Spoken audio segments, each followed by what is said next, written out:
In a twist of fate, middle-aged Zhao Shixiong meets an untimely end and finds himself reborn in the body of a younger version of himself, facing a life full of challenges. Shockingly, he discovers that his university spot has been fraudulently claimed by someone else.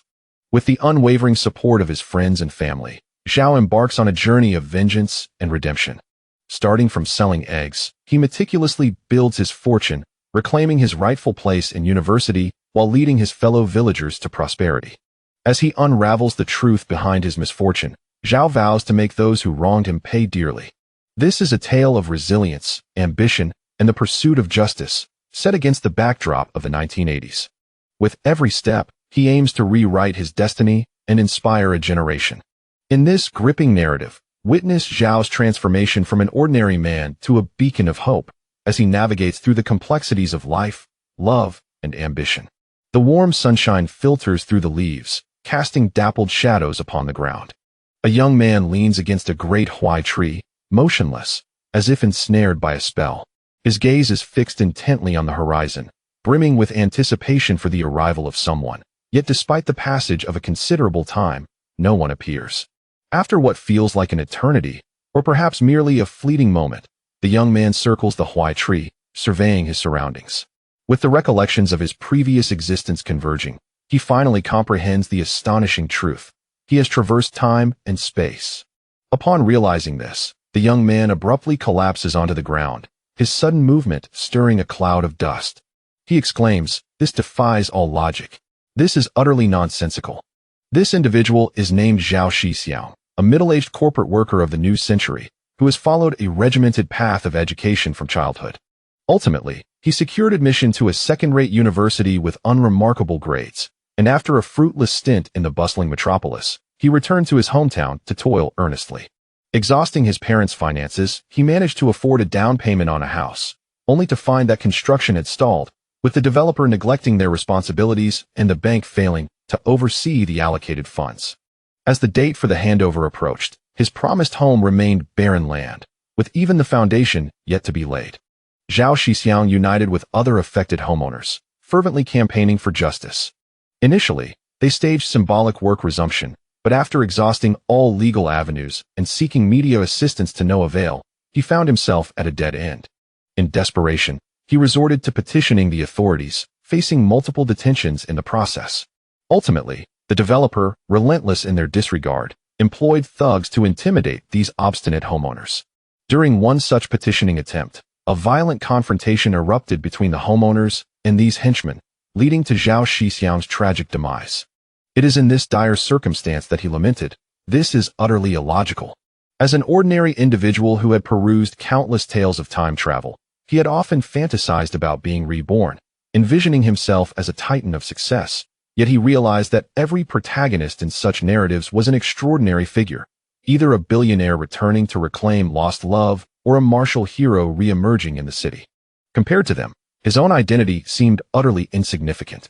After much contemplation, Zhao Shixiong relinquished his obsession, perhaps believing himself to be a fortunate survivor, or perhaps recognizing that true time travel offers the impoverished a chance to rectify their regrets, rather than providing the accomplished with an opportunity to achieve perfection.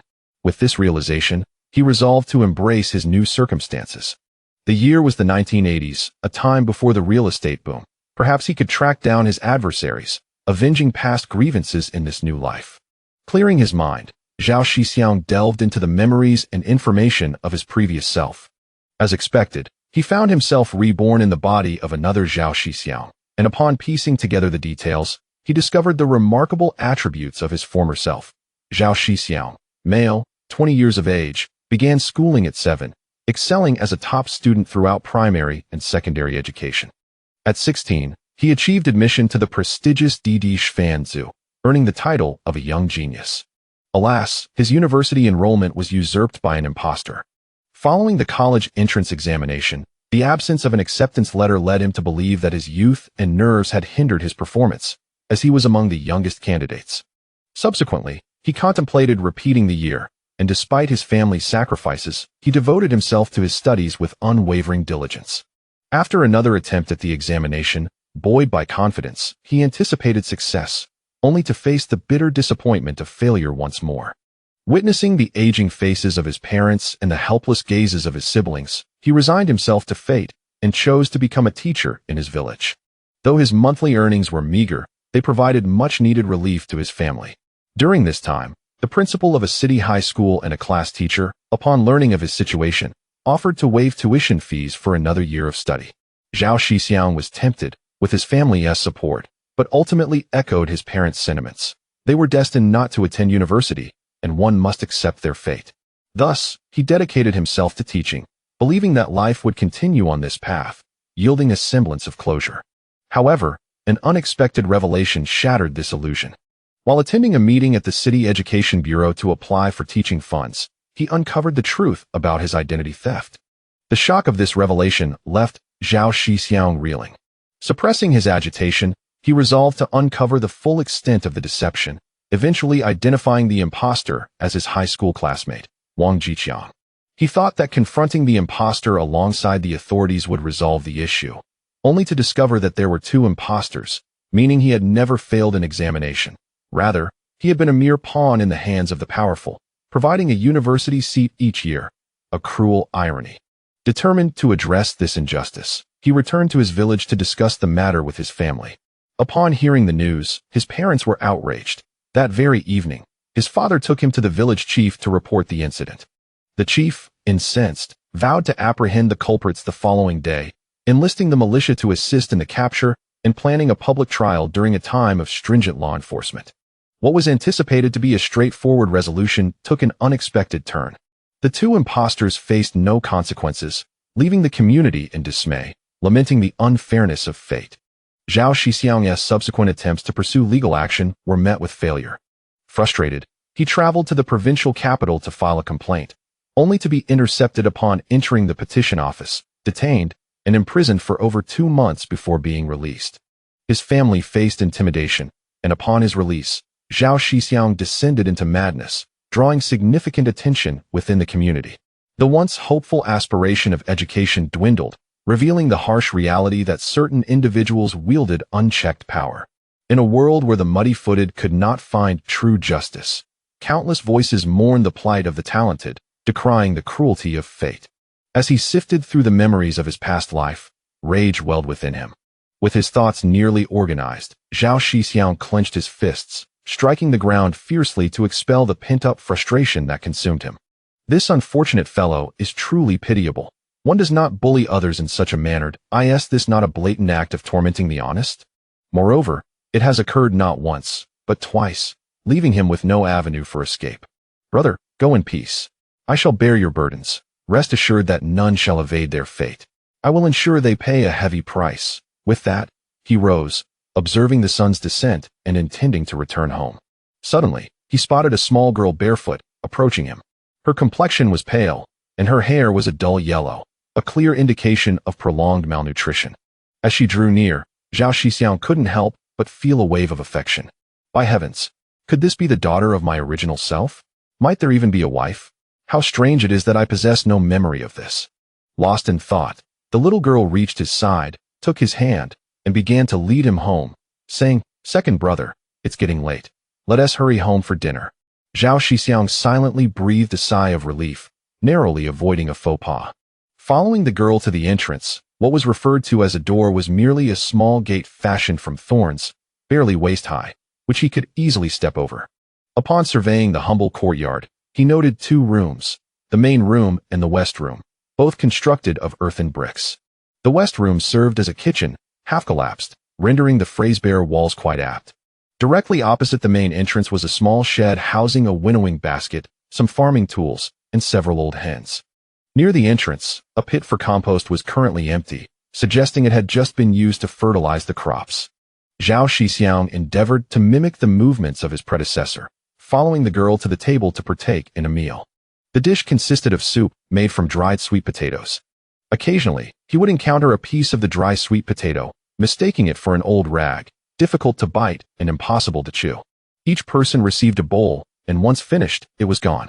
After the meal, his mother went to wash the pot, while several siblings and his father engaged Zhao Shixiong in conversation, reminiscing about his childhood in hopes of awakening his memories. Such days had unfolded countless times over the past 3 years. Whenever a topic of interest arose, the siblings and father spoke with great detail, as if he were the pride of the entire family. Indeed, he was the pride of the family, even of the entire Zhao family and the village. Regrettably, the calamities faced were not of nature but of man, and now, the Zhao family could only hope for the swift recovery of their prodigious son, wishing him a life of peace and safety. Chapter 2 Awakening After dinner and casual conversation, the sky gradually darkened, prompting his parents to retire for the night.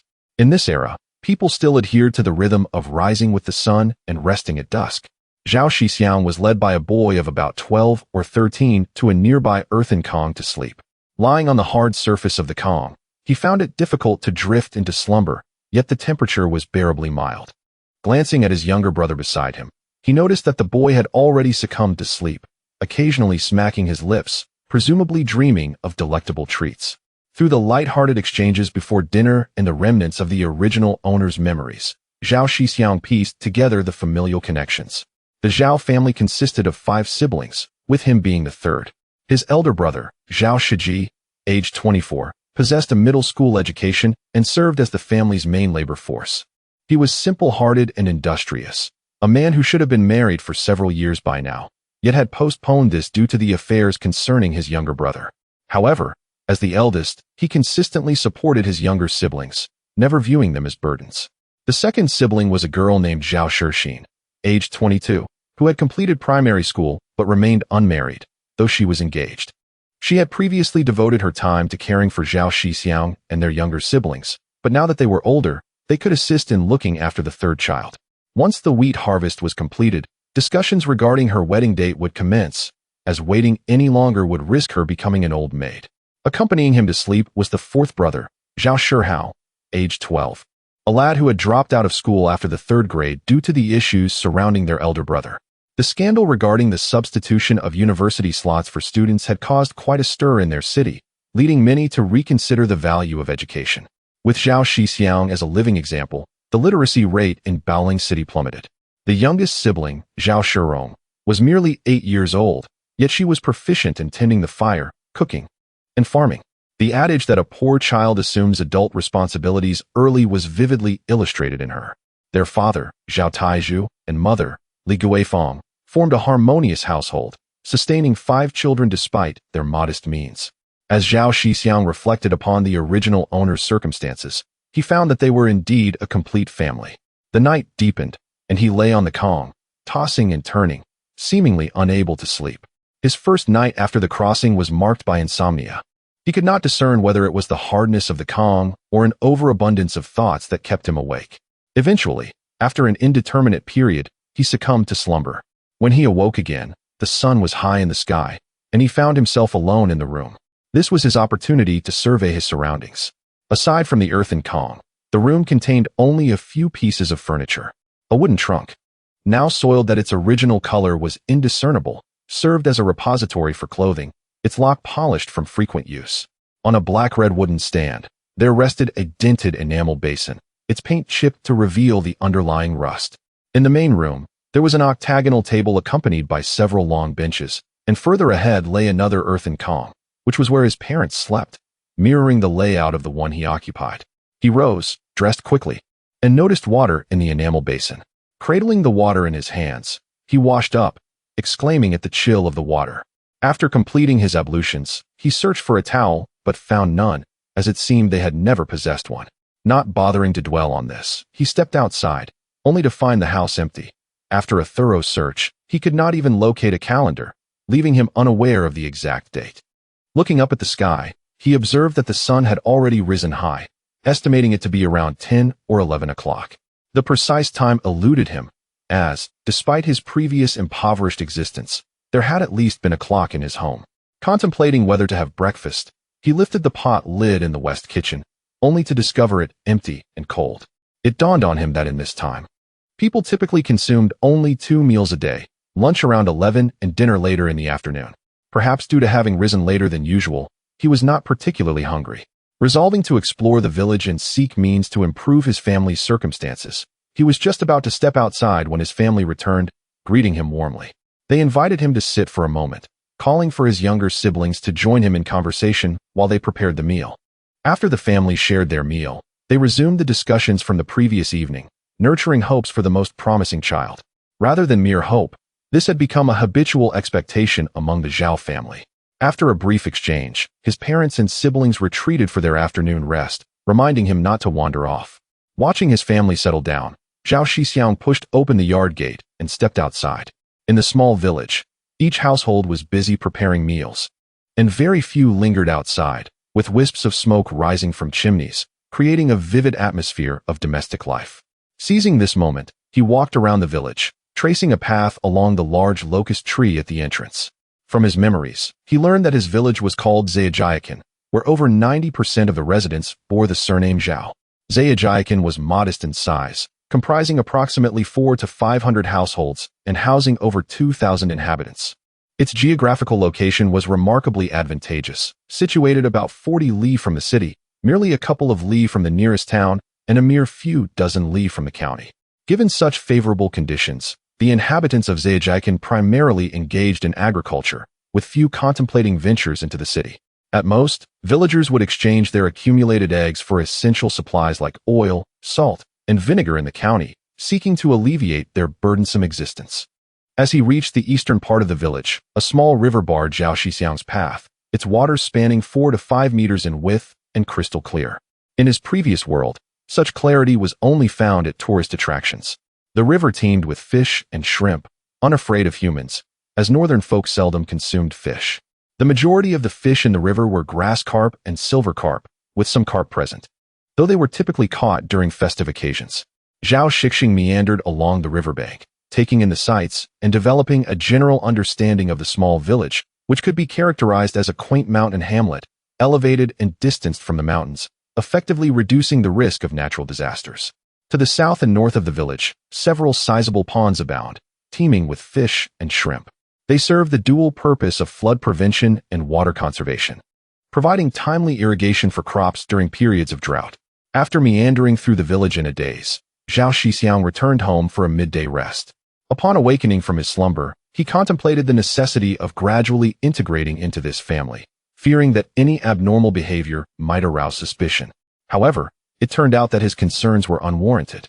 After all, with the halo of being a university student, any occurrence would hardly seem surprising. In the following days, with Zhao Shixiong's deliberate cooperation, 3 days later, during a casual conversation after dinner, his eyes suddenly welled with tears, cascading down his cheeks as he called out to his family, "Father, Mother." In an instant, the bustling room fell into a profound silence. Zhao Taizhu, pausing his smoking, and Li Guifeng, his mother, trembling as she raised her hand to touch the corners of her eyes, could scarcely believe the moment unfolding before them. It was only after repeated confirmation that she exclaimed, "My son, my little Xiong, you have finally returned. Your mother has missed you dearly. Truly, the heavens have blessed us." Zhao Shixiong's elder siblings and younger ones were equally stirred by his voice, encircling him with questions, ensuring that he was indeed well, their joyous tears flowing freely. Zhao's father incessantly repeated, "Good, good, good. My son is finally well. That is all that matters." This mantra echoed throughout the room.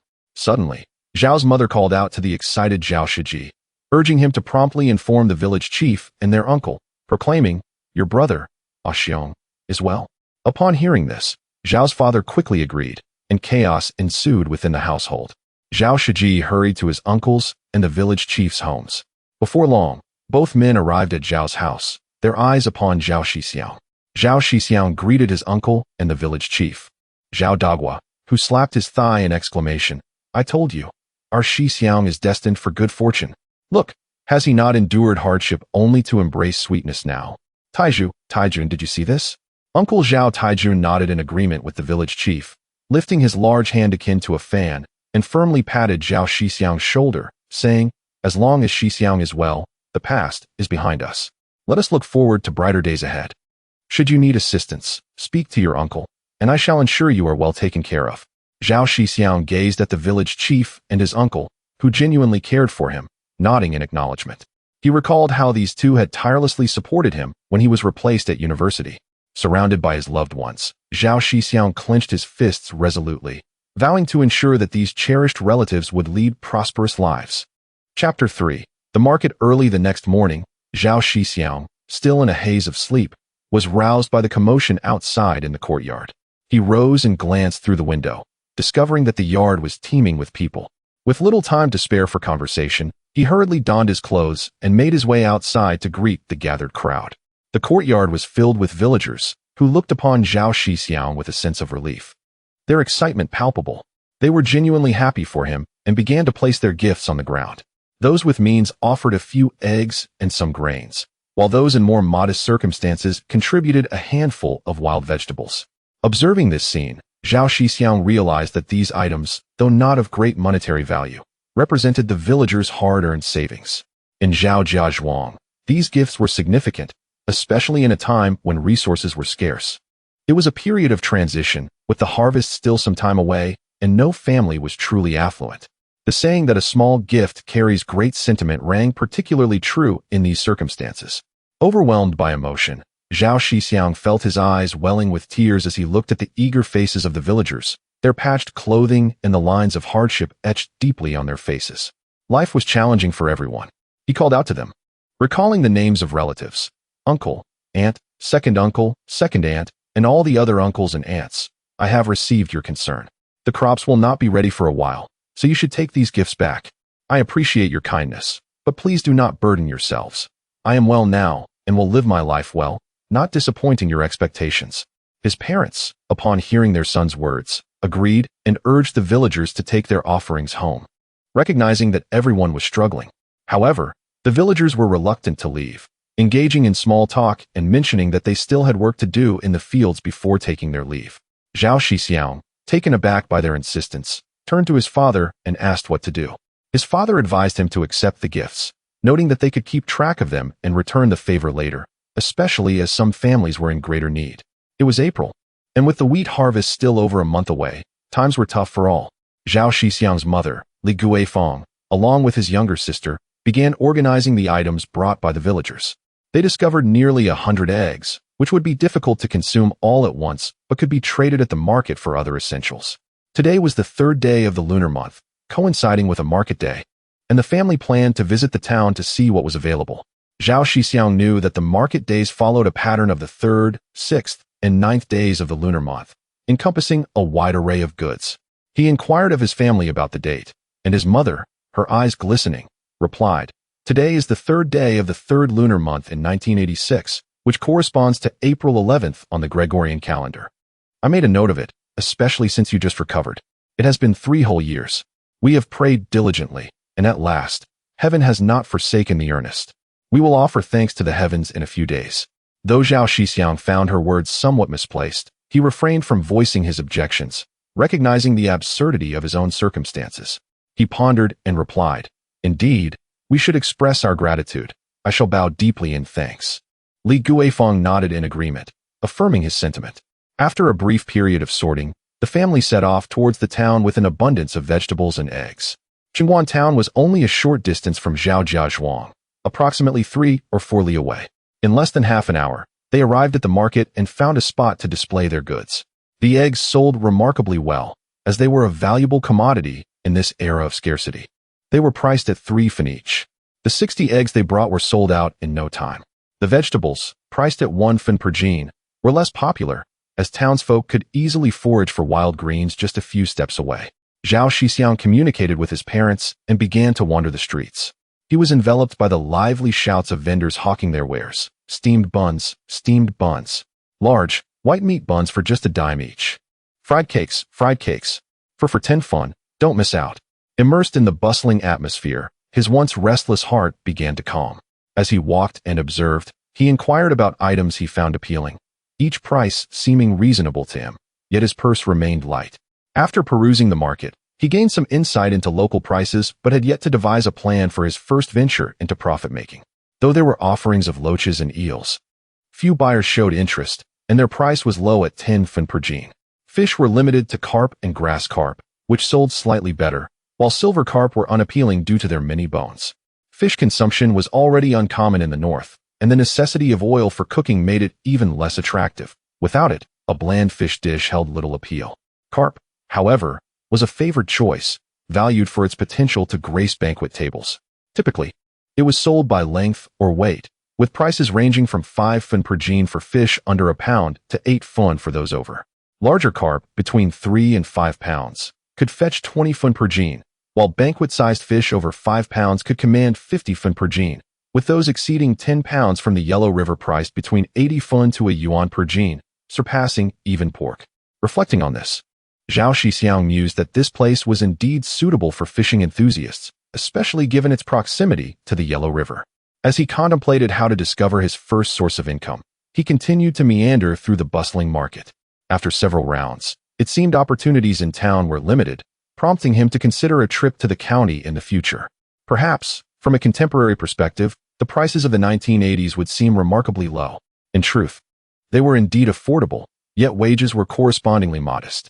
In 1986, a laborer's salary hovered around 30 to 40 yuan, with certain necessities genuinely inexpensive.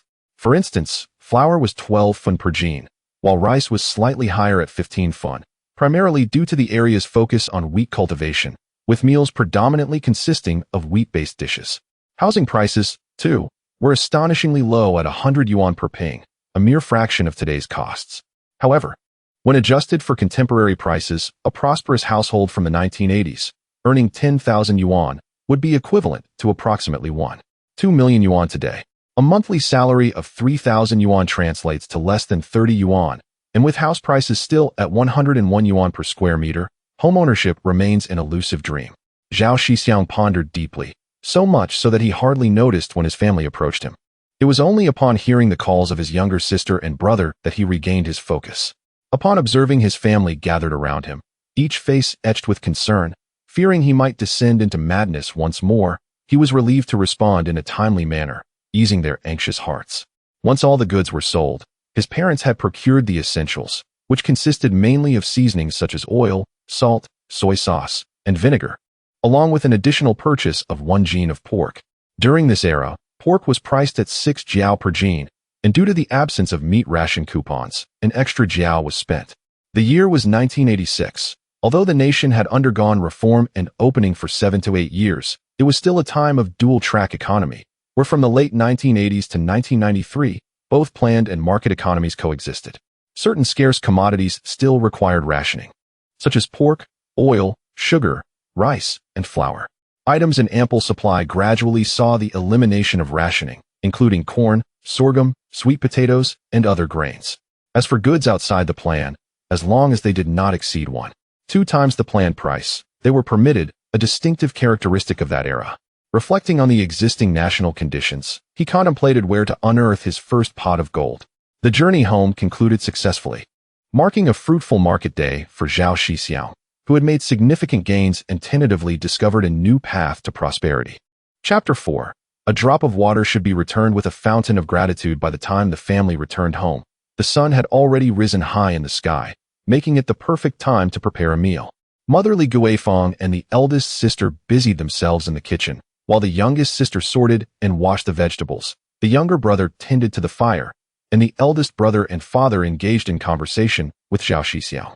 The main topic of discussion revolved around his future plans. Father Zhao Taizhu sighed deeply, revealing that someone in the village had already taken over as the teacher, having done so for nearly 3 years, and performed commendably.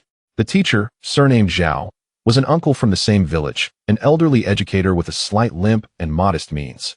Given that this old teacher had previously assisted Zhao Shixiong's father, Zhao Taizhu subtly encouraged his son to consider other options, emphasizing their shared ties as neighbors. If Zhao Shixiong had not encountered difficulties, this teacher would have rightfully been his successor.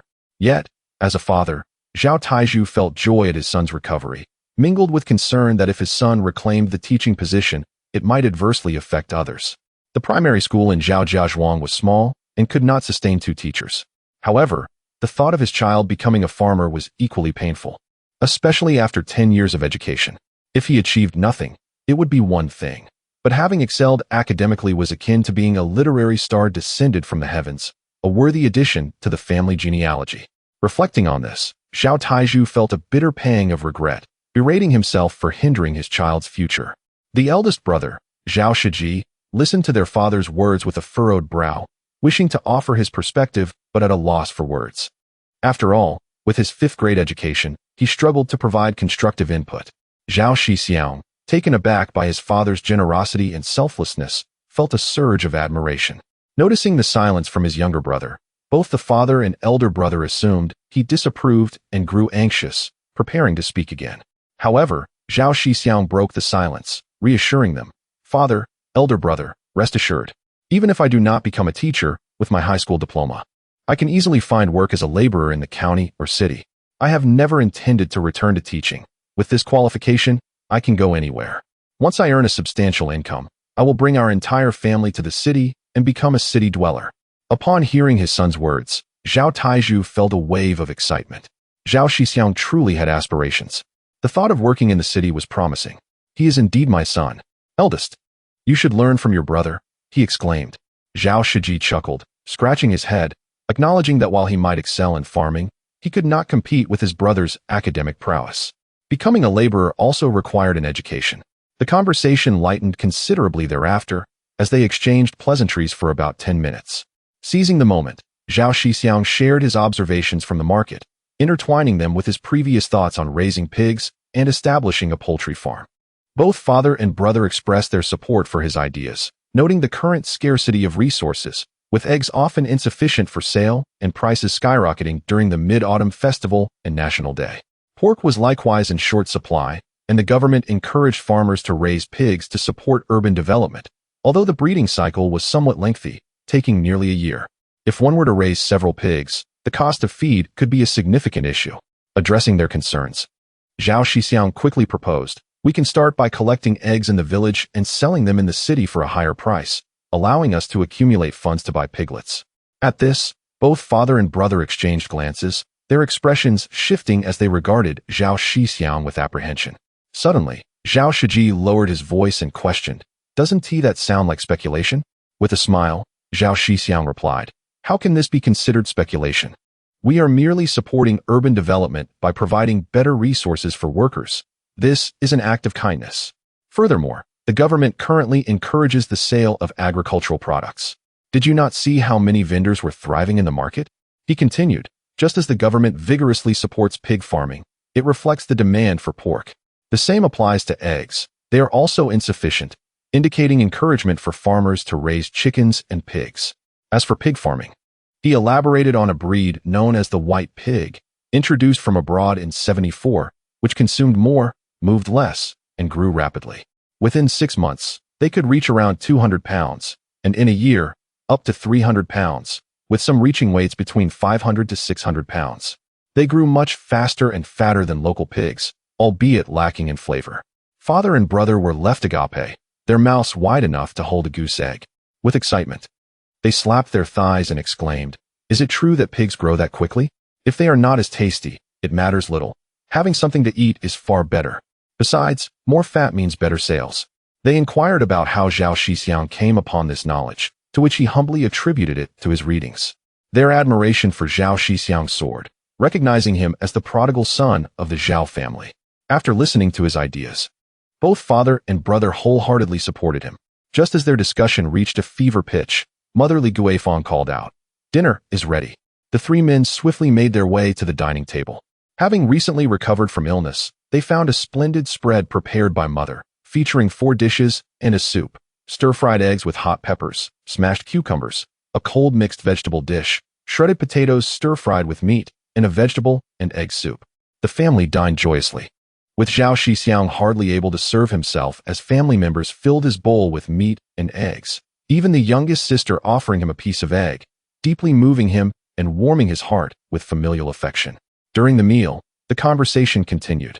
The women joined in, expressing their support for Zhao Shixiong's ideas, while the younger siblings volunteered to help collect eggs in the village. After the meal, Zhao Shixiong attempted to assist his mother in washing the dishes and pots, but she and his eldest sister insisted he rest and recuperate. Collecting eggs in a few days would be quite laborious. Before long, the dishes were washed, and the family settled in for an afternoon nap, weary from the early rise and eager to catch up on sleep. Zhao Shixiong and his younger brother reclined on the kong, and before long, they succumbed to slumber. Upon awakening, they found the house still devoid of any occupants.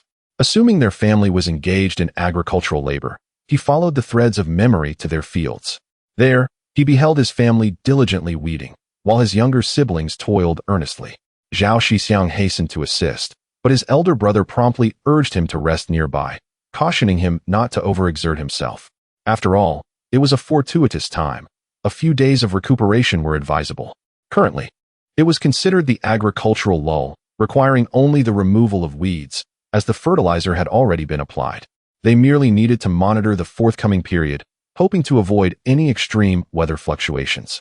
After weeding for a while, the younger sister noticed her second brother perched on the ridge and stealthily approached him. She gently covered Zhao Shixiong's eyes with her hands and, in a playful tone, exclaimed, "Guess who I am?"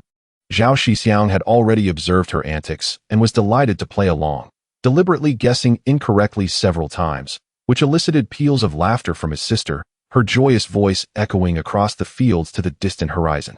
Chapter 5. Clan and the Survival Wisdom of Common Folk. Zhao Shixiong spent a delightful afternoon playing with his younger sister, which dispelled the fatigue accumulated over the past few days. Indeed, familial bonds serve as the finest remedy in the world. Sitting on the ridge of the field, watching the busy figures of his family, he felt fulfilled yet somewhat guilty. He needed to expedite his efforts to earn money and improve their living conditions. For the people of this era often suffered from malnutrition. Observing his sister, with her brittle hair, pale complexion, and arms as thin as chopsticks, he was reminded of the stark reality. Before him, the verdant wheat seedlings had begun to sprout, transforming the fields into a lush expanse of green. Just as Zhao Shixiong was about to express how healing this sight was, he abruptly halted. Recalling how a certain province's promotion of spring wheat fields had recently sparked controversy. The picturesque scenery, so vibrant in the eyes of farmers who toil from dawn till dusk, was a testament to their relentless labor. As the sun dipped lower in the sky, Zhao Shixiong gauged the time and called for his family to head home. On the way back, he gathered a generous handful of locust flowers, telling his mother he wished to have steamed dishes. His mother, Li Guifeng, responded eagerly, her once withered face now filled with smiles. Ever since her child had recovered, her joy had been unceasing. The happiness she displayed in the past few days equated to that of the previous 3 years combined. Steamed dishes were a culinary hallmark of this small inland city, or rather, a signature dish in an era marked by scarcity. It would not be an exaggeration to say that anything could be steamed. For instance, locust flowers, elm seeds, and garlic shoots were all suitable for steaming. Moreover, steaming was economical, as vegetables were plentiful and inexpensive in the village. The only cost incurred was for flour. Dinner consisted of a soup made from dried sweet potato slices and a large basin of steamed vegetables. Zhao Shixiong crushed several cloves of garlic, which his mother mixed with salt and a few drops of sesame oil, creating an aromatic blend that wafted through the air. The meal was particularly delightful, and afterward, Zhao Shixiong took his father and elder brother out, heading towards the homes of a few relatives with whom they shared a close bond. He intended to collect some eggs today, planning to venture into the city the next morning in search of profitable opportunities. After all, even if the prices were the same, it would not be a fruitless endeavor, as rural folks could not afford losses. With this thought in mind, the Zhao family of 3 first visited his uncle's home. Upon arrival at Zhao Tiejuan's house, his father, Zhao Taiju, explained their purpose. Upon hearing this, Zhao Taijun wholeheartedly supported Zhao Shixiong's initiative, stating that they need not pay up front. They could settle the account after selling the eggs, and any unsold ones could be returned. He then generously offered all the eggs in his household to Zhao Taiju and his sons. Zhao Shixiong quickly counted. There were a total of 28 eggs, priced at 3 cents each, amounting to 84 cents. As he reached for his wallet, his uncle firmly insisted that there was no need to pay, emphasizing that they were family, and it was his own inadequacy that had caused Zhao Shixiong to endure such hardships. Deeply moved by his uncle's words, Zhao Shixiong expressed his intention to repay his uncle's kindness once he began to earn money, which brought a broad smile to his uncle's face. After leaving his uncle's house, they visited 7 or 8 other relatives, successfully collecting 276 eggs. With the 30 to 40 eggs remaining at home, they would have a total of 300 eggs by tomorrow, which should yield a modest profit in the city. Upon returning home, they organized the eggs and took out the remaining ones. With 5 old hens laying 2 or 3 eggs each day, they accumulated 320 eggs. Since they were heading to the city, they intended to make the most of this opportunity by bringing all the eggs along. Even if the prices were similar to those in the town, they would not incur losses, except for a small expense in travel. This was one of the primary reasons his father and elder brothers supported his plan. 320 eggs weighed approximately 30 pounds. So Zhao Shixiong prepared a carrying pole for easier transport. He planned to fill one basket with eggs and the other with vegetables, achieving balance while maximizing their load for potential earnings. Lying in bed that night, Zhao Shixiong contemplated many matters: his family, his uncle's household, and the villagers of Zhao Zhezhuang who had visited him the previous morning. How could each of them be so warm-hearted? He had thought that in this reincarnation, everyone would be adversarial, that his parents would favor his elder brother and younger sibling, leaving him to be an inconsequential bystander, like wild grass swaying with the wind. His uncle would surely be an old schemer, and the villagers mere opportunists. However, after experiencing their kindness, he realized that everything he had anticipated was a misconception.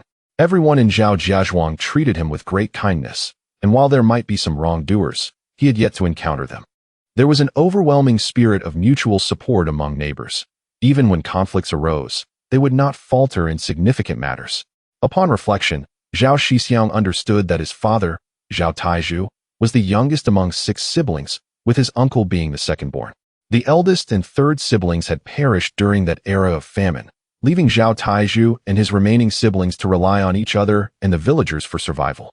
This was also why his father advised him against taking advantage of his teachers, as they had once extended their kindness to him. In the period before the establishment of New China, the survival of ordinary people largely depended on the protection of their clans. Blood ties formed the strongest bonds. If a member of the clan achieved great success, the entire family would bask in that glory. Had it not been for the university scandal, Zhao Shixiong would have undoubtedly been a prominent official in ancient times, bringing prosperity to the entire Zhao Zhezhuang. Even if the benefits were modest, they would still surpass those of many ordinary families. This encapsulates the survival wisdom of the common folk, perhaps representing the very survival principles of that era. Many successful enterprises today often stem from family businesses, underscoring the significance of trust among kin. After all, if one cannot trust their own family, whom can they trust? For instance, the small village that once aided a certain magnate had its wild dogs organized. Indeed, when one person ascends, all connected rise with them. As for Zhao Shixiong's previous encounters with the peculiar narratives found in various time travel tales, he now seems to comprehend them. Just as contemporary domestic dramas portray the impoverished, today's antagonists have all become representations of the poor, exhibiting unreasonable behavior and creating chaos. While the affluent have been rendered a marginalized group, it is, in truth, quite amusing. They exhaust their imagination to depict just how destitute the poor can be, earning a monthly salary of 3,000, yet managing to rent a spacious apartment in the city center. They observe beggars casually handing out 200 yuan, living off self-heating hot pots that cost only a few dozen yuan, and earning 8,000 a month while still spending thousands on clothing. For in their eyes, this is the only conceivable way for the impoverished to exist. Having come to terms with these notions, Zhao Shixiong no longer finds himself in a quandary. Human nature is inclined towards self-interest, which is perfectly understandable. Moreover, given Zhao Shixiong's formidable academic prowess, it would indeed be problematic if he did not cling to the support of those in power. Since you all place such trust in me, as the hope of the entire village, I shall not disappoint your expectations. With that, he turned over and fell asleep, soon snoring resoundingly, while the moon illuminated Zhao Zhezhuang through the night, shining brilliantly. Chapter 6. The first bucket of gold. At the break of dawn the next day, Zhao Shixiong sprang from his slumber, hastily gathering the essentials for his journey. He ventured into the kitchen to collect the egg pancakes his mother had prepared the previous evening, then made his way to the garden to gather an assortment of vegetables, green peppers, scallions, and cucumbers, filling 2 large baskets to the brim. He placed the eggs atop the bounty and hoisted the burden onto his shoulders to set off. As he traversed the path, Zhao Shixiong calculated the time it would take to reach the city, estimating approximately 3 hours. He was not deterred by a leisurely pace. Rather, he feared arriving only to find the marketplace deserted with vendors having returned home. With this thought in mind, he hastened to the town to await the bus to the city. After a brief wait by the roadside, he finally boarded the vehicle, parting with a hefty sum of 1 yuan. The bus was sparsely populated, a benefit of the early hour, and the ambience was far from the dismal conditions he had anticipated. The journey from the town to the city spanned roughly 30 to 40 li, and after an hour of stops and starts, they arrived at the bus station. Checking the time, he noted it was just past 7 o'clock. After inquiring about directions, he set off with his baskets towards the farmer's market. Upon entering the market, he was halted and required to pay a stall fee of 20 cents before being granted access. Zhao Shixiong, pondering the fluctuating prices, felt a pang of anxiety about how to sell his goods. Observing the fee collector, he placed his items at the entrance, feigning a need to find a suitable spot before returning for his wares. The staff, noticing his tattered attire, felt a wave of pity and readily acquiesced. Once inside the farmer's market, he located a vegetable stall and feigned inquiry into the prices. Upon discerning the costs of greens and eggs, 5 mao per jean, comparable to the price of pork in the town, he realized the lucrative potential of his chicken-raising venture, as other vendors had already sold out. Having ascertained the prices, Zhao Shixiong returned to the entrance to retrieve his goods, leaving behind a few vegetables and half a dozen eggs, which endeared him to the staff further. Selecting a spot for his stall, he deliberately distanced himself from the other vegetable vendors. He feared awkwardness after having just inquired about prices, and he understood that competition among peers could be counterproductive, especially when demand exceeded supply. Zhao Shixiong set up his stall near the pork vendor, reasoning that customers who could afford pork would likely purchase vegetables and eggs as well. His instincts proved accurate. As soon as he displayed his goods, a woman with a basket approached, her eyes lighting up at the sight of the eggs. Unable to contain her excitement, she inquired, "Young man, how much for these eggs?" Zhao Shixiong, thrilled at the prospect of a sale, composed himself and replied, "Auntie, they are 6 mao per jean. These are free-range eggs, raised in our rural home, highly nutritious." The woman frowned, expressing her dissatisfaction. "Everyone else is selling for 5 mao per jean. Why are yours so expensive? What does nutritious even mean? Isn't an egg just an egg?" Zhao Shixiong, unperturbed, smiled and explained, "These eggs have benefits. They promote growth in children and are beneficial for pregnant women." The woman hesitated, still reluctant to pay such a price. Observing her indecision, Zhao Shixiong seized the moment. "Since you are my first customer today, I will offer them at 5 mao 5. How does that sound?" The woman's interest piqued. She responded, "All right, I'll take 4 jeans." Zhao Shixiong quickly fetched his scale, and with a generous spirit, he added an extra egg to her purchase, prompting her to exclaim how honest he was in business. She declared she would return to buy from him in the future. Within mere minutes, a crowd had gathered around Zhao Shixiong's stall. Eggs, being in high demand, quickly sold out, with customers clamoring for 2 or 3 jeans each. After accounting for the eggs he had given to the staff, he had sold a total of 32 jeans, earning 17.6 yuan. He also sold the majority of his vegetables, which fetch prices double those in the town, generally at 2 cents per jean, with green peppers and scallions priced slightly higher at 2 cents 5. After waiting for over an hour, he sold around 100 jeans of vegetables, earning 2 more yuan, leaving him with a meager 10 jeans of unsold produce. Zhao Shixiong organized the leftovers into piles, selling them at 2 cents each, yielding an additional 10 cents. His venture into the city had culminated in a resounding success, netting him a total of 19.75 yuan, a considerable sum. Having concluded his sales, Zhao Shixiong carried his empty baskets, intending to purchase some daily necessities in the city before heading home. He first visited a nearby butcher, only to discover the exorbitant price of 8 mao per jean. After a moment's reflection, he decided it best to return to the town, as the 3 mao difference was significant. After leaving the farmer's market, Zhao Shixiong wandered through the city, hoping to uncover further opportunities for profit. Lost in thought, he ambled until midday. With the pancakes consumed earlier that morning, he sought out a nearby noodle shop, ordering a bowl of shredded pork with pickled vegetables, and casually took 2 cloves of garlic to accompany his meal. To his surprise, the noodles and vegetables of this era were indeed flavorful, entirely natural, devoid of any artificial enhancements. The noodles, not as white as those from the past, possessed a delightful chewiness, evidenced by the continuous stream of patrons frequenting the bustling establishment. After finishing his meal, Zhao Shixiong resolved to confront the enemies of the original owner of his body. Since he had borrowed this life, he felt compelled to rectify the grievances of the past to bring solace to the departed. Following his recollections, he first sought out the Wang family. It was April 12th, a Saturday, still within a work week. As the policy of a 2-day weekend had yet to be implemented, at this time, the rest day was merely Sunday. As it was lunchtime, he assumed there would still be someone at home. Arriving at the Wang's doorstep, he knocked firmly. Shortly thereafter, a somewhat plump woman with wavy hair appeared, her impatience palpable as she called out, "Who is it?" "It's midday. Can't a person get some rest? Are you in a hurry to be reincarnated, or what? Recognizing her as Wang Jiqiang's mother, Zhao Shixiong replied with utmost politeness, "Hello, Auntie. I am Zhao Shixiong, a classmate of Wang Jiqiang. I believe you are quite familiar with each other." He added a shy smile, projecting an innocent demeanor. Upon hearing Zhao Shixiong's words, Wang Jiqiang's mother experienced a remarkable transformation in her demeanor. Initially, when she learned that he was a classmate of her son, her expression shifted from anger to joy. However, upon realizing it was Zhao Shixiong, her joy morphed back into fury. In that fleeting moment, no one anticipated that a round-faced individual could deliver a performance more dramatic than a mere change of countenance. After absorbing Zhao Shixiong's remarks, Wang's mother scrutinized him from head to toe. His garments, faded and patched, and his feet clad in handmade, layered shoes, bore signs of wear and tear.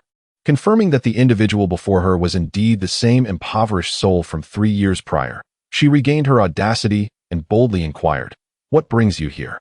Are you planning to linger for a few months?" Upon hearing this, Zhao Shixiong's anger intensified, yet he recognized that circumstances were beyond his control. He had no choice but to suppress his ire. Calmly, he responded, "I merely came to see how Uncle and Annie have been faring all these years. It appears you are doing quite well, which puts my mind at ease. It must be nearly time for Jiqiang to graduate from university, correct? Soon he will be assigned to a position, and as a high school classmate, I felt it necessary to pay my respects." He deliberately emphasized the phrase "pay my respects." Wang Jiqiang's mother, upon hearing this, swelled with pride. "You ought to thank him. If it weren't for you, my Jiqiang wouldn't be who he is today. Now you see it for yourself. Go home and tend to your fields. Once Jiqiang secures a job, he will undoubtedly repay your kindness." Zhao Shixiong smiled in response. "That's wonderful. Time is of the essence, so I shall not disturb you any longer, Auntie." With that, he took his leave. Just as he had taken a step away, a voice with a hint of authority called out from behind, "Wait." Chapter 7. A meeting of adversaries. As Zhao Shixiong turned to leave, a commanding voice called out from behind, "Wait." A middle-aged man of considerable authority stepped forward, scrutinizing the young man before him. After a prolonged silence, he remarked, "Since we are classmates, how could you not come in and sit for a while before you depart? One might think that my family, the Wang family, lacks proper etiquette." As he spoke, he ushered Zhao Shixiong inside, guiding him to a seat and instructing a woman to bring water. Although the middle-aged woman appeared reluctant, she complied, taking her place beside the man after serving. Wang Jiqiang, this classmate, hailed from an extraordinarily affluent background. Upon entering, Zhao Shixiong immediately noticed the television on the table, directly facing a lavish sofa. These 2 items alone were worth the equivalent of 2 years' wages for an ordinary worker. After a cursory glance around the room, Zhao Shixiong, without regard for the 2 individuals behind him, boldly sat down on the sofa, nonchalantly rummaging through the items on the coffee table. He discovered several pieces of corn candy, unwrapped them without hesitation, and began to eat. The middle-aged man frowned slightly upon witnessing this, yet he remained silent. The woman, about to express her outrage, was silenced by the man. He then addressed Zhao Shixiong, saying, "Hello, student Zhao. I am Jiqiang's father. You may call me Wang Shu. It brings me great joy to see you here today, and I am relieved to know that you have recovered. What are your future plans? If you have ideas, do share them. I will certainly assist you, especially since you have greatly aided my family. After all, it is better to resolve enmities than to harbor them."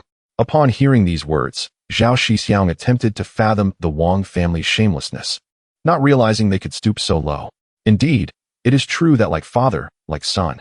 Understanding that anger would not solve anything and might even entrap him further, he took a deep breath and replied calmly, "Thank you for your concern, Wang Shu. I have come to visit you both today. There are matters that must be addressed. May I inquire how you intend to resolve this situation?" The middle-aged man was taken aback by Zhao Shixiong's composure. Reflecting on how much he had matured since 3 years ago, the young man would undoubtedly secure a place for himself after attending university. However, as they were now adversaries, it was best to eliminate the threat at the earliest opportunity. A plan began to form in his mind. "We sincerely apologize for the harm caused in the past. My family is in a position to compensate you. Name your price. Consider it a settlement for these past 4 years." Zhao Shixiong initially contemplated claiming the financial support he had missed during his school years, but was suddenly struck by a wave of apprehension, drenched in cold sweat. Hastily, he amended his response, "Wang Shu, money is finite. Why not arrange a job for me in the city? I would be content to work as a laborer. Eventually, I will become a city dweller and can visit you both often." Wang Shu paused, scrutinizing Zhao Shixiong with a furrowed brow. Pondering for a moment. "That can be arranged, but it may take some time. You will need to wait until a position opens up. Rest assured, I will remember your request, so do not worry." After a moment's contemplation, Zhao Shixiong agreed. "Very well, let us proceed as such. I will visit again in a few days. Thank you for your hospitality today. I shall take my leave now so as not to disturb your rest." With that, he exited, while Wang Shuejuan warmly escorted him to the door before closing it, a frown etched on his brow. He turned to the woman and remarked, "It seems our son's classmate is not an ordinary individual. After 3 years of turmoil, he has developed a certain depth." The woman, filled with concern, responded, "Shuejuan, you cannot seriously consider arranging a job for him. Zhao Shixiang's visit today serves as a warning to us regarding our son's future. If he came here to assert dominance without a job, can you imagine the chaos that would ensue if we did hire him? Do not worry, it is not solely our family at play here. The Zhou family is involved too. While Zhao Shixiong may appear promising, he is still just a rural boy. As long as he remains in Baoling City, he will find it difficult to rise. Let us delay matters for a few months and deal with him properly once Xiaoqiang graduates. However, we must remain vigilant. I will speak to a few acquaintances at work this afternoon to ensure he knows his place. Do not overthink it. We still have time to rest. You have work this afternoon." With that, he retreated to the bedroom for rest, while the woman reflected on her own excessive worry. After leaving the Wang residence, Zhao Shixiong pondered their conversation. It appeared that the Wang family intended to delay any resolution, waiting until the dust settled before settling accounts. He recognized that their reluctance to offer financial compensation stemmed from a fear that a lump sum might empower him for better prospects. Yet, he refrained from pressing the issue, fearing they might retaliate by accusing him of extortion and imprisoning him once more. After all, during the incident, both the Wang and Zhou families showed no remorse, instead imprisoning the victim for 2 months, twisting reason to suit their narrative. Upon exiting the compound, Zhao Shixiong had hoped to visit the Zhou family, but estimated that they would not be home. He resolved to return in a couple of days, as Sunday would provide him with the opportunity to sell more produce and seek out avenues for prosperity. His visit to the Wang family was straightforward. Every trade in any locality requires a show of respect, or business cannot flourish. His presence at the Wang residence was akin to an unconventional homage, as he sought to avoid being easily crushed by those who might wish to harm him at the first sign of his recovery. Zhao Shixiong meandered through the city, finding no promising business prospects, and thus decided to return home. On his way, he purchased 20 jin of cornmeal at 8 cents per jin, totaling 1 yuan and 60 cents. He also spent 50 cents at a steamed bun shop, acquiring 25 white buns, known for their softness and appeal, cherished by both the elderly and children alike. These buns, easily kneadable, could be shaped into small pieces, costing 5 for a dime. A pound of flour costs approximately 12 cents, and when making machine-steamed buns, 1 pound of flour can yield over a dozen. The primary allure lies in the fluffy texture of the mantou, which appears substantial, yet can be compressed to the size of a child's fist. Homemade mantou are indeed worth 2 or 3 of the purchased ones. After completing his shopping, Zhao Shixiong shouldered his burden and strode home with long strides, having opted to save on transportation costs, which conveniently allowed him to purchase 2 pounds of pork. The adage goes, one cannot be impoverished by eating or dressing poorly, but one suffers when financial calculations are overlooked. After traversing half a month since his return, Zhao Shixiong had earned less than 10 yuan, and he had walked 40 miles just to save a single yuan. If this is the case, he could certainly be regarded as the most inept protagonist. Indeed, the rebirth of a billionaire holds its own intrigue, particularly given his swift ability to amass wealth. While lamenting his circumstances, he made his way home, and by the time he reached the town, the sun had already begun to set. He was just in time for dinner and made a stop at the butcher's to purchase 2 pounds of pork. As it was evening, the fatty cuts were sold out, but he managed to acquire 2 pounds of hind leg meat without any price hikes, which was a fair bargain. With the meat in hand, he returned home feeling quite pleased. Chapter 8. Returning to the city, Zhao Shixiong strolled along, carrying a burden upon his shoulders, humming an unknown melody, his steps light and buoyant. Before long, he arrived at the grand old locust tree at the entrance of the village, where he spotted his younger sister playing beneath its shade. Upon hearing the sound of his approach, she looked up, her eyes brightening as she rushed to him, exclaiming, Second brother, you are finally back. Are you tired? Hurry home. I'll get you some water to drink.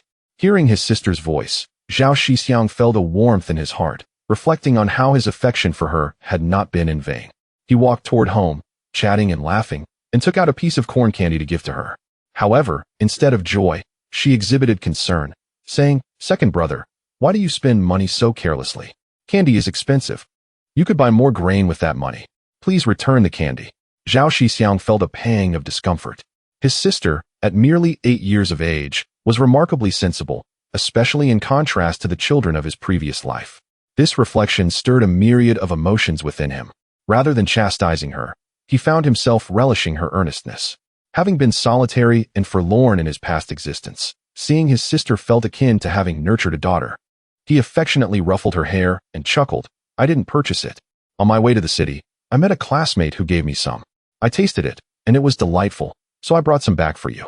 Rest assured, I sold everything and even bought you some machine-made steamed buns. Now let us head home." Reassured by his words, she cautiously unwrapped the candy, first licking it with her tongue and then savoring its sweetness. "Brother, this is so sweet," she exclaimed, her eyes crinkling with delight, exuding an irresistible charm. They walked home amidst laughter and joy, and upon arriving, their family rushed out to assist in unloading the basket, eagerly inquiring about the day's events. Zhao Shixiong recounted the day's happenings in detail, omitting any mention of the Wang family. After sharing the news, he produced the items he had purchased, and his family beamed with joy upon seeing the cornmeal. Relieved that they would not face a food shortage during this transitional period when hunger was most likely to strike. Those who had lived through that era possessed a profound understanding of hunger, and the sight of Zhao Shixiong's grain brought smiles to their faces. Then, he unveiled the machine-made steamed buns and pork. Initially, his parents were delighted, but upon realizing the meat was excessively lean, they expressed mild reproach toward Zhao Shixiong for being somewhat extravagant. Understanding their sentiments, he explained, "In the city, pork costs 8 dimes per jin. I bought it in the town for much less, and the fare was just 1 kwai. On my way back, I managed to buy 2 jin of pork for the price of the fare, so essentially, it cost nothing." His family was left speechless by his explanation. His mother, Li Guifeng, praised her son for being so thrifty, prompting his siblings to exchange glances, stifling their laughter. The younger sister, not comprehending the nuances, understood only that they were praising her brother and joined in the merriment, filling the home with laughter. After some light-hearted banter, his mother and elder sister went to prepare the meal. His younger brother tended the fire, while his sister added to the chaos. The remaining trio of father and sons continued their conversation, with Zhao Taizhu considering sharing some meat with his elder brother's family. But Zhao Shixiong advised him to wait until the meal was prepared.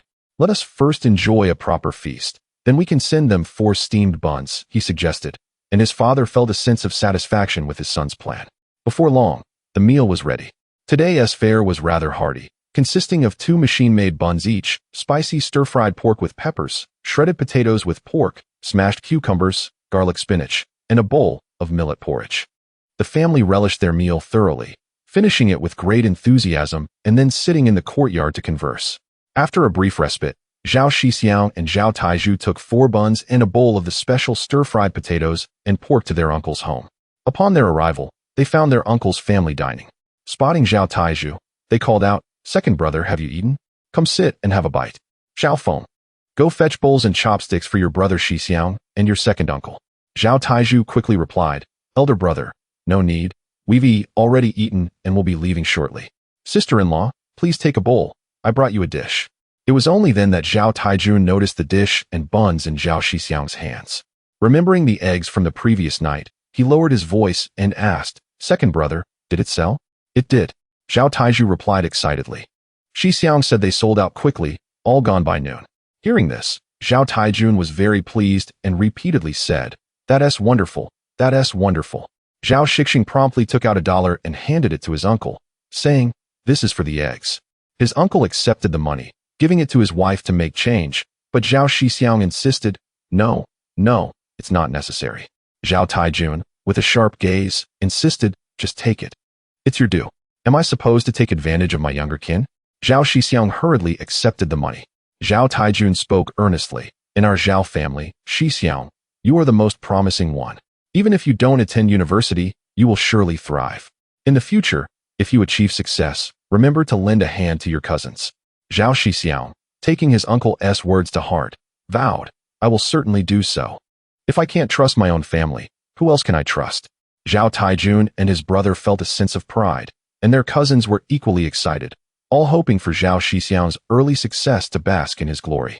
After exchanging a few more words, Zhao Taiju and Zhao Shixiong took their leave, proceeding to settle the debt for the eggs with their neighbors from the previous day.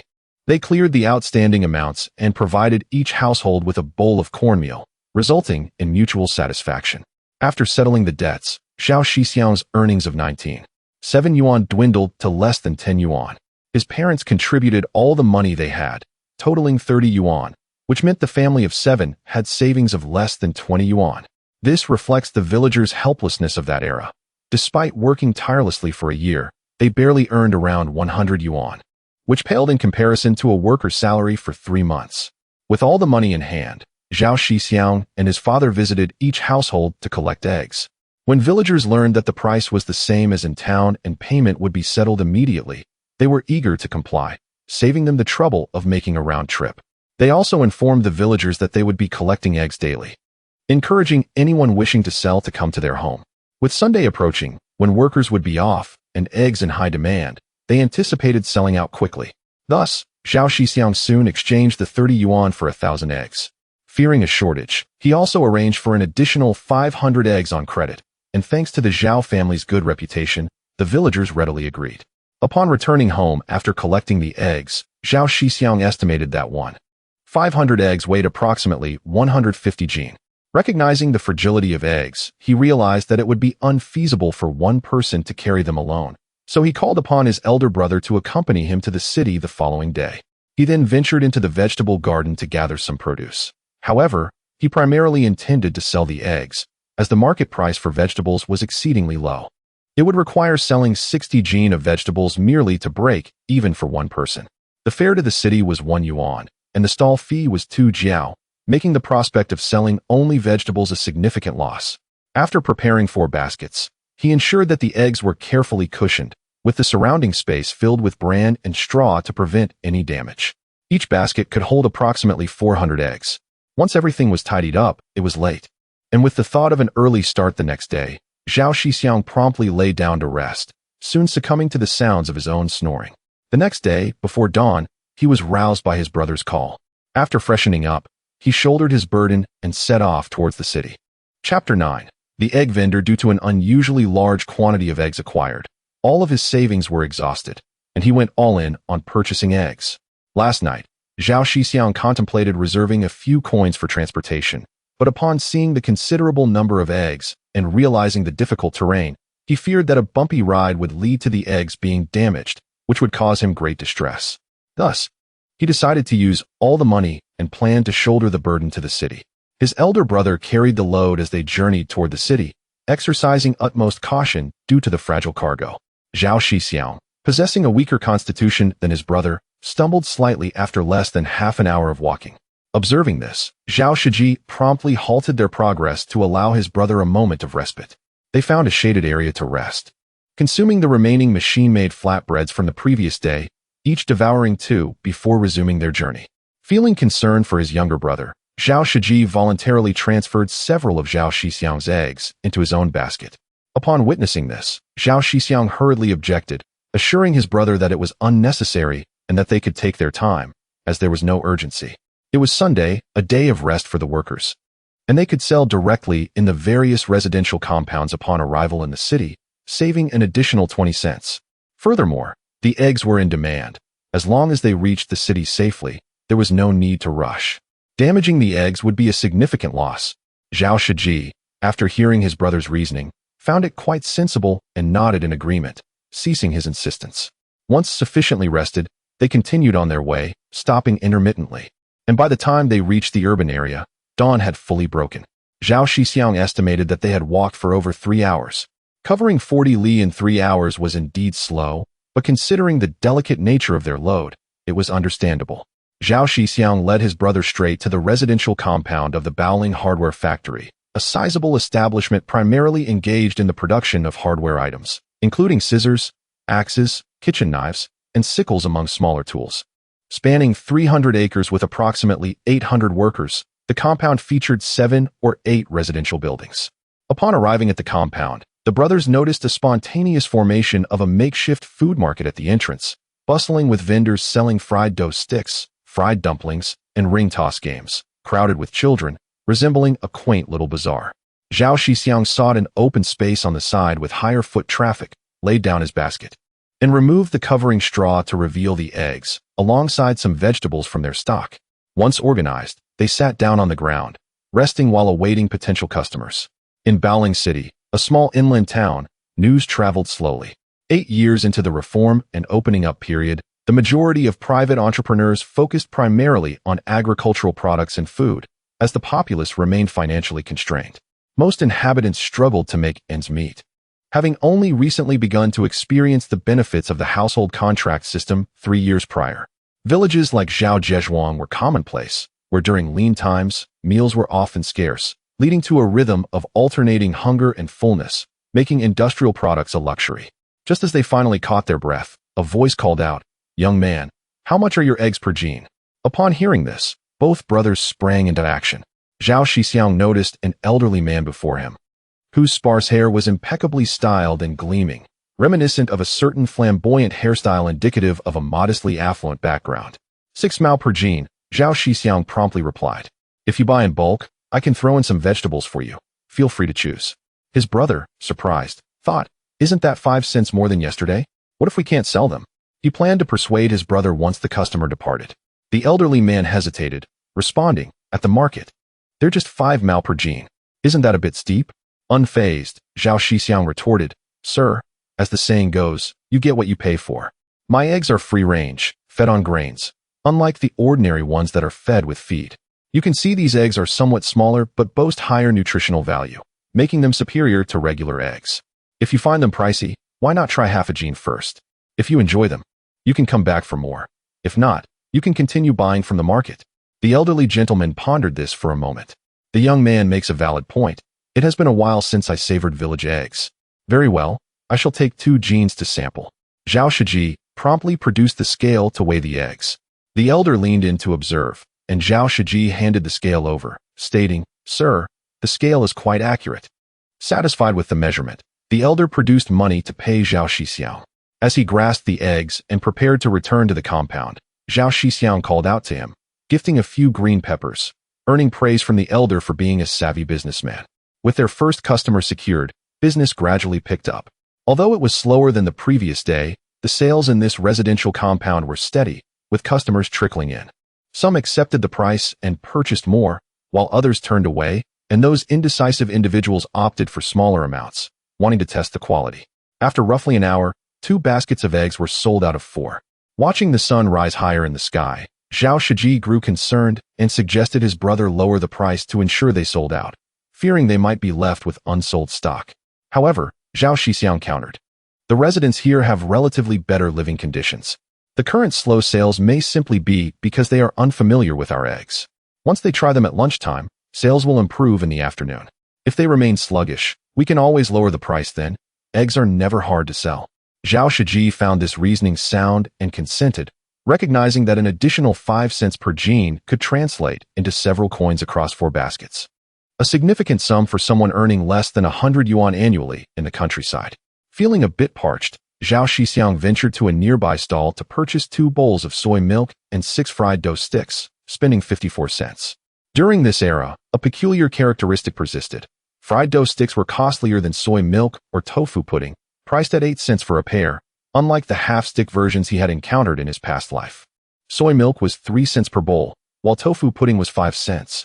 After all, oil was a precious commodity, costing around 80 cents per gene. Zhao Shixiong returned to the stall, carrying his belongings, and the 2 brothers eagerly began to feast. After a morning of travel, their 2 steamed buns had long since left them famished. Sipping on soy milk and savoring the fried dough sticks, they experienced a delightful culinary moment. After finishing the soy milk and fried dough, the elder brother, Zhao Shixiong, wiped his mouth with his hand and returned the bowl to the small stall. He resumed selling eggs, albeit at a slightly elevated price, as eggs were in high demand, especially next to the hardware factory's residential area. With a confluence of favorable factors, by midday, They had successfully sold all the eggs. As for the vegetables, they were mostly given away when selling the eggs, allowing for a small discount to balance the customers' minds. Observing the empty basket, Zhao Shixiong tidied up, collecting the nearby refuse and vegetable scraps, which he disposed of in the trash bin before departing from the hardware factory's residential area. On the journey home, the elder brother was quite exhilarated, taking 3 steps for every 2, humming an unknown tune, filled with pride. Passing through the town, he stopped to purchase 2 jin of pork. The timing was still favorable, and there was some particularly fatty meat available. The elder brother generously bought 2 jin, exclaiming that they had saved the round-trip transportation and stall fees for 2 people, amounting to a total of 4 yuan and 40 cents. Having sold all the eggs, a celebration was certainly in order. Upon arriving back in the village, they found it nearly deserted. Zhao Shixiong estimated it was around 3 in the afternoon, as the villagers were busy in the fields. The 2 entered the courtyard, returned to the house, and dropped the basket, emptying their earnings onto the table. Gazing at the small pile of money before them, the elder brother's breath quickened. In his entire life, he had never seen so much money. After both brothers counted their earnings, they totaled 109 yuan and 46 cents, and with the expenses for the meat and fried dough, the grand total reached 111.2 yuan. How much is that, you ask? Chapter 10. The ambitions of the eldest brother. Upon hearing Zhao Shixiang's words, the eldest brother, Zhao Shixiong, was momentarily taken aback, his eyes widening in disbelief as he feared that his younger brother was deceiving him. To him, the prospect of merely recouping their initial investment and perhaps earning a few extra coins to enhance their living conditions was already a commendable achievement. Yet now, his brother had revealed a figure exceeding 100 yuan, which genuinely astonished him. After deducting the cost of 45 yuan, they would still net nearly 70 yuan, a sum that would have taken their family painstakingly 6 months to earn in the past. The fact that such a profit could be made in just one morning left him utterly astounded. As he contemplated this, a smile crept across Zhao Shixiong's face. If they could earn 70 yuan a day, that would amount to 700 yuan in 10 days, 2,100 yuan in a month, and potentially a household income of 10,000 yuan in 5 months. The thought made him giddy with delight. He promptly shared these thoughts with his brother, leaving Zhao Shixiong momentarily stunned. He had never expected his simple-minded elder brother to possess such imaginative aspirations. In Zhao Shixiong's memory, Zhao Shixiong had always been characterized by his earnestness, diligence in farming, and straightforward nature. Yet today, a previously hidden side of him had been awakened. This illustrates how money emboldens individuals, allowing them to dream of diverse lifestyles. In response to Zhao Shixiong's optimistic calculations, Zhao Shixiong firmly pointed out that such projections were unattainable. Firstly, they needed to collect 500 eggs daily. With approximately 400 households in their village, they had already gathered eggs from half of them over the past 2 days, leaving only the other half, which would yield at most 2,000 eggs. Even if they continued collecting daily, they could only gather 400 to 500 eggs each day, which simply would not suffice. Additionally, their eggs were priced relatively high. It took them an entire morning to sell out. Moreover, they were selling from their family compound, and there were only a few such compounds in the entire Baoling city. Most customers did not consume all their eggs at once, typically purchasing enough to last 2 to 3 days before returning for more, thereby significantly limiting their sales potential. Zhao Shixiong, after hearing his brother's explanation, recognized the validity of his points and felt somewhat embarrassed for having been overly simplistic in his thinking. He scratched the back of his head awkwardly to alleviate the awkwardness. Observing his elder brother's demeanor, Zhao Shixiong understood that he was now in a state of embarrassment. He quickly interjected, explaining that even with their current rates, they were earning a decent amount. They sold the eggs for 3 fin each, and after 2 days of sales, they had approximately 8 large eggs or 9 smaller ones per jin. This indicated that their costs ranged from 0.24 to 0.27 yuan per egg, and if they matched market prices later, selling at 0.51 yuan per jin, they would still secure a significant profit. With the 6th day of the lunar month approaching, coinciding with the market day, they could gather all the eggs from the farm and potentially earn 70 to 80 yuan with another trip to the market the following day or the day after. Once stable, if they calculated 1 egg per household, they could potentially collect 400 eggs a day, allowing them to make a trip to the city every 2 days, resulting in earnings of 40 to 50 yuan each time. Thus, a monthly income of 900 to 1,000 yuan seemed quite feasible.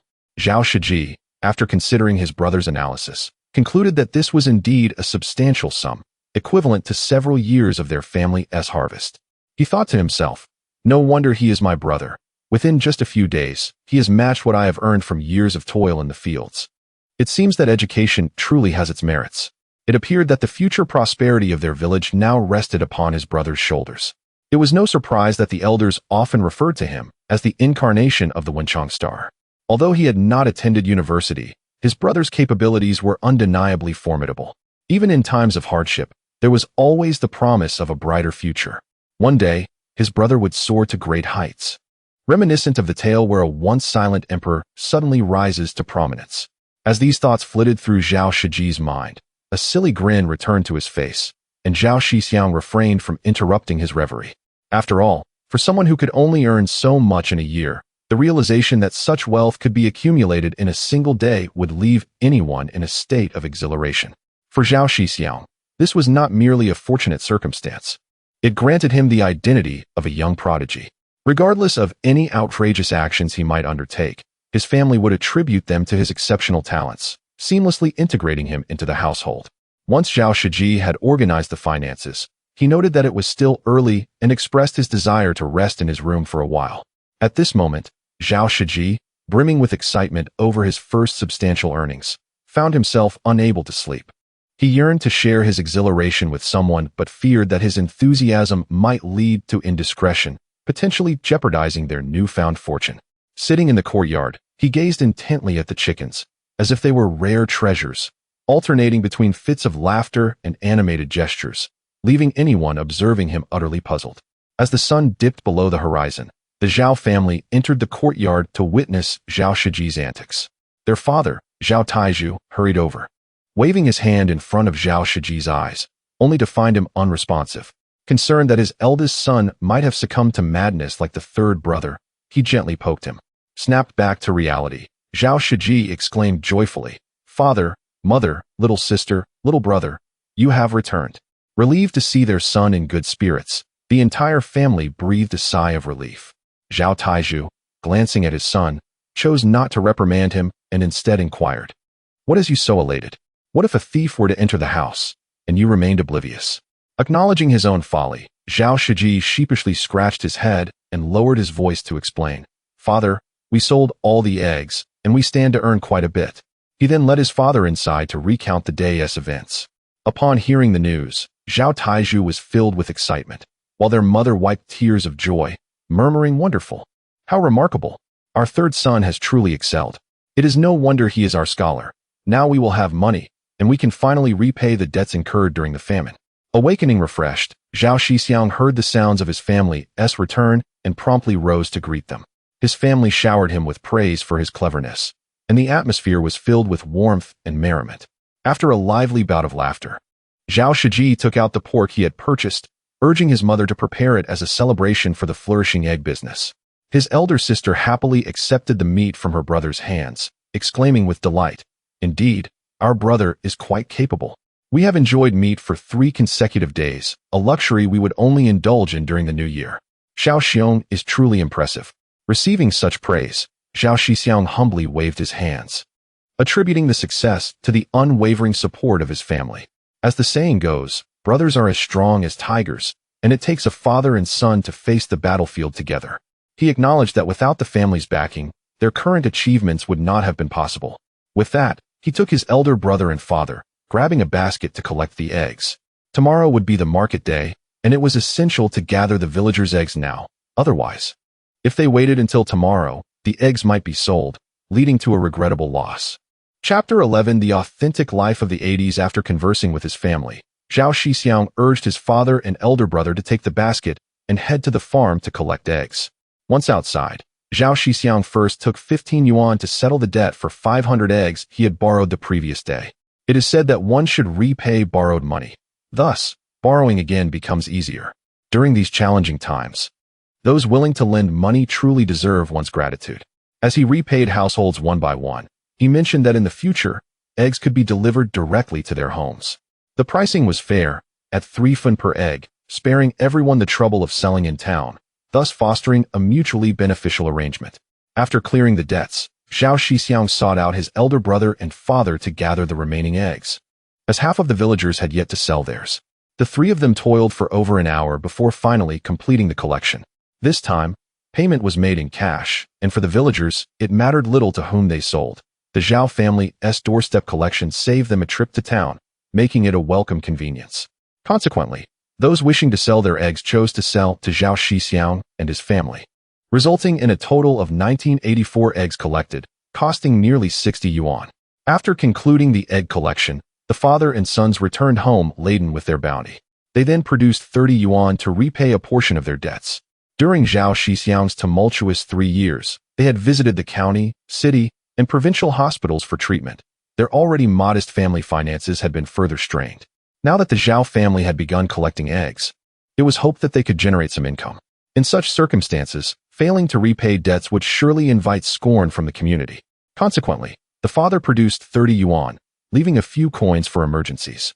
Over the 3 years of medical expenses for Zhao Shixiong, the family had incurred approximately 200 yuan in external debts, with the most owed to Uncle Zhao Taijun and 2 aunts, each family owing about 40 yuan.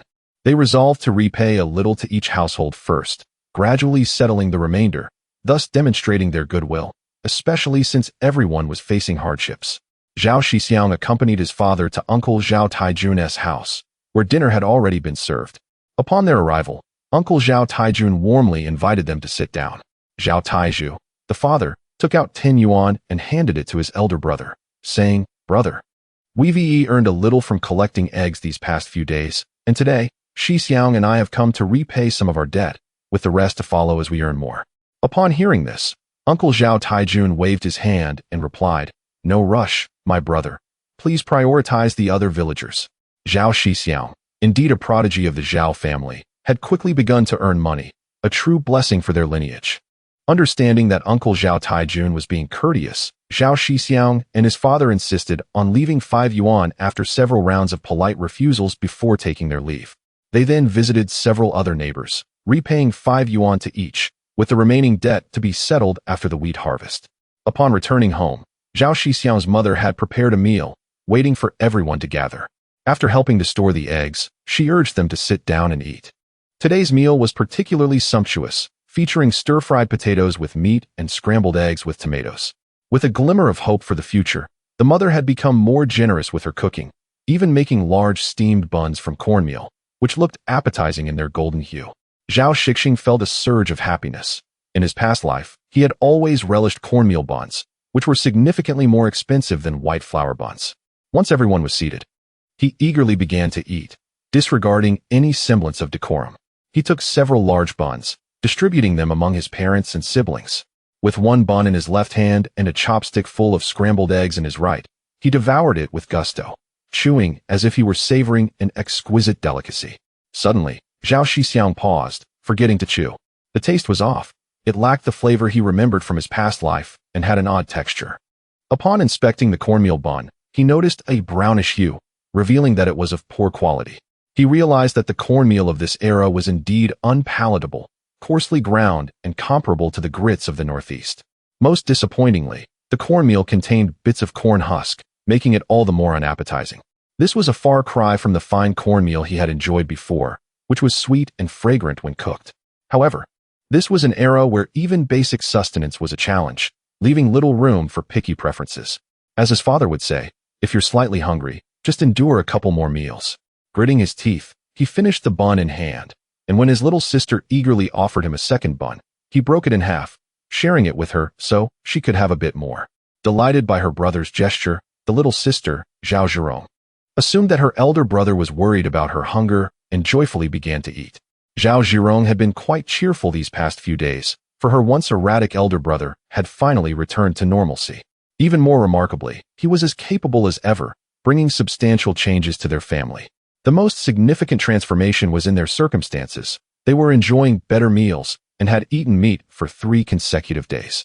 In her previous memories, such treats were only reserved for festive occasions, making her the happiest member of the household. After the meal, as was customary, their mother began to wash the dishes and pots, subsequently taking out some wheat bran to feed the chickens.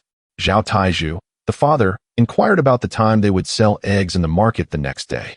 Zhao Shixiong pondered for a moment. Since today was Sunday, a day of rest, people would likely have completed their shopping.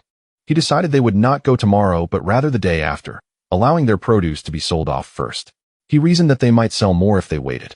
His father agreed, acknowledging that having just sold 1,500 eggs today, they would likely not sell many tomorrow, especially since eggs were fragile and susceptible to damage during transport. It was the perfect opportunity for them to take a well-deserved rest after 2 busy days. As they spoke, suddenly, the youngest brother and sister rushed hurriedly towards the bathroom. At first, no one paid attention, but after a considerable time had passed, it became apparent that the excessive oil consumed that day, combined with the children's insatiable appetites, had led to their distressing bout of diarrhea. Zhao Shixiong harbored a foreboding feeling, yet after a visit to the restroom, he felt a sense of relief, though he grappled with the use of toilet paper. In today's society, many still struggle to meet their basic needs, often subsisting on a rather bland diet. Even when cooking, the amount of oil used is minimal. A mere dip of chopsticks into the oil jar suffices, and it is not uncommon for 2 liang of oil to last half a year. Thus, when the stomachs have grown accustomed to such simplicity, an occasional indulgence in oily fare is manageable. However, in a household like the Zhao's, where meat had been consumed for 3 consecutive days, few in the village could claim the same, which led to the unfortunate incident of the younger sibling's ailment. It is uncertain how much time elapsed, but eventually, the younger brother and sister emerged from the restroom, their faces ashen. The elder sister and brother each supported one of them as they sat down. Their mother brought 2 bowls of egg tea, reminiscent of a seaweed and egg drop soup, albeit without the seaweed. After they consumed the soothing liquid and rested for a while, reassured by their stable condition and the onset of night, the elder siblings decided to leave the younger ones on the Kong in their room, tending to them while urging the others to retire early. Zhao Shixiong reclined on the Kong, reflecting on the recent events. It was clear that a diet solely of meat was not sustainable. He mused about the necessity of gradual recuperation, lest he fall victim to further misfortunes. Contemplating a visit to the town the following day to procure some tofu, he recognized its high protein content and nourishing qualities. It was affordable and would supplement the family's nutritional needs perfectly in their current situation. With his mind swirling with thoughts, Zhao Shixiong, exhausted from the past few days, drifted into a deep slumber, recalling that despite his previous misfortunes, he had seldom engaged in such laborious tasks. Chapter 12. An unintentional willow becomes shady. Perhaps it was due to the early rising of the previous days that his family allowed him to sleep in a bit longer this morning, until everyone had completed their morning routines. Only then did his younger sister summon him to wakefulness. Having slept through the previous afternoon and a whole night, Zhao Shixiong felt rejuvenated and mused that youth is indeed a blessing. Observing his family gathered in anticipation, he sprang up like a carp leaping from the water, hastily splashed his face with water from the enamel basin, and joined them on their journey to the town for the market. Along the way, they were greeted warmly by the villagers from the surrounding farms. Upon reaching the town and arriving at the marketplace, Zhao Shixiong noticed little had changed since 3 days prior, yet his perspective had undergone a remarkable transformation. This time, instead of selling eggs, he leisurely strolled through the streets with his family, enjoying the sights from one end to the other without spending a single coin. This leisurely activity was one of the villagers' favorite pastimes, given the proximity of the town, which was merely a 10-minute walk away, allowing them to return to their labor within an hour. In the monotony of rural life, attending the market had become a trend, although they spent no money. They were well informed about the happenings on the streets. Often, the slightest stir at the market was more widely known than by the individuals directly involved, whether it was gossip or mere boredom. It is undeniable that these gatherings served as the earliest form of market research.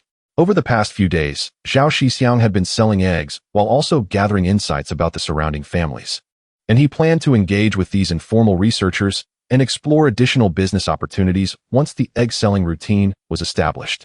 Observing his family together, Zhao Shixiong inquired if there was anything they wished to purchase. His mother shook her head, expressing her initial intention to buy some meat, but after several days of consumption, the 4th and 5th children had suffered from upset stomachs, suggesting they postpone that decision. His eldest sister, Zhao Shixiong, mentioned that their supply of kerosene and matches was running low and suggested they buy some. The mother concurred. These were indeed necessities of life that could not be overlooked. Although the Zhao family had recently gained access to electricity, the cost of electricity was still considerable, making kerosene the more economical choice. Kerosene was priced at 4 mao per jean, and they purchased 2 jean, while matches cost 2 fun per box, and they acquired 2 boxes, totaling 8 mao and 4 fun. After completing their purchases, Zhao Shixiong noticed his younger sister, Zhao Shixiong, gazing longingly at the vendors selling baked pancakes and willow leaf dumplings, clearly tempted but too shy to speak up. Moved by her thoughtfulness, Zhao Shixiong hurriedly approached the stall, spending 2 mao on 8 pancakes and 1 yuan on willow leaf dumplings. These dumplings were a local delicacy, akin to pot stickers from a past life. However, they were more doughy and shaped like willow leaves, a name Zhao Shixiong had whimsically assigned, not knowing their actual name, as locals simply referred to them as dumplings. The dumplings contained both vegetarian and meat fillings. The vegetarian ones were made with vermicelli, egg, and greens, priced at 1 fun each, while the meat-filled ones included a bit of minced meat, costing 2 fun each. Despite their low price, they were quite small, requiring at least 30 for an adult to feel full. After placing their order, Zhao Shixiong eagerly called his family over to enjoy the meal, noticing that his second brother had already purchased some items, while his younger brother hesitated, and his sister joyfully rushed over. Zhao Shixiong encouraged his family to sit down, and he ordered a bowl of tea for each person, which was inexpensive at 1 fun per bowl. Observing Zhao Shixiong's generous spending, his mother, Li Guifeng, was about to voice her concerns when he preemptively interjected. He stated confidently that their future would only improve, urging them to enjoy their meal and not deprive themselves. He emphasized that many ailments stemmed from poor nutrition and, since they now had the means, they should not compromise on their well-being. After all, being frugal with food could lead to health issues that would ultimately cost more in medical bills, making it counterproductive. Hearing Zhao Shixiong's sentiments, his younger siblings nodded in agreement, their faces smeared with food, eliciting laughter from the family. Although they did not fully endorse his perspective, they refrained from voicing any opposition.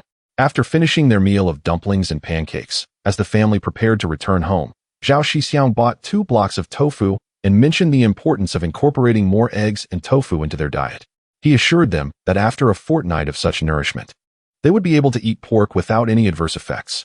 When questioned about his reasoning, he simply stated that this was a form of dietary supplementation that would strengthen their bodies, reducing the likelihood of illness and even promoting growth.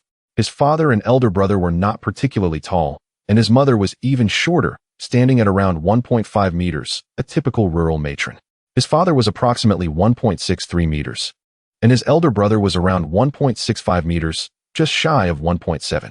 Zhao Shixiong himself was slightly better off, but at most he reached 1.7 meters. Though he ranked third among his siblings, typically the overlooked child, he had excelled academically, becoming a beacon of hope for the village, thus enjoying better living conditions than his elder siblings. Upon hearing Zhao Shixiong's words, his elder brother's eyes sparkled with hope, asking if there were still chances for him to grow taller. Zhao Shixiong assured him there was indeed hope. At 24, while a male's growth plates typically close by 20, offering his brother a glimmer of hope could have a positive psychological effect. After all, many individuals in his past life had continued to grow taller into their mid-20s. His elder brother felt elated. Although he was not considered short in the village, the prospect of growing taller was certainly welcome. After all, greater height would confer more strength, which could be advantageous in conflicts with neighboring villages. He resolved to eat more eggs and tofu upon returning home. Zhao Shixiong lamented to his parents that they no longer had any opportunities for growth. Hearing this, his parents were not displeased. They had already lived a significant portion of their lives. What purpose would additional height serve? You are still young and have hope, they encouraged. In the future, let us all strive to have an egg and a block of tofu each day, aiming to grow into tall individuals. Zhao Shixiong had initially intended to discuss ways to expand their nutritional intake, recognizing that he was still only 19, with a few months remaining until he turned 20. There was still ample opportunity for growth ahead. It is not so much a desire to attain a height of 1.80 meters, but rather a hope to reach 1.75 meters, which, by the standards of my previous life, would be deemed an acceptable stature. After all, during my past experiences with matchmaking, I frequently heard the lamentation that anyone below 1.75 meters was considered a second-class citizen, and such remarks weighed heavily on my psyche. Fortunately, I stood at 1.76 meters at that time. However, through a series of unforeseen circumstances, my parents arrived at this decision. In light of our national context, it is evident that the paramount concern for parents is their children. They would endure hardship and sacrifice everything for their offspring, who represent their greatest vulnerability. Thus, it is not surprising that my parents made such a choice. Chapter 13. The wise elder brother. Upon returning home, noticing the time was still early, the family ventured back to the fields to remove weeds. The fields of Zhao Shixiong were relatively prosperous, generally calculated at an average of 2 mu per person.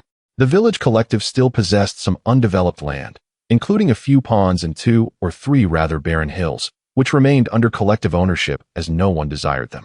The Zhao family comprised 7 members, with a total of 14 mu of land.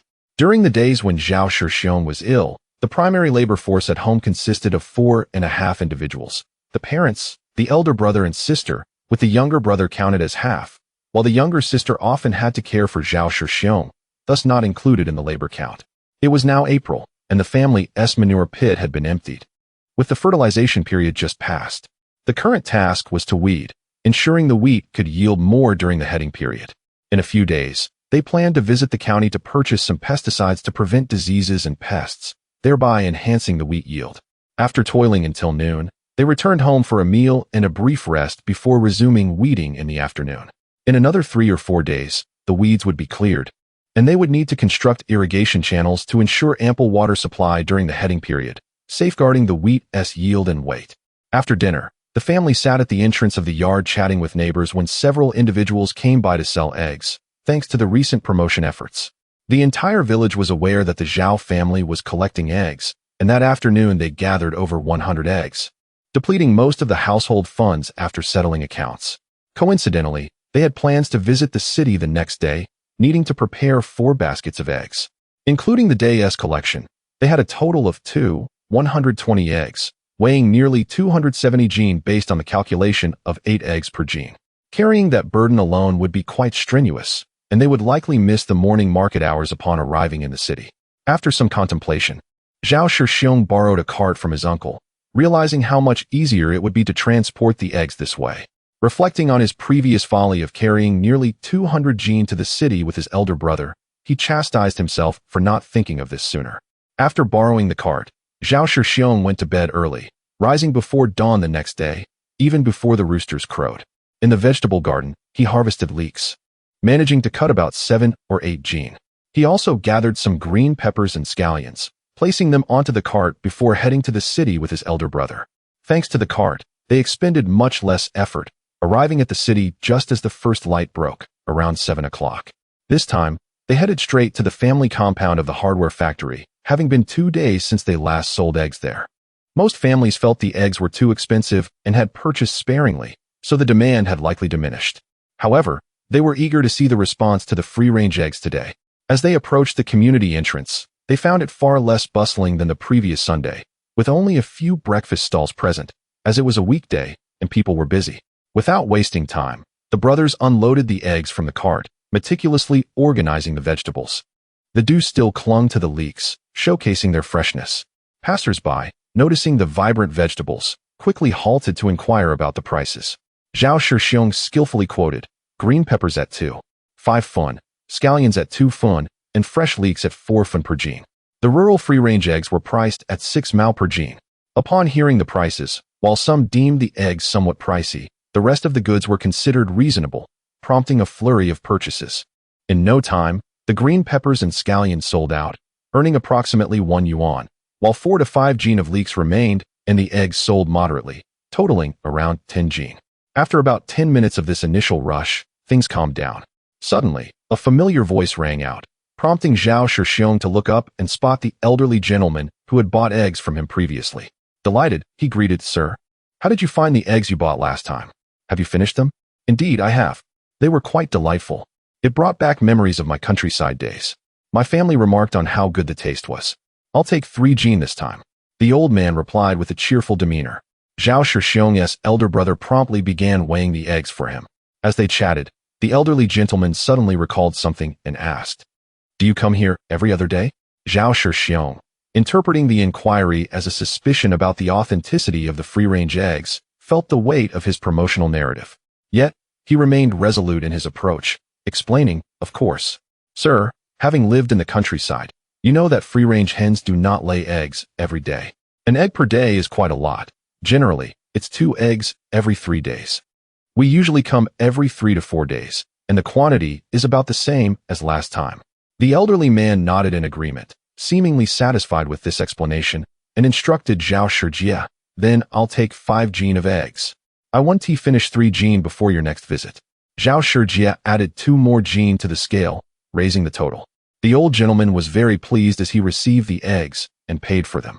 Zhao Shixiong then offered him a handful of fresh leeks, saying, "These were just cut this morning, still glistening with dew. They would be splendid for making leek and egg dumplings. Do give them a try." The old man happily accepted the leeks, praising the young man's business acumen and promising to return for more eggs in the future. After sending the old gentleman on his way, several returning customers appeared, pleased with their previous egg purchases, and began buying more this time. Once the morning rush subsided, they had sold out 2 baskets of eggs, leaving 2 more still unsold. Not feeling rushed, they placed the remaining eggs back on the cart and headed to a nearby breakfast stall, ordering 2 bowls of tofu pudding for fried dough sticks and 20 fried buns, savoring their meal. After settling the bill, the brothers rose to leave. Zhao Shixiong and his elder brother planned to wander through other family compounds, knowing that even though it was a work day, there would still be some people around, albeit fewer than on weekends. They were determined to sell more during the lunch rush, as idleness was never Zhao Shixiong's style. Thus, he took his elder brother to other residential quarters in search of fortune. If luck favored them and they sold out quickly, they could return home early. In a less fortunate scenario, they could always come back to the hardware factory's residential area to sell eggs by noon. After more than 20 minutes, they arrived at the textile factory's residential building, where the brothers waited for an hour before managing to sell only 20 gene. The majority of their customers were elderly individuals who were extremely frugal with their money.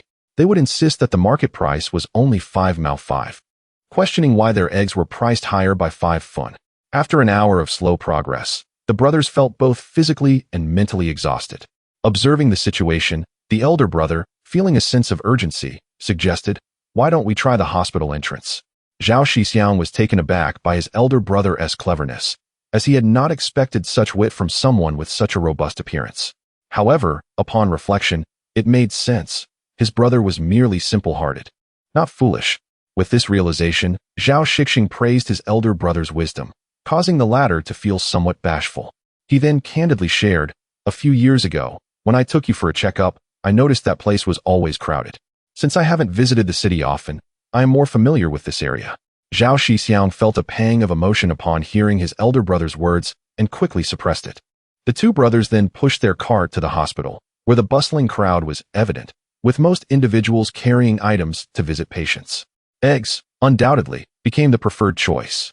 In less than half an hour at the hospital entrance, they sold out their stock, leaving them astonished by the brisk sales. They immediately resolved to sell their eggs at this location in the future. After selling the eggs, they approached the hospital's security office to inquire about the time, which was just 10:30. Noticing that it was still early, they planned to purchase some agricultural chemicals, specifically urea, to enhance their wheat yield. After confirming the location of the supply and marketing cooperative, they headed directly towards their destination with their elder brother. Chapter 14. Confronting the Zhou family. Upon arriving at the supply and marketing cooperative, the 2 brothers anticipated a smooth transaction. However, they were taken aback to discover that, in this era, purchasing urea still required a ticket, and at a considerable cost. Urea typically came in 2 varieties, 50 kilograms and 40 kilograms per bag. The price for 1 kilogram stood at 1 yuan, meaning a single bag would cost between 80 to 100 yuan, an amount nearly equivalent to the revenue from the eggs he sold that day. The exorbitant price left the brothers disheartened. The price disparity mirrored that of a previous era, yet it was understandable given the current industrially weak national context. Fertilizers were still industrial products, not easily accessible to the average person. Considering the average wheat yield of 500 gene per mu, the total value of a mu would barely exceed 60 yuan, making the purchase of fertilizers a rather extravagant endeavor. With this thought, Zhao Shixiong no longer lingered on the matter and opted to buy 2 bottles of pest control insecticide for 6 yuan, primarily to combat the pests that thrived during the wheat heading period. After acquiring the insecticide, the 2 exited the cooperative, and Zhao Shixiong expressed a desire to seek out his classmate, suggesting his elder brother return home first. Once he bid farewell to his brother, Zhao Shixiong, guided by his memory and inquiring along the way, finally arrived at another classmate, Zhou Dalin's house. This was the second substitute. By the time he reached the vicinity of the Zhou residence, it was already noon. Before him stood a cylindrical building, far more luxurious compared to the previous family housing of the municipal hardware factory. The residents here were either affluent or distinguished. During his inquiries about this address, he learned it was a well-known official residence, home to the powerful and elite. Entering the courtyard, he encountered some children playing outside, and, after clarifying the specific location and door number, arrived at the entrance of the Zhou home. He knocked gently on the door, and shortly after, a middle-aged man emerged. Upon seeing Zhao Shixiong at the doorstep, he paused momentarily, scrutinizing him, yet was struck by the youth's clear gaze, poised demeanor, and remarkable politeness. The last time they met, Zhao had appeared somewhat timid. Now, he seemed to exude confidence, as if supported by a formidable backing. The middle-aged man appeared intrigued by this unexpected transformation and stepped aside to welcome the guest inside.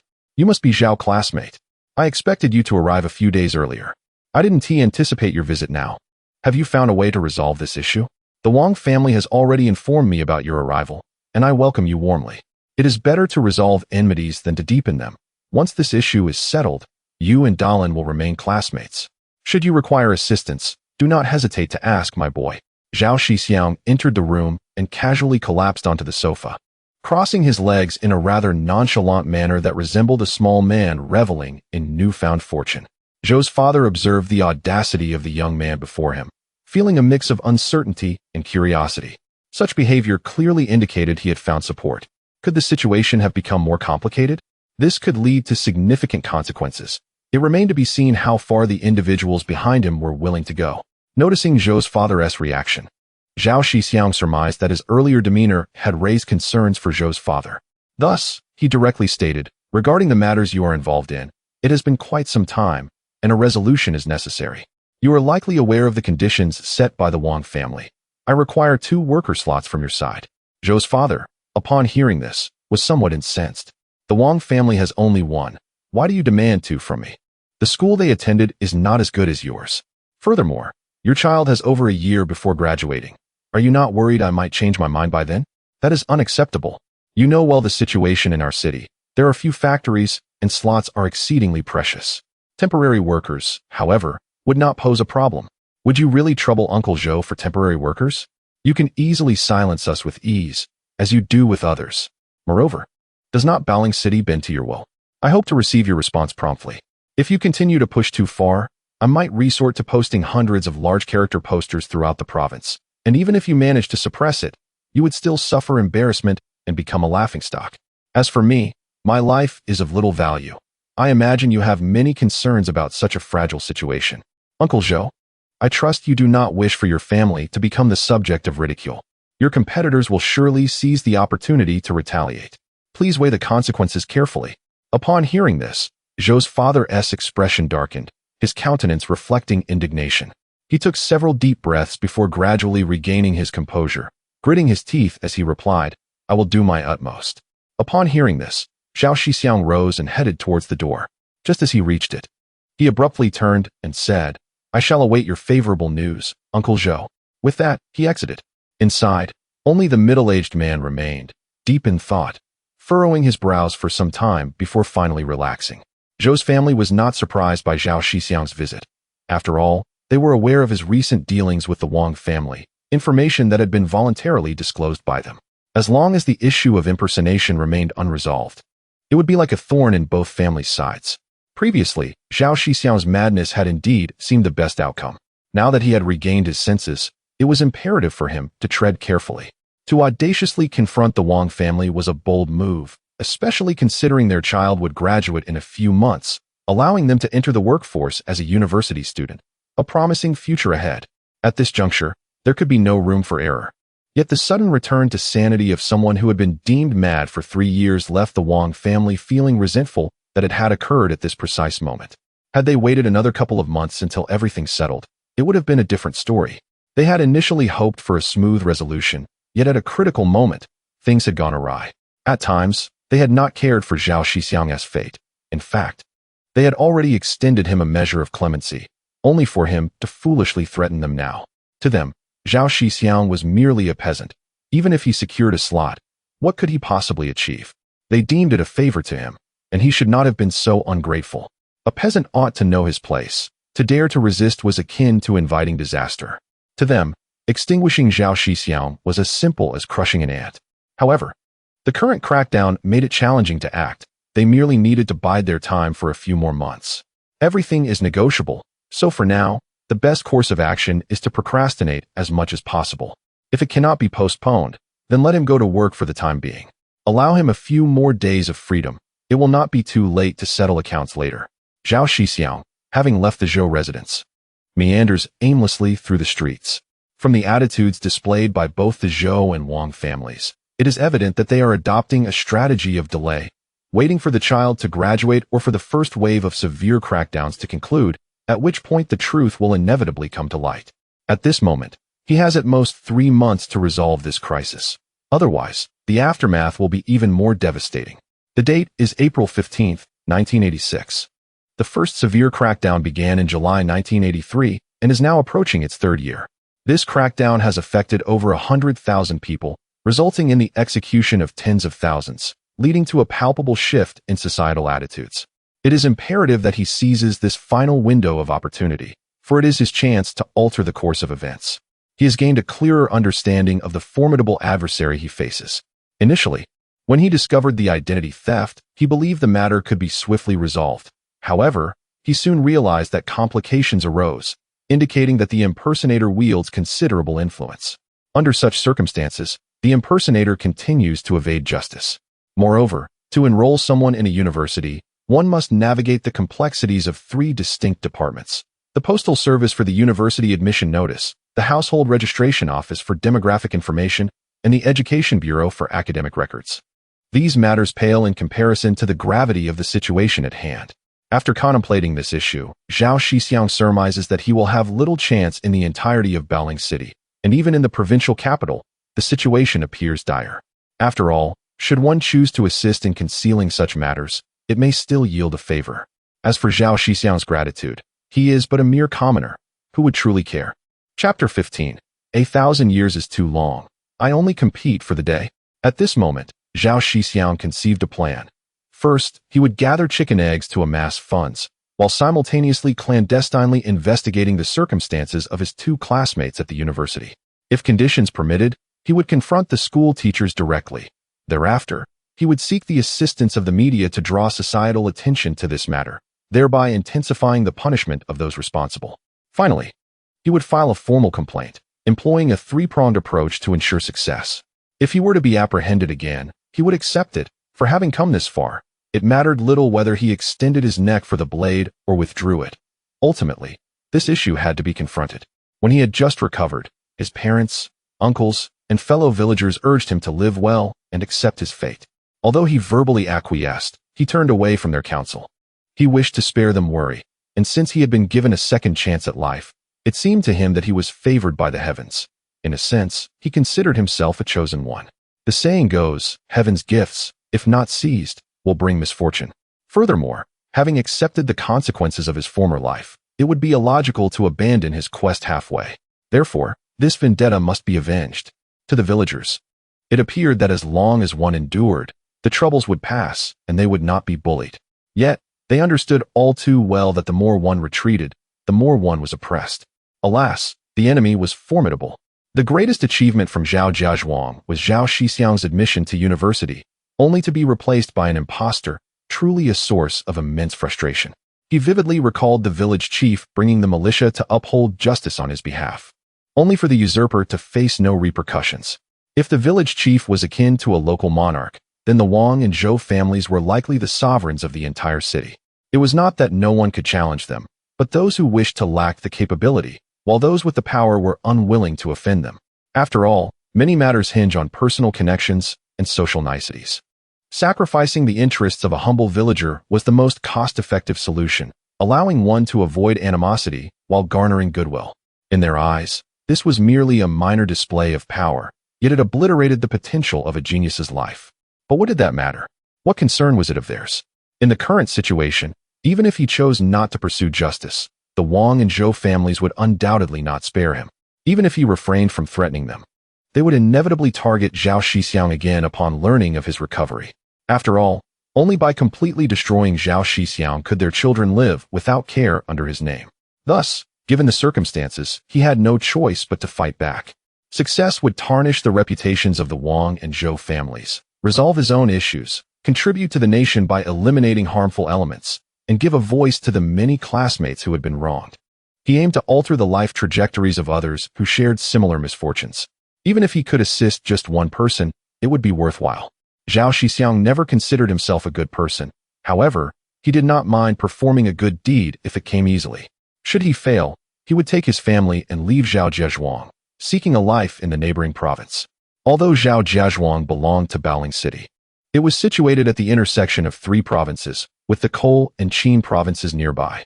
Traveling to other places was quite convenient, and he believed that with the memories of the coming decades, even if he could not become a prominent figure, achieving a modestly prosperous life would not be overly difficult. Once he had developed his wings, seeking vengeance would not be too late. In his previous life, he had witnessed various cases of identity fraud at universities trending on social media. Even if those responsible were ultimately dealt with due to public pressure, what of the victims? What of the lives stolen from them?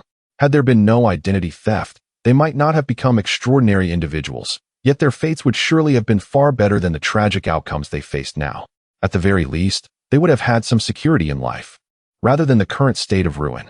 Many had remarked that this was delayed justice, to which Zhao Shixiong scoffed.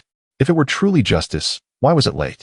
The so-called justice required him, at the tender age of 20, to pursue it time and again, only to see those in their 40s languish in their wrongdoing. And when justice finally arrived, was it merely to soothe oneself with the notion of delayed justice? Contemplating this, Zhao Shixiong clenched his fists tightly. 1,000 years is too long. I, Zhao Shixiong, shall only strive for the day. Chapter 16. Encounter with Hong Kong merchants. Having come to terms with the situation, Zhao Shixiong found himself liberated from the burdens that had weighed heavily upon him, as if he had cast off the shackles that had restrained him. With a buoyant spirit, he set forth towards home, invigorated by a newfound sense of purpose and determination. As he passed through the county town, he recalled his previous journeys directly to the city and decided to take a detour to explore the county, which he had yet to visit. The county town, though designated as such, resembled a large village more than a bustling urban center. The tallest buildings barely reached 5 stories, with the county hospital's inpatient department being the most prominent structure. The residents primarily lived in single-story houses, and there were only a couple of factories in the area, each small in scale, employing fewer than 100 workers.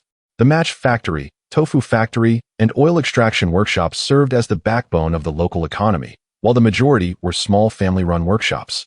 After wandering around the county center, Zhao Shixiang's mind began to brim with ideas. He could forge partnerships with the tofu factory and oil workshop, as the byproducts of their processes, oil residue and tofu dregs, were excellent feed for pigs, promoting rapid growth. Feeling somewhat fatigued from his stroll, he sought out a nearby noodle shop, ordering a bowl of vegetarian noodles. After 3 days of meat-heavy meals, he was cautious not to overtax his digestive system, mindful of the unfortunate experiences of his younger siblings. A modest vegetarian meal would help cleanse his body, allowing for gradual recuperation without haste. While enjoying his meal, he engaged in casual conversation with the shop owner, hoping to glean useful insights. However, he found the discourse to be trivial and uninformative. Zhao Shixiong brushed it off, acknowledging that even if opportunities arose, they might not be his to seize. He refocused on the generous bowl of noodles before him. One must commend the ample portions of noodles in this era. A bowl of handmade noodles cost merely 2 jiao, supplemented by 3 liang of grain tickets. Regrettably, lacking grain tickets, Zhao Shixiong had to pay an additional 5 fun. Upon leaving the noodle shop, Zhao Shixiong strolled leisurely, feeling somewhat overindulged. As he ambled homeward, he noticed a vehicle parked by the roadside. Initially, he presumed it was merely waiting for someone or had a minor issue, and approached to examine the vehicle of this age. Upon closer inspection, he realized it was a car that had broken down, with 2 individuals disembarking. One was somewhat portly, with a shiny face that indicated a comfortable lifestyle, while the other, adorned with gold-rimmed glasses, appeared somewhat refined. Both men wore ill-fitting suits, giving them a rather disheveled appearance. Their murmured complaints were audible. They lamented their misfortune, expressing regret for venturing into such a desolate area without any means of assistance. As they grumbled, they spotted Zhao Shixiong approaching and hastily inquired, "Comrade, Is there an auto repair shop nearby? Our vehicle has broken down. Could you lend us a hand? Zhao Shixiong recognized the vehicle as the legendary Santana, a luxury in this era, valued at no less than 200,000 yuan, a staggering sum. Ironically, a Santana costing 200,000 could procure 2 or 3 Shixiong of 5 or 600 square meters in the capital. 40 years later, the car remained at a similar price, while those Shixiong soared into the hundreds of millions, a remarkable phenomenon indeed. Responding to their query with enthusiasm, Zhao Shixiong mentioned that they were close to the county seat, but had not seen any auto repair facilities nearby. The city lay about 30 li away, and he suggested they might consider heading there. The portly man grew disheartened at the thought of such a distance, accustomed as he was to a life of comfort.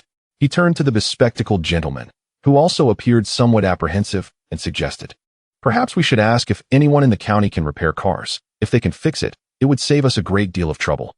The shop owner, finding the idea sensible, offered Zhao Shixiong 5 yuan to run an errand. Seizing this opportunity, Zhao Shixiong inquired, "What seems to be the issue with the car, and how much are you willing to pay for the repairs?" The owner, not thinking much of it, assumed Zhao Shixiong was merely trying to attract more customers to the task, and extended his hand, stating, 50 yuan, upon successful repair. As for the problem, I can't quite say. It just stopped suddenly and won't start again. After hearing this, Zhao Shixiong examined the vehicle and noted that the gear settings appeared normal. He proceeded to the front, opened the hood, and pretended to inspect various components. The owner, witnessing Zhao Shixiong's earnest demeanor, presumed him to be a skilled mechanic and eagerly offered him a cigarette in gratitude. "Young master, could you please ascertain what's wrong? If you can fix it, you would be doing us a tremendous favor." Zhao Shixiong accepted the cigarette, recognizing it as a fine brand, and tucked it behind his ear as he began to work. "I will do my best. If it is a minor issue, we can manage it. But if it proves to be more serious, we may need to push it to an auto repair shop." The owner nodded vigorously in agreement. Though not particularly skilled in automotive repairs, Zhao Shixiong had a general understanding of common issues that could prevent a car from starting, either a faulty spark plug or a clogged throttle body, both of which were frequent culprits. If these two problems could not be resolved, a trip back to the factory for repairs would be necessary. During their conversation, Zhao Shixiong learned that the two men were purportedly Hong Kong merchants, and this era marked a significant period for attracting foreign investment, with foreign exchange being a matter of national importance. The government placed great emphasis on the recruitment of foreign investors, yet he found it curious that no accompanying government representatives were present. While pondering this, Zhao Shixiong focused intently on the car, recalling that he had learned to drive a manual transmission vehicle, which proved advantageous in this instance. He requested the driver to bring forth a toolbox, and, having located the appropriate tools, instructed him to attempt starting the car while he stood in front to observe. As the engine roared to life, he deftly tapped and prodded various components, soon identifying the source of the problem. However, in order to earn the promised 50 yuan, he realized he must maintain the facade of a skilled mechanic and not resolve the issue too swiftly, lest the owner withhold payment. This method was learned from his previous life, spent scrolling through short videos. It was akin to a locksmith who effortlessly unlocked a door, only for the agreed-upon price to be reneged upon, leaving the locksmith in a state of helplessness, which briefly became a minor sensation. As the saying goes, heed the advice of others to fill your belly. In that moment, Zhao Shixiong began to dawdle, feigning to identify the problem by starting the car several times. He first removed the spark plug, meticulously cleaned it, and then reinstalled it. Subsequently, he detached the throttle body, diligently cleaned it as well, and slyly smeared a bit of engine oil on himself. He appeared utterly disheveled, and as the sun began to dip in the west, he finally repaired the automobile, taking nearly 2 hours in total. The boss was on the verge of giving up, but during yet another attempt, the vehicle miraculously started. The boss was instantly elated, hurriedly thrusting 5 large bills of Detuanjia into Zhao Shixiong's hands. Noticing his disheveled appearance, he generously added another bill, claiming it was for clothing expenses. Zhao Shixiong, not one to be overly sentimental, gladly accepted the money. This was merely a one-time transaction. It was unlikely they would have further interactions. If he were to feign false modesty, and the boss decided against giving him the money, he would incur a significant loss. As for seeking favors, such a thing requires a semblance of equality in status. As a mere peasant, if the boss was in a good mood, he might acknowledge him, but if not, he could easily be dismissed. What could he do then? Chapter 17. Daily earnings exceeding 100 as the vehicle departed. Zhao Shixiong kindly reminded the driver that the repairs were merely superficial and advised a thorough inspection at an auto repair shop, as further issues were likely. The owner nodded in acknowledgement, and the two men drove away. Watching the car fade into the distance, Zhao Shixiong turned back towards the county town, heading straight for the supply and marketing cooperative. Eager to indulge in his newfound earnings of 65 yuan, he promptly purchased 2 cans of malted milk essence, spending 6 yuan in the process. Thinking of his younger brother and sister, he wished to acquire some to buy 2 milk candies. However, their limited availability meant they were quickly snatched up upon arrival. Consequently, he settled for 2 jean of shrimp crackers and peanut nougat, spending an additional 2 yuan. After completing his shopping, he hurried home, mindful that he might miss dinner if he delayed any further. Upon reaching the village entrance, night had already fallen. As he arrived home, he noticed his family was busily preparing to leave, seemingly anxious. The moment they spotted Zhao Shixiong, a collective sigh of relief escaped their lips, and they quickly ushered him inside, noting his disheveled appearance. His mother, Li Guifeng, grew alarmed, questioning the reason behind the oil stains. "You weren't in an accident, were you? Are you all right?" "I'm fine," Zhao Shixiong reassured her. "I encountered a vehicle breakdown on the road and assisted the owner. He gave me these supplies along with some money." He handed the cans of malted milk essence to his elder brother and sister and presented a pack of Huazi cigarettes to his father, even mentioning their price. Finally, he distributed the candies to his younger siblings. Omitting the details of his expenditures to avoid his mother's admonishments about being wasteful, opting instead for a benevolent fib, he plopped down on the long bench and recounted the events of the afternoon to his family, expressing his admiration for the owner who not only compensated him, but also provided nutritional products. Regarding the dirty clothes, he suggested they simply needed a good wash. Hearing Zhao Shixiang's account, his family felt their worries dissipate. As darkness enveloped the night and his return was delayed, anxiety set in among his family, fearing he might encounter further misfortune. Had it been someone else, their concern might have waned, but given Zhao Shixiang's recent recovery, any setback would be a significant blow to the entire household. Listening to his mother's gentle admonishments, Zhao Shixiong found a peculiar sense of comfort, understanding the trials his parents faced. After a while, noticing his attentive nods, his mother paused, inquiring if he had eaten. When he replied in the negative, she hurried to heat up his meal. His elder sister set down the malted milk essence and joined in to assist. Once seated, Zhao Shixiong asked his younger sister to fetch a lighter from the kitchen for their father's cigarette, jesting that it was favored by high-ranking individuals, with a single stick worth a jean of meat. Hearing this, his father declined, finding the cigarette too harsh. Opting instead for his usual dry tobacco, carefully wrapping it in 2 layers of paper to prevent it from dampening. Observing his father's reaction, Zhao Shixiong refrained from insisting, recognizing that changing perspectives takes time. There was no rush. Life would continue. Shortly thereafter, his mother prepared a dish of stir-fried green pepper and eggs and warmed 2 steamed buns. As for a beverage, she simply boiled water, deeming it too late to prepare porridge. When Zhao Shixiang's elder sister brought over the meal, he eagerly accepted it, placing it on the table. He devoured his food ravenously, and after finishing a bun, his hunger was significantly quelled. A sip of water was necessary to ease the rush of eating too quickly. As he began to eat the second bun, he adopted a more civilized demeanor, savoring each bite and engaging in conversation with his family. Noticing his younger sister eyeing the food hungrily filled him with paternal affection. He promptly offered her a piece of egg, followed by another for his younger brother. The 2 children gleefully indulged. After finishing his meal, when his elder sister attempted to clear the dishes, Zhao Shixiong stopped her, declaring he would open the malted milk essence. "Today, let us all savor the taste of this premium nutritional product. 1 bowl each. No one is allowed to refuse." He instructed his younger siblings to fetch 6 bowls of hot water, and they eagerly complied, while his elder sister followed to supervise. His mother, observing Zhao Shixiong's actions, felt a twinge of disapproval but did not intervene, merely reclaiming another can from her eldest child's hands, suggesting they save it for family visits. His elder sister and the younger siblings returned with the water, and Zhao Shixiong retrieved spoons and chopsticks from the kitchen. He mixed a spoonful of malted milk essence into a bowl of water, and soon, a delightful aroma filled the room. He first offered a bowl to his mother, who, after some initial hesitance, tasted it and exclaimed how sweet it was. Next, he presented a bowl to his father, who, touched by his son's thoughtfulness, accepted it with gratitude. After a sip, he remarked on its delightful flavor, both fragrant and sweet.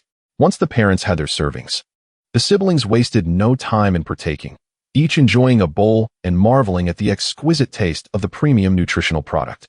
After a couple of sips, their parents placed their bowls down, declaring it too sweet and suggesting the children should share the remainder. Although the younger siblings were tempted, they refrained from taking more. Zhao Shixiong encouraged them, "We still have another can. We can drink it anytime. Even if we finish this one, we have the means to buy more. This product is nutritious. Consuming it will keep you healthy, and it will aid in our growth." He proclaimed that from now on, each family member should have a bowl daily. Just as his mother was about to voice an objection, Zhao Shixiong discreetly nudged his elder brother. Understanding the cue, Zhao Shixiong quickly chimed in, "Father and mother, you are aware that we made a decent profit selling eggs today. Nearly 100 yuan after costs. If we continue this way, we could earn 1,000 yuan in a month. We are on our way to prosperity, and what my brother says is indeed true. With newfound financial security, it was essential to focus on health and well-being. You should enjoy life. Good days are still ahead."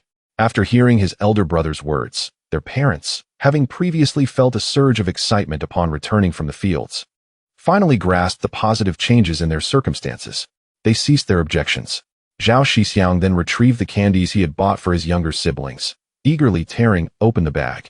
2 were distributed, and now, apart from the younger brother and sister, everyone else expressed their disapproval. The eldest sister remarked, "At such an age, why indulge in sweets?" Zhao Shixiong responded, "It's merely a taste. Besides, does age prohibit one from enjoying candy?" With that, he offered another piece to the eldest sister, eliciting smiles from the entire family. After distributing the sweets, he entrusted the remaining ones to the younger siblings, advising them to savor them slowly and to be cautious of tooth decay. The younger siblings, upon receiving the candy, promptly stashed it away. The eldest sister then rose to tidy up the dishes. As the hour grew late, and in an effort to conserve kerosene, the family decided to retire for the night. Even though their income was relatively stable now, the virtue of frugality was ingrained in their very essence. Zhao Shixiong did not object. After all, even if they were to stay awake, there was little else to occupy them, and certainly, one could not resort to playing with the children. Chapter 18. Matters of the busy farming season. At the break of dawn the following day, Zhao Shixiong, rejuvenated after a night's rest, joined his family in the fields to remove weeds. At this juncture, the wheat had begun to ear, marking a critical phase in its growth. The earing period represents the second growth stage of wheat, which plays a decisive role in the formation of subsequent ears and grains. During this stage, the quantity of ears and the size of grains are already determined, making it a pivotal moment that can significantly influence the harvest. Neglecting this phase could lead to a reduced yield, hence one must approach this period with utmost diligence. After toiling in the fields for a while, Zhao Shixiong began to feel fatigued. Farming is no simple task. Observing even his younger siblings diligently pulling weeds, not to mention his parents and elder siblings, filled him with a profound sense of shame. He thus steeled himself and resumed his labor with renewed vigor. Suddenly, he recalled a certain expert he had encountered while browsing Douyin in his previous life, who claimed that a farmer's efforts in planting and harvesting are inconsequential, that if seeds are sown, they will sprout regardless, and that the food we consume is little connected to the farmer's toil. Such ignorance from someone who supposedly hails from a farming background is utterly disgraceful. It is akin to biting the hand that feeds you. This individual, a fellow alumnus, would surely receive a stern reprimand when he presents his grievances in the capital. He must learn to appreciate the arduous work of farmers instead of carelessly undermining their contributions. At last, midday arrived, and his younger sister emerged to call everyone in for lunch.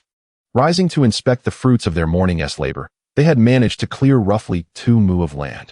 Truly, the scholarly pursuits seem utterly useless when faced with the rigors of manual labor.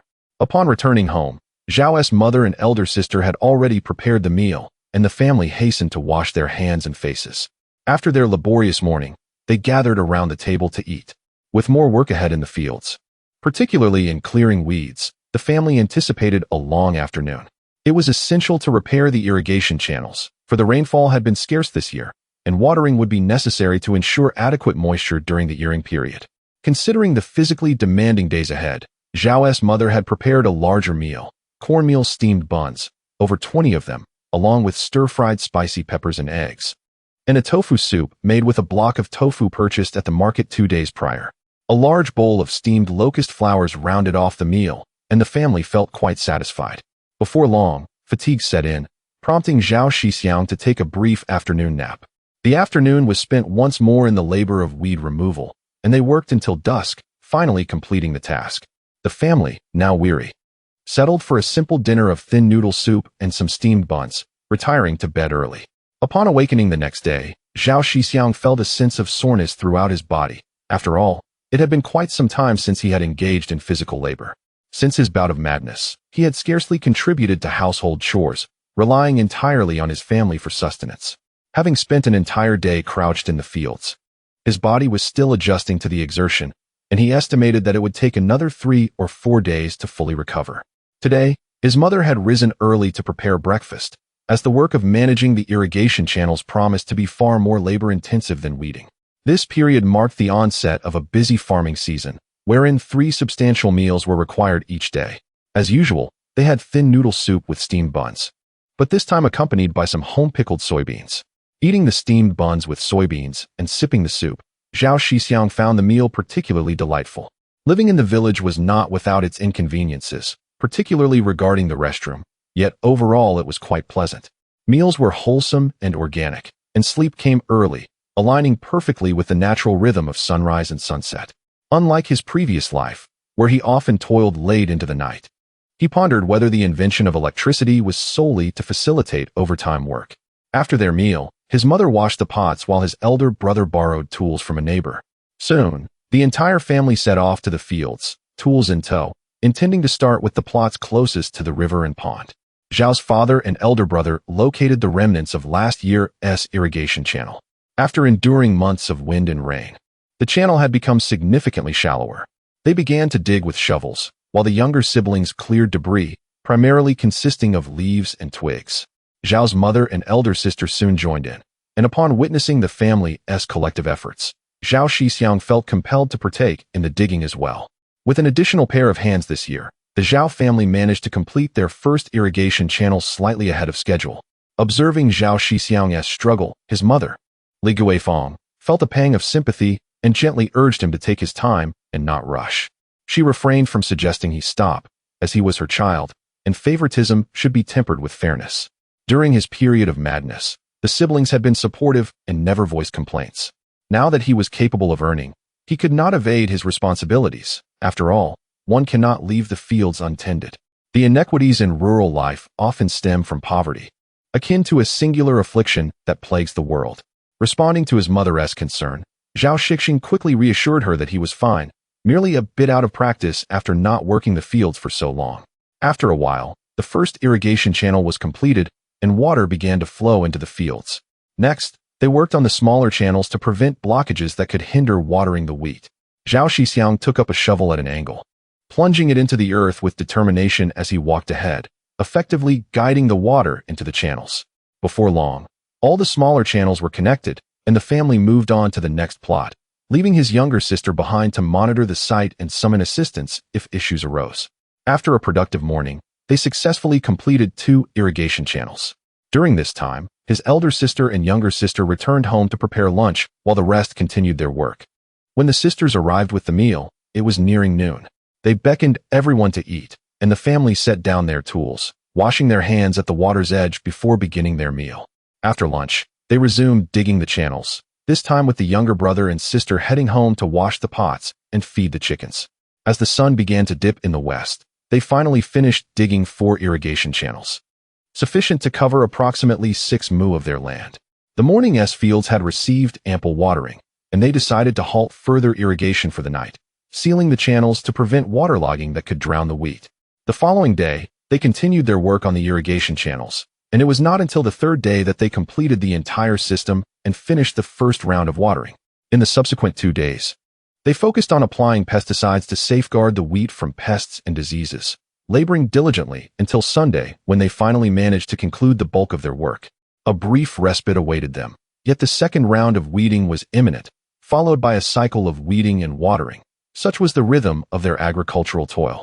The lack of funds to purchase nitrogen fertilizer meant that the fertilization process was absent, and should pest infestations arise, additional applications of pesticide would be necessary every 10 days or so. Chapter 19. Cultivating watermelons after 5 days of labor, Zhao Shixiong had fully acclimatized to rural life, growing increasingly adept at his tasks. His family's health had visibly improved, their faces now displaying a hint of plumpness, no longer resembling the gaunt features of malnourished individuals. His younger siblings also appeared more vibrant. Thanks to the 3 meals a day and a bowl of wheat milk essence each, alongside a daily egg, they had gradually regained some vitality. Although his elder brother and father still resembled human skeletons when stripped of their clothing, it was anticipated that with another month, they would begin to gain weight, and their complexions would brighten considerably. In an era where food scarcity prevailed, the presence of attractive individuals was a rarity, with only a scant few possessing even a modicum of extra weight. If one were to place the populace of this time on a scale, a staggering 99 would undoubtedly fall into the underweight category. Zhao Shixiong distinctly recalled the first time he laid eyes on his younger sister, her hair a dull yellow and her face emaciated.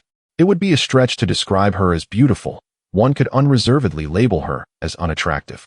However, after more than a week of improved nutrition, her complexion had significantly brightened. It was likely that within another month, she would begin to fill out, undoubtedly becoming even more charming. Today marked April 20th, a Sunday, and it had been 5 days since their last trip to the market. With only 1 day remaining, it seemed prudent to rest before the morrow, which was the 13th day of the 3rd lunar month, coinciding with the market day. The egg collection had also ceased for 5 days, and they had amassed nearly 2,000 eggs. With the subsequent 2 days being busy, they had paused their collection. After dinner, Zhao Shixiong enlisted his elder brother and father to help gather eggs. If they were to sell them at the market tomorrow, he would incur a loss.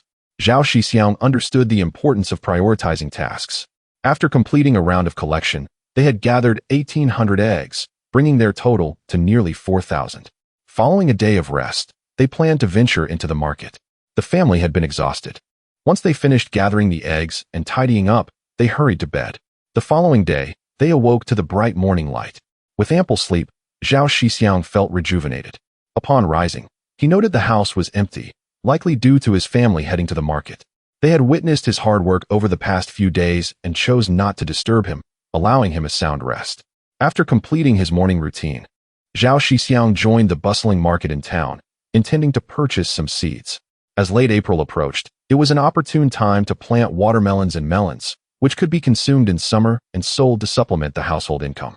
While collecting eggs had proven to be a lucrative endeavor, the Zhao family's large-scale operation would undoubtedly attract attention. A simple inquiry would reveal the price disparities between the town and city. Moreover, the Zhao village was located a mere 40 miles from the city, making the journey trivial for villagers. Given that eggs could fetch a higher price in the city, it would soon become challenging to continue their collection efforts. Thus, it was imperative to explore new revenue streams. The first step was to acquire a sufficient number of chicks, which would soon lay eggs, coinciding perfectly with the Mid-Autumn Festival, allowing for profitable sales. The second was to cultivate cash crops, with watermelon being an excellent choice, particularly as there was ample uncultivated land in the village suitable for this purpose. This would optimize land usage, with harvests expected by July, coinciding with peak summer heat when watermelon served as a refreshing treat. The proximity to the city would significantly reduce transportation costs, making watermelon cultivation an appealing venture. Upon arriving at the town, Zhao Shixiong surveyed the surroundings and located his family, who were leisurely strolling. He approached them to share his thoughts. At this moment, his family members were his most devoted supporters, and after a brief contemplation, they deemed his plan feasible. Previously, he had required assistance, but now, with the addition of 2 more laborers, they effectively had 4 workers at their disposal. They divided into 2 groups. Zhao Shixiong and his elder brother accompanied their father directly to the seed station, while the others continued shopping, planning to reunite with their mother afterward. At the seed station, their father asked the sales clerk for watermelon seeds. Zhao Shixiong had initially intended to purchase Chilean melon seeds, but only black-skinned watermelon seeds were available. He then recalled that the 8424 variety had only recently emerged from Xinjiang and had yet to reach their area, let alone the improved Chilean melon. The black-skinned watermelon was a dominant presence in the 1980s and 1990s, celebrated for its large size, thick skin, and durability during transport. A small black-skinned watermelon weighed over 10 pounds, while the larger ones could reach 50 to 60 pounds. Its yield was commendable, although its sweetness was somewhat lacking, leading to its gradual phasing out due to the thick rind. They selected 5 bags of watermelon seeds and 3 bags of sweet melon seeds, which were known for their high sweetness but short shelf life, intending to sell them together. These seeds would cover approximately 5 acres. After paying 20 yuan, the trio set off to find their mother and siblings at the market. At this point, their mother, accompanied by their older sister, had also completed her shopping, which included 2 pounds of pork, a pound of oil, and 2 small cups of soy sauce and vinegar. Upon returning home, their mother and older sister hurried to prepare a meal, while the younger brother tended to the fire, and the younger sister fed the chickens. Their father took Zhao Shixiong and his elder brother to visit the village chief. Upon arriving, they found the chief leisurely smoking a pipe at the entrance. Upon noticing the 3 Zhao family members, the chief quickly rose to greet them, exclaiming, "Taizhu has arrived. What brings you all here in such numbers? You startled me." After a moment, he glanced at Zhao Shixiong, nodding in satisfaction. As the village chief, he was well informed about local affairs and had observed Zhao Shixiong's recent labor in the fields. In his eyes, Zhao Shixiong had fully recovered, and he had heard that he was performing admirably in his agricultural endeavors. He believed that such a diligent youth could succeed even without attending university. After exchanging pleasantries, Zhao Taizhu explained their purpose for the visit. They wished to lease some communal land for watermelon cultivation. Village chief Zhao Dagua hesitated momentarily before responding. That is indeed a commendable idea. However, as you are aware, the collective lands are rather barren, yielding low productivity. Should misfortune befall us again, dear uncle, rest assured that we shall initially attempt to cultivate a few acres to evaluate the results. If the endeavor proves unsuccessful, we shall refrain from further planting. Conversely, should the yield be satisfactory, we could cultivate the collective lands of our village next year, thereby generating additional income for our community. Indeed, it is commendable, as expected from a university student. Your intellect is remarkable, and your awareness is commendably high. At that moment, the group confirmed the area for cultivation, selecting a semi-barren plot of approximately 7 to 8 acres located conveniently near a small river for easy access to water. They intended to lease the land for 1 season as a trial. The Zhao family, comprising 3 members, promptly agreed to the terms for this piece of land, which was left fallow and required a total leasing fee of 40 yuan. In this era, the annual output value of an acre is around 100 yuan, with 2 harvests possible each year. The leasing cost typically amounts to 1/5 of the yield, though this was halved due to the land's poor quality. After deliberating, they proceeded to the village committee to draft a contract and affix their signatures. Zhao Taizhu did not provide cash on the spot, but instead issued an IOU, promising to pay the leasing fee after the wheat harvest. Chapter 20. This script is incorrect. After signing the agreement at the village committee, the Zhao family returned home. After being busy with farming for 4 to 5 days, they finally had a day of rest. The lunch was exceptionally sumptuous. They had purchased 2 kilograms of meat at the market, rendered some lard, and mixed the leftover cracklings with a pinch of salt, resulting in a delightful crunch and a rich aroma. They stir-fried the remaining meat and used the lard to fry eggs, filling the house with an enticing fragrance, and the family savored the meal with greasy lips. Having had some rest recently, they no longer worried about stomach issues when consuming pork. Before long, the family was thoroughly satisfied. After their hearty meal, they succumbed to a leisurely afternoon nap. Upon waking, they began preparing for planting watermelons. First, they inspected their contracted land, which had some wild grass and was somewhat sandy. While it would yield little if used for grain, it was an excellent choice for watermelons. The family set to work, removing weeds and clearing a significant portion of the land by afternoon. After dinner, they borrowed a cart from their uncle for the next day's trip to the city to sell eggs. With the busy farming season approaching, they knew they could not keep borrowing the cart, as it would inconvenience others. Their family had previously owned a cart, but after Zhao Shixiong's descent into madness, many belongings, including the cart, had been sold. Zhao Shixiong instructed his father to find someone in the village to craft a new cart, emphasizing that the wheels were the most expensive part. The entire cart could be constructed for about 10 yuan. His father agreed and retired to rest. The next day, Tuesday, before dawn, Zhao Shixiong and his elder brother rose early. The leeks they had harvested a week ago had grown enough to be cut again. They took up their sickles and harvested once more, leaving a small bunch for their own consumption. This time, they had nearly 800 eggs, close to 400 kilograms, which was nearly double the previous amount. The brothers moved slowly along the road, and by the time they reached the hardware factory's residential area, the sun had fully risen. After inquiring with nearby vendors, they learned it was already 7:30, considerably later than their last visit. The factory typically opened at 8, and this was mealtime, meaning the opportunity to buy vegetables had passed. Nevertheless, the brothers did not feel disheartened. They found an empty spot to set up their cart and displayed the eggs. Although sales were slow, they were fortunate to have regular customers. After nearly an hour of effort, they sold 1 basket of eggs, using 6 baskets in total, with 5 remaining filled to the brim. Just as they were about to grab breakfast, the familiar figure of the elderly gentleman, known as Zhao Shixiong, appeared once more. Before they could react, they heard his voice. "I've waited for you several times without seeing you. Why haven't you been around to sell eggs lately?" The brothers quickly rose to greet him, understanding he was an important customer who must not be offended. "We've been busy with farming at home. My apologies," Zhao Shixiong explained quietly. The gentleman, understanding their situation, did not express much displeasure, as he recognized that farming was of utmost importance. Schools even provided agricultural breaks, allowing students to help during the wheat harvest for about a week. City children occasionally came to the village to assist with agricultural work as well. On this occasion, the gentleman requested 10 kilograms of eggs, wanting to stock up as he was uncertain when they would return. With April's slightly chilly weather, the eggs could last for a week or 2. Seeing the gentleman's large order, Zhao Shixiong generously gifted him 2 kilograms of leeks and informed him that their availability might be uncertain due to the busy farming season. The gentleman expressed his understanding. After selling for another half an hour, noticing the dwindling crowd at the entrance of the community, the brothers gathered their belongings and went for breakfast, which was still tofu pudding and fried dough sticks. It had been a week since they last indulged in this meal, and they found themselves longing for it. While eating, Zhao Shixiong reflected on their repeated encounters with the gentleman, pondering if this was the fabled notion of fate. Perhaps this gentleman was a hidden magnate.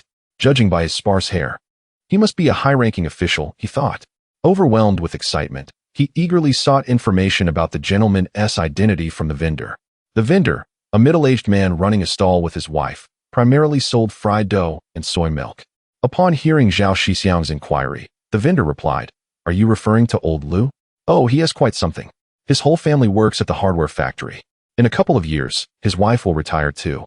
And his son and daughter-in-law are also employed there. His daughter works at the textile factory and is quite a notable figure at the hardware factory. She even won a municipal labor model award."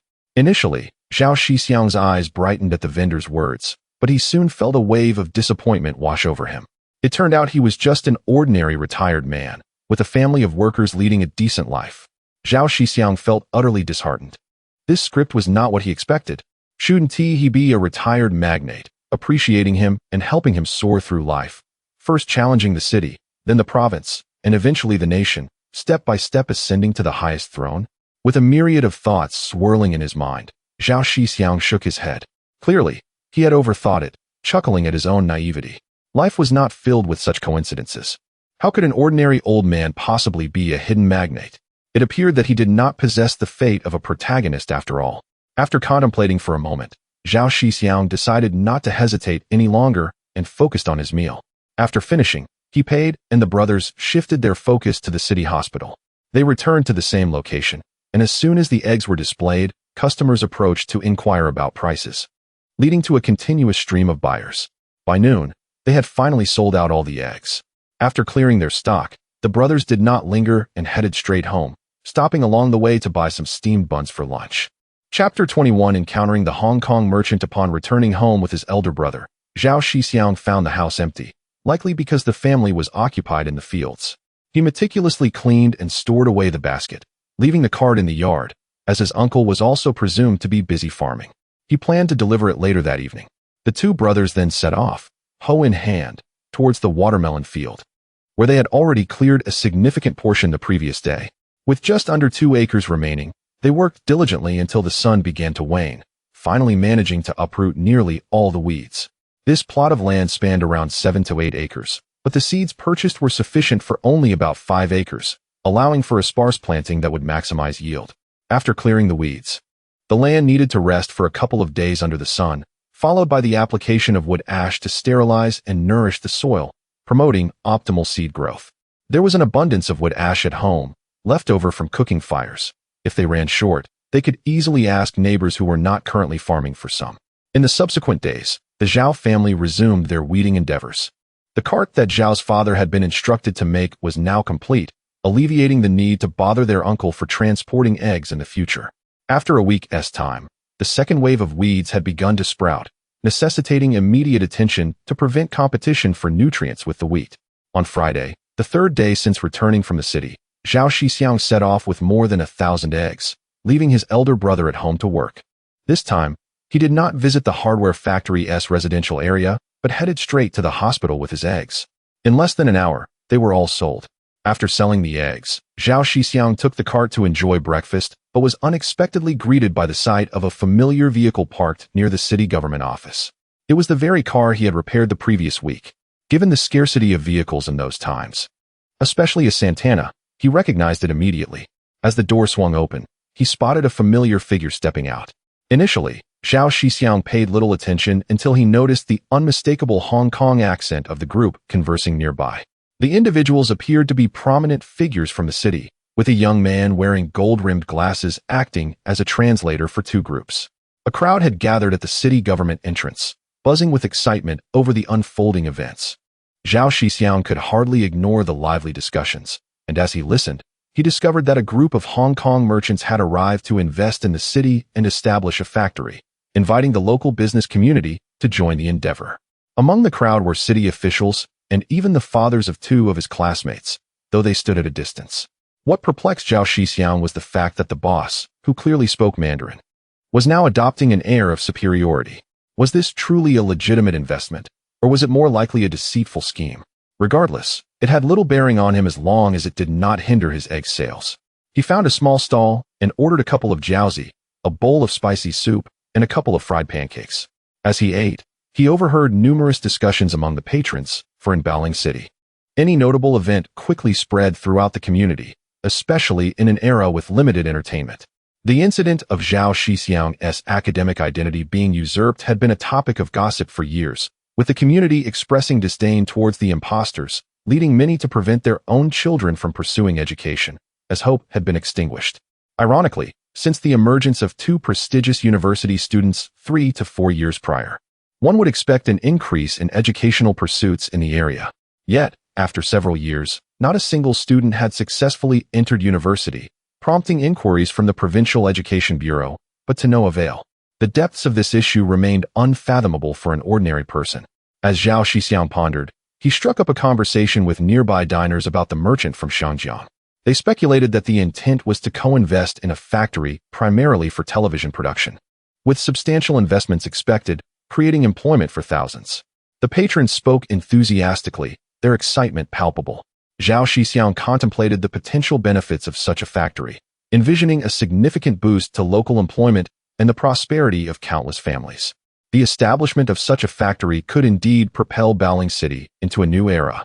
However, he could not dismiss the possibility of deception, for the late 80s and early 90s had been rife with scams, resulting in many losing everything, including prominent figures and even government officials.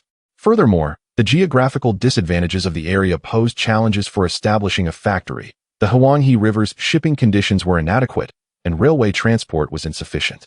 As for air travel, accessing flights required a trip to the provincial capital.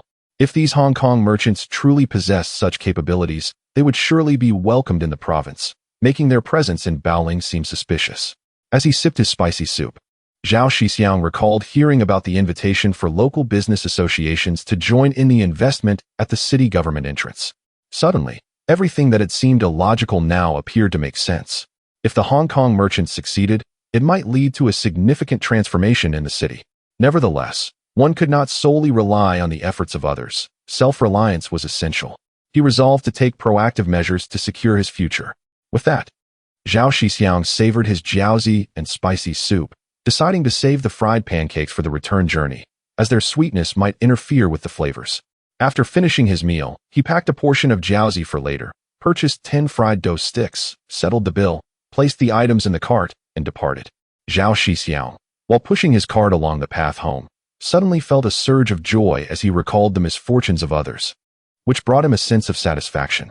Unable to contain himself, he burst into laughter. Afterward, Zhao Shixiong contemplated whether he should seize the opportunity to extract some illicit gains from the two businessmen from Gang, as he alone was aware of their deceitful nature. However, after some reflection, he ultimately decided against it. In his view, one should always be wary of unforeseen circumstances. A gentleman does not place himself beneath a precarious wall. Should he fail to obtain the money, he could find himself ensnared by the businessman's false authority, unjustly accused of a crime, leading to a considerable loss. Even if the businessmen were to flee later, thereby exonerating him, he feared that he might become a scapegoat for the many victims involved. Thus, it was wiser to avoid risking such a predicament. He resolved to remain patient, estimating that a resolution to this matter would likely emerge within the next fortnight. Chapter 22 Brother-in-law. When Zhao Shixiong returned home, it was nearly noon, just in time for lunch. He wheeled his cart into the courtyard, calling for his younger siblings to come and collect the items. Upon hearing the commotion, his younger sister and brother rushed over. They were delighted to see the willow leaf dumplings and fried dough sticks that their elder brother had purchased, quickly taking them to the dining table.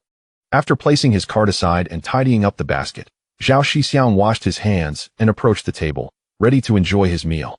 Suddenly, he noticed that today's spread was particularly lavish. Just as he was about to inquire about the reason for such a feast, he realized there was an extra person at the table. Zhao Shixiong was momentarily taken aback, only to hear his younger sister chirping, "This is my brother-in-law." Zhao Shixiong was momentarily bewildered. When did his elder sister acquire a partner? However, reflecting on his own 3 years of turmoil, he realized that at 22 years of age, his sister was of marrying age, lest she be deemed an old maid in the eyes of the world. Regrettably, in his previous life, she was merely a fresh college graduate, in the prime of her youth. Upon hearing his sister's words, Zhao Shixiong felt a wave of happiness for her. Relieved that his own troubles had not delayed her happiness, otherwise, he would be consumed by guilt. Observing their demeanor, it appeared that the couple shared a strong bond. He playfully teased, "Sister, do introduce me to my brother-in-law. I am still recovering and unaware of when you found him." His sister, slightly embarrassed by her brother's comments, playfully stepped on Zhao Shixiong's foot, prompting him to yelp in pain, which elicited laughter from the family members present.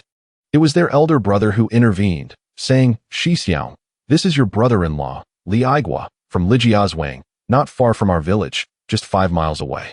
Your brother-in-law is skilled at hunting. If you desire some game, just ask him." Li Aigua nodded vigorously, affirming, "Indeed, if Shixiong wishes for any wild delicacies, I can certainly provide them. In my past, I was quite the marksman during my service. Though I have been retired for a year, my skills remain sharp. Should you need anything, do not hesitate to ask." Zhao Shixiong responded warmly to Li Aigua's words. It was evident from his demeanor that he hailed from a military background. Having retired during last year's significant military downsizing, his confidence suggested that his marksmanship was still commendable. Henceforth, they could anticipate a steady supply of wild game, perhaps even wild boar or sheep if fortune smiled upon them.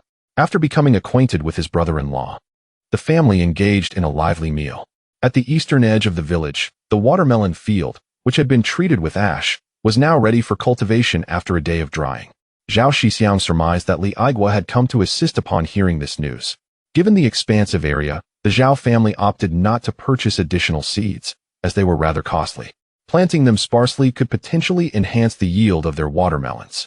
They also worried about the marketability of their harvest, knowing they were not the only ones cultivating watermelons. Although Zhao Shixiong had confidence in a new variety, he understood that the demand would be affected by competition from others growing the same type. Zhao Shixiong, his father, and younger brother, along with Li Aigua, began tilling the soil, while their mother and elder sister sowed the seeds.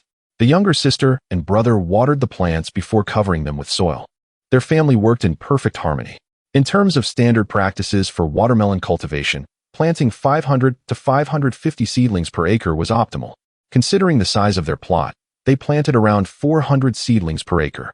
This meant that the seeds, initially sufficient for 5 acres, were now spread over 6.5 acres, with 4.5 acres dedicated to watermelons and 2 acres to melons. They also reserved some seeds for their courtyard, ensuring they could easily enjoy fresh produce whenever desired. After a busy afternoon, all the seeds were finally sown. Now, they needed only to wait for germination, at which point they could thin or transplant the seedlings. The family tidied up and returned home, where they had guests for lunch, resulting in an abundant meal. For dinner, They opted for something simpler, but since their son-in-law was visiting, their mother still prepared large dumplings filled with chives and eggs. Using freshly harvested chives combined with eggs and sweet potato vermicelli for the filling. Before long, the dumplings were ready, and the delightful aroma wafted through the courtyard. A pot containing over 20 large dumplings was barely sufficient. They needed to prepare 2 pots to satisfy everyone's hunger. Despite being young, the younger brother was unfazed by the quantity of food. At just over 10 years of age, he was at that age where boys could consume their weight in food. Both the elder brother and brother-in-law managed to eat 5 dumplings each before pausing. These dumplings were not the ordinary ones sold for 2 yuan each in Zhao Shixiong's previous life. Each was easily worth 3. Even the younger sister managed to eat 2 large dumplings. Seizing the moment when the first batch of dumplings was ready, Zhao Shixiong took a small basin containing 6 dumplings and delivered them to his uncle's family for them to taste. In those times, the warmth of human connection was still strong. Anyone with something delicious would share it with their close ones. Upon returning from his uncle's house, Zhao Shixiong chatted with his brother-in-law while they ate. He gleaned a clearer understanding of the relationship between his elder sister and brother-in-law. After Li Aigua had returned from military service last year, he had been farming and had fortuitously met Zhao Shixiong's sister. Following a few encounters, he found her quite agreeable. The Li family had discreetly inquired about the Zhao family's situation and were touched by Zhao Shixiong's plight, appreciating his sister's diligence and capability. There had even been attempts to set up a formal meeting for marriage. Though it seemed straightforward, Zhao Shixiong's sister, Zhao Shixiong, was understandably reluctant to marry while her brother was still troubled. With their younger siblings still small, her marriage would only add to the family's burdens. Therefore, Zhao Shixiong sacrificed her own happiness for the sake of her family. To everyone's surprise, Li Aigua wholeheartedly supported her decision, and they agreed to an engagement, planning to marry when the younger siblings were older and had someone to care for Zhao Shixiong. Over the past year, aside from managing his own affairs, Li Aigua had frequently helped the Zhao family, assisting with the wheat harvest in summer and corn in autumn. During festivals, he was always generous with his gestures. The entire Zhao family held no objections to entrusting their daughter to such a man. After listening to his brother-in-law recount their story, Zhao Shixiong felt a deep respect for him. In light of his own experiences, what others would shy away from, Li Aigua embraced with unwavering resolve. After finishing their meal, the family shared some conversation before dusk settled in. Zhao Shixiong escorted Li Aigua to the village entrance before returning home. At the threshold of their home, Zhao Shixiong awaited the return of his elder sister. Upon her arrival, his eyes glistened with unshed tears as he spoke. "Elder sister, you have endured much hardship over the years. It is I, your younger brother, who has been inept and has burdened our family." Initially, his sister felt a tinge of shyness at his heartfelt words, yet her heart swelled with a bittersweet joy, delighted that her sacrifices had not been in vain, but pained by the uncertainty of her younger brother's future. Observing the moisture in Zhao Shixiong's eyes, she too felt her own tears welling up and hastily wiped them away, assuring him, "All that is in the past. From now on, let us live well as a family." Reflecting on her brother's recent accomplishments, she proudly declared, "My brother is truly remarkable. I have no doubt he will continue to thrive." Chapter 23. Brothers' Night Talk. At the threshold of their home, after a heartfelt display of sibling affection, Zhao Shixiong promptly vowed to present a generous dowry on the day of his sister's wedding, ensuring that she would depart in grandeur, becoming the envy of all the villages nearby. Upon hearing her brother's words, the elder sister chuckled lightly, cautioning him not to squander money unnecessarily, as there were many pressing needs at home. A modest dowry would suffice. She could simply purchase fabric to craft her own wedding attire. Moreover, their family would be fortunate to secure a capable daughter-in-law without excessive expenditure, and she would not allow anyone to take advantage of them. While her words seemed to express discontent, her heart was filled with joy. Upon returning indoors, Zhao Shixiong and his sister noticed that the family was preparing for sleep. Zhao Shixiong quickly seized his elder brother's arm, suggesting they take a stroll. The two brothers wandered aimlessly through the village under the cloak of night, with the elder brother smoking silently, leaving them enveloped in a comfortable silence for quite some time. Zhao Shixiong was acutely aware that rifts among brothers often stem from trivial matters.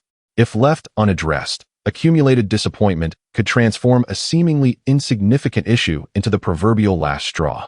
It was far better to express grievances openly, even if it meant engaging in a physical altercation, than to bottle up emotions in silence. However, most disputes were minor, often arising from subconscious actions that were easily overlooked. It is common for parents to exhibit favoritism, and Zhao Shixiong, as the third child, was expected to be relatively inconspicuous. His elder brother and younger sister were typically the favored ones, yet Zhao Shixiong's academic prowess was undeniable. People, after all, are inherently concerned with their social standing. Even if the third child occasionally garnered praise for bringing honor to the family, consistent achievements would naturally draw the lion's share of parental attention. It was likely that the elder brother and sister had been instilled with the notion of treating their younger brother well, for he was the family's hope for a brighter future. While initial jealousy was normal among siblings, pride would swell when the younger brother achieved remarkable feats. When the disparity was slight, envy thrived. But as the gap widened and one found themselves acquainted with the achiever, that individual became a source of pride. When Zhao Shixiong faced setbacks and the glow of his achievements dimmed, his elder brother Zhao Shixiong undoubtedly felt a sense of relief. Human nature is selfish, even if just for a fleeting moment. When Zhao Shixiong's university admission was jeopardized by impersonation, Zhao Shixiong was filled with righteous fury and took the lead in seeking justice, embodying the sentiment that no one but him could bully his brother. After meandering through the village, Zhao Shixiong's tobacco had been consumed, and he found himself at a loss for words, grappling with complicated emotions. He admitted to having experienced jealousy and resentment towards his younger brother, yet he had also fought fiercely for him. The arrival of a suitor for their sister had stirred significant emotions within Zhao Shixiong. And although Zhao Shixiong could not outwardly discern the turmoil, he felt it nonetheless. Just as he struggled for words, Zhao Shixiong broke the silence. "Brother, has the eldest sister found a suitable match? What of you? Have you found a potential sister-in-law yet?" Zhao Shixiong was taken aback by this inquiry. Initially puzzled by his brother's call to step outside, he was not expecting such a topic.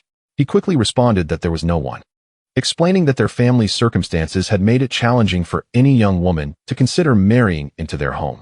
As the eldest son, Zhao Shixiong had been taught from a young age to care for his younger siblings, and he had always adhered to this responsibility diligently. Despite moments of jealousy, he had consistently looked after the family, particularly as their parents aged.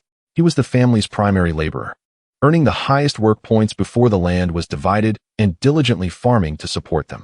Hearing his brother's words, Zhao Shixiong fell into a contemplative silence, and for a moment, neither spoke. After a long pause, he finally said, "Brother, you have worked hard for many years. Now that I am doing well, let me take over.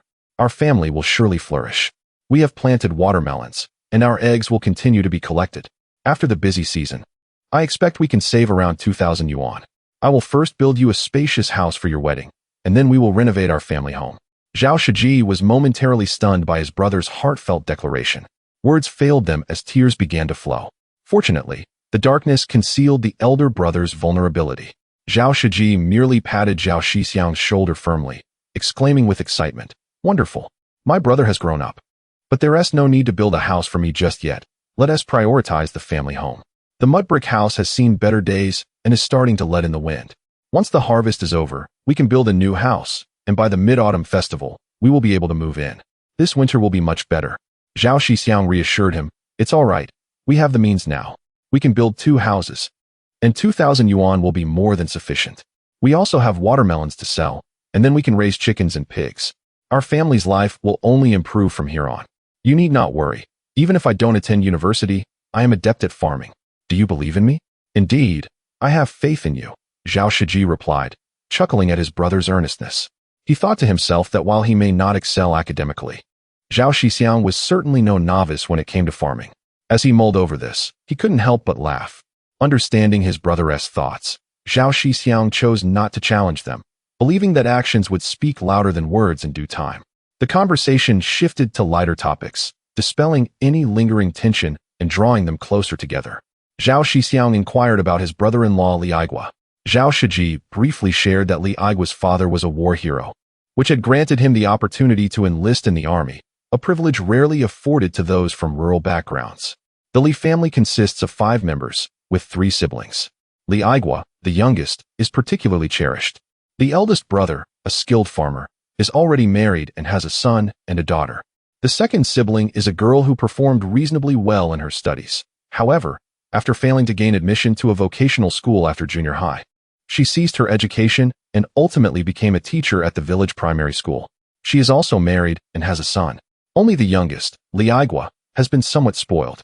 Observing that his youngest son has become a bit pampered, Li father, feeling reluctant yet resolute, approached the former class monitor to secure a military enlistment opportunity for him. This decision was made to foster Li Aigua's growth through experience. And after serving in the military during the major troop reductions last year, he was finally discharged. Fortunately, the military indeed serves as a crucible for personal development. Upon returning, Li Aigua underwent a significant transformation, evolving from an undesirable delinquent into a well-rounded young man. After understanding the entirety of the situation, Zhao Shixiong's worries dissipated. Witnessing his elder sister find a suitable partner, the rift between the two brothers also vanished. Zhao Shixiong felt lighthearted as they strolled home, engaged in cheerful conversation and laughter. Chapter 24. The chicken raising plan. When Zhao Shixiong and his elder brother returned home, the house was already filled with the sound of snoring.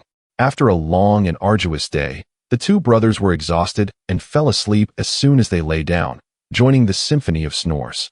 It is commonly known that one tends to snore involuntarily when fatigued.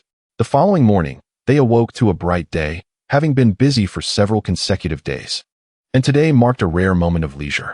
By the time Zhao Shixiong got up, the sun was already high in the sky.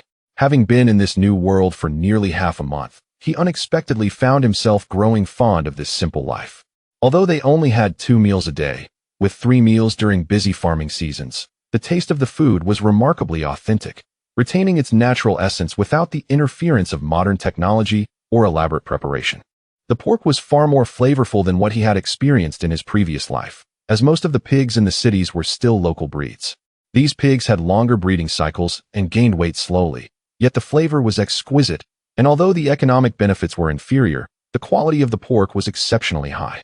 In comparison, a certain tech mogul raised pigs that cost dozens of yuan per kilogram, while ordinary pork was priced around 10 yuan.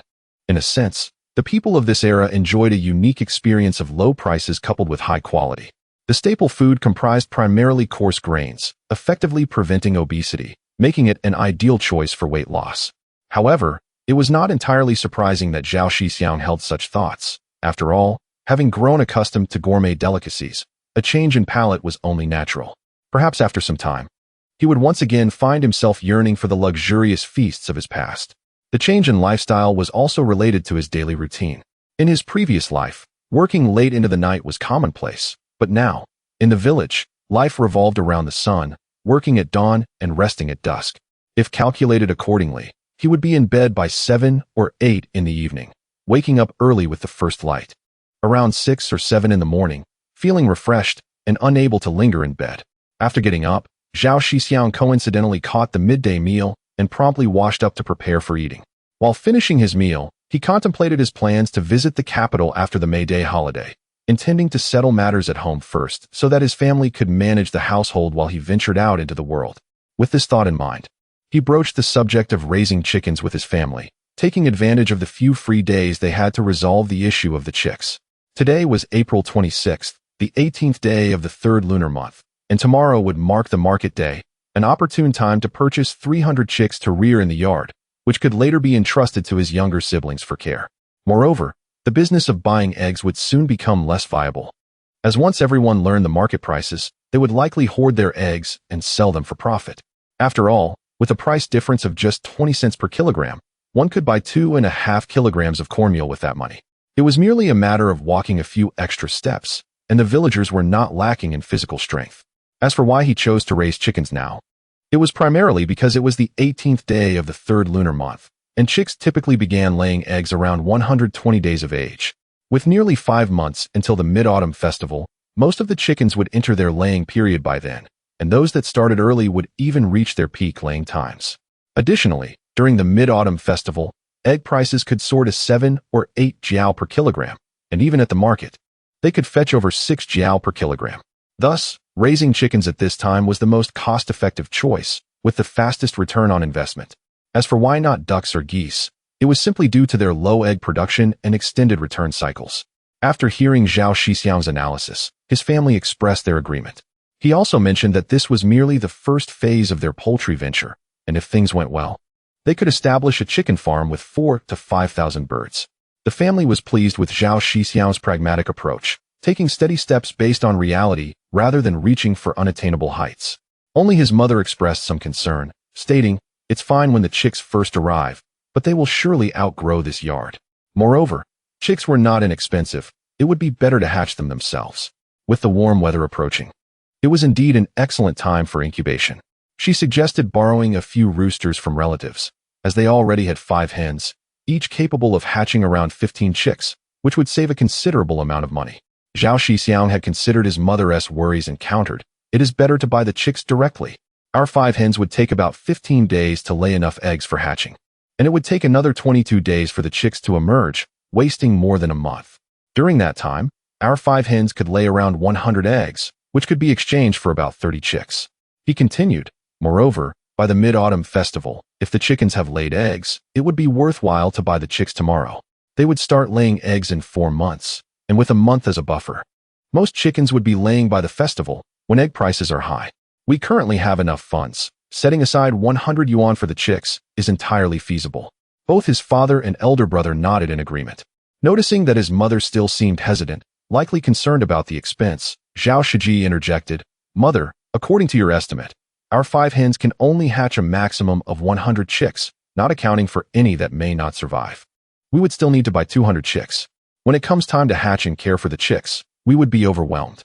In the end, we would only save a few yuan, and buying more chicks might even lower the price." Brother is right. We should focus solely on caring for the chicks without being distracted by the old hens. His elder sister chimed in agreement, ultimately persuading their mother to abandon the idea of hatching chicks herself. After resolving the first issue, Zhao Shixiong proposed that they could rent a small hillside for raising chickens. After all, they planned to raise pigs as well, so it would be convenient to combine the chicken coop and pig pen in one location. Expanding the scale later would not require relocating, as the hillside could accommodate thousands of chickens without issue. For now, they only needed to construct a few simple chicken coops in their yard. Additionally, the watermelon rinds and vines they cultivated could also serve as pig feed. The family was pleased with the proposed location for the chicken farm. After concluding their family meeting, they proceeded to check on the wheat fields, assessing the growth progress and the state of the weeds, as well as the drought conditions affecting the crops. Farmers could never remain idle, even during the off-season. They would occasionally stroll through the fields, not for any particular reason, but for peace of mind. Chapter 25. Preparations before entering the capital on April 27, 1986, the 19th day of the 3rd lunar month. In the bustling market of Qingguan town, the Zhao family was haggling with a vendor selling chicklings. Zhao Shixiong, representing the Zhao family, engaged in negotiations regarding the price of the chicks. The vendor, a slender man of modest height, approximately 1.60 meters, had several baskets in front of him filled with adorable, golden yellow chicks. Upon noticing the Zhao family approaching, he warmly welcomed them, proclaiming, "Dear villagers, these chicks have just hatched a few days ago and are guaranteed to be healthy. Should any unfortunate incident occur, you may either exchange them during the next market day or visit my home." Everyone in the market was familiar with the residence of the vendor, known as Shoho, assuring honesty in his dealings. 3 mao per chick, feel free to choose as you like. After hearing Shoho Yang's self-introduction, Zhao Shixiong thought that anyone who could reveal their home address must be trustworthy, as otherwise, their dwelling would have faced vandalism long ago. The family then focused on selecting the chicks, with Zhao Shixiong deferring to his mother to assess their quality before making a purchase. After examining 10 chicks, his mother remarked that they posed no significant issues and could easily be raised at home. Nodding in agreement, Zhao Shixiong turned to Shoho Yang and inquired, "Boss Yang, your chicks seem quite good. Could you possibly lower the price a bit? We intend to purchase in bulk, over 100. Zhao Shixiong's confident statement, however, was soon met with a reality check. Shoho Yang, suspecting that the group was attempting to leverage their collective buying power to negotiate a lower price, felt a twinge of displeasure but maintained a cheerful demeanor. Selling over 100 chicks constituted a substantial transaction. He replied, "I can't accept the title of boss. I'm just trying to make a living. You may call me Lao Yang. As you know, with the current warm weather, raising chickens consumes less feed, and I don't have many chicks to spare. I can sell them slowly. I can sell out in a day. If you are genuinely interested, how about 2 mao 9 for each?" Zhao Shixiong quickly grasped the situation, realizing that in times of scarcity, it was indeed a seller's market. Having money did not guarantee access to goods. He straightforwardly declared, "I would like 300 chicks. What is the lowest price you can offer?" If it's reasonable, we will purchase them now. After some contemplation, Shixiong reluctantly lowered the price by a penny and, fearing the loss of a potential customer, added 10 extra chicks to the deal. Ultimately, they selected a total of 310 chicks, clearing half of the vendors' baskets. After paying 84 yuan, the Zhao family transferred the chicks to their cart. They also arranged for Shixiong to assist with any health issues that might arise with the chicks, though he would require additional compensation for his services. Shixiong felt satisfied with the arrangement, having established a connection with such a significant client, and eagerly agreed. With the acquisition of the chicks complete, the primary task for the day was accomplished.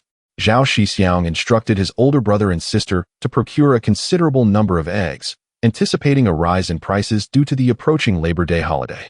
They scoured the streets and successfully gathered approximately 500 eggs. Passing by a barber shop, Zhao Shixiong noticed his hair had grown unruly as the weather began to warm. He handed the card over to his father for supervision and decided to get a haircut, bringing his younger brother along. The barber, skilled with just a single razor, could not only cut hair, but also shave faces, showcasing remarkable craftsmanship. After the session, the brothers emerged with matching crew cuts, looking revitalized. Zhao Shixiong admired his reflection in the barber's mirror, expressing his satisfaction and paying 3 mao, a mere 2 mao for adults and 1 mao for children, a truly economical service, especially when compared to the plethora of tools used in modern haircuts that often resulted in unsatisfactory outcomes. After completing their grooming, the brothers reunited with their family, purchasing 2 kilograms of pork and 10 kilograms of corn flour before heading home. Once at home, Zhao Shixiong released the chicks into the yard, where the 5 elderly hens, startled by the sudden influx of chicks, scurried away. His mother and elder sister quickly intervened to separate the hens, fearing they might harm the chicks. They needed time to acclimate before the hens could safely tend to their new charges. After lunch, the family forewent a midday rest and busily began constructing a chicken coop. By the time dinner arrived, they had successfully built 4 simple coops, effectively isolating the chicks from the hens. Following the purchase of the chicks, the chicken farm was taking shape, and Zhao Shixiong contemplated that with the household's current tranquility, they would set off for the capital after Labor Day. The family had weathered the initial economic crisis, and their living conditions were steadily improving, with debts soon to be settled. Zhao Shixiong resolved to seek a letter of introduction from the village chief. Although identity cards had been implemented since 1984, he deemed it prudent to obtain an introduction letter as a precaution. Additionally, he planned to document his experiences and the responses from the relevant authorities, particularly the impact on education resulting from these events, while also soliciting support from fellow villagers by drafting a petition. With all plans laid out, Zhao Shixiong diligently continued to procure eggs over the following days. His younger siblings gradually took on the responsibility of caring for the chicks, and fortunately, the chicks had acclimated to their new surroundings, with the hens no longer rejecting them and beginning to shepherd the chicks. On April 30th, he collected over 400 eggs from the village, combined with the 500 eggs purchased at the market, totaling nearly 4,000 eggs. During the Labor Day holiday, he intended to take his family on a trip to the city. Upon learning of the excursion, his younger sister and brother were ecstatic, immediately donning their best clothes, typically reserved for the new year. The family dressed in their cleanest attire, creating a sense of occasion despite the garments appearing somewhat worn. These were indeed the finest clothes the family could present. Labor Day was still celebrated with considerable grandeur, as it was a significant holiday for the urban workforce, accompanied by grand festivities. When Zhao Shixiong arrived in the city with his family, the streets were noticeably bustling with activity. He found a location with a high foot traffic, set up his stall, and displayed the eggs. Due to the festive season, Zhao Shixiong's eggs sold exceptionally well, fetching a price of 75 cents per gene. Within less than an hour, all 4,000 eggs were sold out. Fortunately, with his entire family of 7 present, they collectively earned over 370 yuan, yielding a profit of nearly 200 yuan. As the crowd on the main road continued to swell, Zhao Shixiong simply secured the money, planning to count it when he returned home to ascertain the exact amount. He promptly distributed some of the earnings to his parents and elder siblings, and even gave his younger brothers and sisters 20 cents each to buy snacks. Each person received a portion of the proceeds, a precaution against potential theft, ensuring that the risk was spread rather than concentrated. Chapter 26. A Bright Future. Zhao Shixiong, hindered by his cumbersome cart, spotted a designated parking area by the roadside. He promptly paid 5 cents to store the cart and, After receiving a ticket, the family made their way to the main thoroughfare to witness the festivities. The May Day celebrations featured a parade of flower floats, stilt walkers, jugglers, and even a unique dryland boat race, alongside the iconic figures of Tang Sung and his 3 disciples. This quartet had become this year's sensational hit, drawing a throng of eager children around them. Observing his younger siblings brimming with excitement, Zhao Shixiong encouraged them to join the parade. At this time, the fervor for Journey to the West was at its peak. The 1986 adaptation had captivated audiences nationwide since its broadcast during the Spring Festival on CCTV, becoming a cultural phenomenon. It resonated with people of all ages, stirring emotions in everyone who encountered it. The allure of the supernatural and fantastical had long been a cherished aspiration for the masses. This rendition of Journey to the West had withstood the test of time, remaining relevant even after 4 decades, inspiring a myriad of merchandise, including imitation joss paper. It even made its way abroad, with Buddhist relics in certain countries depicting characters from this version, leading to amusing anecdotes about the actors seeking blessings only to find images resembling themselves. Whenever Journey to the West aired, crowds of hundreds gathered to witness the spectacle, an event that could only be described as a bustling street fair. Due to the limited availability of televisions and the overwhelming number of viewers, the experience was often less than satisfactory. To manage the crowds, families with televisions charged admission for viewing, yet this did little to dampen public enthusiasm. The vibrant array of performances, accompanied by the rhythmic sounds of drums and gongs, created a lively atmosphere, and vendors selling candied fruit and cotton candy attracted attention.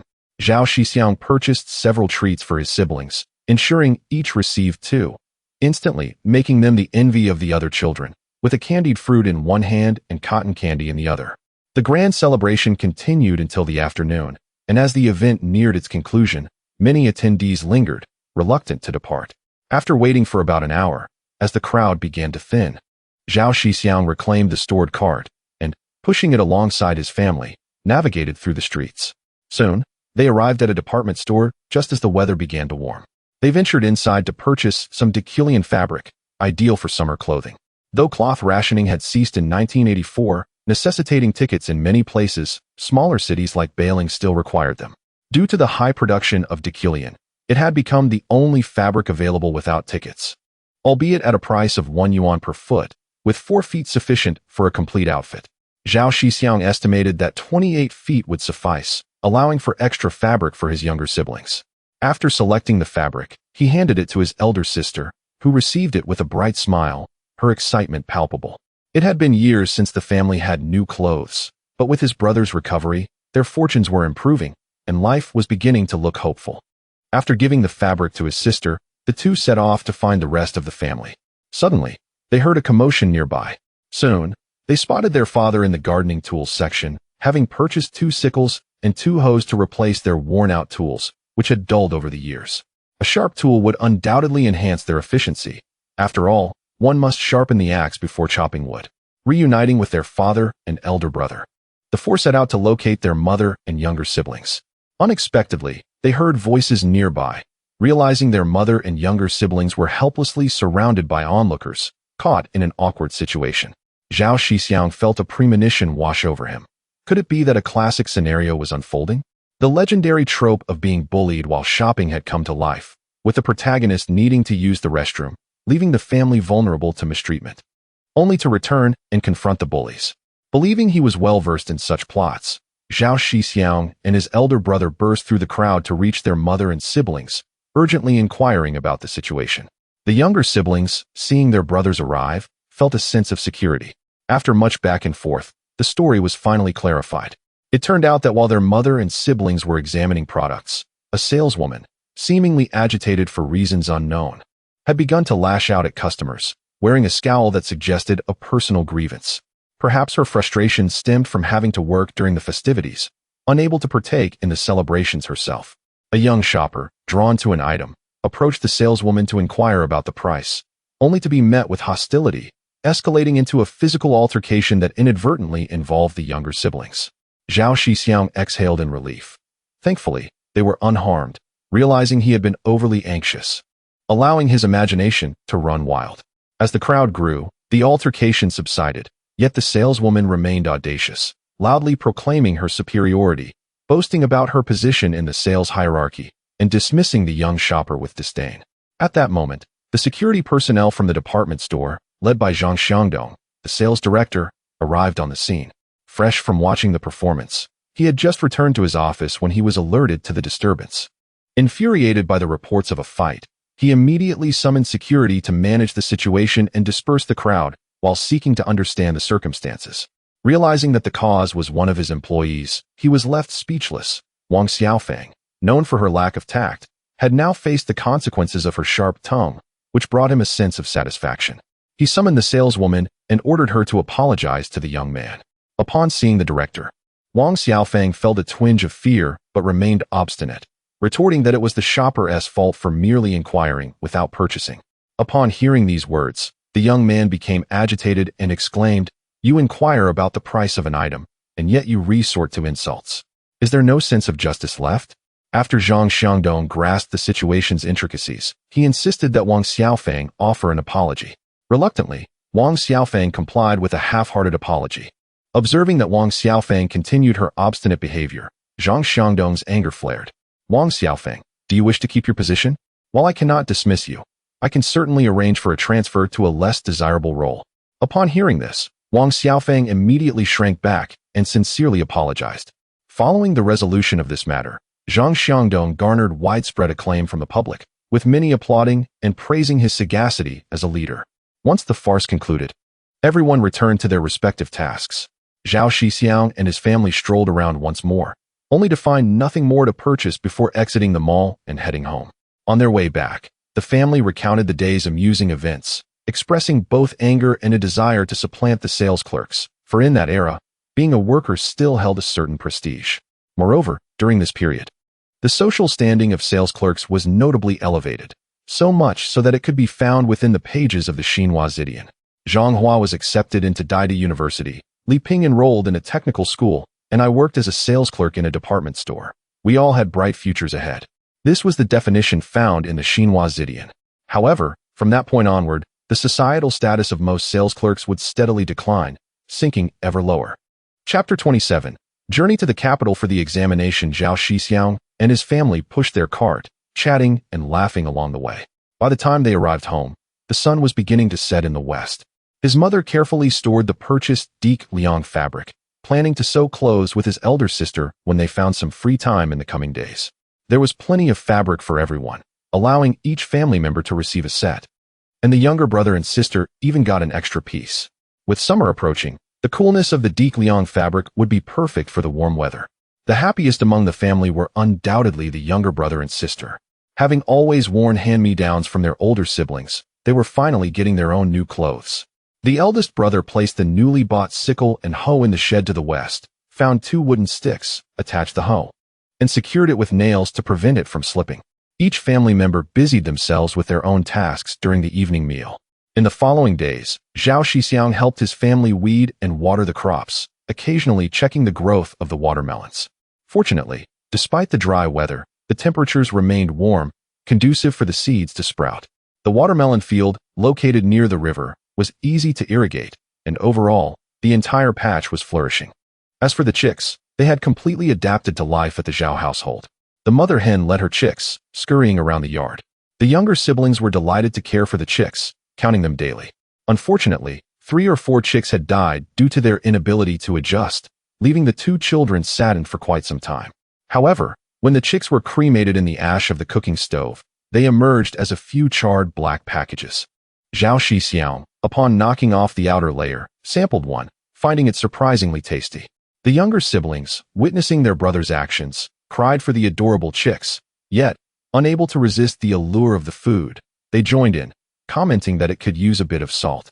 The room erupted with laughter, filling the space with joy. After dinner, the family gathered in the main room, engaging in light-hearted conversation and dreaming about the future. The scene was initially one of harmony and happiness, but when Zhao Shixiong shared his thoughts about going to the capital, the atmosphere became noticeably somber. His father took a deep drag from his pipe, remaining silent, while the elder brother and sister hesitated to speak, ultimately falling quiet. Observing the sudden shift in the familial mood, the younger siblings also ceased their playful antics, sitting up straight and attentive. Fortunately, his mother, Li Guifeng, broke the silence, saying, "Zhao Shixiong, perhaps our family is simply not destined for university. Do not go. Just live a good life at home. I truly fear you might disappear for months like before. You cannot get into trouble again. What would your father and I do? You have only just recovered. Can we not fight anymore? We are no match for this. It is a lament that our Zhao family lacks capability. It is a grievance that there are no benevolent officials to help us." As she spoke, tears streamed down her face. The elder sister, noticing their mother's swaying form, quickly supported her to prevent her from falling. At the same time, she urged the younger siblings to return to their room and sleep. The younger brother and sister obediently lay down, turning on their sides to listen to the sounds in the room. Seeing his mother in tears pained Zhao Shixiong, who immediately wiped her tears with his hand. He also noticed the elder sister's eyes glistening with unshed tears. The father and elder brother merely sighed, likely unwilling to see their family face further risks. It was evident that persuading the family would be a challenging endeavor. Thus, he no longer withheld the truth, recounting the entire situation, emphasizing the encounter with the families of his classmates during the egg-selling incident, who had surely recognized him. Under the pressure of the crackdown, they did not dare to act against him, but once the commotion subsided, their family would remain in peril. The previous episode of his mental breakdown had seemingly been the best outcome, and who would have thought he would recover? The parents and siblings listened intently when he mentioned the saying, "How can one sleep soundly beside a tiger?" They understood that only by resolving this issue could they find peace. However, Zhao Shixiong paused, leaving the path to resolution unspoken, trusting that his family would comprehend the underlying concerns from the tales and dramas they had heard in the past. The family soon realized the deep-seated enmity that had unknowingly developed, a situation that could not simply be ignored. The elder brother, struggling to contain his temper, exclaimed that they should take decisive action, intending to confront the adversaries. Even if he were to be imprisoned, there were still 4 siblings to support their parents in their old age. Seeing his elder brother's agitation, Zhao Shixiong quickly intervened, assuring him that he had a plan to bring the wrongdoers to justice. There was no need to rush. Even in failure, they would not need to fear, as they could relocate to Qin Province or Coal Province, both not far away. Though the reach of their enemies was long, crossing provincial lines would afford them some safety. They could sell their land, take the money, and leave. If those provinces could not accommodate them, they would head to the special economic zone, where development was rapid, and as residents of the zone, they would be beyond the reach of their foes. Once they prospered, they would return for revenge. A gentleman's revenge is never too late. Upon hearing his brother's words, the elder brother's anger slowly subsided. The family, though reluctantly accepting the harsh reality, recognized the necessity of their brother's plan. Their father, Zhao Taizhu, took a couple more puffs from his pipe, sighed deeply, and stood up, leading Zhao Shixiong and his elder brother directly to the village chief's home. Hearing commotion at the door, the village chief, Zhao Dagua, quickly dressed and opened it, assuming something serious had occurred. He welcomed the Zhao family inside and inquired about the matter at hand. The father and sons recounted Zhao Shixiong's account once more. After listening for a long while, the village chief fell silent. When he heard Zhao Shixiong's request, he did not hesitate and promptly wrote several letters of introduction, hoping to assist Zhao Shixiong. After expressing their gratitude, the 3 departed. The village chief stood at the door, watching the trio leave, and sighed deeply after a long moment. Upon returning home, the 3 said little, heading straight to rest. The following day, Zhao Shixiong and his elder brother made another trip to the city with the eggs. Since Baoling City did not have direct trains to the capital, Zhao Shixiong preferred to avoid the provincial city, wary of potential mishaps. The 2 brothers, having sold the last of their eggs, ventured into the neighboring province, purchasing a train ticket for a departure at 2 o'clock the following afternoon.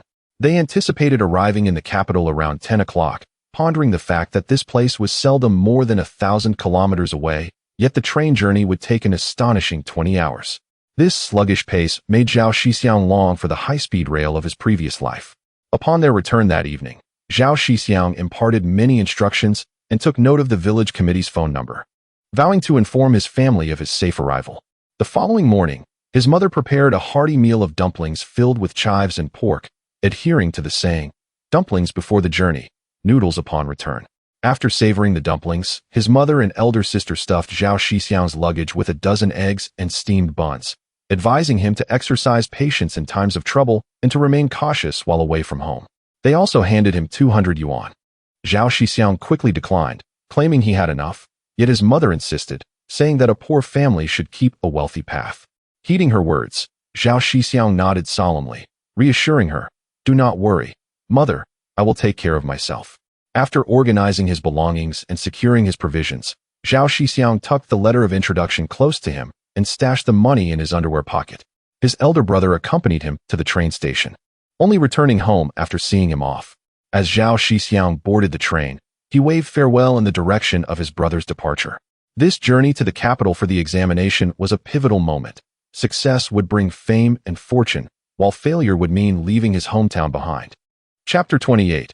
Gazing into the mirror, sleepless night upon boarding the train, Zhao Shixiong grasped his luggage and made his way to his designated compartment, where he soon located his seat. At this moment, the train was not overly crowded, allowing him to easily find his place by the window, a choice he had specifically requested when purchasing his ticket. The seating arrangement accommodated 6, with 3 seats on each side. Currently, only 3 passengers occupied the seats. As the peak travel period following the May Day holiday had just concluded, leaving ample room for comfort. They exchanged polite greetings before each became engrossed in their own affairs. Zhao Shixiong placed his luggage on the overhead rack, leaving only his food at his feet. Now, he had the opportunity to survey the train, which was entirely clad in green. The wheels of the train were prominently visible, complemented by military green seats and blue curtains. A small table in front held 3 enamel cups, all belonging to the occupants of this compartment. After observing the train's condition, Zhao Shixiong's thoughts wandered. He had only asked the village chief for a few letters of introduction and had not followed through with his original plan of enlisting the villagers' assistance in providing their fingerprints on the necessary documents. He pondered that this was a personal matter, and he already felt guilty for bringing his family along. There was no need to burden the entire village with his issues. Should complications arise, he could simply leave. But what about the others in the village? Even if he had the means to support the more than 2,000 villagers in the future, that was a matter for another day, not the present. The sound of a long whistle jolted Zhao Shixiong back to reality as the train began to move. The rhythmic clattering of the train wheels created a distinct charm characteristic of this era. He gazed out at the fields, where the wheat had begun to sprout, with scattered figures laboring diligently across the vast expanse. Resting his chin on his hand, Zhao Shixiong daydreamed, and if anyone happened to walk by outside, they might have remarked on his youthful charm. After nearly a month of recuperation, with adequate nourishment, he appeared increasingly vigorous. His pallid complexion had regained a healthy hue. With a typical square face, sharp eyebrows, and bright eyes, he exuded an air of latent brilliance, though his often sun-kissed skin rendered him somewhat unremarkable. Nevertheless, Zhao Shixiong could confidently assert, "I, old Zhao, am indeed a handsome lad known throughout the region." After admiring the scenery for a while, Zhao Shixiong snapped back to attention and struck up a conversation with the 2 passengers beside him. Opposite him sat an elderly woman who, as she explained, was en route to care for her daughter-in-law, who was about to give birth. Her weathered face radiated joy, reflecting both the excitement of welcoming new life and her contentment with having descendants. Next to Zhao Shixiong was a young man heading to the province to seek a relative, yearning for a brighter future, as life in the village was too arduous. As night fell, the elderly woman and the young man disembarked one after another, bidding heartfelt farewells, each anticipating their next reunion. The iron train continued its journey, with passengers flowing in and out, a scene that would play out for decades to come, albeit at a slower pace in this era, where one lifetime was scarcely enough to love just one person. By evening, the train had become more populated, with passengers filling both sides. Zhao Shixiong picked up an enamel cup to fetch a drink of hot water, simultaneously addressing his personal hygiene needs. Despite the crowd, order prevailed in the train, thanks to the stringent enforcement of regulations. Such peaceful times could only last for about 6 more months. Once the crackdown ended, various bandits would likely resurface. Returning to his seat, Zhao Shixiong found himself feeling a bit hungry. The dumplings he had eaten that morning had long been consumed. After a light lunch, he began to feel hunger pangs again in the evening. He sipped hot water from his cup while retrieving some steamed buns and eggs, enjoying them alongside a bowl of soybean milk. The lights inside the train flickered on, casting a dim glow that made it somewhat disorienting. Turning to gaze out the window, he was met with darkness, punctuated only by the occasional distant lights. Through the reflection on the window, He caught sight of himself and, with a hint of vanity, murmured, gazing into the mirror, sleepless through the night, a handsome youth standing tall like a jade tree in the wind. The following morning, Zhao Shixiong was awakened by the chatter of fellow passengers. He had lost track of time during the night. All he knew was that he had struggled to find comfort and had only managed to doze off after what felt like an eternity. Upon waking, the train attendant announced that they would arrive in Beijing in 2 hours. Zhao Shixiong rose to freshen up, filling his cup with hot water before returning to have breakfast. After his meal, he joined in the lively discussions around him, surrounded by people from all corners of the land, each speaking in their local dialects. At that time, Mandarin had yet to achieve widespread use, and many struggled to comprehend the rapid exchanges, resulting in conversations that were slow and deliberate. Fortunately, they all belonged to the northern dialect system, making it easier for Zhao Shixiong to understand. He found the experience quite enjoyable. By 10:30 in the morning, the train arrived at the Beijing station, half an hour later than scheduled, a common trait of the green trains, where delays of 1 to 2 hours were considered normal. Once disembarked, Zhao Shixiong stood in the square outside Beijing station, gazing at the enormous characters spelling out the name of the station.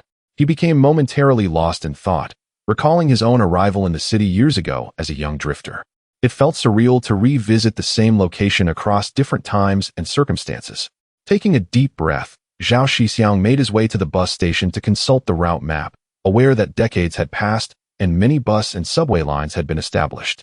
At that time, Beijing's subway operated only 2 lines, the first and the second. Conveniently, the station was located on the second line, which had only been in operation for about a year and a half. Zhao Shixiong entered the subway station and purchased a ticket for 2 mao. The current fare was quite affordable, with a single line costing 2 mao and transfers requiring 3 mao. He traveled to Jishuitan Station, and after disembarking, walked less than 2 kilometers to reach the east gate of Daidu Shifendugzhu, Beijing Normal University. First, he sought out a nearby guest house, where he checked in using his letters of introduction and dropped off his luggage.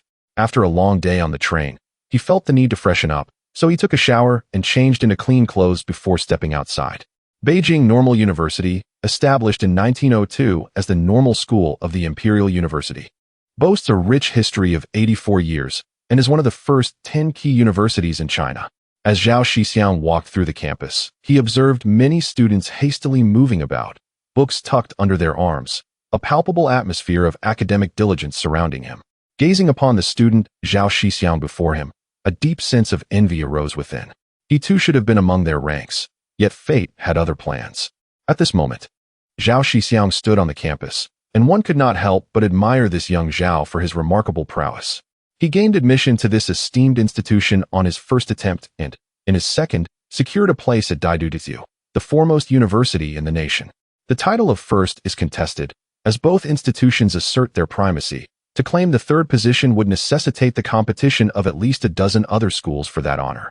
Such an extraordinary and youthful Zhao Shixiong truly embodies the essence of genius.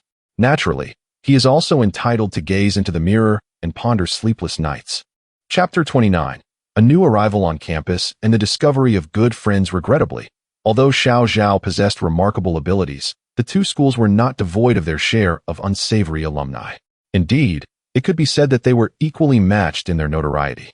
Additionally, there were suggestions from experts like Dong, who advised farmers to purchase homes in the county and subsequently return to their villages to cultivate the land. In a sense, they could be likened to the legendary figures of the imperial capital Shida. While Wang Fubo might have been able to confront Hu Baimi during his time at Dashua, Hu Baimi was still studying in the south, rendering any confrontation impractical. As for the resourceful expert, he was presently indulging in playful activities in the northeast. This also served to illustrate the vastness of the world, where one could encounter all manner of individuals. It was surprising that so many such characters had emerged among university students just a few years after the reinstatement of the college entrance examination. Truly, it seems that scholars can disrupt the law with their literary prowess. Thus, one should not be astonished if martial heroes transgress boundaries. Zhao Shixiong wandered aimlessly around the campus, and as noon approached, he followed the flow of students to the cafeteria. In the 1980s, university students predominantly used meal tickets for dining, a practice that gradually faded into history by the mid-1990s when meal cards became the primary payment method. Upon arriving at the cafeteria, Zhao Shixiong scanned the room and spotted a bespectacled young man who appeared cultured and amiable. He approached him and initiated a conversation, saying, "Hello, fellow student. I am from another school and have come to visit yours. I find myself somewhat hungry. May I borrow your meal ticket for a meal? I will pay you in cash." The young man, caught off guard at first, quickly regained his composure. It was quite normal for university students to visit other schools, typically accompanied by a student from that institution. However, solitary visitors like Zhao Shixiong were far less common. After a brief pause, the young man readily agreed and enthusiastically inquired what Zhao Shixiong would like to eat. Zhao Shixiong responded that he was not picky and simply wanted to fill his stomach. With that, the two engaged in conversation and began to get acquainted. The young man's name was Lu Shuwen, and he wore his black-rimmed glasses with an endearing, bookish air. Lu Shuwen spent 6 liang of his meal tickets to order 2 bowls of noodles. Once the noodles were ready, they each took a bowl and found an empty table to share a meal while continuing their conversation. Lu Shuwen's literary prowess was evident. As a distinguished student of the literature department, despite being only in his second year, he possessed an impressive wealth of knowledge. He exuded an aura of intellect, enriched by his extensive reading. Fortunately, Zhao Shixiong held his own in conversation, drawing from decades of experience and knowledge, albeit mostly theoretical. Their dialogue flowed effortlessly, and they quickly discovered a mutual rapport, as if they were old friends meeting after a long separation. Lu Shuwen promptly offered to be Zhao Shixiong's guide, showing him around the campus. Zhao Shixiong hesitated at first, but then realized that having such a guide would provide him with a clearer understanding of the school, as well as insights into the identity of the person who had impersonated him, and perhaps even some information about the school's leadership. Zhao Shixiong gladly accepted the offer, but requested to make a phone call after their meal before embarking on their tour. Lu Shuwen naturally agreed, knowing that a quick phone call would not take much time. After finishing their meal, Zhao Shixiong inquired about the cost of the meal tickets while reaching for his wallet. Lu Shuwen quickly interjected, "A friend from afar. How can I let you pay?" Upon hearing this, Zhao Shixiong ceased his insistence. The peculiar nature of male camaraderie sometimes manifests unexpectedly, yet remains steadfast. The two exited the cafeteria, and Lu Shuwen led him to the dormitory office to borrow a phone. At that moment, as it was lunchtime, the phone was relatively unoccupied, and after a brief wait, it was Zhao Shixiong's turn to make a call. He dialed the village committee's number. Meanwhile, at the Zhao Jiazhuang village committee, besides the village chief Zhao Dagua, there were also Zhao Taizhu and Zhao Shiji, who had arrived promptly after lunch to await the phone call. They had been waiting for over an hour. Though a bit anxious, they remained unconcerned, as train delays were quite common. After waiting for another 10 minutes, the phone rang. Zhao Dagua answered, "Hello?" "Yes, yes," and immediately passed the phone to Zhao Taizhu. Zhao Taizhu took the phone and quickly asked, "Is it Shixiong?" "Yes, it's me, father. I have safely arrived in the capital. You need not worry." "That is good, that is good. Now that you are here, we can rest easy. Remember to save on the phone bill. If there's nothing else, just hang up. Everything at home is well, isn't it? No other matters?" "Everything is fine. I won't keep you. I'll hang up now." With that, the call ended abruptly. Zhao Shixiong was momentarily taken aback by the speed of the conversation. Reflecting on how quickly it had concluded, the dormitory manager glanced at him and remarked, 1 minute, 50 cents. After Zhao Shixiong paid, he and Lu Shuwen left the dormitory together. Lu Shuwen was somewhat puzzled about why Zhao Shixiong, a student from another school, was making a call home, and he had overheard phrases like "safely arrived." Had he just reached the campus today? Despite his curiosity, Lu Shuwen refrained from asking, as they had only known each other for a few hours, and such inquiries felt premature. Instead, he focused on his role as a guide, meticulously introducing Zhao Shixiong to various locations around the campus. After about an hour of exploring, they reached a campus store where Zhao Shixiong spent 1 yuan to purchase 2 bottles of Beibinjiang soda. As he received the drinks from the shopkeeper, Zhao Shixiong handed 1 bottle to Lu Shuwen and said, "You've talked for quite a while.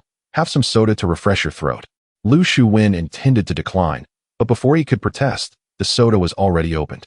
Given that Beibinjiang was a premium soda, costing 50 cents per bottle, he could only afford to buy 60 bottles with his allowance. Initially, he had perceived Zhao Shixiong as somewhat shabby and assumed he came from a modest background. However, he was pleasantly surprised by his generosity.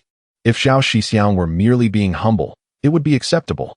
But if he insisted on treating him, it might come across as trying to impress, which would lead Lu Shuwen to feel the need to reimburse him, fearing that this 1 yuan might constitute several days' worth of his food budget.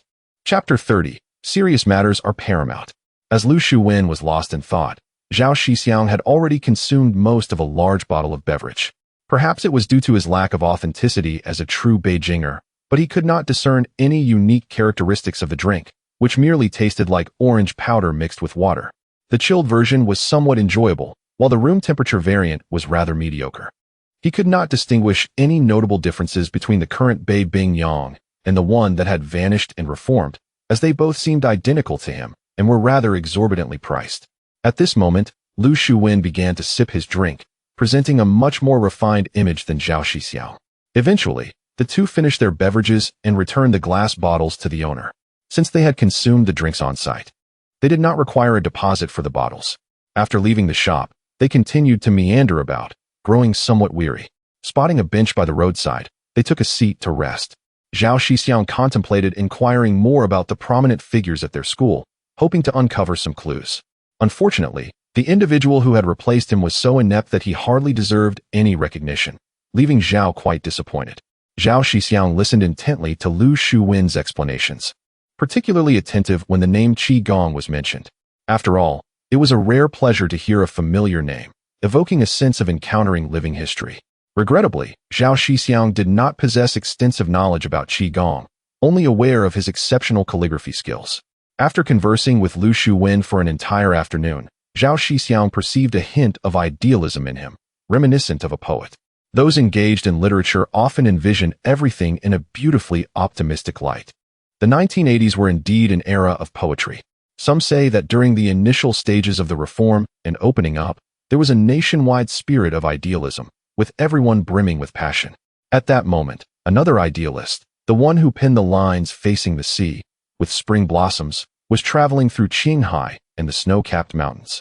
Although this idealist was significantly more accomplished than Zhao, having entered the prestigious Beijing University at the tender age of 15, he was a member of the esteemed third cohort, and his brilliance far surpassed Zhao's. It was lamentable that he had met with unfortunate circumstances later on. Zhao Shixiong hoped for an opportunity to meet this legendary figure, so he too could boast of having witnessed a moment in history. Of course, Beijing University was quite reputable, satisfactory in its own right. Despite Zhao Shixiong's relatively lesser achievements, he had still been admitted at the age of 17. Although he had only known Lu Shuwen for an afternoon, it felt as if they were long-lost friends reuniting. Zhao Shixiong believed that he should be candid with someone so idealistic. Thus, he revealed his own predicament and earnestly requested Lu Shuwen's assistance in investigating the impersonator's circumstances. To bolster his case, he presented various documents, including a letter of introduction and a statement from the village committee. After reviewing these materials, Lu Shuwen was largely convinced. After all, if Zhao were merely a fraud, it would be quite improbable for someone who could engage in an afternoon's conversation so smoothly to maintain such composure. At the very least, their academic standings were comparable, and a university student would not slander another when he himself possessed credentials. Yet, adhering to a meticulous approach, Lu Shuwen decided to gather more information before proceeding. He promptly inquired about Zhao Shixiong's personal details, planning to investigate further that evening and the next day. They agreed to visit Beijing University together the following afternoon, to delve into the circumstances surrounding the other impersonator. After finalizing their plans, Lu Shuwen recommended a nearby eatery known for its generous portions at reasonable prices. Zhao Shixiong took the opportunity to invite him to dinner, but Lu Shuwen, perhaps fearing the implications of accepting, quickly declined. Zhao Shixiong was undeterred by this rejection and encouraged Lu to gather more information, suggesting that even a single day's inquiry would yield little insight, but that it was quite easy to learn where the impersonator hailed from. They agreed that if they found someone with the same name and from the same locality at Beijing University, with identical documentation, it would clearly indicate a problem. Observing Lu Shuwen deep in thought, Zhao Shixiong bid him farewell, exited the campus, and casually enjoyed a bowl of fried sauce noodles at a nearby restaurant. It must be said that living in the capital city was no easy feat. Even a bowl of noodles cost 8 jiao, while accommodations demanded 2 yuan per day. Truly, it echoed the saying, when one is financially constrained, one is oblivious to the bustling marketplace. After finishing his meal, Zhao Shixiong returned to the guest house and went straight to bed. After over 20 hours on the train and a long trek upon arrival, he was utterly exhausted. The following day, he awoke to bright daylight, refreshed himself, and washed the clothes he had changed out of the previous day, hanging them to dry so they would be ready when he returned in the afternoon. Upon exiting the guest house, Zhao Shixiong contemplated indulging in the unique culinary delights of old Beijing. He believed that the food now surpassed that of the authentic variety 40 years hence, and set off to wander through the alleyways. To truly savor the local delicacies, one must delve into the hutongs, as he had learned from local videos. He found a bustling restaurant, ordered a portion of stir-fried liver and a few buns. As for the doji, he truly could not tolerate it. He spotted a small round cake resembling tang gao, about the size of a child's palm, albeit with an excess of sesame on top. Initially intending to sample too, he discovered they were actually xiaobing. He preferred the larger, elongated variety from his hometown, akin to the Xinjiang Nong, albeit in a more slender form. After his meal, Zhao Shixiong felt his journey had been worthwhile. After settling the bill, he meandered through the hutongs until he reached Beihai. At this time, the attractions had yet to be developed and retained their pristine, natural state. If fortune smiled upon him, he might even stumble upon a couple of wild duck or wild chicken eggs. Upon leaving Beihai, he ventured to the Temple of Earth, uncertain if he might serendipitously encounter the esteemed author. During his studies in a past life, he had read the book Wu Di Tan, lamenting the author's tumultuous fate while being deeply moved by his indomitable spirit. Particularly resonant were the lines, "If there are some things I have not spoken of, Di Tan, do not think I have forgotten. I have not forgotten anything. Yet some matters are best kept as cherished memories. They cannot be spoken of, nor can they be thought of, but they cannot be forgotten. They must not become words. Once they do, they cease to be what they are." The reading still evokes a profound sense of awe. Departing from Beihai, it took nearly an hour to reach Daitan. Along the way, I was captivated by the allure of Nanluo Guxiang, indulging in a leisurely stroll, stopping intermittently. After completing a circuit around Daitan, I regrettably did not encounter the esteemed writer, as he typically emerges in the afternoon or evening. It seems I narrowly missed a brush with a historical figure. After meandering through Daitan, Zhao Shixiong settled on a set of steps. The site appeared far more desolate than during his previous visit, which had been marked by its status as a tourist attraction. Now, it resembled a neglected garden.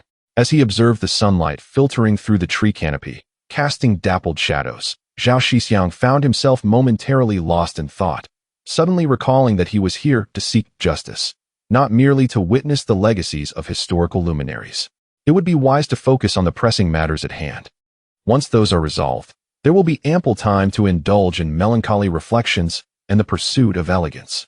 Chapter 31. The first encounter by Weiming Lake. After exiting the Ditan, Zhao Shixiong glanced at the time, realizing it was getting late.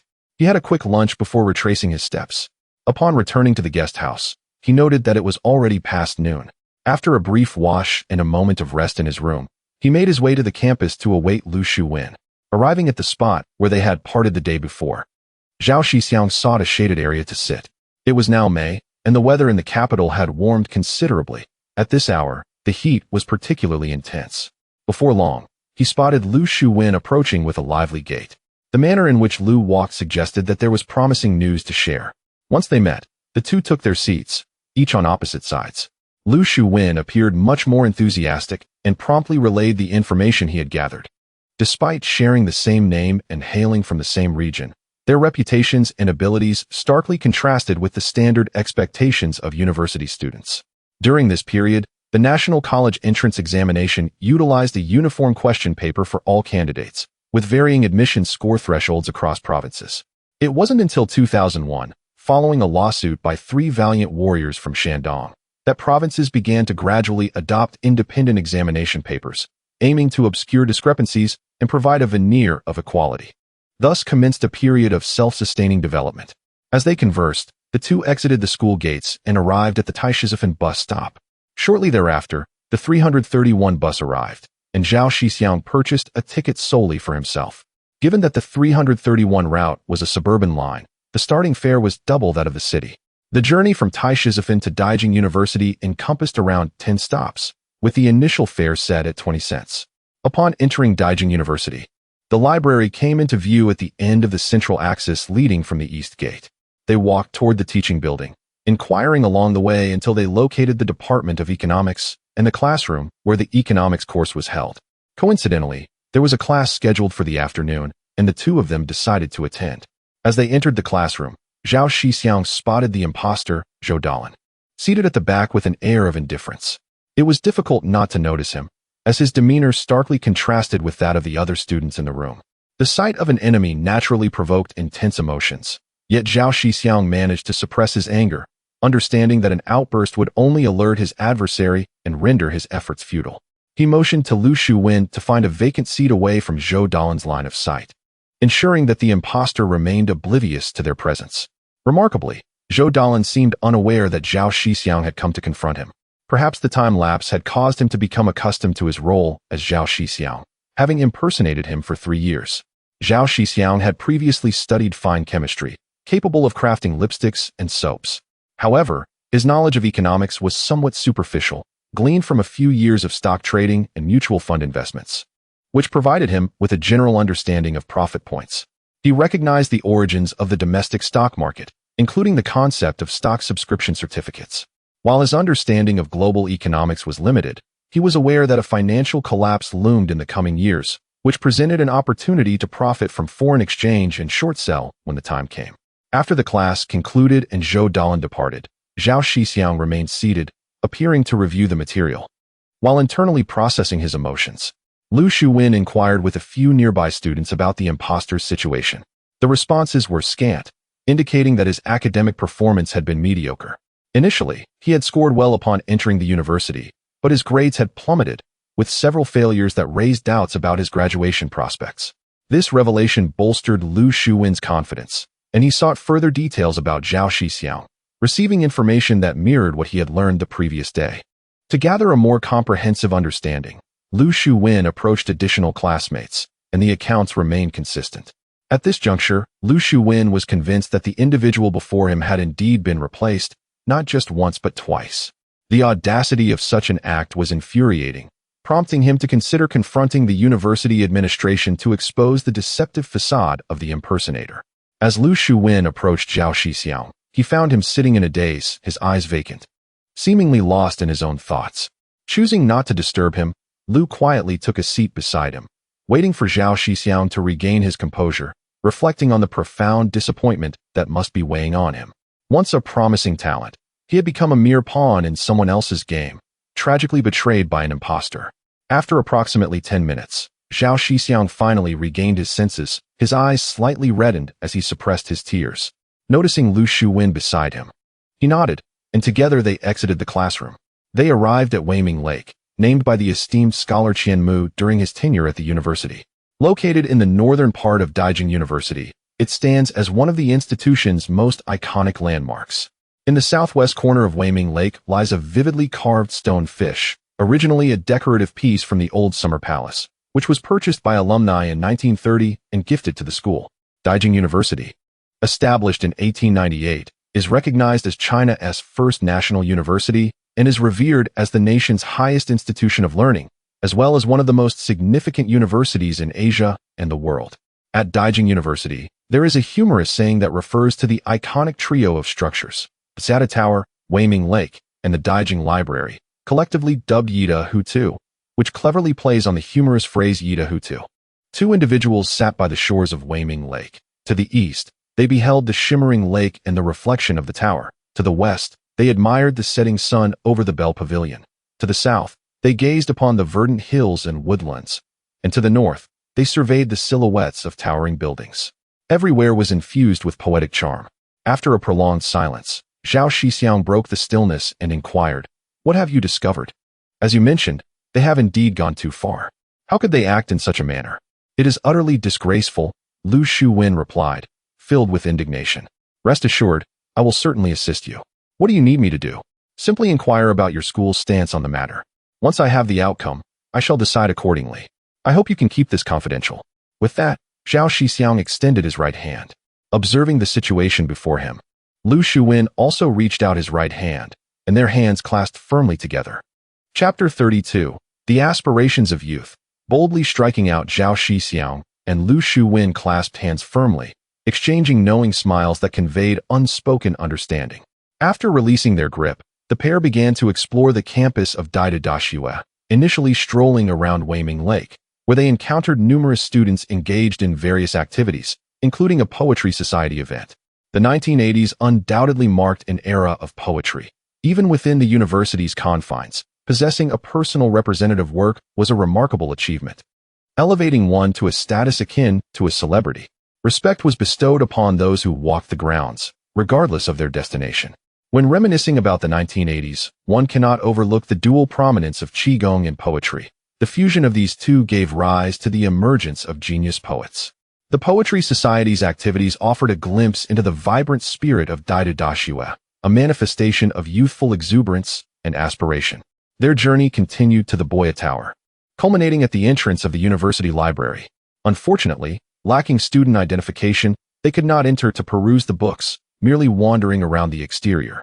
As they exited the library, Lu Shuwen, feigning nonchalance, remarked that he hoped Zhao would bring him inside next time to explore the library and sample the university's cafeteria offerings.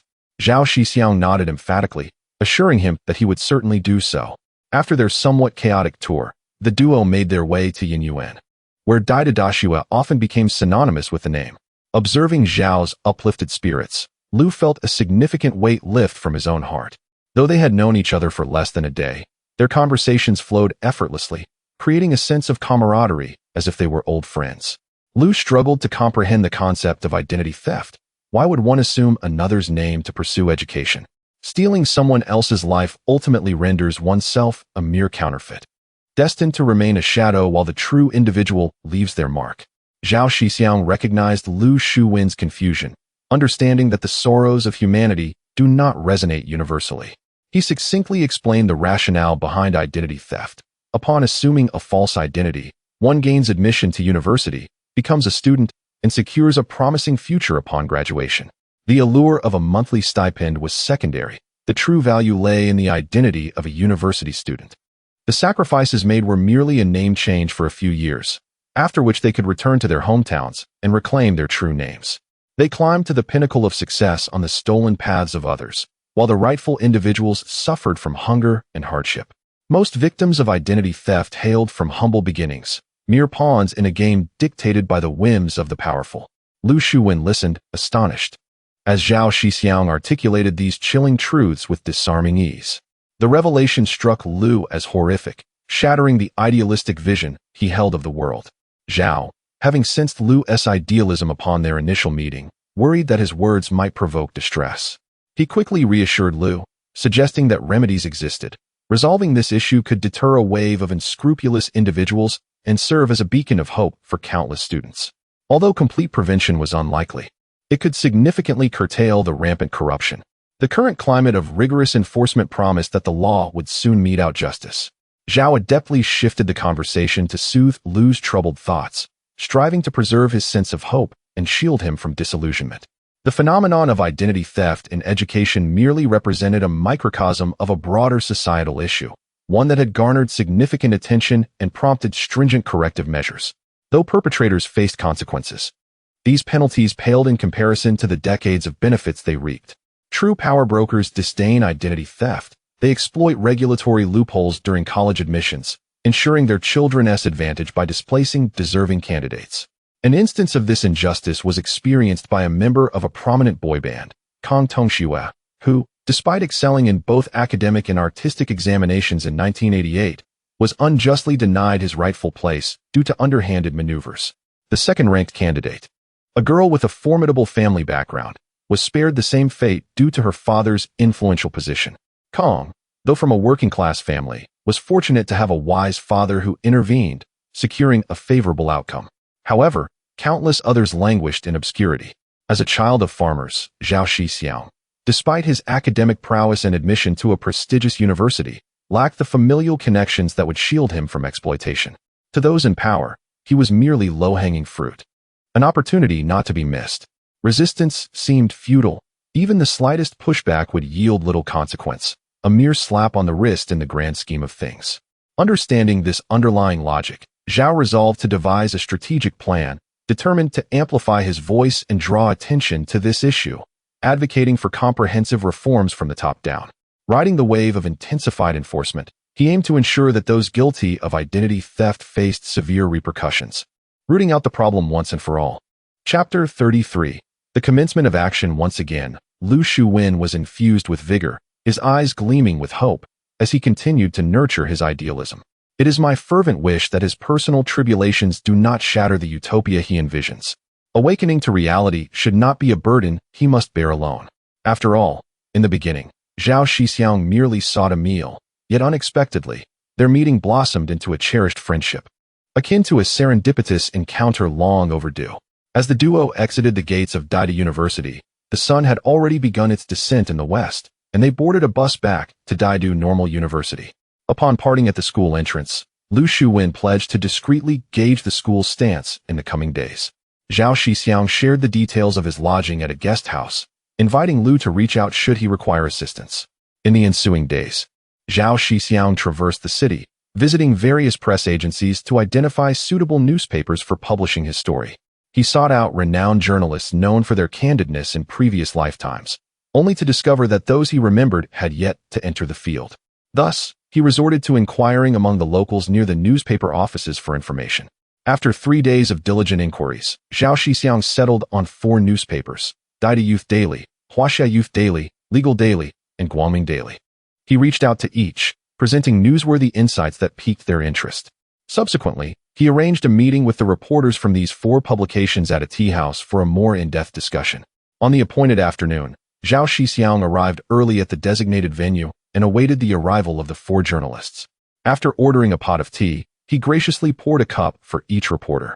Once seated, Zhao Shixiong briefly introduced himself and recounted his recent experiences, presenting the documents and a letter of introduction from the village committee.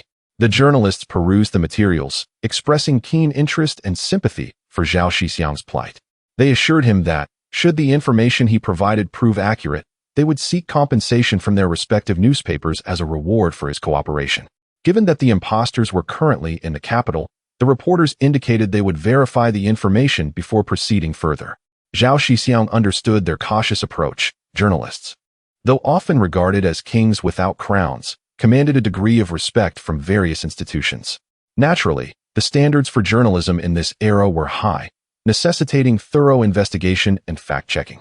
Zhao Shixiong left his contact number at the guest house, encouraging the reporters to reach out with any queries. He also mentioned his intention to report the matter to the admissions offices of the 2 universities and relevant government departments, as well as to file a complaint with the police.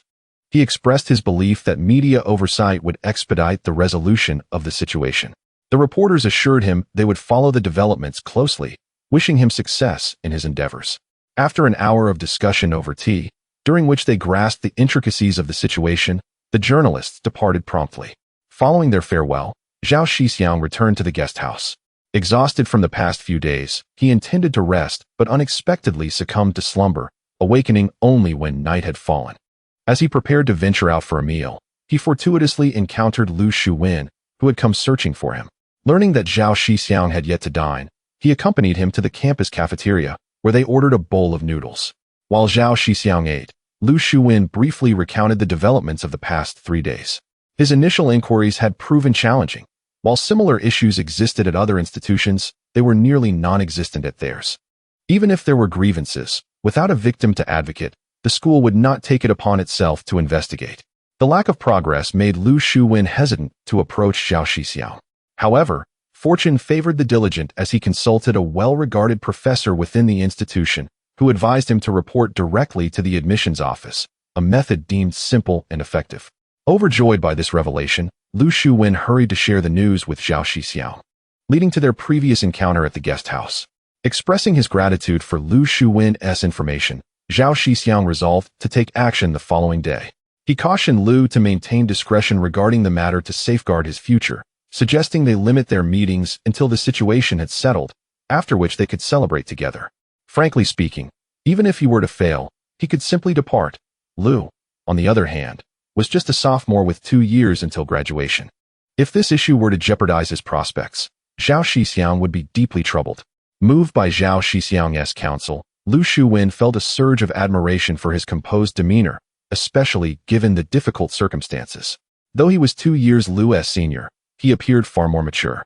It was evident that Zhao Shixiong, a prodigy who had gained admission to Daida University at the tender age of 17, was exceptional.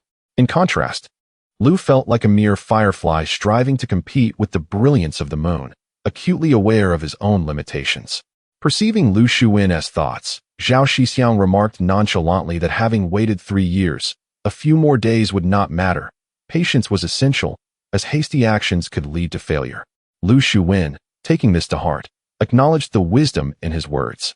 After finishing their meal, they strolled around the campus before Zhao Shixiong was escorted to the school gate, from where Lu turned back to his dormitory.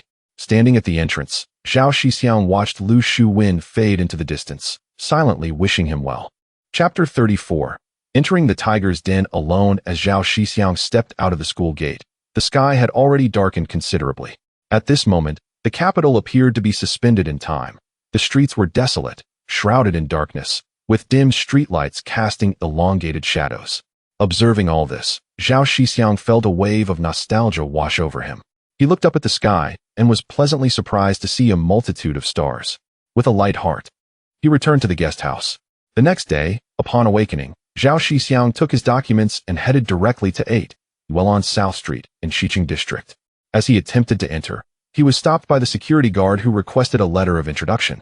Zhao promptly produced the letter issued by the village chief, allowing him entry. In the petition hall, Zhao Shixiong chose a less crowded queue to wait. At this time, there was no concept of bypassing levels in petitions. The first legislative act concerning petitions would not be enacted for nearly another decade. Thus, whenever the common people found themselves in dire straits, they would often exclaim, "I will appeal to the central government." After an hour of waiting, it was finally Zhao Shixiong's turn. He presented his issue to the reception staff, submitting the village chief's written information along with his own petition. The reception staff, a female officer, reviewed the documents for about 10 minutes. Upon finishing, she expressed deep sympathy for Zhao Shixiong's plight, but, recognizing the gravity of the matter, she hesitated to make unilateral decisions.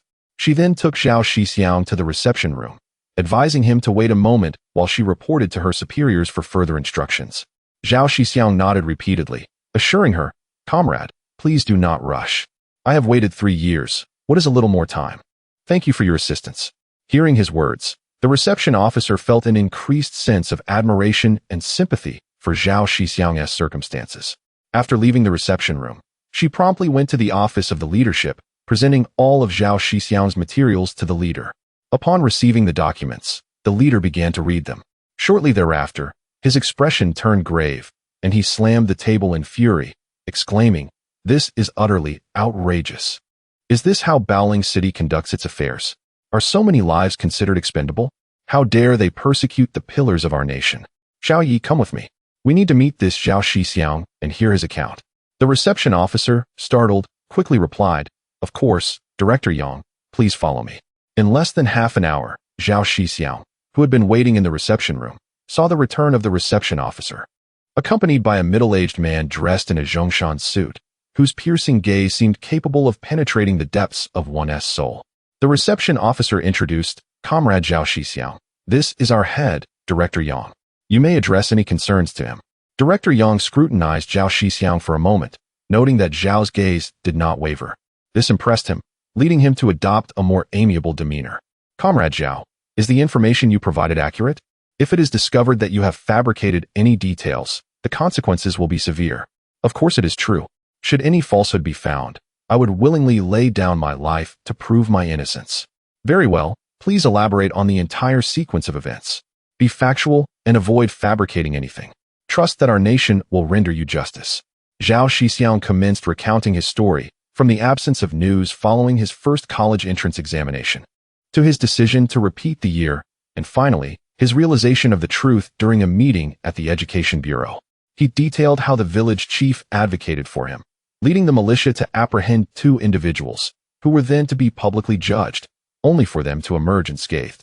He emphasized his ordeal of being inexplicably detained for over 2 months while pursuing legitimate rights, only to have his court case dissipate without resolution.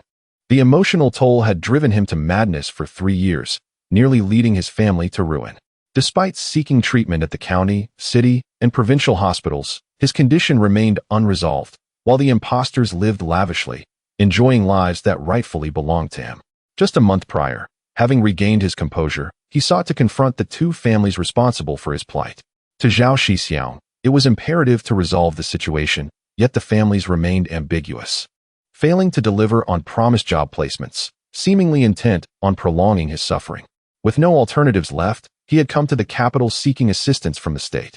Director Yang listened intently to Zhao Shixiong's narrative, nodding in satisfaction. Have faith in our party and nation, for they will always serve the people. We will identify and deal with any corrupt individuals among our ranks, administering severe punishment when necessary. Zhao Shixiong, though outwardly appreciative and moved to tears, inwardly scoffed, thinking that anyone can speak sweetly while acting otherwise. If not for the protracted issues surrounding the dilapidated building he purchased, he would not have harbored such resentment. He could only hope that more officials in this era would genuinely advocate for the people.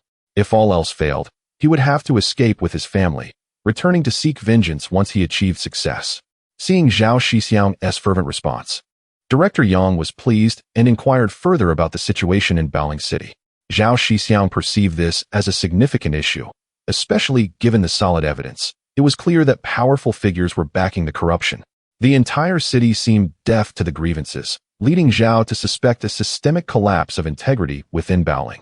The Education Bureau, particularly, had been inactive despite the emergence of 2 students from prominent universities.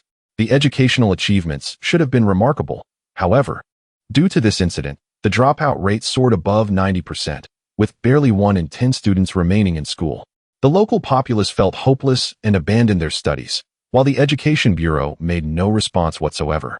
At this point, Zhao Shixiong rose and deeply bowed to Director Yang and the reception officer, speaking earnestly. I implore the state to dispatch an investigative team to restore my honor, to give hope to the 100,000 students of Baoling City, and to ensure a bright future for our community. Director Yang and the reception officer were taken aback by the occurrence of such events amidst a crackdown. They promptly declared, if the information provided by Zhao Shixiong is verified, the state will certainly assign a special investigation team to thoroughly examine Baoling and restore clarity for the people. Zhao Shixiong, overwhelmed with emotion, expressed his gratitude, unable to contain his tears, as it felt as though justice was finally on the horizon after 3 long years of suffering. Chapter 35. Wielding legal weapons to safeguard one's rights. Upon witnessing Zhao Shixiong's fervent agitation, Director Yang and the receptionist felt an immense sense of responsibility. Director Yang contemplated reporting the matter to the higher-ups, considering it a case that deserved exemplary handling. How audacious it was for someone to extend their grasp amidst a crackdown. It was akin to consuming the heart of a bear and the gall of a leopard. If stringent measures could not deter such behavior, then it would serve as a cautionary example. Anyone who dared to transgress would meet their demise, with no one to rescue them. Furthermore, to think that such impersonation could occur in a prestigious institution raises concerns about the prevalence of similar incidents in other universities. This matter must be communicated to the Ministry of Education to ensure the protection of students' interests. If this trend continues, the number of individuals pursuing education will dwindle, exacerbating the already significant gap with developed nations. This is not merely a pursuit of personal gain, but a threat to the nation's future, necessitating severe punishment. All individuals involved in this case must be dealt with swiftly and stringently. Director Yang escorted Zhao Shixiong to the entrance, grasping his hand and reassuring him. Rest assured, I will first retrieve Zhao Shixiong's records from Daidu University and Daidu Normal University for comparison. Once confirmed, the investigation team will promptly proceed to Baoling City. Just wait patiently for a while. Zhao Shixiong nodded, expressing his gratitude to Director Yang before departing. After returning to the reception center via subway, he proceeded to the Haitian Sub-Bureau to file a report. After thoroughly confirming Zhao Shixiong's situation and reviewing the documentation he provided, the Bureau found themselves somewhat at a loss. However, given the public's difficulties and the abundance of evidence, they felt compelled to act. Consequently, they dispatched the deputy director to accompany Zhao Shixiong to Daidu Normal University to ascertain the situation. The sudden visit from the police caught Daidu Normal University off guard, yet they remained composed, sending the head of the security department to receive them. In the security office, introductions were exchanged, and the deputy director inquired, Director Shun, we are here primarily to understand the circumstances regarding your student, Zhao Shixiong. Oh, Deputy Director Han. May I ask what offense Zhao has committed? If he is indeed at fault, I shall address it internally, replied Director Shun. Deputy Director Han, not taken aback, responded calmly. This individual here is the aggrieved party, Zhao Shixiong. Director Shun was momentarily stunned, his forthcoming words caught in his throat, and he expressed his confusion. Are you jesting, Deputy Director Han? If you have found him, why bring him before me? Do you expect me to owe you a favor? Realizing the misunderstanding, Deputy Director Han quickly clarified. No, this Zhao is a different student altogether. How should I put it? Perhaps it is best for the concerned party to explain. Director Shin became increasingly perplexed, finding the conversation convoluted. Fortunately, Zhao Shixiong stepped forward, articulating the entire sequence of events clearly and informing Director Shun that he could confront the impersonator directly. Upon hearing Zhao Shixiong's account, Director Shun finally grasped the situation. It was a classic case of a switcheroo. Had he known earlier, he would have recognized the scenario, having read numerous tales of such deception. Simultaneously, Director Shun understood the purpose of the police visit. After a moment of contemplation, he decided to summon the head of the admissions office and Zhao Shixiong's current advisor. Upon their arrival, the admissions officer and advisor, after learning the details of the incident, found it hard to believe such audacity existed. However, after hearing Zhao Shixiong's description, they recognized its credibility. The impersonator's lack of competence was glaringly apparent. Initial assumptions of good fortune quickly turned to dismay as the impersonator's performance declined, even failing courses, raising concerns about graduation. Listening to the aggrieved party's accusations, the two educators understood the gravity of the situation. The disparity between the academic performance post-admission and the college entrance exam results was stark. If an impersonation had indeed occurred, it would explain everything. After confirming the details with the admissions officer and advisor, Director Shin acted promptly, heading to the principal's office to report the matter. Despite his rough demeanor, he held a deep respect for the students who gained admission to this esteemed institution and found the occurrence of such an incident unacceptable. The integrity of a soldier could not tolerate such sordid behavior. Following the report, the principal, visibly angered, summoned the staff from the archives to bring Zhao Shixiong's file for verification alongside Director Shun and the others to Daida University. It was imperative to clarify the matter to ensure that no innocent student faced injustice, nor should the perpetrators evade accountability. Under the principal's directive, Director Shun, accompanied by the three educators, set off in a jeep to Daida University. Deputy Director Han followed closely behind, with both vehicles entering the university in tandem. Deputy Director Han took the lead, meeting with the head of the security department at Daida University to explain the situation, bolstered by the corroborative evidence from Daida Normal University. The head of security, not daring to be negligent, promptly sought approval from superiors. Upon receiving the green light, they summoned Zhao Shixiong's advisor, the admissions officer, and the archive staff to gather for a meeting. After learning the details, the three educators from Daida University expressed their astonishment at the audacity of such an incident. However, to verify the truth, they refrained from speaking initially, allowing the records management personnel from both universities to compare files. After multiple thorough examinations of Zhao Shixiong's records, they reached a unanimous conclusion. The files were identical. The revelation left the educators from both institutions in shock, unable to fathom that such deception had been perpetrated against them. The audacity of a mere municipal city to engage in such acts was beyond comprehension. Even the mayor of the capital would not dare to be so brazen. This was akin to an elderly person consuming poison, inviting disaster upon themselves. For Zhao Shixiong and his peers, it was not merely a matter of concern. They were indignant about being deceived and manipulated, which tarnished their reputation. This brazen act was a direct affront to the dignity of two prestigious universities. Ignorance may have been bliss, but now that the truth was unveiled, any indifference would lead to a disgraceful loss of standing. Regarding the two impostors, it is imperative that they be expelled, and that the university grants along with the national subsidies for tuition be reclaimed, subsequently leading them to incarceration for labor reform. The two heads of the security department and the chief of the local police station, though rather unrefined, hold a profound respect for intellectuals. At that moment, Zhao Shixiong stepped forward, advising, "Gentlemen, let us not act rashly. We have only reached a preliminary conclusion. A thorough investigation must ensue to gather concrete evidence before any decisions are made." Heeding Zhao Shixiong's counsel, the individuals present calmed themselves, and the three parties resolved to reconvene for further discussion before dispersing. Days later, journalists from the petition office and the four major newspapers arrived at both institutions to conduct their inquiries, which preliminarily corroborated the authenticity of the leads provided by Zhao Shixiong. After acquiring definitive information, they each departed. Chapter 36. Servants of the People. After Zhao Shixiong accompanied Director Han from Dashua, he proceeded to the General Administration, where he was directed to the reception room to await further instructions while Han went to report on the matter. Upon reaching the director's office, Han briefed the director, who, after a period of contemplation with furrowed brows while tapping his fingers on the desk, finally suggested initiating an investigation. However, acknowledging that the victim had already presented himself and that verification with the two universities had been conducted, the director deemed it highly probable that the case of identity fraud was indeed legitimate. He entrusted the investigation to Han, urging him to delve deeply into the matter.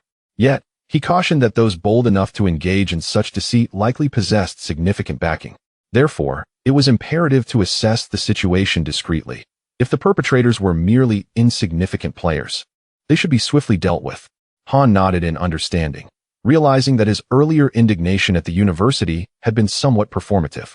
In the capital, one must remain vigilant. Ignorance could lead to dire consequences. Those who navigate the complexities of the capital are seldom foolish. The inept either possess substantial connections or have long since become stepping stones for others. Exiting the director's office, Han returned to the reception room to inform Zhao Shixiong that a case had indeed been filed for investigation, though it may take some time to yield results. He assured Zhao that any updates would be communicated in due course, to which Zhao expressed his profound gratitude. As Zhao Shixiong left the Haitian Public Security Bureau, night had fallen, and the streetlights flickered to life. Rather than taking public transportation, he chose to walk home, pondering the events of the day. Upon returning, he had a light meal and retired early. The following morning, Zhao awoke and prepared his materials before heading to Tujia, Shijia, Yongdingmen Nei, Shiqing District. Having gained some experience over the past few days, he felt more confident and succinctly stated the purpose of his visit, leading him to the petition room. Zhao adeptly retrieved his documents, presenting them to the receptionist, who briefly perused them before requesting that he wait for a designated official to attend to him. Zhao obediently took a seat and, after approximately half an hour, observed several individuals clad in Zhongshan suits enter the room. Without any introductions, one of them, with a stern demeanor, inquired, "Comrade Zhao Shixiong, can you confirm the authenticity of the documents you submitted? Should this investigation reveal any falsehoods, you will bear the corresponding consequences. Are you prepared to accept the repercussions?" Feeling a jolt of anxiety, Zhao promptly assured them, "Leaders, every word I speak is the truth. You need only to investigate back in our hometown. The entire city is aware of this matter. Moreover, following this incident, the school's student body has dwindled significantly." He then proceeded to detail the entire sequence of events. In contrast to yesterday's visit, Zhao's current purpose at the Discipline Inspection Commission was to report on the broader corruption within the Baoling municipal government. This larger target warranted the serious attention of the commission, as they generally considered isolated incidents tolerable, but a systemic failure would pose a significant threat. Zhao had meticulously prepared documentation during his stay at the guest house, emphasizing the procedural misconduct regarding his case of identity theft. Despite apprehending the imposters and holding a public trial, the victims suffered prolonged detention for 2 months, while the court remained inactive upon receiving the lawsuit. The issues also extended to the fraudulent records and admission notices, implicating the Education Bureau, Post Office, Household Registration Office, and relevant educational institutions. After listening intently to Zhao's account, the staff members appeared solemn. They were taken aback by the absurdity of the situation he described, realizing that in a city with a population of at least 1 million, the suffering of the populace under such leadership was unfathomable.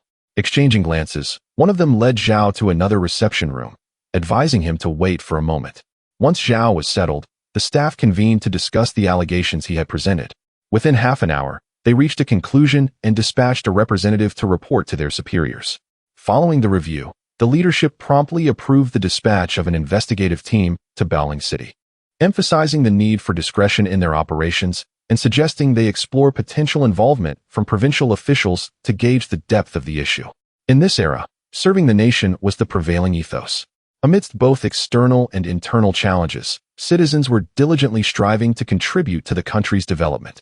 Many had emerged from the tumult of war and were intolerant of any transgressions. They were ruthless towards adversaries and even more so towards traitors. Those entrusted with roles within the Discipline Inspection Commission and the Petition Office were the creme de la creme, deserving the title of the most admirable individuals.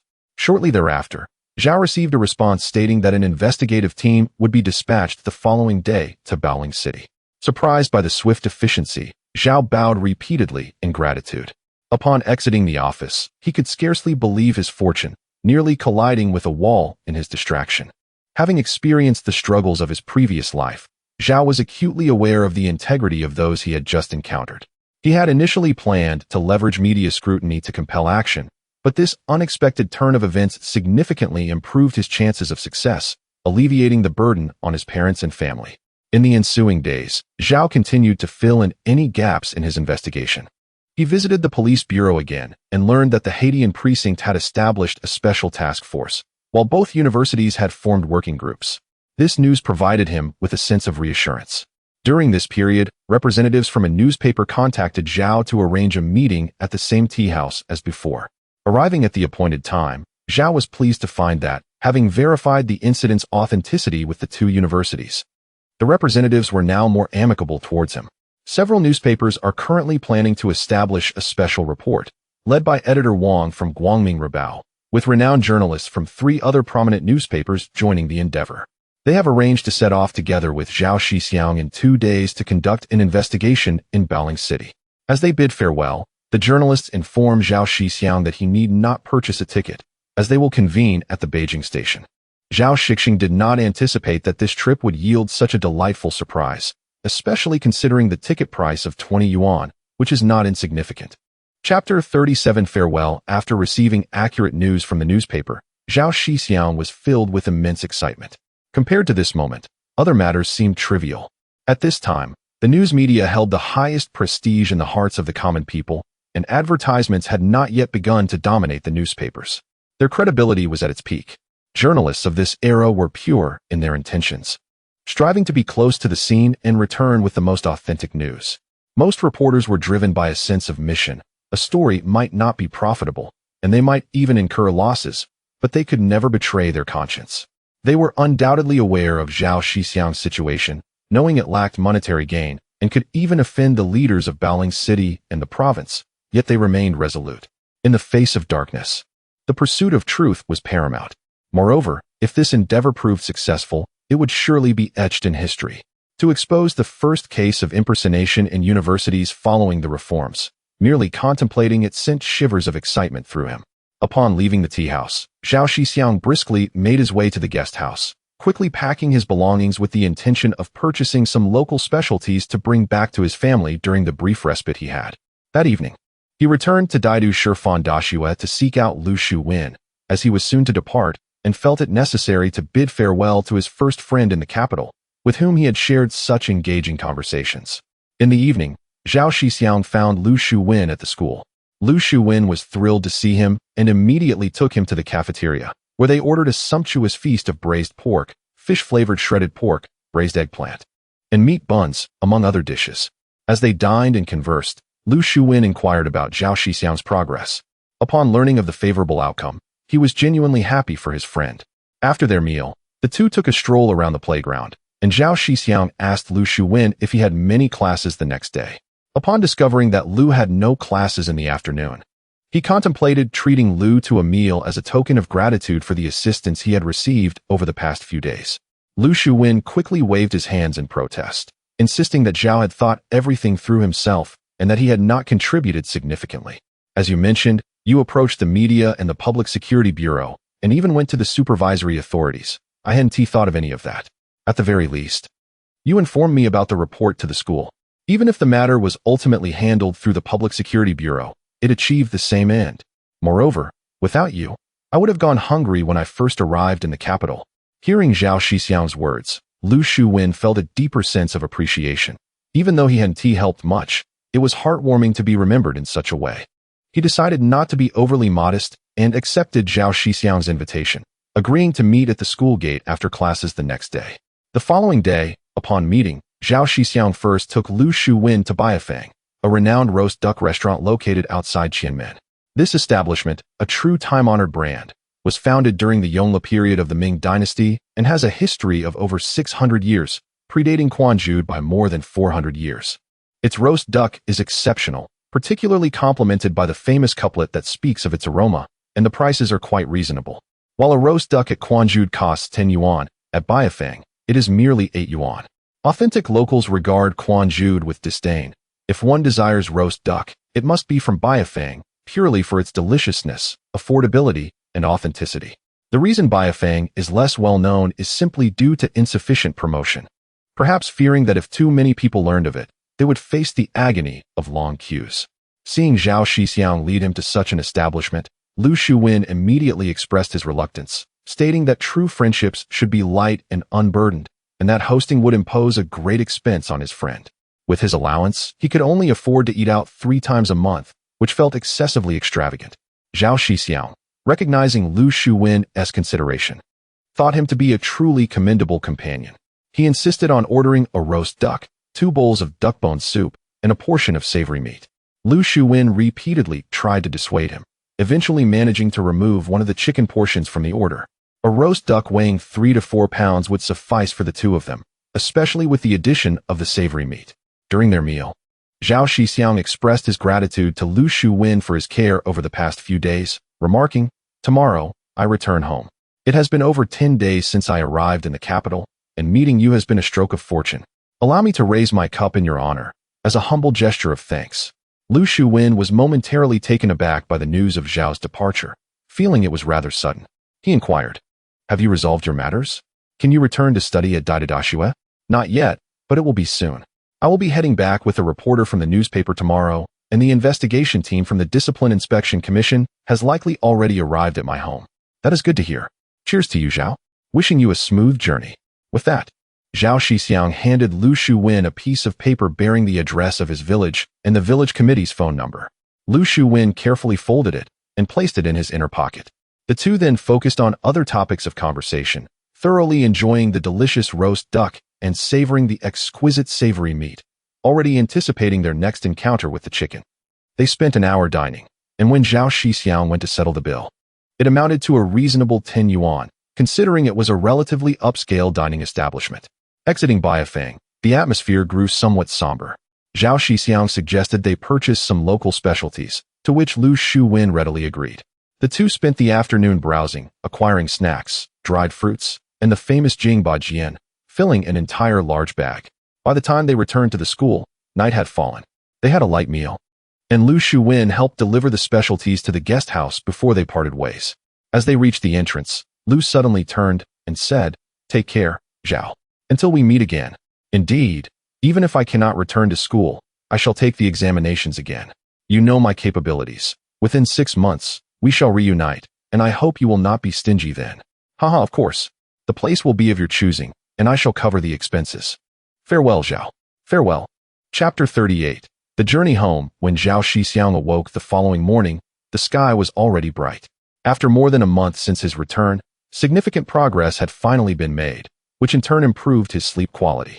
He felt revitalized and energetic. Rising from his slumber, he ventured out for breakfast and purchased numerous baozi and youtiao, intending to enjoy them on the train. Perhaps it was the anticipation of a long-lost traveler returning home that elevated his spirits, for even the dilapidated alleyways appeared more pleasing to his eyes. Upon returning to the guest house, Zhao Shixiong rested for a while, then checked the time, approaching noon. He collected the items he had organized the previous day and made his way to the front desk. He placed a call home, requesting someone from the village committee to summon his family to the phone. After hanging up, he waited approximately 10 minutes before dialing the village committee again. This time, his elder brother answered the phone. As soon as the connection was made, his brother's voice resonated. "Hello, is this Shixiong? I am your elder brother. How are things in the capital? If progress is not going well, do return home early. The family is prepared. If we cannot overcome them, we can always find another place to live. Brother, you are capable. No matter where you go, the Zhao family will always have a place." Zhao Shixiong felt deeply moved by his brother's words. Indeed, no matter where one travels, family remains the greatest concern. "Brother, it's me. I will return tomorrow. Everything is going smoothly in the capital, and we need not leave our hometown." "Really? That is wonderful. It seems heaven is watching over us. Our family is saved." "Yes. With the assistance of noble benefactors, things have gone so smoothly. Please inform father, mother, elder sister, younger brother, and younger sister that I will be home tomorrow evening, so there is no need to worry." All right. Let us leave it at that. Goodbye." Phone bills are quite expensive, his brother concluded decisively before hanging up. Hearing the busy signal, Zhao Shixiong smiled and ended the call, settled the bill, and checked out of his room. With his luggage in tow, he took the subway to the Jingqing station, awaiting the arrival of the reporters. The agreed time was 2 o'clock, yet it was only 1:30. After patiently waiting for about 10 minutes, a yellow Daewoo bus pulled up at the station square, from which several individuals emerged, each carrying luggage. Zhao Shixiong hurried over to lend a hand. After greeting the journalists, they wasted no time and led Zhao Shixiong to the waiting room. As it was the starting station, there were no delays to contend with. Once inside the waiting room, they boarded the train directly. Fortunately, the journalists enjoyed certain privileges, as they were traveling in sleeper cars. Although they were merely hard sleepers, it was far superior to sitting, especially for a journey lasting over 20 hours. After boarding, Zhao Shixiong and the reporters stowed their luggage. The team consisted of 5 members along with Zhao Shixiong, perfectly filling a small hard sleeper compartment. They allocated the lower berths to the older members, and Zhao Shixiong volunteered for an upper berth, knowing he was not paying for the ticket. It was prudent to make a good impression on these seasoned journalists, hoping they would be more favorable during the interviews. The journey was long, and with time to spare, the reporters began to introduce themselves, allowing Zhao Shixiong to gain a preliminary understanding of their backgrounds. The team was led by editor Zhang from Huaxia Youth Daily, accompanied by 3 prominent reporters from other outlets, as well as a videographer, totaling 5 individuals. Upon arriving in Baoling City, they would first operate as a unified group, sharing information before proceeding independently. Given the lengthy train ride, the journalists had ample time to gather detailed accounts from those involved. They produced notebooks to record their findings. Due to the constraints of the train, they refrained from using cameras and microphones at this stage, focusing instead on gathering essential information to formulate their interview plans. In response to the reporters' inquiries, Zhao Shixiong cooperated fully and admired their professionalism.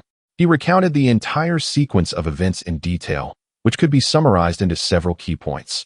First, the individuals behind the impersonation incident and their respective roles. Second, the fact that, despite conclusive evidence, the impersonators had begun public trials yet continued to evade justice. Who was acting as their protector? Third, after the case concluded, why did Zhao Shixiong lose in court? Were there procedural violations, and why was the prosecutor inactive? Fourth, what was the legal basis for his inexplicable detention for 2 months, and who had ordered it? Fifth, the alarming decline in student enrollment in Baoling City, with a shocking 90% drop, raising questions about the Education Bureau's inaction, especially from the Provincial Education Department. Lastly, why, amidst rampant rumors, did the leadership remain silent instead of dispelling doubts among the citizens? Why had Baoling City become a place of willful ignorance? The reporters listened intently, occasionally posing questions, to which Zhao Shixiong responded with composure. Observing his ease in handling the inquiries, the videographer expressed admiration. It was no wonder he was a prodigy who had gained admission to the esteemed Daida University. In the presence of such esteemed journalists, most would falter. Yet Zhao Shixiong remained calm and articulate, speaking as if he were an impartial observer recounting the events with great clarity. After approximately 2 to 3 hours, this informal interview concluded. Having learned about the entire incident, the accompanying journalists expressed their sympathy for Zhao Shixiong's ordeal. They were also impressed by his demeanor during the recounting of his experiences, as he neither sought pity nor portrayed himself as a victim. Instead, he narrated the events with serene composure, as if they were entirely detached from him. These journalists had encountered countless individuals, from affluent tycoons to ordinary citizens. Those who could maintain such poise were rare indeed. It was evident that this young man should not be underestimated. He was poised for greatness, a potential dragon concealed in the depths. Extending a helping hand may very well foster a lasting bond of gratitude. Should Zhao Shixiong achieve success in the future, the likelihood of receiving assistance in times of need would certainly be greater, for the gift of timely aid in adversity is far more profound and worthy of appreciation than mere embellishments in prosperity. The journalists accompanying him are not naive. They inherently understand the nuances of choices and priorities. In their pursuit of justice, they are also inclined to lend support when possible. Alongside their sense of duty, several journalists have developed an eagerness to befriend Zhao Shixiong. Following the informal interview, they tidied up their belongings and engaged in casual conversation for a while. Before long, dinner time arrived. Zhao Shixiong shared the steamed buns and fried dough sticks he had purchased earlier that morning. while the reporters contributed their provisions, exchanging food amicably. After their meal, time slipped away unnoticed, and soon it was past 8 in the evening. They all retired to bed early, lulled to sleep by the rhythmic clatter of the train as it journeyed eastward across the Yellow River and southward into the Central Plains. Chapter 39. Arrival in Shanxian. When Zhao Shixiong awoke once more, it was already 7 in the morning. The sounds of the train filled the air, and occasionally he could glimpse the magnificent Yellow River through the train window. Zhao Shixiong possessed a remarkable adaptability. Even while seated in a hard chair during his journey to the capital for examinations, he managed to fall asleep. Now, comfortably lying in a sleeper berth, his slumber was even more profound. With just 2 or 3 hours remaining until the train reached its destination, he rose slightly to peer down, noticing that most passengers were still asleep. He chose to remain in his upper bunk, quietly gazing out at the Yellow River through the window. At that moment, it seemed they were passing the Hukou waterfall, the surging waters of the Yellow River visible in the distance. As Li Bai once eloquently expressed, "Do you not see the Yellow River flowing from the heavens?" Even through the narrow window, one could perceive the formidable momentum akin to a stampede of wild horses. Fortunately, the Mother River at this moment was still free of charge, unencumbered by barriers. Otherwise, one would have to pay just to visit home and see their mother. The Yellow River, in its raw state, splashed with muddy water, appeared from afar like a vast expanse of yellow sand. Who could have imagined that in just over 40 years, the river could transform into something clearer? Indeed, it was a true illustration of the changing times. Due to the train's relatively slow pace, there was ample opportunity to admire the Mother River a while longer. This scene alone justified the cost of the train ticket, especially since Zhao Shixiong had traveled for free. After waiting a while longer, passengers in the carriage began to awaken one by one. Zhao Shixiong seized the moment to descend from his upper bunk, heading toward the train's connection area to wash up. He gathered several enamel cups and filled them with tea. Seeing this, a cameraman hurried over to assist, each of them taking 3 cups to fetch water. Once the water was placed on the table, the 6 of them began their breakfast. Zhao Shixiong produced the leftover steamed buns and deep-fried dough sticks from the previous day, while the others revealed their own provisions. Chief Editor Zhang and Chief Editor Wang had purchased 2 portions of breakfast. As the buns and dough sticks had hardened after a day, Zhao Shixiong soaked the dough sticks in boiling water, covered them, and placed the buns on top. After 5 or 6 minutes, the buns softened, and the dough sticks became tender, rendering them delicious as ever. After breakfast and a brief tidy-up, the group settled on the lower bunk to continue their conversation. It was not until close to noon that the train finally arrived at its destination. This time, luck was not on their side, as the train was delayed by 2 hours. By the time they exited the station, it was already past 12. Upon leaving the station, Zhao Shixiong intended to extend a modicum of hospitality, only to realize that they were in a neighboring city. He had only been to this place once before when he traveled to the capital, and it was his second visit. He was entirely unfamiliar with the area. With a determined spirit, he led the group forward, inquiring along the way until they found a modest restaurant favored by the locals. Settling the group down, he inquired about dietary restrictions and ordered 2 yuan worth of liuye jianbao, half meat and half vegetarian, totaling 150 buns, along with 6 bowls of spicy and sour soup. He specifically emphasized that 3 of the bowls should be without cilantro, which is referred to as yuan sai in the local dialect, but is simply coriander. He also ordered 6 bowls of large leaf tea. After placing the food order, Zhao Shixiong expressed his apologies, saying, "Dear journalist colleagues, please forgive me. This place is quite distant from my home, about 70 to 80 li away, and I am not at all familiar with it. I have lived here all my life, and had it not been for university matters, I would not have ventured beyond our Baoling city." The group took Zhao Shixiong's words in stride, responding that since they were here, it was customary to embrace local traditions and that there was no need for overly elaborate hospitality. When the buns and spicy soup arrived, Zhao Shixiong encouraged everyone to eat. He tried the local liuye jianbao for the first time, and while it differed from the qingfeng buns, each had its own merits. They also enjoyed the spicy and sour soup, which awakened their appetites. Without hesitation, the 6 men devoured all 150 buns, and Zhao Shixiong ordered an additional 30 meat buns, satisfying everyone's hunger. Just as Chief Editor Zhang was about to pay, Zhao Shixiong intervened, stating, "Since you have traveled from afar, it is only fitting to embrace local customs. It is not proper for guests to pay." He handed the vendor 5 yuan, and, Upon receiving a change of 1 yuan and 14 fun, the group marveled at how they had consumed so much for less than 5 yuan. As Zhao Shixiong guided them to the bus station for their return to the county, he explained that this was a small city with low prices. Dining at a state-run restaurant would not yield such favorable rates. At that time, most prefecture-level cities lacked taxis, and even if they existed, they were unaffordable given the low number of consumers. For those accustomed to frugality, even bus fares felt steep, let alone taxis. It was only after 1988, with the onset of the first wave of inflation, that a surge of wealthy individuals emerged, and taxis began to appear gradually. Upon reaching the bus station, Zhao Shixiong accompanied the group to find their bus home, purchasing tickets for 8 yuan and 40 fun.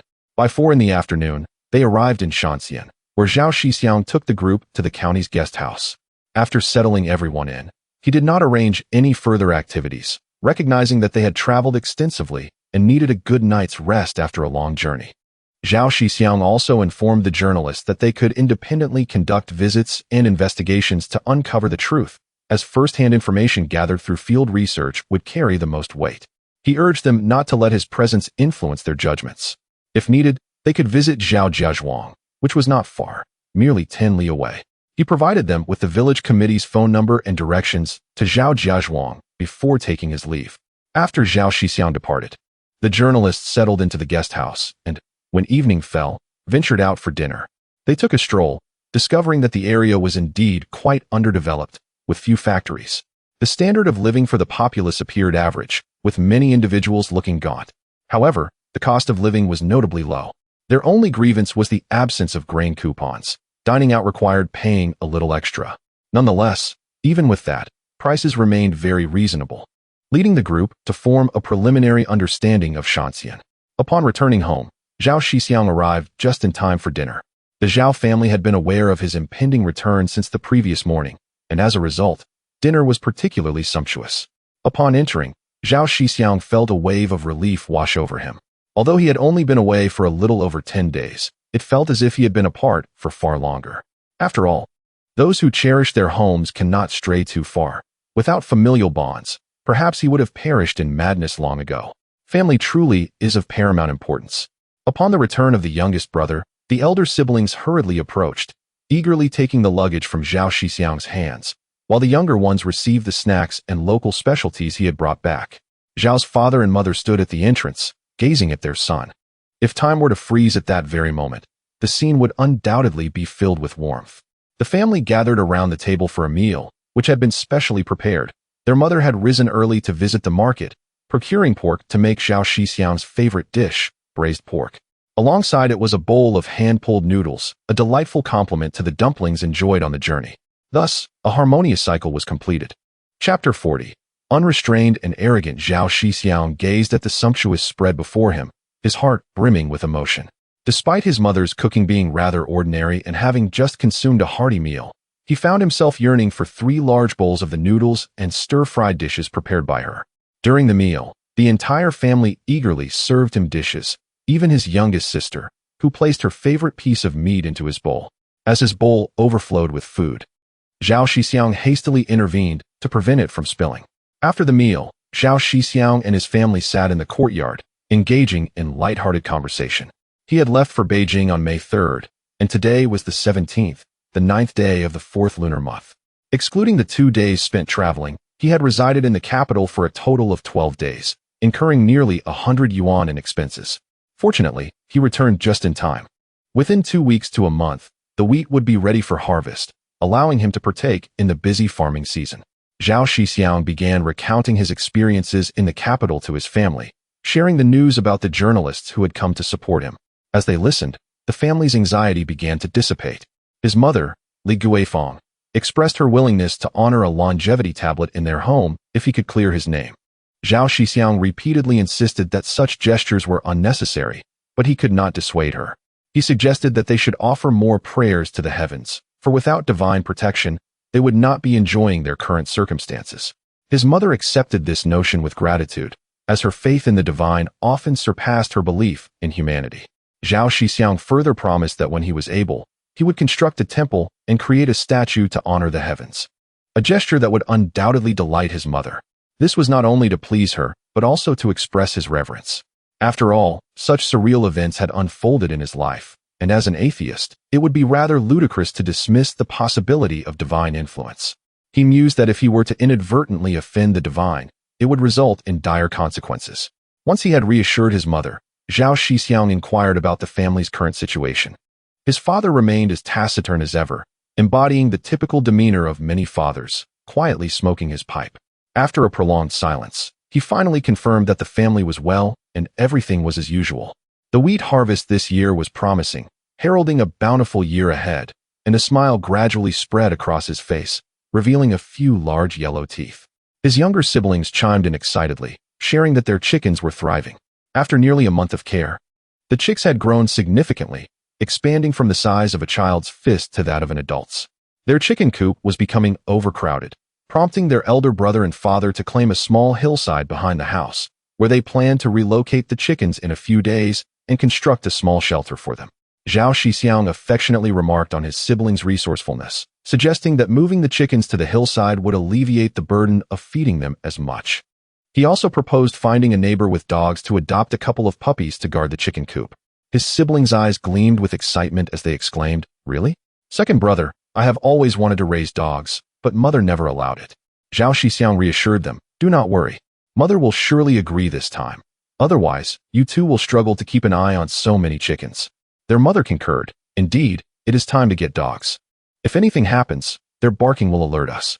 After discussing the chickens, their mother and elder sister noted that the watermelons were also growing well, predicting that the seedling phase would soon conclude, allowing them to spread out. Hearing that everything was well at home, Zhao Shixiong felt a wave of relief. Suddenly, his elder brother voiced a complaint, mentioning that egg production had decreased recently. In the past half-month, he had only made 3 trips to the market, earning less than 200 yuan. Zhao Shixiong found his brother's lament amusing, never expecting the typically honest and earnest man to indulge in such grumbling. Reflecting on the past when their family's annual savings barely exceeded 100 yuan, he recognized that earning such a sum in just 2 weeks was quite commendable. Truly, desire is the primary driving force of progress. Zhao Shixiong took the opportunity to counsel his brother, explaining that one should not perceive things in such a narrow manner. Money is abundant in the world, and since the villagers were aware that prices in the city were higher, they should not hinder them. If they did, there would be no reason to remain in the village. In the future, they could collect all the eggs during market days and sell them in the city, reaping a profit as middlemen. His brother pondered this, realizing they could not stop the villagers from selling in the city, especially since they were all from the same community. Collecting eggs during market days seemed a viable idea, although he worried about being accused of speculation. Previously, he had bought eggs at the market but hesitated due to excessive concerns. Upon hearing his brother's apprehensions, Zhao Shixiong shared his own experiences, assuring him that collecting agricultural products would not attract suspicion. Gradually, his brother began to relax. As the conversation drew to a close, darkness descended, and the family retired for the night. With May now upon them, the days were growing longer, which proved advantageous for farmers, providing ample time to tend to their crops and harvest their produce. In the following days, Zhao Shixiong busied himself with farm work, watering, and weeding. The inquiries from the disciplinary inspection team and journalists seemed to fade from his mind, as he realized there was no need to dwell on them. Patience was essential in any endeavor. One must allow time for circumstances to unfold. Acting hastily often led to oversights, and he felt assured that the truth would remain elusive to those investigating. To be frank, everyone in Baoling City, and even within 100 miles of the vicinity, was well aware of the situation. Concealment was unnecessary. After all, as a local authority, he could act openly without fear of repercussions. Meanwhile, the journalist residing at the Shan County guest house, after several days of investigation, had come to comprehend the intricacies of the identity fraud case involving Zhao Shixiong. The more they uncovered, the deeper their admiration for him grew, recognizing his lineage of 3 generations of impoverished farmers and his extraordinary talent, consistently achieving top marks in his studies throughout his educational journey. From the village to the town, from the town to the county, and from the county to the city, nearly every child who pursues education in the city is familiar with this legendary figure. Whenever the name Zhao Shixiong is mentioned, endless discussions arise, and everyone praises him as a genius. Alas, the heavens are jealous of exceptional talent. However, with the exposure of the impersonation incident, attending school in Baoling has become a laughingstock. Even the formidable Zhao, the academic prodigy, has met with a fate that is both bizarre and lamentable. Several journalists were taken aback by the multitude of trivial matters in such a small prefecture-level city, which truly validates the saying, "In shallow waters, there are many turtles. In small temples, there are great winds." The audacity with which these matters are handled is brazen, showing a blatant disregard for the unsightly nature of their actions. Do they truly believe they are untouchable, acting with impunity?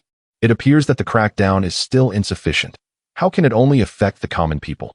Corrupt officials and parasites must also be apprehended, and power must be confined within prison walls, with enhanced oversight. Otherwise, how many more wrongful convictions and injustices will arise if this continues?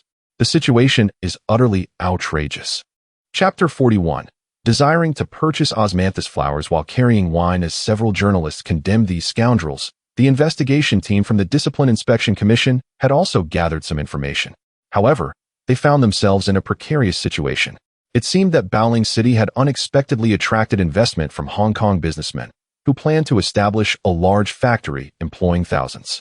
Should this endeavor succeed, millions of people in Baoling City would benefit, and neighboring counties would also share in the prosperity. The leadership of Baoling City would ascend to new heights as well. At this moment, the nation's industrial foundation was exceedingly weak, and there was a pressing need for foreign currency. Consequently, investments from Hong Kong and foreign merchants were warmly welcomed by local governments, with land often being provided at negligible cost. It was a scenario where labor, capital, and land were readily available. Any demands made could be met with utmost effort, and if not, conditions would be created to accommodate them. Thus, being caught in this moment was indeed awkward, causing the actions of the investigation team to stall. Upon receiving the news, the team leader promptly sought guidance from superiors on how to address the matter.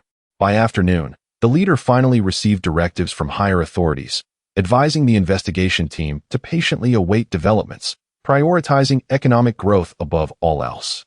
They were also encouraged to adopt a wait-and-see approach until the investment and factory establishment were settled before resuming their inquiries. Simultaneously, it was imperative to maintain detailed records to ensure that evidence was irrefutable, allowing no room for corrupt individuals to escape while ensuring that innocent comrades were not wronged. If any issues were uncovered, it would be essential to distinguish between merits and demerits without conflating the two. Meanwhile, an investigation team dispatched by the National Letters and Visits Bureau also arrived in Baoling City to conduct field investigations. A day later, a joint working group from two prestigious universities, along with a special task force from the Haitian headquarters, finally made their appearance. Upon witnessing the bustling scene in Baoling City, they assumed a significant event had occurred. Inquiring further, they learned of the investment matter and saw an opportunity to delve deeper into the truth. Thus, they began to collaborate on their investigations. The arrival of these individuals did not stir any waves in Baoling City, akin to a drop of water merging into the vast ocean, causing no ripples whatsoever. For nearly a month, the most talked-about event had undoubtedly been the arrival of the Hong Kong businessmen. After all, local news had covered it extensively, rendering Baoling City a highly sought-after location within several hundred kilometers. A multitude of individuals flocked to Baoling City: merchants, seasoned veterans, corrupt officials, and second-generation elites, all vying to partake in the bountiful feast of the Hong Kong businessmen's grand factory.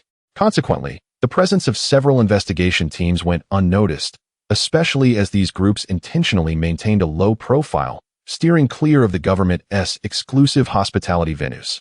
While the entire city gradually descended into a frenzy, the farmers remained diligently engaged in their fields, for no matter how monumental the happenings, the crops could not afford to be neglected. Moreover, such matters were not within the purview of ordinary individuals. At this time, the Zhao family of three had just completed their midday chores, with the mother and elder sister intending to return home to prepare a meal.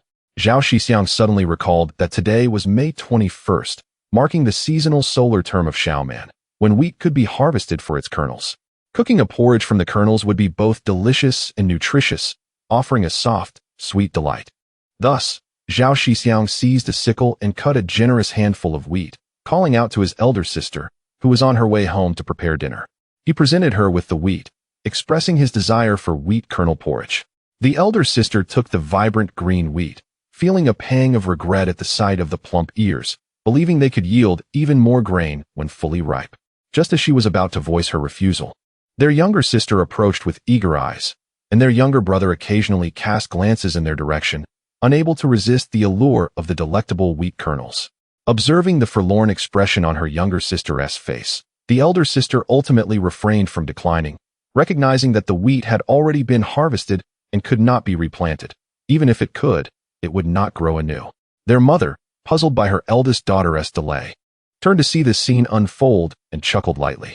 Shixiong, since your brother and sister both wish to eat, let them indulge.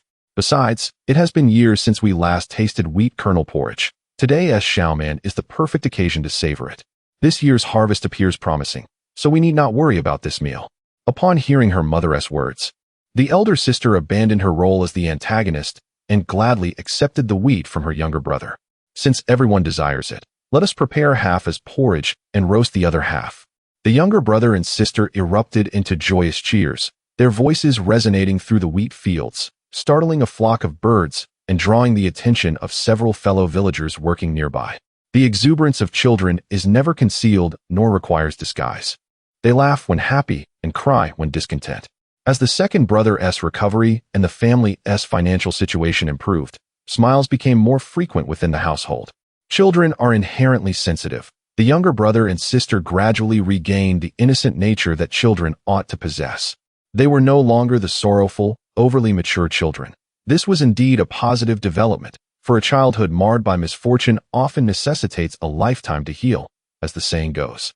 What is unattainable in youth will confine one for life. After a bout of merriment, the mother and elder sister returned home to prepare the meal, while the younger siblings continued weeding in the fields, collecting some grass to feed the chickens later. Speaking of wheat kernels, those from wheat-producing regions are certainly familiar with this delicacy.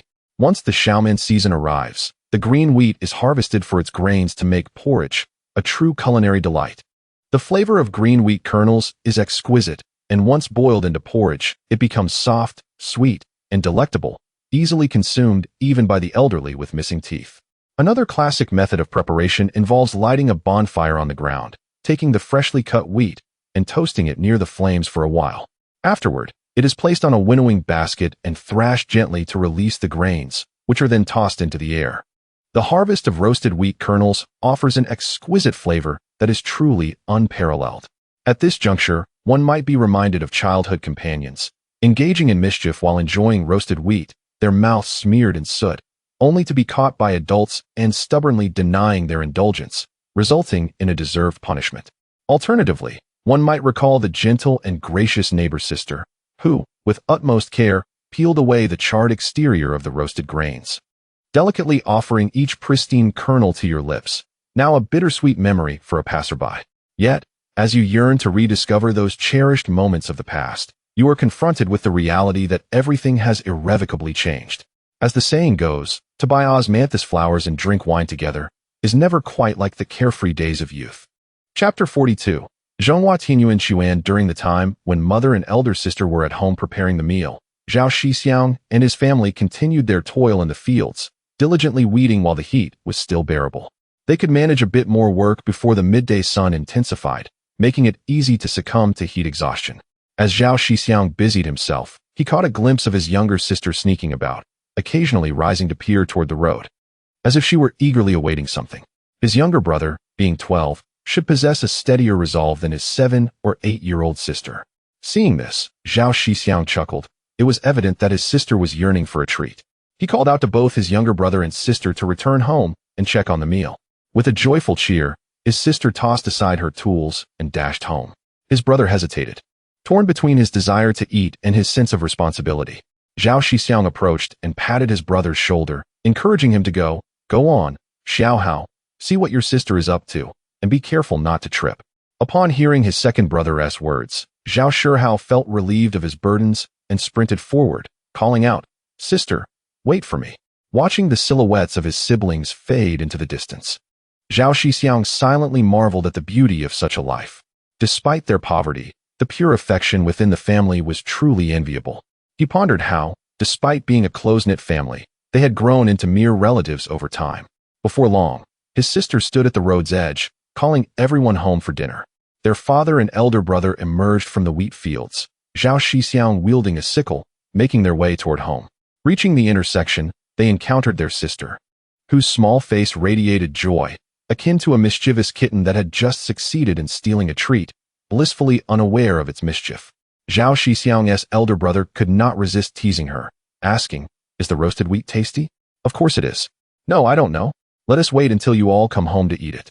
She covered her mouth with her hands, realizing too late her slip, and then stammered her response. Their father, standing nearby, couldn't he help but chuckle at her antics. Zhao Shixiong observed his sister's face, now covered in soot, with a smudge at her mouth, thinking her rather silly for not washing her face to hide the evidence of her indulgence. It seemed she had become too caught up in her triumph. The laughter of those around her left her momentarily bewildered. Glancing down at her hands, she suddenly recognized her exposed state and, abandoning her bashfulness, defiantly declared, "I just wanted to see if it was cooked." This declaration only incited further laughter from the group, prompting his sister to stomp her foot in frustration and dash back home. Upon entering the house, the trio witnessed their sister recounting her tale to their mother. Not only did she fail to win her case, but her story also entertained the family left at home. Their mother, playfully avenging her daughter's plight, finally coaxed a smile from her. Soon, the family gathered to wash their hands and share a meal. The fragrant wheat porridge simmered enticingly, its aroma wafting through the air as they washed. The roasted wheat had been shelled by their mother, leaving the husks for the chickens. Accompanied by pickled vegetables bought at the market days prior and steamed buns, the meal was delightful, igniting their appetites. Unbeknownst to them, each person consumed 2 hearty bowls, still yearning for more. After the meal, their mother and elder sister busied themselves feeding the chickens. Unlike the previous 5 hens that required mere scraps, there were now nearly 300 chicks, demanding several pounds of feed daily. Fortunately, during Zhao Shixiong's time in the capital, their father and elder brother had leased a small hillside, allowing for the accommodation of more chickens. The family's debts were nearly settled, with only 80 yuan owed to 2 aunts, which they planned to repay after the busy season. The courtyard was now teeming with chicks, scurrying about, and even the expansive area struggled to contain them. Zhao Shixiong contemplated the urgency of relocating the chicks to the hillside. Otherwise, the home would become untenable, overwhelmed by chicken droppings. He mused that with their home nearly a mile away, it would be impractical to reside there every day. He considered raising a few dogs for protection, ensuring that any disturbances would be promptly alerted by their barking. With determination, Zhao Shixiong waved to his younger siblings, beckoning them closer. "Do you two know which family in our village has puppies?" he inquired. "We can catch a few for you to raise." Not long ago, his siblings had learned about his intention to raise dogs, with their mother's approval. Over the past few days, they had scoured the village, inquiring about puppies from dog owners. And remarkably, they had found 2 families. In this era, dog ownership was scarce, as most people struggled to feed themselves, let alone a pet. The 2 families his siblings found descended from hunters, possessing a unique dedication to their dogs, ensuring that, even in lean times, the dogs were well fed. These dogs never disappointed. During hunting seasons, they consistently yielded good results, often sharing their bounty with other families. In a time of scarcity, those who could afford to treat their dogs well were regarded as virtuous, and even the village's most notorious rascals dared not misbehave in their presence, for the hunters' dogs were formidable, and the repercussions from their parents would be severe, rendering the village inhospitable for them. Thus, even newcomers were held in high esteem by the locals. When the land was allocated, these families received the most fertile plots, yet they firmly refused division, resulting in some of the most fertile land in Zhaojia village. Gradually, these families began farming, although their hunting skills remained intact. Intrigued by his siblings' descriptions, Zhao Shixiong decided to investigate further. He informed his family and, together with his younger siblings, headed to the hunter's home at the western end of the village. The hunter's household appeared well off, with a house built of both bricks and mud. After the land allocation, their hunting successes translated into substantial earnings in the market, thus placing them among the more prosperous families in the village. As they approached the entrance, they were met with the sounds of barking dogs, a warning and a deterrent. Zhao Shixiong halted with his siblings, gently knocking on the wooden door while calling out, "Uncle Zhang, are you home? I'm from Zhao Tieju's family on the east side of the village." Moments later, a middle-aged man emerged. Recognizing the 2 younger faces, but finding the older one somewhat familiar, yet strange. At that moment, a thought struck him, and he hastily approached to pull open the wooden gate. "You must be Zhao Shixiong. The villagers have mentioned your recovery, but I had yet to see you until now. It is indeed a relief to witness your well-being. Come in, come in. Upon finishing his words, he gently nudged the dog at his feet with his foot. De Huang, stop barking.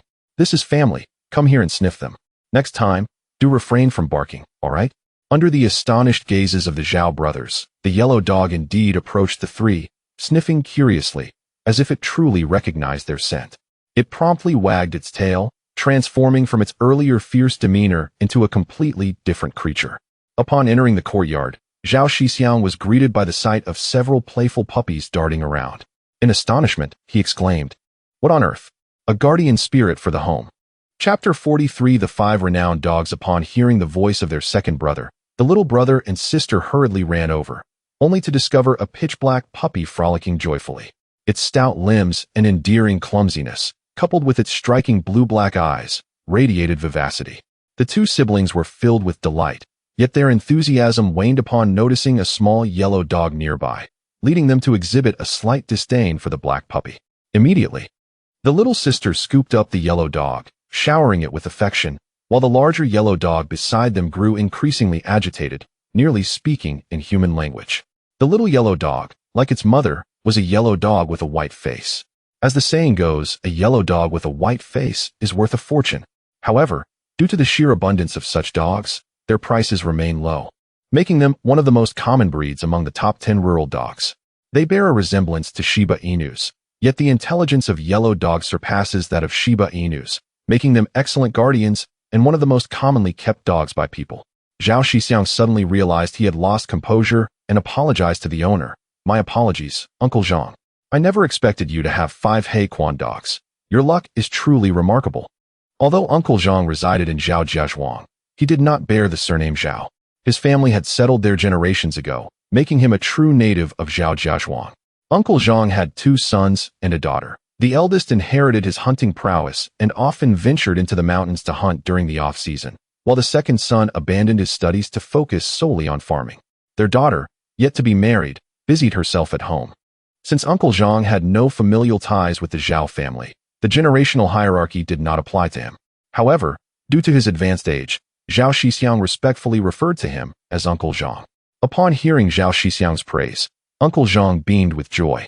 For a hunter, receiving compliments about his dogs brings greater happiness than accolades directed at himself. He quickly responded, "It's merely luck. Who would have thought that this year would bring such fortune? With a little training, these 5 Heiquan dogs can become excellent hunting companions. By the way, Shixiong, did you come over for a specific reason?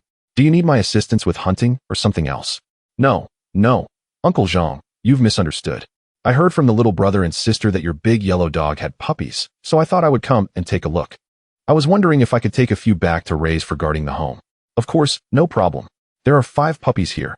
Choose whichever ones you like. In a couple of days, they will be a month old, and then you can take them home. I was also planning to find them a good family, as they are all excellent hunting dogs. The main issue is that our village is quite impoverished, generally. People do not keep dogs. Only I and Lao Pan have a few. But one cannot blame them. After all, when people struggle to feed themselves, how can they afford to feed animals? Zhao Shixiong, upon hearing this, felt elated and promptly urged the little brother and sister to make their selections. The little sister, unable to part with the small yellow dog, clutched it tightly, while the little brother chose a black puppy adorned with 2 yellow spots above its eyes, a variety known as the Sioux dog within the Chinese rural dog category, also referred to as the 4-eyed golden dog. These 2 breeds are widely found throughout the country. After selecting their desired dogs, the little brother and sister each held one in their arms, while the larger yellow dog, unable to contain its eagerness, wagged its tail furiously, pleading for the human youngsters to spare its offspring. Observing this, Zhao Shixiong quickly instructed the little brother and sister to set the dogs down, suggesting they return to collect them once they reached a month old, at which point the larger yellow dog would be less protective of its pups. Reluctantly, the little brother and sister released their hold on the small dogs, and the larger yellow dog hurried over, gently licking the 2 puppies, displaying a heartwarming maternal affection. The larger yellow dog had given birth to 5 puppies. Apart from the 3 selected, there were 2 mixed-breed dogs, one black and white, and the other yellow and gray, both adorably fluffy. It is said that rural dogs are particularly beautiful in their youth, for they are known to grow up with striking appearances. Zhao Shixiong bent down to lift one of the 5 He Quan dogs. The larger yellow dog approached him, circling around him. Ignoring the larger dog, he turned the puppy over, revealing its belly. Upon examining its teeth, he found them to be black, including its belly and tongue. It was indeed a purebred He Quan dog. Gazing into its blue-black eyes and stroking its soft ears, he pondered whether it would eventually turn mischievous in adulthood. Although Zhao Shixiong initially desired to keep this dog, he realized that doing so would squander the potential of the He Quan dog. Thus, he resolved to leave it with Uncle Zhang as a capable companion, considering that among hunting dogs, the He Quan breed is notably formidable. Uncle Zhang, witnessing Zhao Shixiong's actions, discerned his understanding of dogs. However, he was reluctant to part with the He Quan dog, so he remained silent, waiting for Zhao Shixiong to speak. Unexpectedly, Zhao Shixiong, after a brief moment of petting, set the puppy down and said, "Uncle Zhang, I'll take the 2 that my little brother and sister have chosen. I will return in a couple of days to collect them. By the way, do you know if Uncle Pan has any dogs? We should also check there, as we need a few dogs to guard the chicken farm." Once Zhao Shixiong finished speaking, he pulled out 5 yuan and handed it to Uncle Zhang, saying it was for purchasing some nutritional supplements for the larger yellow dog. Uncle Zhang, upon seeing Zhao Shixiong offer money, quickly declined, saying, "We're all from the same village. What do we need money for? That would be disrespectful to me, Lao Zhang." Uncle Zhang felt a sense of nostalgia, surprised that Zhao Shixiong had managed to resist the temptation of the He Quan dog. His recent actions indicated that he, too, was a dog lover. A true dog owner, especially a hunter, can easily discern another's attitude towards dogs. Otherwise, the little He Quan dog would not be so at ease in his hands. Noticing Zhao Shixiong's willingness to buy nutritional supplements for the larger yellow dog further increased Uncle Zhang's admiration for him, making him even less inclined to accept the money. To put it bluntly, aside from the He Quan dog, the 2 smaller dogs he had chosen were commonplace across the country, lacking any significant monetary value. Uncle Zhang's family was not in dire financial straits, so he was not inclined to sell dogs. If he encountered someone who cherished dogs, he would gladly gift them. Convinced by Zhao Shixiong's actions, he accepted the money and tucked it into Zhao Shixiong's pocket. He then declared, "Uncle Pan has a white Tusong dog. Come, let me take you to see it." As he spoke, he led Zhao Shixiong towards Uncle Pan's home. Even before they arrived, Uncle Zhang's booming voice had already reached those gathered at the small courtyard. As the group stood at the entrance, they soon spotted an older farmer emerging from the yard, his dark skin and weathered face telling tales of a life well lived. From a distance, the old farmer greeted them with a hearty laugh and a teasing reprimand. "Old Zhang, what madness has possessed you this time? Look who has arrived. It is our esteemed Wincuxing from Zhejia's Wang. Shouldn't you promptly open the door to welcome him? It would be delightful for your grandson to bask in his literary aura. Ah, is it Shixiong who has come? Come in, take a seat inside, and let Uncle Pan have a good look at you." As Uncle Pan spoke, he hurried to the entrance, opened the wooden gate, and ushered everyone into the courtyard. Afterward, he glanced at Zhao Shixiong, who stood tall and slender, with a lean face, truly a fine young man. He exclaimed, "Wonderful, wonderful. Heaven has truly blessed us. The prodigal son of Zhejia's Wang has finally returned." Following a round of pleasantries, Zhao Shixiong articulated his purpose for visiting, to which Uncle Pan readily responded, "No problem at all. Feel free to look around. These pups have all turned a month old. Should you take a liking to any, you can take them home right away. If you don't come, I shall have to sell them at the market in a couple of days."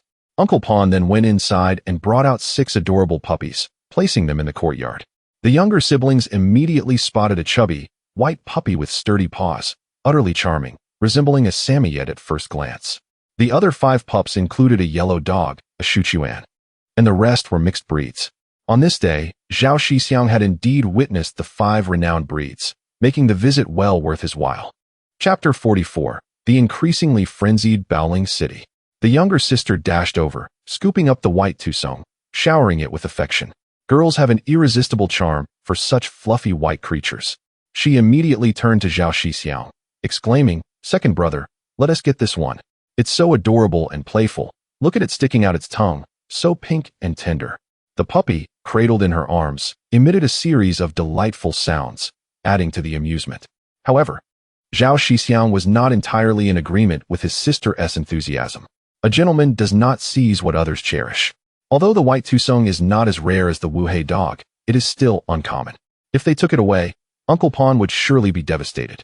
He contemplated persuading his sister against such impulsiveness. Before he could voice his thoughts, Uncle Zhang interjected, "Old Pan, your Tusong is seldom adored by young girls. Why not give it to them? They could buy some nourishment for your Hughie." Uncle Pan, unconcerned, acknowledged that while the pure white dog was indeed scarce, it did not rival the rarity of the Wuhei. His brow furrowed, and his expression darkened. "No, this pure white Tusong is still considered rare. How can it be given away so casually? Why not offer your Wuhei instead?" Upon hearing this, Uncle Zhang did not take offense. Instead, he chuckled. "Ah, so you desire my Wuhei? Very well. Let us do this. I'll part with my Wuhei, and you can give away your Tusong. This way, we can create a pair of yin and yang, with the black dog warding off evil and the white dog bringing fortune." Realizing his intentions had been uncovered, Uncle Pan dropped his pretense, his stern demeanor softening. "In that case, let us keep this Tusong for a couple more days, and then we can take it home together to bless the household and dispel misfortunes." Indeed, you are quite considerate, Old Pan. "Little Zhao, do not forget to thank your Uncle Pan," someone chimed in. Zhao Shixiong stood momentarily stunned. Just moments ago, these two had been at odds, and now they were reconciled. The speed of their transformation was swifter than a Sichuan opera face change. He was bewildered, wondering how he had suddenly acquired two dogs. He quickly inquired, "Uncles Pan and Zhang, what is this all about?" "Nothing much, just seeing your recent misfortunes, we thought to gift you a pair of guardian beasts to protect you," Uncle Zhang affirmed. "Exactly. The Wuhei should not be solely used for hunting. It is better to bless the Zhao family's home." Uncle Pan added, "Once your fortunes improve, do not forget the folks back home. Sharing a bit of good fortune is always beneficial." Understanding their intentions, Zhao Shixiong did not feign reluctance and readily agreed. The adage goes, when one is impoverished, one should focus on self-cultivation. When one achieves success, one should help others. While aiding the entire world may be challenging, assisting the Zhao family was a manageable endeavor, especially upon seeing his sister's pleading eyes, which rendered him unable to decline. Even if Uncle Pan was unwilling to part with the dog, as an older brother, he could easily procure one elsewhere, albeit at a higher cost.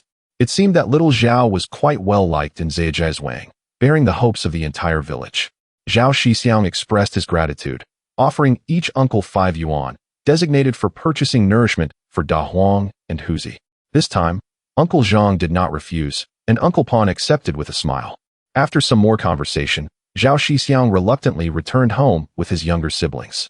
The following afternoon, as he surveyed the mere 1,000 eggs on the cart, he felt that venturing to the city with such a meager quantity was rather unwise. The dwindling supply of eggs indicated that he needed to explore new avenues for income. However, the watermelons would not be ripe for over a month, and the chicks required 3 months to lay eggs. What could he possibly pursue? Suddenly, an idea sparked in Zhao Shixiong's mind. He took the cart, armed himself with 2 sickles, and enlisted his elder brother to join him in the wheat fields.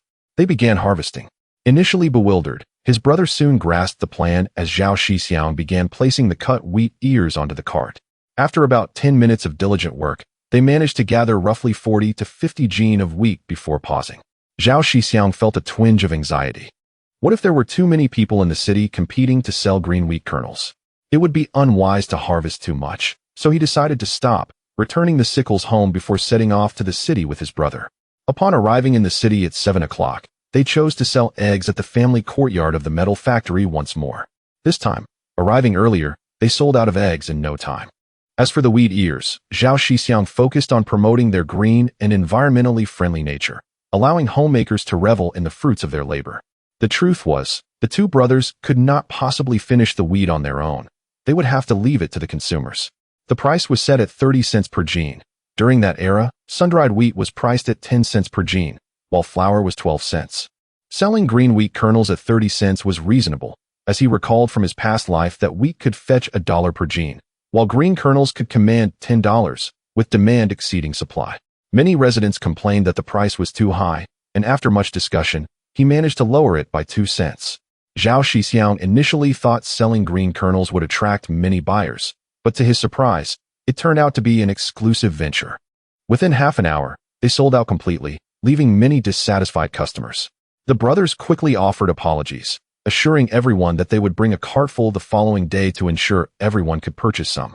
At this moment, Many rural folk remained unaware of this opportunity. After all, their own grain supplies were barely sufficient for their needs, let alone considering selling any. Thus, it seemed that the Zhao family was destined to reap significant profits. With 14 mu of wheat at home, even accounting for a 10% reduction in yield, selling all green kernels could still yield a profit of 1.5 times. As for paying the public grain taxes, they could either pay in cash or buy from others at a higher price later. Meanwhile, in the office of the Baoling City Reception Center, certain individuals had begun to conspire, hoping to secure the juiciest rewards from the upcoming lavish feast. Ever since news spread that a Hong Kong businessman intended to establish a factory here, those within a radius of several hundred kilometers who believed they could share in the spoils swarmed to Baoling City like sharks drawn to blood. The wealthy threw money around, while the powerful sought meetings with city leaders, leveraging their connections.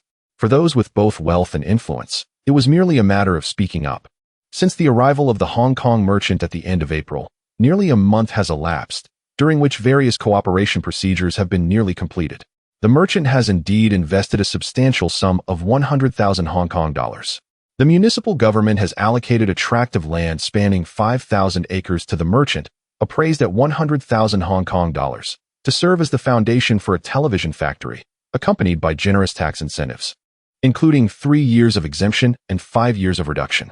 Upon learning of the municipal government's actions, a multitude of opportunists, including businessmen, retired officials, and second-generation elites, eagerly sought to establish meetings with the Hong Kong merchant in hopes of securing some advantages. Fortunately, this merchant is well-versed in the nuances of human relationships and has made available 10% of the television factory's shares for subscription, priced at 10 million, on a first-come, first-served basis, with a minimum investment of 50,000 and a cap of 1 million. As the news spread, the entire Baoling City was thrown into a frenzy, with those eligible to participate exhibiting unparalleled enthusiasm. Chapter 45. The grand performance begins. Although the millionaires of 1986 remain a rarity, their numbers have multiplied several times compared to 1980. Furthermore, the current investment opportunities are not accessible to the average person. Even those with wealth may find themselves shut out without the right connections. Many insiders unanimously believe that the Hong Kong businessmen, under local pressure, had no choice but to compromise. Yet, they are unwilling to surrender completely, constantly seeking to struggle for a better position, leading them to raise the investment threshold, thereby filtering out a number of potential investors. For those qualified to enter, the stakes are indeed high, but the prospect of immense profits can drive individuals into a frenzy. The maneuvers of the Hong Kong businessmen are merely a transparent facade. However, since they have chosen to relent, it is only natural for others to voice their grievances. One must allow the horse to gallop, but it must also be fed. Once the complaints have been aired, there is no choice but to return to work diligently.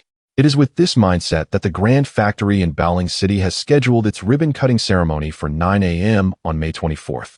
The deadline for investments is set for May 26th, 2 days after the ceremony. Early on the morning of the 24th, the entrance of the television factory, after several days of tireless effort, has taken shape, adorned with the name of the Baoling City Television Factory. The ribbon-cutting site is bustling with a crowd of onlookers, a sea of humanity, with the sound of drums and gongs filling the air. Everyone hopes to hear from the leaders about the requirements for the factory workers, eager to see if they or their children meet the criteria. Even securing a position as a mere assembly line worker is a source of pride. Among the spectators are curious locals, shareholders who have invested, investigative teams from the capital, journalists, as well as a special task force from the local police and staff from 2 universities, all gathered to witness this moment. Some reflect that had it not been for Zhao Shixiong's impersonation incident, people would not have congregated here. They sometimes ponder the true nature of the leadership. While they criticize their inaction, the establishment of such a significant factory demonstrates considerable capability. The possibility of deceit can largely be dismissed, as the payment of 100,000 Hong Kong dollars for the land has already been deposited into the city's bank account. No one can abscond with that tangible wealth. Is he capable? Such a significant event occurs in the district, yet he remains oblivious. Is it willful blindness? At last, the clock strikes 9, and leaders from various levels, along with the Hong Kong businessmen, make their entrance. The provincial government has also dispatched leaders from the Investment Promotion Bureau to attend and deliver speeches. The leader of the Investment Bureau straightens his Zhongshan suit, rises, and bows to the audience, eliciting a thunderous and prolonged applause. After a considerable wait, the applause subsides, allowing the leader to speak. Distinguished guests, good morning. Baling City, under the guidance of the provincial government, is welcoming a new opportunity for development. You can see the sign behind me. What does this signify? It means that our city can provide thousands of job opportunities, benefiting countless families, and ultimately improving the lives of many, thereby propelling the entire development of Baling City. Soon, people will have money in their pockets and food on their tables, and every household will be able to enjoy meat regularly. Isn't that wonderful? The audience, moved by the leader's words, erupts with cheers, their excitement palpable. Compared to grandiose promises, their primary concern is the daily sustenance of their families. The leader on stage clearly understands the needs of the people and speaks to their interests. The ribbon-cutting ceremony drags on, with speaker after speaker taking turns. Eventually, it is the Hong Kong businessman's turn to address the audience in Cantonese, with his secretary translating each word, detailing the transformative impact of the television factory's completion. After over an hour of speeches, the time for the ribbon cutting finally arrives. Leaders from the investment bureau, city officials, and Hong Kong businessmen line up, receiving scissors from the MC. With a decisive snip, several large red ribbons fall to a nearby tray. Present are dignitaries and officials, including representatives from the city and provincial television stations, capturing the entire event on film, destined for local news broadcasts, forever memorializing this historic moment. Following the ribbon cutting, celebratory activities commence, transforming the atmosphere into a jubilant ocean of joy. During the festivities, Zhao Shixiong, accompanied by his family, embarks on selling green wheat kernels. After selling out the 50 pounds of green wheat he prepared 2 days prior, he and his elder brother filled a cart to the brim with wheat ears the next day. Having harvested 2 mu of wheat, yielding approximately 1,000 pounds of pure, organic, pollution-free green wheat ears, he resolutely refuses to lower his price. Selling at 3 maus per pound, he declares, take it or leave it. After all, in a matter of days, the price will likely surge, and since he possesses foresight, he intends to seize the first wave of profits. Even so, the wheat sells rapidly. By midday, it is entirely gone, necessitating another trip for more stock. In just one day, he sold 1,800 pounds, having harvested all 3 mu of wheat. That evening, he borrowed a cart from his uncle and enlisted the help of his 2 cousins, guiding them toward a profitable venture. He invited them to join him the following morning to witness the process, mindful that seeing is believing. Thus, on the morning of the following day, the entire family returned to the fields, harvesting another 3 mu of green wheat ears, filling 2 carts, and calling upon his cousins, Zhao Shixiong and Zhao Shihua, to assist. With the added help of his cousins, only his elder brother accompanied him, while the rest focused on swiftly cutting the wheat. The unusual activity of Zhao Shixiong's family caught the attention of the villagers, who approached with inquiries. Zhao's parents, candid about their endeavors, shared the news with the community. While the villagers were taken aback, some remained skeptical. A portion decided to wait for Zhao Shixiong's return to discuss further, while others, loyal followers of Zhao, immediately grabbed their sickles to try their luck in the city. Zhao Shixiong, accompanied by his 4 brothers, intended to head directly to the vicinity of the vegetable market. However, upon hearing of the ribbon-cutting ceremony for a factory investment by the city, they decided to accompany Mai Zi to the event. They found a location bustling with onlookers, parked their vehicle, and removed the old clothing bag that covered their bounty, revealing 2 carts filled with vibrant green wheat ears. The gathered crowd, upon sighting this, began to murmur excitedly, "Ah, this is wheat kernels. This season is perfect for enjoying them." Indeed, many years had passed since they last savored this delicacy, evoking nostalgic memories of rural life. "Oh, how much are they selling for? If it's not too expensive, I might buy some to cook into porridge. After all, it has been many years since I last tasted it." Chapter 46. The stage is set upon hearing the lively discussions among the crowd. Zhao Shixiong felt he had indeed arrived at the right place. He promptly raised the price to 4 dimes, fully embodying the demeanor of a shrewd businessman. After all, in his previous life, he was merely an ordinary person who toiled for most of his life, and it was only through the assistance of his parents that he could afford a house, which ultimately fell into disrepair. Thus, he possessed no lofty ideals about capturing the market with low prices. In reality, there was no need to do so. As long as he understood the essence of profit, a multitude would follow suit the next day. The immediate priority was to generate income. After all, repairing the house and purchasing piglets required funds. Perhaps once he attained financial freedom, he would genuinely consider benefiting the populace. For now, he still had a keen interest in money. Taking advantage of his unique position in the market, he aimed to maximize his earnings. If he waited until after today when many realized the profitability of my run, he would have already sold out, incurring minimal loss. This was to be his sole venture. Many endeavors require a catalyst. Once that catalyst is present, the ingenious populace can replicate it in every street and alley. In no time, the price of my run would likely plummet below that of wheat. However, such foolishness did not merit sympathy, for he was well aware of the tendencies of his fellow citizens. After a while, one of the onlookers finally approached to inquire about the price. Zhao Shixiong endeavored to present a naive smile, yet his handsomeness rendered the expression somewhat awkward. He promptly summoned his elder brother and whispered instructions to him. The elder brother hesitated, scratching the back of his head, unsure if the price hike was appropriate. Indeed, fortune favors the bold, while the timid perish. Today is the day the Zhao family shall prosper. Reluctantly acquiescing to his brother's counsel, the elder brother began to perform, donning a sheepish expression reminiscent of a simple countryman. He softly proclaimed, "The green my run is 4 dimes per pound. Moreover, it is organic. You can take it home to make porridge or roast it to enjoy.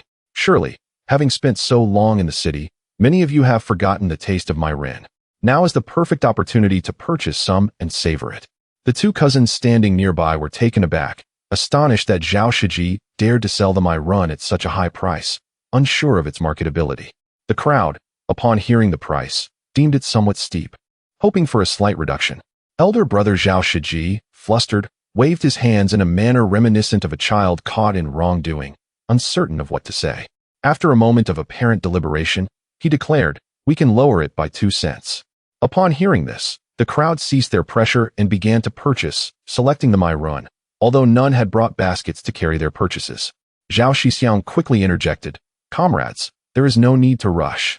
I have wheat straw available. Once weighed, we will bind it for you, and you can simply carry the straw home." Upon hearing Zhao Shixiong's solution, the crowd's eyes lit up, praising the young man's cleverness. Zhao Shixiong and his elder brother weighed the goods while their two cousins assisted in binding the my run with straw. After approximately an hour, the my run was sold out. Those who had missed out inquired when there would be more available.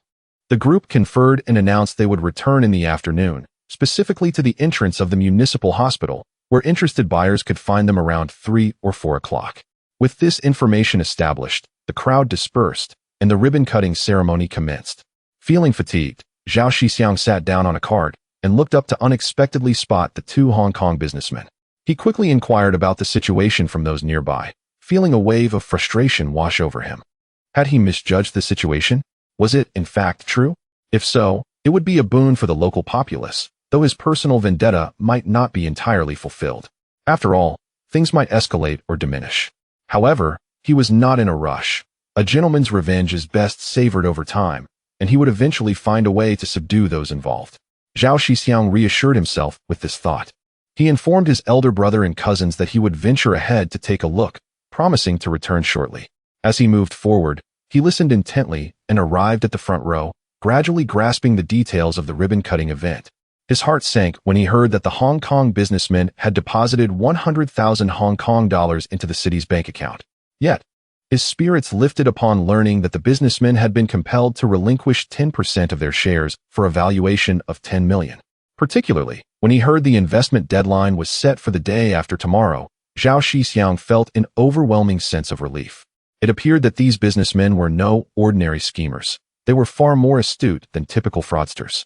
Had it not been so, such a stir would not have been created. Yet, he wondered how many would choose to participate when the time came. At that moment, the stage began to host performances, embodying the theme of "as one finishes, another takes the stage." As the play Ji Chu Wei Hushan commenced, Zhao Shixiong found its relevance striking. However, he pondered how many leaders at the podium would remain after this performance. After pausing to observe for a while, Zhao Shixiong turned back to find his elder brother and cousins. They soon gathered at a nearby vendor for breakfast, and he inquired about what his cousins wished to eat. Zhao Shilong and Zhao Shihu, both quintessential farmers, were adept at making every penny stretch. Earning their money would be a lifelong task. Immediately, the two brothers exclaimed, "Shixiong, Making money is no easy feat. Let us eat at home. Zhao Shixiong understood his cousin's hesitations and promptly responded, "This time, I kindly ask for your help in hauling the my run. As brothers, it would be inappropriate to pay you. Allow me, the younger brother, to treat you to a meal. Let us eat quickly and return to haul a few more carts of my run. We can earn even more. If we delay, others will seize the opportunity." Hesitant yet tempted, the two brothers exchanged glances, ultimately deciding to purchase a few baked pancakes and buns to eat on the way, so as not to miss out on earning money. The elder brother, in a hurry, urged the two, "Is the emperor not concerned about starving soldiers? Let us first dine. After we eat, we shall return to our tasks. There are individuals at home harvesting. We can return later to load the carts." Having spoken, he took one of each and led them to the youtiao stall, ordering 20 pieces of youtiao and 4 bowls of defuno. Zhao Shixiong parked the 2 carts near the dining area. Shortly thereafter, the youtiao and defuno were served, and the group began to feast heartily. Observing that his 2 cousins were eating rather slowly, the elder brother Zhao Shixiong felt a tinge of confusion. After a moment of contemplation, he voiced, "Shirlong, Shirhu, let us eat first. Once we are satisfied, we can bring back some buns and youtiao for our family." Upon hearing this, the 2 cousins ceased their hesitance and began to devour their meals ravenously. As they continued, they ordered another 20 meat-filled liuya jianbao and 4 bowls of tea.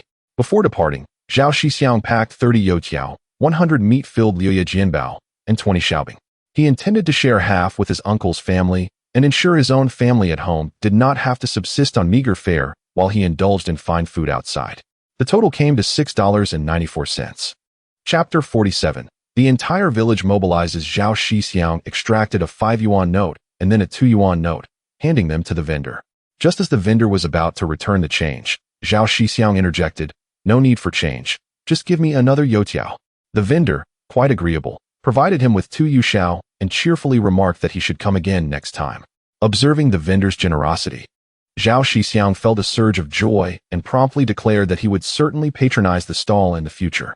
With that, he set off towards home with his older brother and 2 cousins. Feeling quite pleased with himself, Zhao Shixiong remarked, "I intended to save 2 cents, but unexpectedly, I ended up saving a dime. This vendor is quite astute in business." His older brother, amused by this side of his younger sibling, chuckled. "You've had a 7 yuan meal and 2 youtiao for free. What is the big deal? If I encountered a customer like you, I would surely offer more than that vendor did. Brother, that is different. The 7 yuan was for our meal, while the dime was the vendor's treat. Free stuff is delightful, even if it's just a dime." His older brother, unable to comprehend his brother's logic, decided to shake his head and refrain from further inquiry, instead pulling the cart alongside his 2 cousins as they headed home. The 2 cousins were equally astonished by Zhao Shixiong's antics, not merely by the dime, but by the fact that a meal had cost 7 yuan.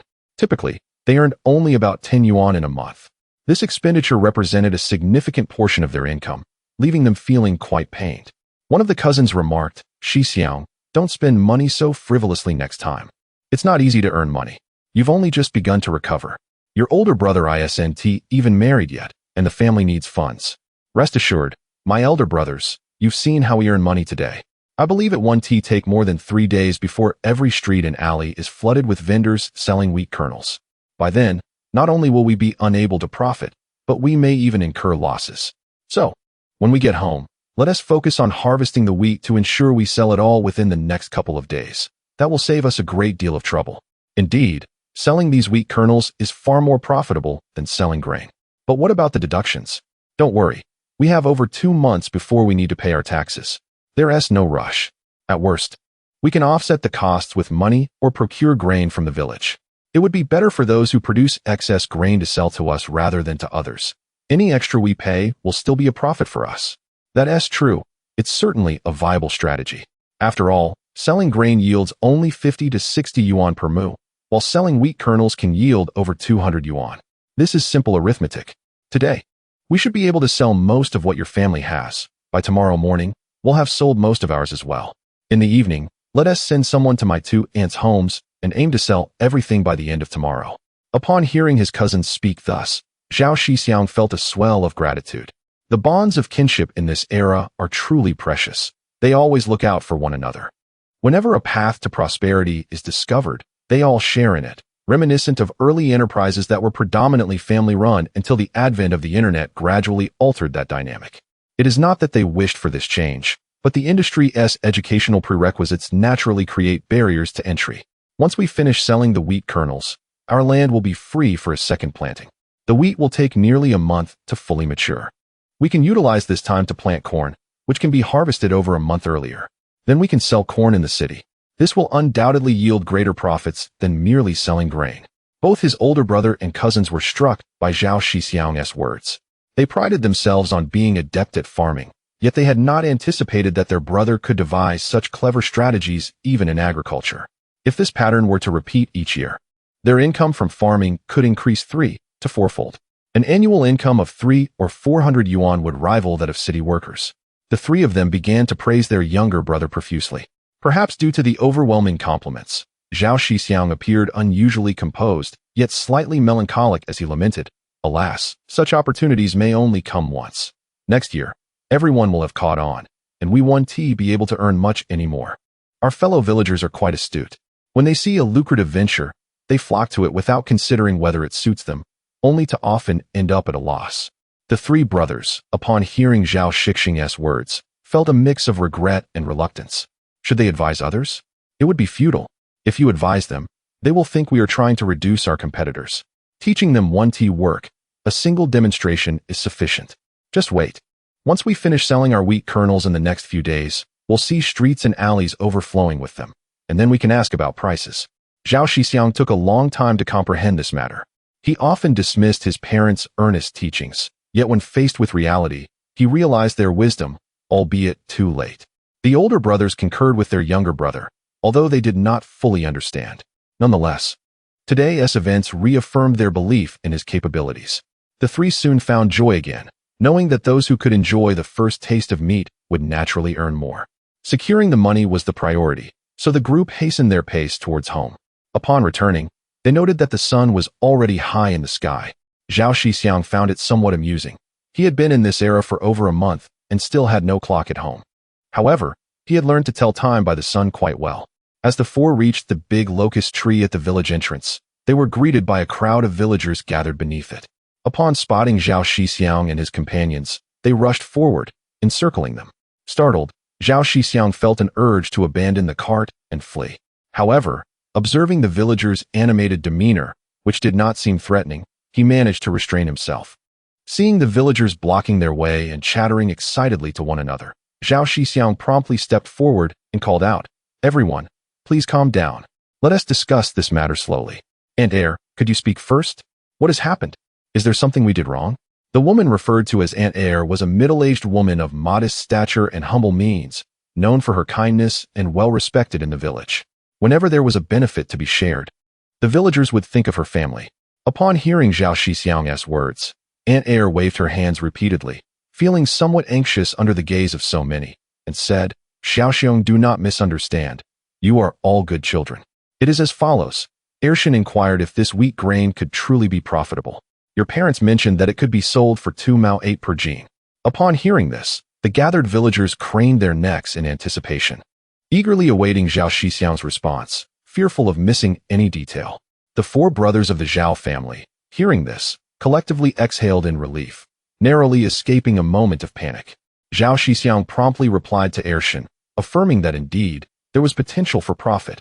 However, we must act swiftly, as there are only a couple of days left. If we miss this opportunity, we shall have to wait a month to properly harvest the wheat. We also plan to visit the market shortly. If you do not believe us, you are welcome to join us. At that time, I will teach you, and you can assist me with some tasks. This should not be an issue, correct? Upon hearing this, the villagers readily agreed, as apprenticeship typically entails 3 years of miscellaneous work. For now, it is merely a matter of lending a hand, and the potential for great profit is indeed enticing. Chapter 48. The mantis catches the cicada, while the yellow bird awaits. After Zhao Shixiong returned home with the provisions, he summoned those who had offered their assistance to the fields to harvest the wheat ears. His family had already sold the grain from 6 mu of land, leaving 8 mu still to be harvested. Concerned that the afternoon sales might be insufficient, Zhao Shixiong instructed his family to harvest an additional 2 mu. He then organized the helpers to finish harvesting the remaining 6 mu. Furthermore, he sent his 2 cousins to borrow 5 carts and 6 scales, which also allowed them to harvest 3 mu from his uncle's fields. Currently, the weight of the green wheat ears is approximately 10% less than that of the mature grains. Although this year has seen some drought, the harvest remains promising. Typically, each mu yields around 600 jin, and this year, even the green wheat ears may reach that weight. Unlike the previous life, where superior breeding and chemical fertilizers yielded over 1,000 jin per mu, the current situation relies on organic fertilizers, as chemical fertilizers are prohibitively expensive, resulting in naturally lower yields. Zhao Shixiong's family still had 8 mu left, which amounted to about 5,000 jin of green wheat ears, filling 5 carts, while his uncle harvested 3 mu, filling 2 carts. With the support of villagers, everything was loaded onto the carts in under an hour. The entire Zhao family mobilized for this endeavor. His younger brother and sister joined, along with over 20 villagers who assisted in pushing the carts, creating a grand procession. Before departing, Zhao Shixiong visited his uncle to request that he notify his 2 aunts to prepare for selling wheat kernels the next morning. Once everything was arranged, they set off for the city. Upon arrival in the city at 3 in the afternoon, Zhao Shixiong immediately organized for his elder sister and brother to take their carts to the hardware factory's residential area. Having frequented the area, the residents were familiar with them, and with his brother's presence, selling would be easier. Zhao Shixiong took the remaining 5 carts to the entrance of the city hospital. He found a shaded spot to park the carts and instructed his cousins, Shilong and Shihu, to position themselves across the street, creating the illusion of competition to attract potential buyers. Prices could be adjusted downward by a cent or 2, but they must maintain a minimum of 38 cents. Thus, his 2 cousins set up their 2 carts of wheat ears across the street, and soon, people entering and exiting the hospital noticed the displayed wheat ears and approached to inquire about prices. The green wheat kernels, known for their pleasant texture when cooked as porridge, are particularly suitable for patients. Additionally, they are rich in dietary fiber, promoting gastrointestinal motility, absorbing harmful substances, and aiding in detoxification, which can lower the risk of colorectal cancer. Regular consumption of green wheat can also reduce the incidence of high blood sugar and diabetes. As Zhao Shixiong provided information to entice purchases, the area around the 5 carts soon became crowded with eager buyers. The villagers who had come to help were astonished and quickly stepped in to maintain order. After 2 hours of bustling activity, all 5 carts of wheat ears were sold out. For those who could not buy, Zhao Shixiong assured them he would return the next day, encouraging them to arrive early. Meanwhile, in a room at the city guest house, a young man wearing gold-rimmed glasses was discussing matters with a portly individual who lounged on the sofa, cigar in hand, savoring every puff. After a lengthy pause, the portly man inquired, "Jiang Sheng, how have things been these past few days?" The bespectacled young man responded respectfully, "Boss, your foresight is truly remarkable. An investment of 100,000 Hong Kong dollars has surprisingly amassed over 12 million in funds here. By the day after tomorrow, it could reach 20 million. What are your further instructions?" The middle-aged man, upon hearing this, replied, "Xiaojiang, go to the bank first thing tomorrow and deposit 9 million, then transfer the funds to our account. If the bank inquires, just say it's a deposit for machinery." He continued, "This place is so backward that the highest denomination is just $10. With 1 gram equating to $10,000, that's a hefty weight of over 1,200 jin. Our vehicle can hardly accommodate it. They claim to have extensive connections. Surely they will be aware of our transaction. This also signals the nearing end of our fundraising, and we might even extract some additional profit." He chuckled. Who would have thought that a mere 100,000 Hong Kong dollars would catch such a bounty? When converted to mainland currency, it's merely 70 to 80,000, a tremendous profit. He scoffed. "They truly underestimate me, Lu Changfa, thinking they can just take a bite without consequence." The young man with the glasses remained unfazed. The duo had engaged in similar schemes multiple times, though none as grand as this one.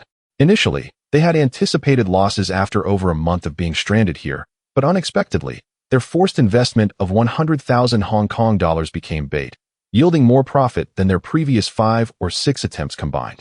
Thus, both men were rather exhilarated. Xiao Jin then asked, "Lu Shu, when shall we withdraw? I've mentioned countless times that while outside, we should refer to you as boss and only call you uncle once the deal is sealed. We must be cautious, as there may be eavesdroppers." The plan was to leave on the 27th, claiming they needed to visit a major client in the provincial capital, thus providing an opportune escape during the current crackdown, alleviating fears of bandits. Xiao Jiang shrugged nonchalantly. Boss, your wisdom is unparalleled. The following morning, Xiao Jiang went to the city bank to deposit all the money and arrange for a large transfer, explaining it was a deposit for machinery. By nightfall, the beneficiaries of this venture began to celebrate. In a private room at the largest entertainment venue in Baoling City, investors gathered in high spirits, oblivious to the details, raising their glasses towards the leading figures. Gao Xiao, Wang Xiao, Lu Shu, we appreciate your hard work this time. Let's toast to you. They all cheered. Cheers. To you all. The leading figures, no longer holding back, were perhaps invigorated by the prospect of impending wealth, and they indulged in several rounds of drinks. The intoxicated young elites boasted, I may not possess great talents, but I do have one thing. I am adept at turning victories into defeats. In this province, my voice carries weight. I may not be able to earn money, but I can easily obstruct your path. Indeed. Wang Xiao, your words are law. We shall follow your lead. In the midst of the multitude of attendees, flattery abounded, with each individual grinning disingenuously, reminiscent of the political arena where one gazes upward only to behold posteriors, while downward, one is met with sycophantic smiles. In a display of sincerity, the municipal government facilitated the transfer process, ensuring that the funds were fully deposited by the following day, even reducing the transaction fees by half. Amidst this intrigue-laden business affair, the true victor remains shrouded in uncertainty, a mystery to all. Perhaps the plans of the merchants from Gang are destined to be discerned by the astute, leading to their swift downfall. Alternatively, the heavens may deem it time to rectify the circumstances surrounding this cohort of idlers. The outcome remains to be seen. Who shall ultimately prevail is yet unknown. Chapter 49. Leading the entire village to prosperity. As the townsfolk engaged in spirited discussions about the grand factory, both the foreign merchants and the local business association felt confident in their prospects. Zhao Shixiong, however, continued to peddle his wheat kernels. After finishing his sales at the hospital entrance, he intended to check on the progress of his elder brother and sister's sales, planning to assist them if necessary.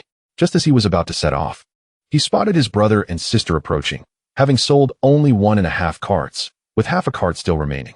After waiting a while, they managed to sell the remainder. The group then pushed their cart home, and the villagers who had come to help were overjoyed, celebrating as if it were a grand festival.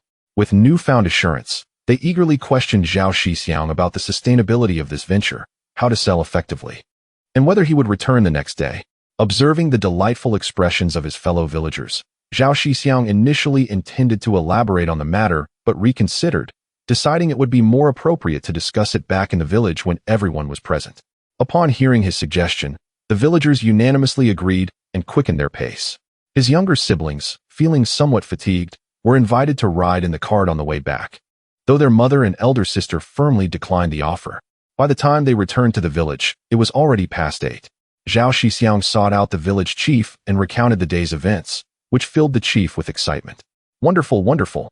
This will surely improve the lives of our villagers, he exclaimed, before hastening to the village committee office to summon the villagers for a meeting, instructing each household to send a representative. Realizing the meeting pertained to Zhao Shixiong's earlier sales of wheat kernels, the villagers responded enthusiastically. Within half an hour, they had gathered in the spacious courtyard of the village committee. Village chief Zhao Dagua briefly outlined the situation before yielding the floor to Zhao Shixiong.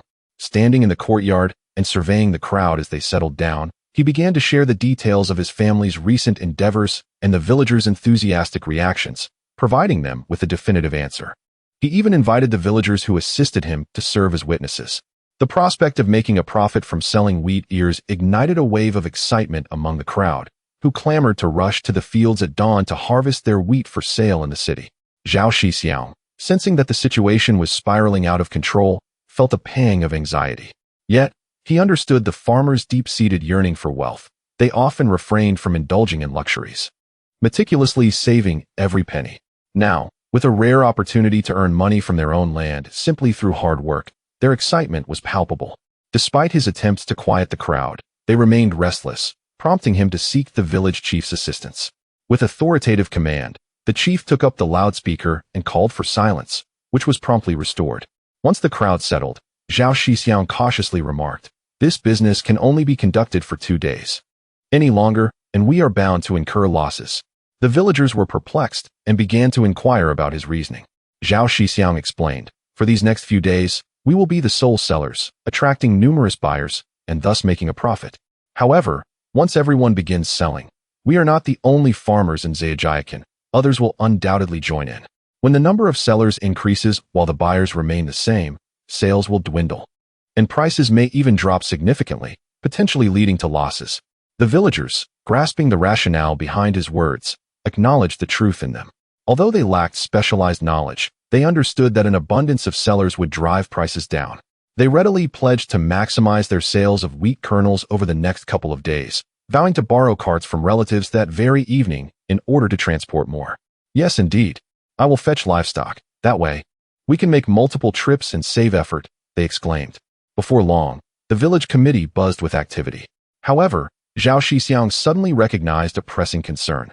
With over 400 households in Zhejiang, if each family transported a cart of wheat kernels, nearly 40,000 gene, or 20 tons, the local market in Baling City, which could accommodate a maximum of 200,000 people, would require each person to purchase 2 gene to deplete that quantity. If several carts were transported simultaneously, a surplus could result, leading to unsold stock and potential financial loss. This realization weighed heavily on him, as he feared becoming the villager's scapegoat. Feeling overwhelmed, Zhao Shixiong called for silence once more and expressed his concerns to the villagers. They, too, recognized the validity of his worries, and a sense of unease settled in as they realized that the promising path to prosperity was now fraught with new challenges. They turned to Zhao Shixiong, asking if he had any solutions. The village chief, equally anxious, implored Zhao Shixiong to devise a strategy to navigate this predicament, as the villagers were truly fearful of poverty. After a moment of contemplation, Zhao Shixiong proposed a plan. Let those who own livestock raise their hands, and likewise, those with able-bodied laborers. Despite their uncertainty regarding his intentions, the villagers complied. Following a brief tally, it was discovered that around 50 households owned livestock, which was manageable. While many households had young laborers, as farmers often possessed physical strength.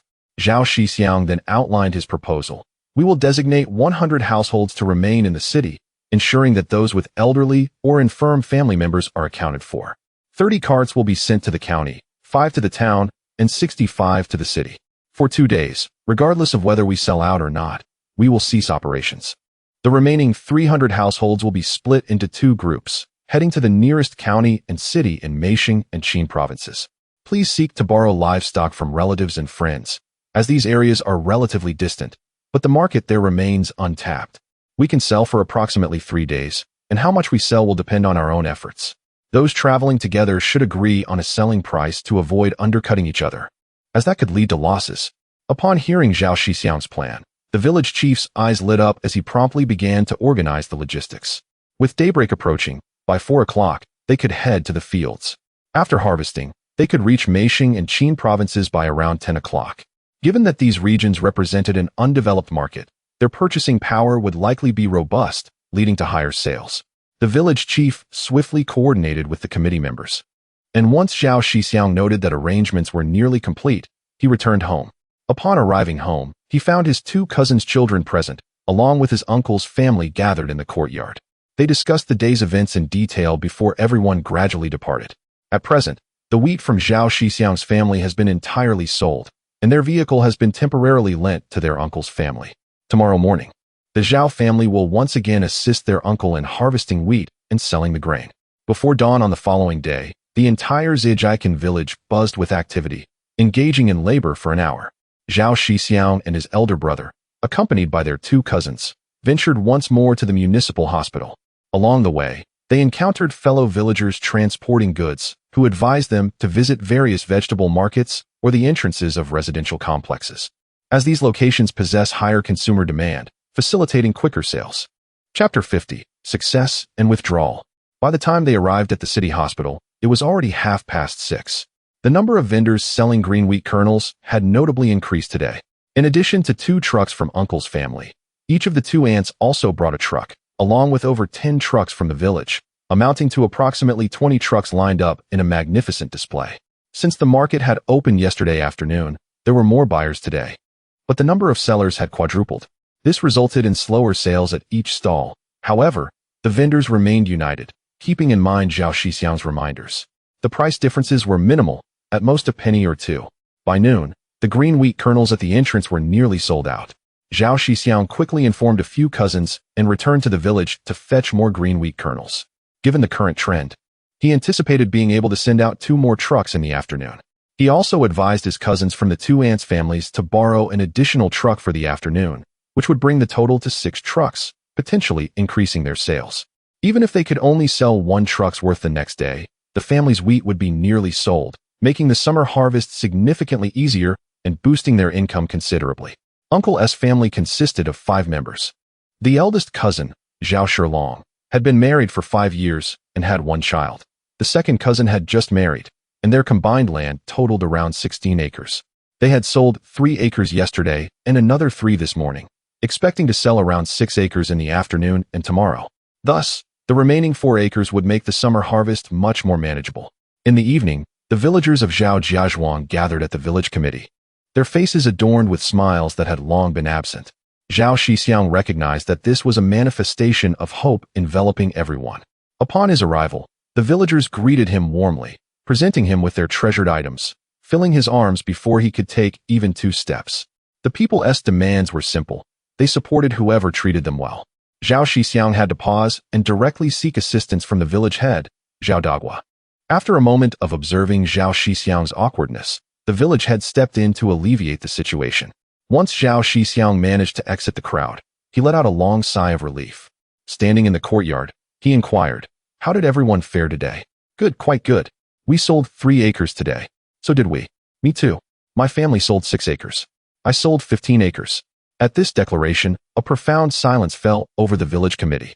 The voice belonged to a relatively young man, Zhao Diju, who was of a similar age to Zhao Shixiong's elder brother and, although a relative, had to address him as uncle due to their generational difference.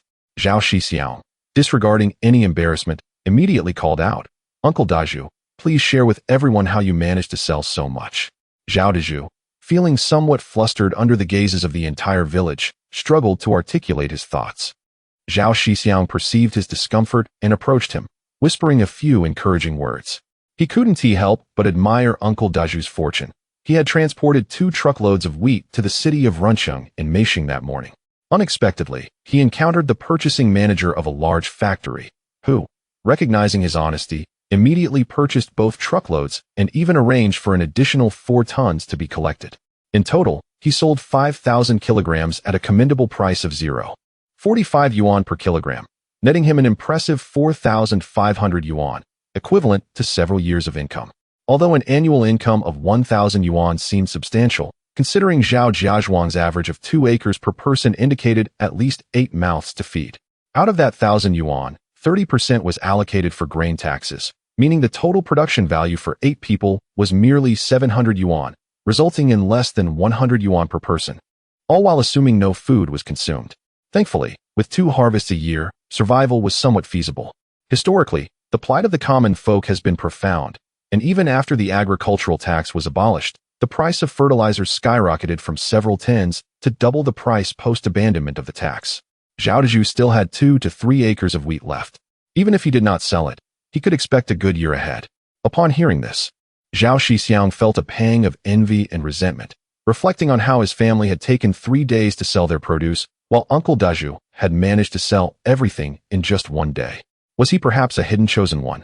Zhao Shixiong then recounted Uncle Daju's experience, and while everyone celebrated his success, they couldn't help but feel envious, hoping to sell more themselves the following day.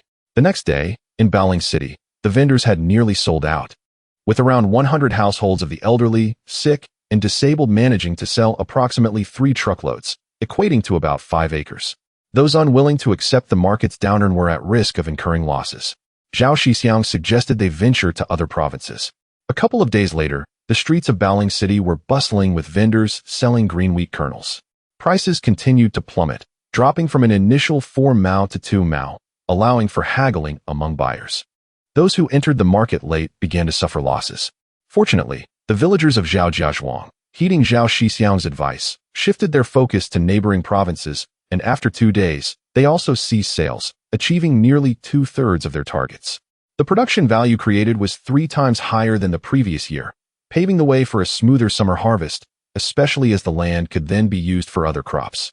The villagers expressed profound gratitude to Zhao Shixiong for leading them to prosperity, with each family presenting gifts, including dozens of hens, several dozen pounds of pork, and countless eggs. Many were aware that the Zhao brothers were collecting eggs, so they simply left the eggs without even requesting payment. The elder brother and the two aunts' families had sold quite a bit, leaving less than 3 acres of wheat. The summer harvest could be managed by just a couple of people over 3 or 4 days, perfectly timed for grain tax payments. While Zhao Shixiong was busy facilitating the trade of wheat kernels with the villagers, the construction of a massive factory in the city was progressing vigorously. By the deadline of May 26th, the investors believed they could raise 20 million yuan. However, they had overestimated this small locale, ultimately raising only 16 million. Consequently, on the day after the deadline, the investors, accompanied by their secretary, departed for the provincial capital, publicly claiming to be negotiating partnerships. Before leaving, they paid a contractor 500,000 yuan for the project and left 1,000 yuan for accommodation at the guest house, stating they would be away for approximately 3 to 4 days. This matter did not attract much attention, as the investors had been in the area for over a month and had traveled to the provincial capital a couple of times, each visit lasting around 3 to 4 days before returning. Moreover, the belongings of the two individuals still remained in the room. Initially, their departure did not attract any attention, but 5 days later, people began to realize that the merchants from the port had not returned as scheduled. After waiting another day in vain, a sense of panic spread throughout the city. The leaders were summoned to open the room, and upon observing the suitcases still present, it appeared that everything had remained largely unchanged. A few individuals even thought it was merely a false alarm. Just as they were about to leave, concerned that their presence might be awkward should the merchants return, one person inadvertently bumped into a suitcase and suddenly fell over. The nearby staff hurried to assist, only to discover that the suitcase felt unusually light. Upon opening it, they found it entirely empty, save for a few sheets of paper. These papers contained the merchants' grievances against the local government, detailing their sense of helplessness. Ultimately, under pressure, the merchants expressed their decision to withdraw, bidding farewell with a scathing tone. The conclusion of the letter was rife with sarcasm, inciting a furious response from those who read it. The people present were left dumbfounded, and the leaders were so frightened that they nearly fainted. One leader fell to the ground, muttering in despair, "It's over. It's truly over." Chapter 51. The revelation. After perusing the letter left by the Hong Kong merchants, the individuals present could not help but feel a sense of impending doom. Some were overwhelmed by anxiety, collapsing into unconsciousness, while others sat on the ground, mumbling to themselves in a daze. A faction began to vent their frustration vocally, splitting into two camps. One vehemently denounced the merchants as fraudsters, while the other criticized the second-generation leaders for their unrefined behavior, which had frightened their potential investors away. In this unfortunate turn of events, they had not only failed to earn any profit, but had also squandered tens of thousands of yuan. In a state of urgency, they hastened to report the situation, hoping for leniency. At the municipal hall, in the secretary's office, a man rushed in, interrupting a middle-aged man who was momentarily lost in contemplation, his fingers rhythmically tapping on the armrest of his chair as if ensnared in his own thoughts. Abruptly disturbed, he emerged from his reverie with an expression of irritation, inquiring about the cause of such alarm, admonishing the intruder to maintain composure during significant matters. He ordered the individual to exit and knock before re-entering. The man, taken aback, hesitated momentarily, but ultimately complied, stepping out and closing the door behind him. After a few moments of regaining his composure, he knocked gently, following a rhythmic pattern. 3 soft knocks followed by one firm one, repeated thrice. After a brief wait, a voice from within beckoned him to enter. He cautiously opened the door and approached the leader, standing before him. The middle-aged man, observing the young man, commended him, stating, "Well done, Shaorun. This time, you have performed admirably. From now on, maintain such composure, even when faced with adversity. This is the demeanor we seek." Curiously, he then inquired about the urgent matter that had prompted such haste. Finally granted an opportunity to speak, Shaorun initially considered divulging everything at once, yet hesitated, fearing reprimand.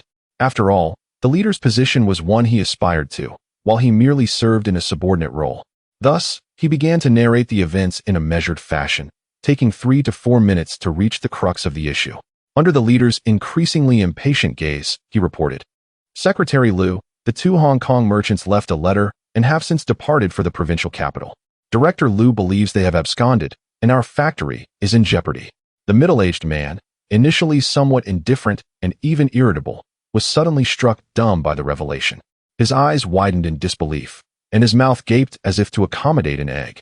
As Xiao Rin continued, imitating Secretary Liu's demeanor, he inadvertently glanced up and was taken aback to see Secretary Liu so visibly agitated. Wasn't he supposed to remain composed? In a flurry of confusion, Secretary Liu dashed out of the office with surprising agility, faster than the young man himself. Witnessing Secretary Liu exit the government building and summon a driver for his car, Xiao Rin was left bewildered, pondering the implications of this swift turn of events. After about 10 minutes, Secretary Liu arrived at the guest house, where he hastily navigated through the crowd surrounding the Hong Kong merchant's room. Upon entering, he surveyed the surroundings and picked up the letter for another glance. At that moment, he could scarcely fathom why the two merchants would flee, especially given the favorable conditions he had offered. He had provided everything they demanded, yet they chose to abandon the deal. Filled with rage, Secretary Liu felt more wronged than anyone, as if he had lost his sanity. He began to kick the door and cursed vehemently at the merchant's abandoned suitcase, resembling a scorned figure. No one had anticipated that the usually composed Secretary Liu possessed such a fiery temperament. After venting for about 10 minutes, he gradually regained his composure, realizing the gravity of the situation. How would he extricate himself from this predicament, especially with several colleagues collapsed around him? A chill surged from his heels to the crown of his head, and he too slowly succumbed to the ground, opting for a more comfortable position to alleviate his discomfort, inadvertently resting his head on a nearby colleague's abdomen. Panic ensued as people shouted, "Secretary Liu has fainted. Quick, someone call for help." They hurriedly transported him to the high-ranking official's medical ward, awaiting further developments. Meanwhile, Wang Xiao and Gao Xiao, among others, were celebrating, even engaging in the then-popular karaoke, singing contemporary hits with an exuberant spirit, determined to party until dawn. In the midst of their revelry, a younger associate burst in, exclaiming, "Brothers, something's gone awry. The two Hong Kong merchants have fled."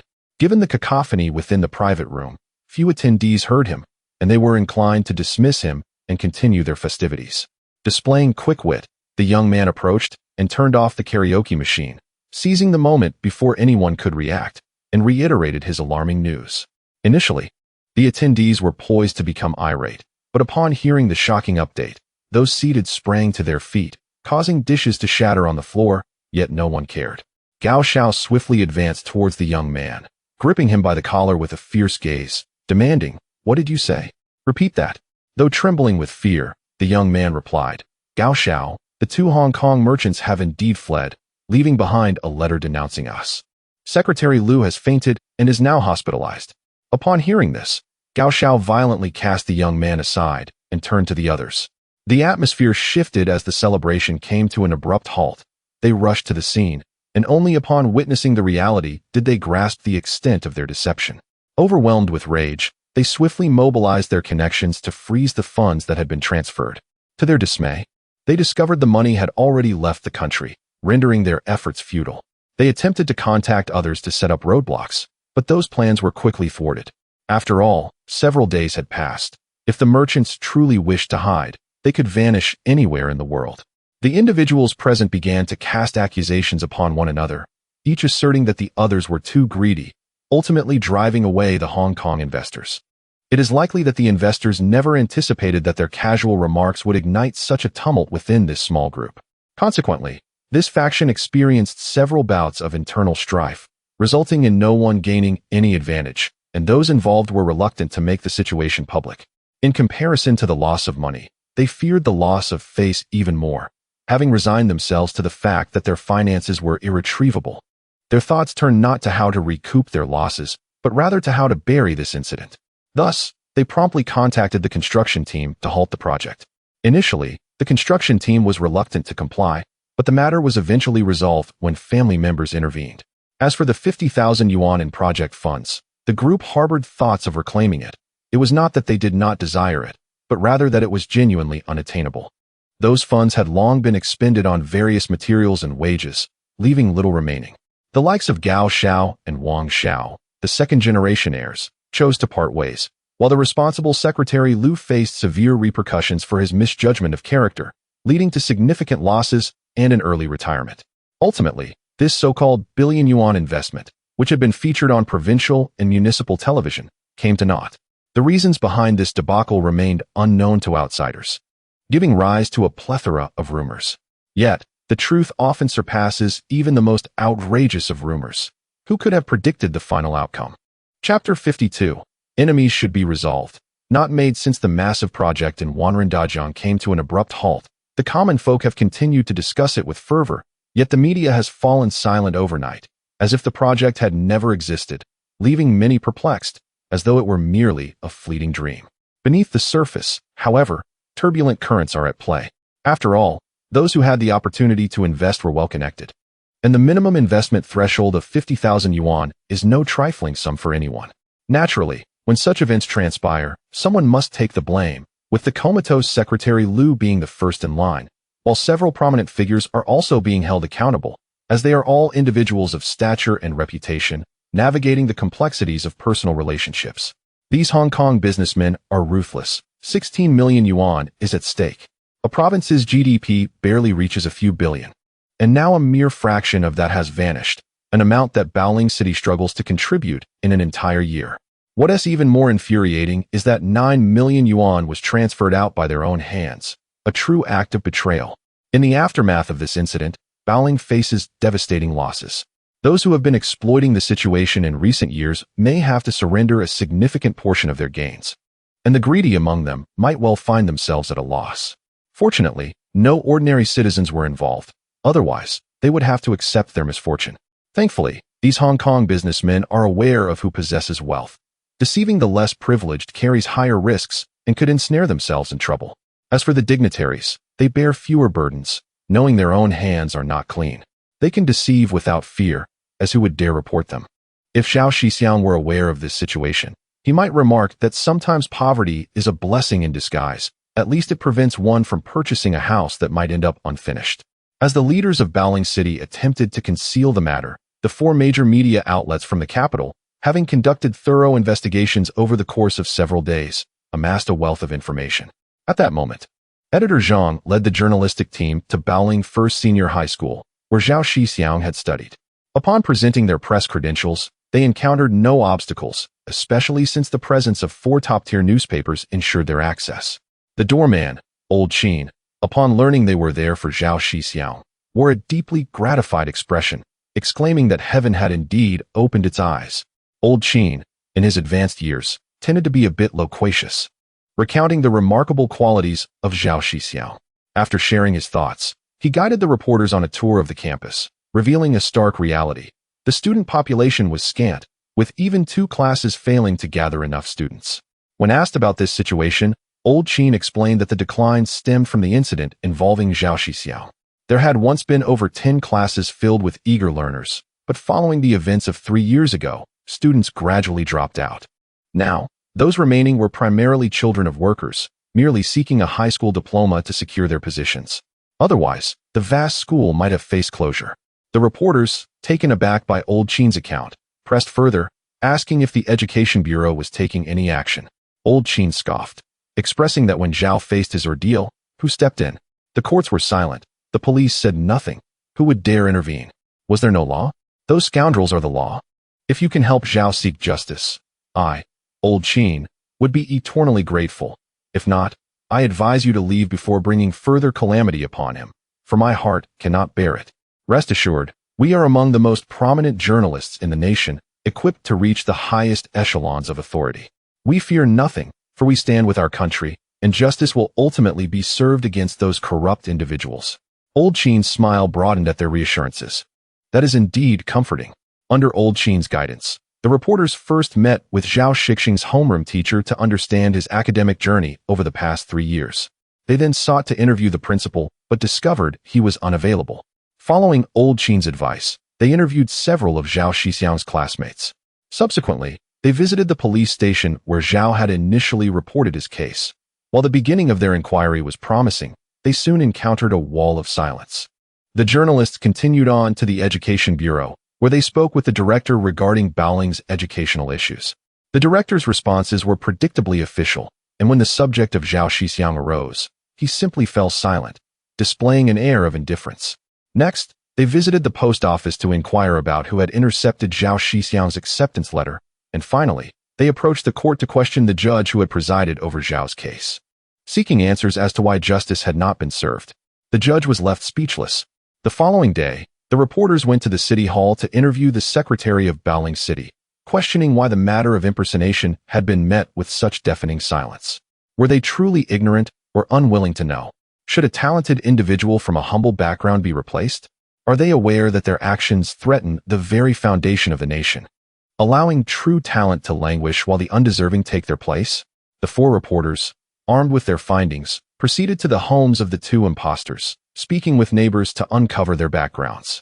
To the average person, these families might seem inscrutable, but to the reporters, they were merely creatures of circumstance, akin to monkeys claiming kingship in the absence of tigers.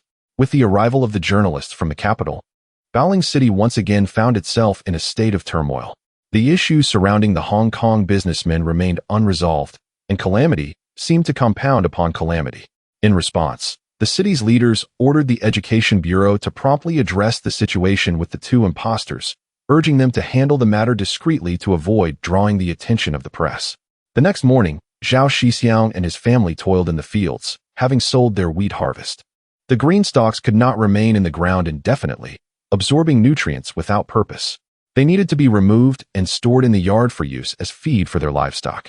Although they currently had few animals, the sale of several acres of green wheat would certainly allow them to purchase a few cattle comfortably.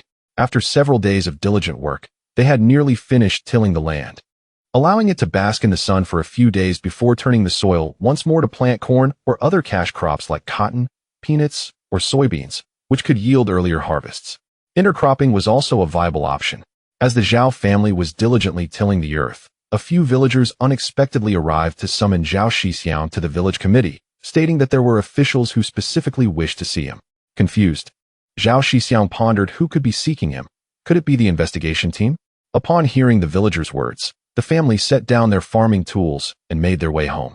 They quickly tidied themselves up, as it was essential to make a good impression on the leaders. Upon entering the courtyard of the village committee, Zhao Shixiong noticed two 212 jeeps parked nearby, with several individuals clad in Zhongshan suits standing beside them, engaged in conversation with the crowd. Clearly, the visitors held significant stature. The village head, upon spotting Zhao Shixiong, hurriedly pulled him over and introduced him to the foremost figure, saying, "Director Yao, this is the pride of the Zhao family. I believe you are already acquainted with his circumstances." Indeed, Director Yao replied. "The name of Zhao Shixiong is well known throughout Baoling. I have come specifically to extend my regards and to express gratitude for the honor he has brought to our Baoling City Education Bureau." With a composed demeanor, Zhao Shixiong stepped forward and inquired, "May I ask how Director Yao intends to convey this regard? After all, it has been 4 years, and I have yet to see any resolution. What prompts this visit of condolence today, of all times? It is neither a holiday nor a festival." Director Yao, taken aback by Zhao Shixiong's unexpected candor, wore a somewhat forced expression and responded, "You are indeed a character, Zhao. I am here at the behest of others. Circumstances have arisen that necessitate resolution. As the saying goes, it is better to resolve enmities than to foster them." Chapter 53. The Aspirations of Youth. I wonder how Director Yao intends to resolve the grievances between our families. Zhao Shixiong was taken aback when, at such a critical juncture for the journalists' investigation, these individuals unexpectedly arrived to seek reconciliation. Nevertheless, he decided to listen to what they had to say. Upon hearing Zhao Shixiong's softened tone, Director Yao felt a wave of relief wash over him, anticipating that the matter would soon reach a resolution, potentially garnering him accolades from his superiors. Clearing his throat, Director Yao spoke, "I have gathered a general understanding of the situation involving your 3 families. Last month, after you proposed a resolution to the other 2 families, our leadership discussed it and agreed to allocate 3 positions for workers from your family, effective next Monday. Additionally, we can provide you with a compensation of 500 yuan. What say you, Comrade Zhao? Are you suggesting that I simply declare to the journalists that a reconciliation has been reached? What about the remaining issues? Should I have you sign a settlement agreement?" Zhao Shixiong replied, "Neither of those. Just state that a reconciliation is in place when the journalists interview you. and we shall take care of the rest. Comrade Zhao, you must consider the bigger picture. We cannot afford to bring disrepute to our Baoling city, Director Yao insisted. Hearing this, Zhao Shixiong couldn't help but chuckle. After regaining his composure, he had directly approached the other two families, seeking the 3 worker positions to resolve the matter, unaware that it would drag on until now. It seemed the journalists had uncovered something, and now these individuals were in a panic, scrambling for reconciliation. However, they were merely offering an additional 500 yuan compared to their initial terms. Had this been before, it might have been tempting. But Zhao's family had recently sold 16 acres of green wheat and had over 3,000 yuan in hand. Thus, the allure of 500 yuan was diminished. After a moment of contemplation, Zhao Shixiong, with a tone laced with sarcasm, asked Director Yao, I presume you have never attended university, have you? Indeed, I have not. What advice do you have for me, Comrade Zhao? Director Yao replied, feeling a twinge of annoyance at Zhao Shixiong's audacity. That explains it. Had you attended university, you would not utter such ignorant statements. Are you aware of the stipends provided by those 2 universities? Each student receives 30 yuan per month. One from the Wang family is nearing graduation, while the other from the Zhou family is entering their senior year. Excluding 2 months of vacation, that amounts to 300 yuan annually. To date, I have incurred a loss of 2,100 yuan. After graduation, these individuals will hold official positions with salaries exceeding 100 yuan monthly. Conversely, the sum you offer for 3 worker positions barely amounts to 100 yuan per month. What do you suggest I do, Director Yao? Is attending university so lucrative? Director Yao, though aware that attending university incurs no costs and even provides stipends, could hardly fathom that the monthly amount could be as high as 30 yuan. Realizing his misstep, Director Yao quickly revised his approach. However, you must consider the overall situation. If you abandon this matter, Baoling City will be humiliated on a national stage, and our reputation will be tarnished. Now you understand the bigger picture? Where were you during the 2 months I was detained? Where were you when I reported the incident to the police? Where were you when I filed my lawsuit? Where were you when I sought reason with you? Now that the journalists have arrived, you suddenly urge me to consider the overall situation. Have you all played the role of the good guys? Just because I lack connections, I am to be bullied by you? Now that a stronger party has arrived, you resort to stalling tactics, waiting for the journalists to leave before concocting a scheme against me. As Zhao Shixiong spoke with increasing fervor, he involuntarily drew parallels between Xiao Zhao's personal plight and his own frustrations with a failed property purchase, engulfed by a sense of indignation that made him wish to devour Director Yao whole. The family members beside him were already teary-eyed, and everyone present was moved to tears. Director Yao, witnessing Zhao Shixiong's impassioned outburst, felt overwhelmed and hastily attempted to pacify him. Comrade Zhao, please calm down. We understand your suffering. But you know that some matters transcend mere right and wrong. They are often beyond one's control. Consider the good of your hometown. For the sake of Baoling City's reputation, let us all take a step back. How about I procure a bit more compensation for you? How laughable. Do you truly believe I care about that paltry sum? If I wanted money, I wouldn't need your charity. Besides, it is your reputation that will suffer, not mine. Moreover, have you genuinely taken the time to understand the common people's plight? You parade around with an air of righteous indignation, yet it is utterly nauseating. Perhaps it would not be so bad if the reputation were tarnished. A thorough cleansing might bring new development and opportunities to Baoling City instead of allowing you to languish in complacency while 3 million residents suffer. Zhao Shixiong's words stunned everyone present, rendering them speechless as they gazed at him in disbelief. Astonished that he dared to speak so boldly, Director Yao, his face turning ashen with anger, bellowed, Zhao Shixiong, do not be so arrogant. What right do you, a mere commoner, have to speak to me in such a manner? I have 100 ways to penalize you and your family. Mark my words, you will reconcile, whether you wish to or not, unless you intend to abandon your place in Baoling City. Oh, are you embarrassed now? The facade of a good man is slipping away, revealing your true nature. Zhao Shixiong retorted flippantly, stepping closer to Director Yao and playfully patting his face. You seem rather brazen. With that jolly visage, one might mistake you for a butcher. You must be feasting well, having embezzled quite a bit, I presume. Do you think those journalists came unprovoked? Do you dare threaten me? I could say just a few more words, and you could find yourself in quite the predicament. The crackdown is severe now, my dear Director Yao. Be wary of becoming a cautionary tale. The companions of Director Yao, witnessing Zhao Shixiong's audacity, were incensed that a commoner would dare to speak so insolently. They contemplated seizing him to take him away for questioning.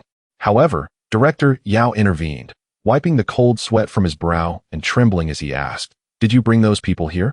Why do they listen to you? What benefits did you offer them? Not everyone is as greedy as you. In this era, there are plenty who advocate for the people. If we are to speak of benefits, then surely national recognition counts as one. Sacrificing the leaders of the entire Baling city to pave their way to prominence on a national scale. Do you not see the worth in such actions? You are truly insane, a madman indeed. What benefits could this possibly offer you?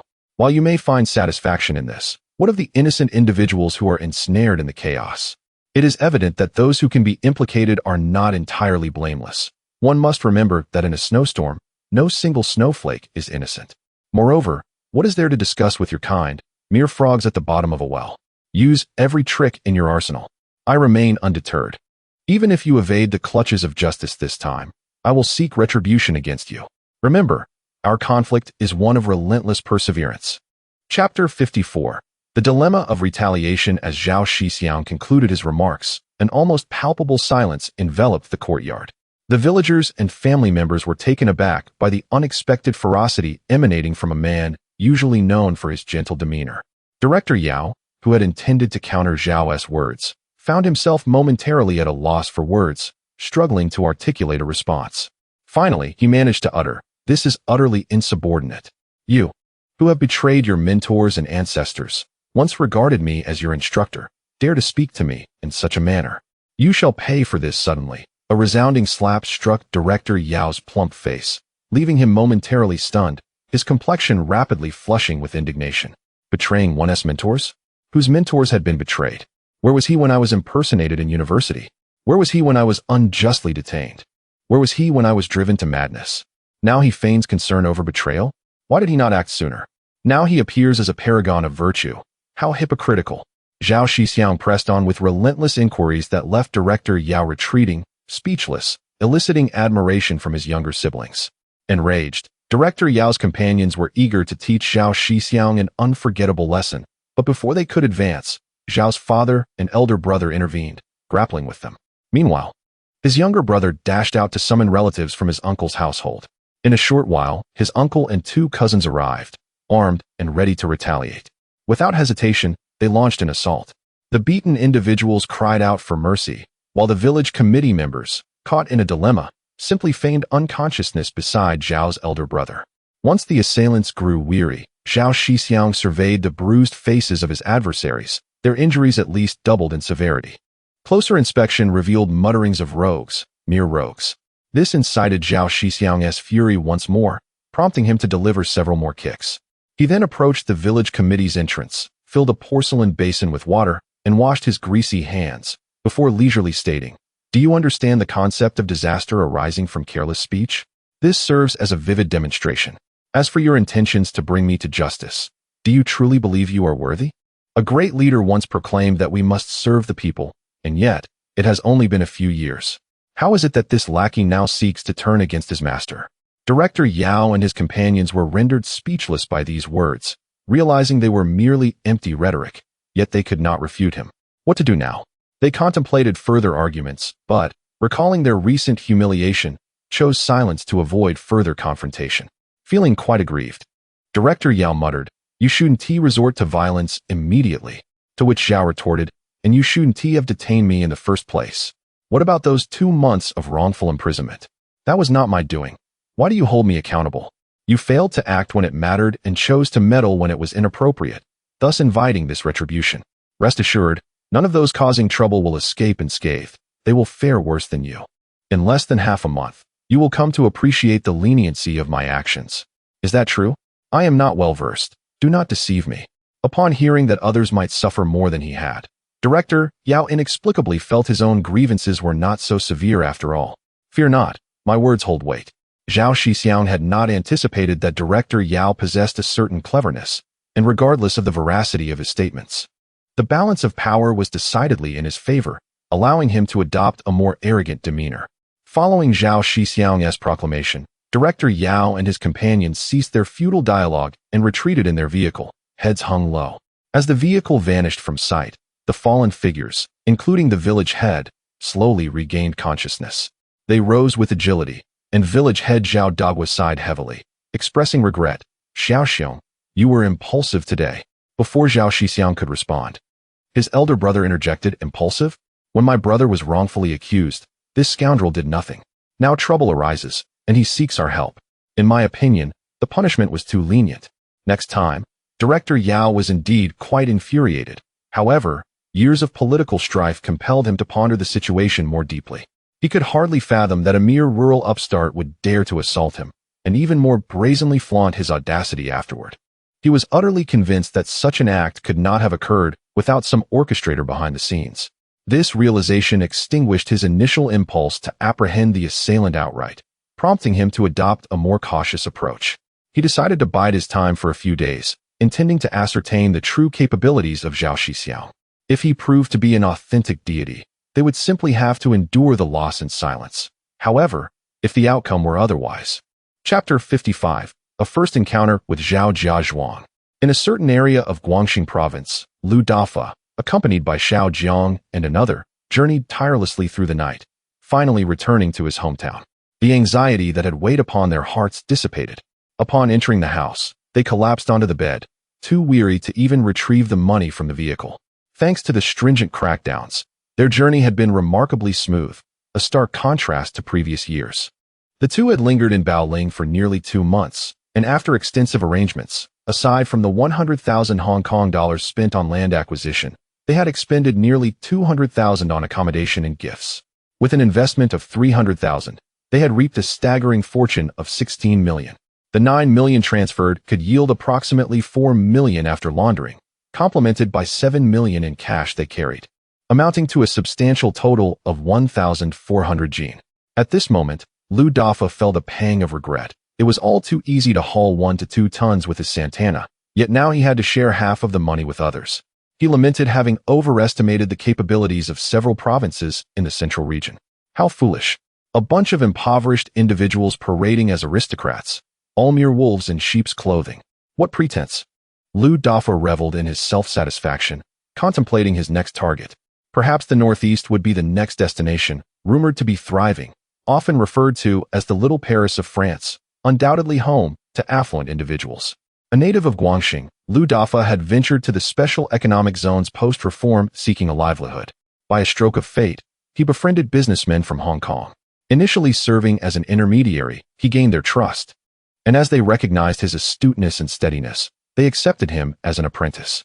It was then that he truly grasped the intricacies of their trade. This business was indeed lucrative. After 3 years of learning from the Hong Kong merchants, he embarked on his own, occasionally partnering with them for substantial deals, like the recent 9 million transfer facilitated by his mentor. Initially, Lu Dafa felt a twinge of guilt after deceiving an elderly man out of $200. Observing the man's family nearly face ruin, he promptly returned the money, earning the gratitude of the entire family.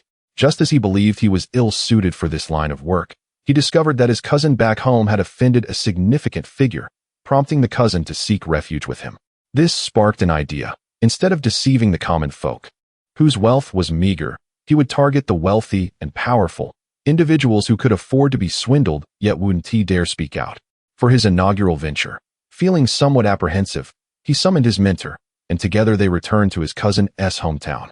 Under Lu Dafa's somewhat amateurish performance, they successfully secured their first pot of gold, 100,000 yuan. His mentor even pointed out some of his shortcomings during the process.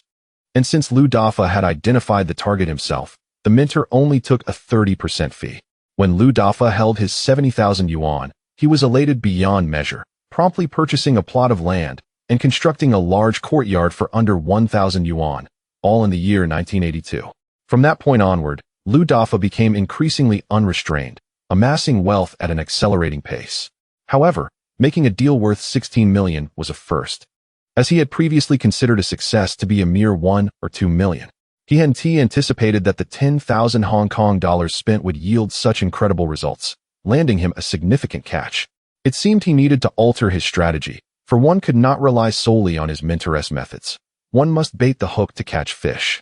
Otherwise, efforts would be futile, yielding scant rewards.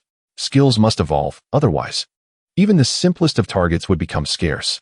Although Lu Dafa lacked formal education, he possessed a keen intellect, and was adept at reflecting on his strengths and weaknesses, often engaging in self-examination.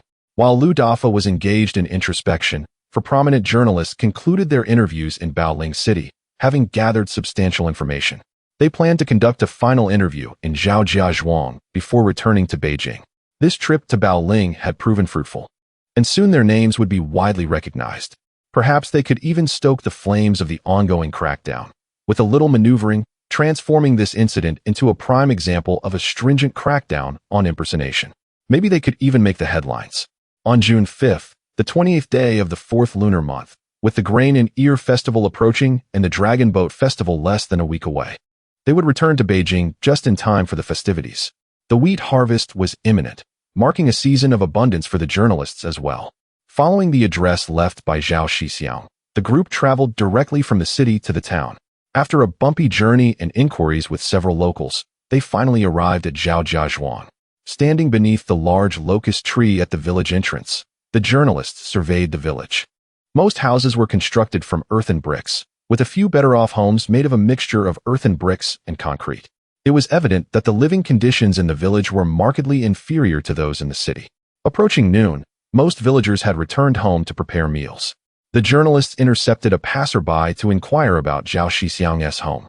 Upon learning that they were esteemed journalists from the capital, particularly that they sought to assist Zhao Shixiong in seeking justice, the villager warmly led them to Zhao Shixiong's doorstep, calling out, "Is Shixiong home?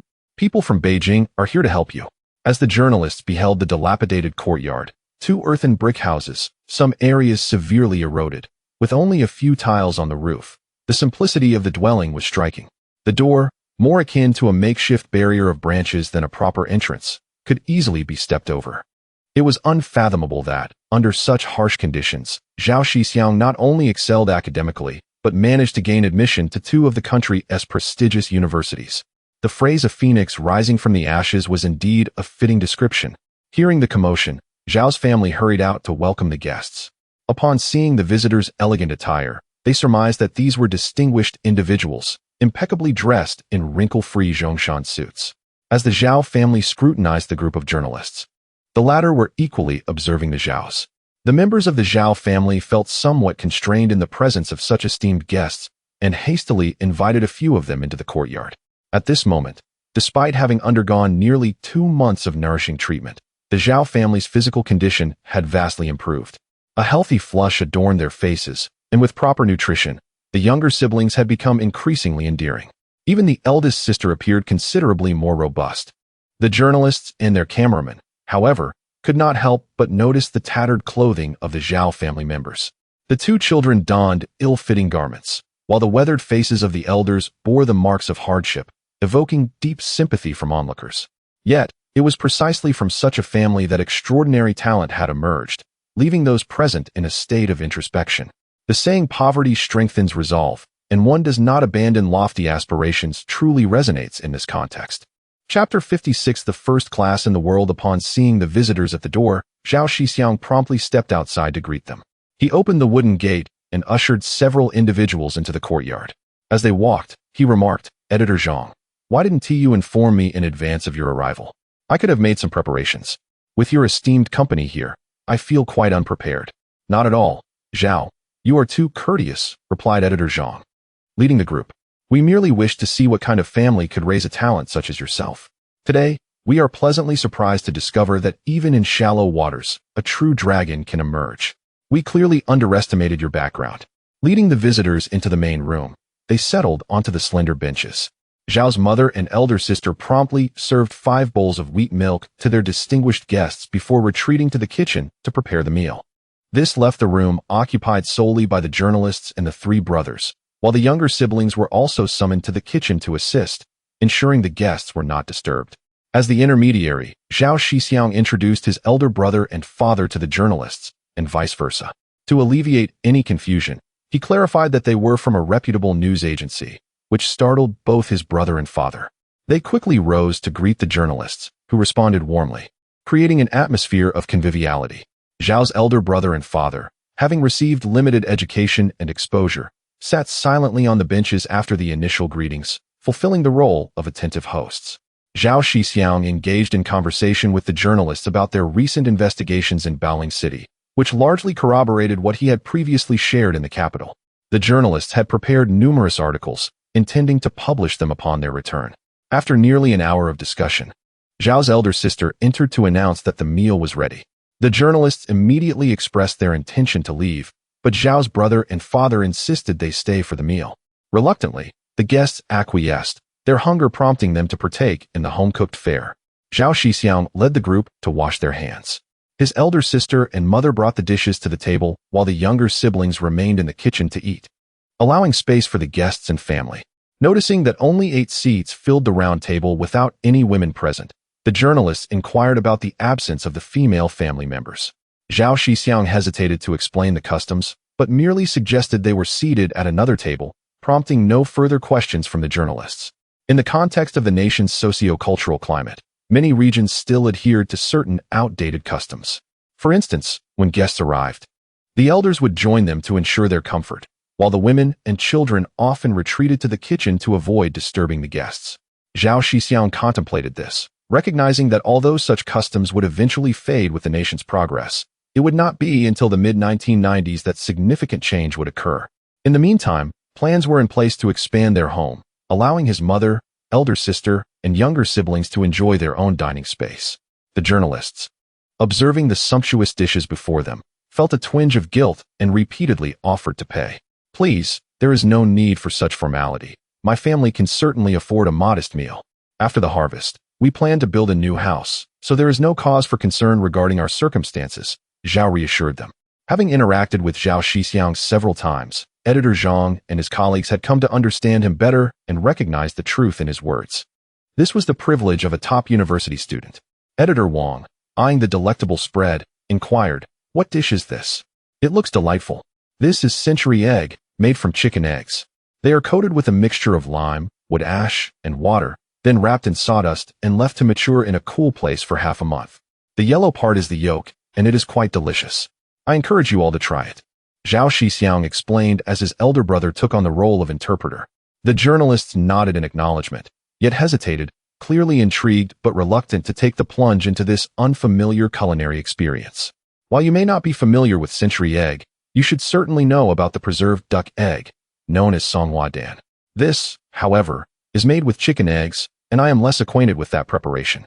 Century egg is quite popular in our region, though it does not possess the fame of preserved duck egg. Each has its merits. The best part of the century egg is undoubtedly the yolk.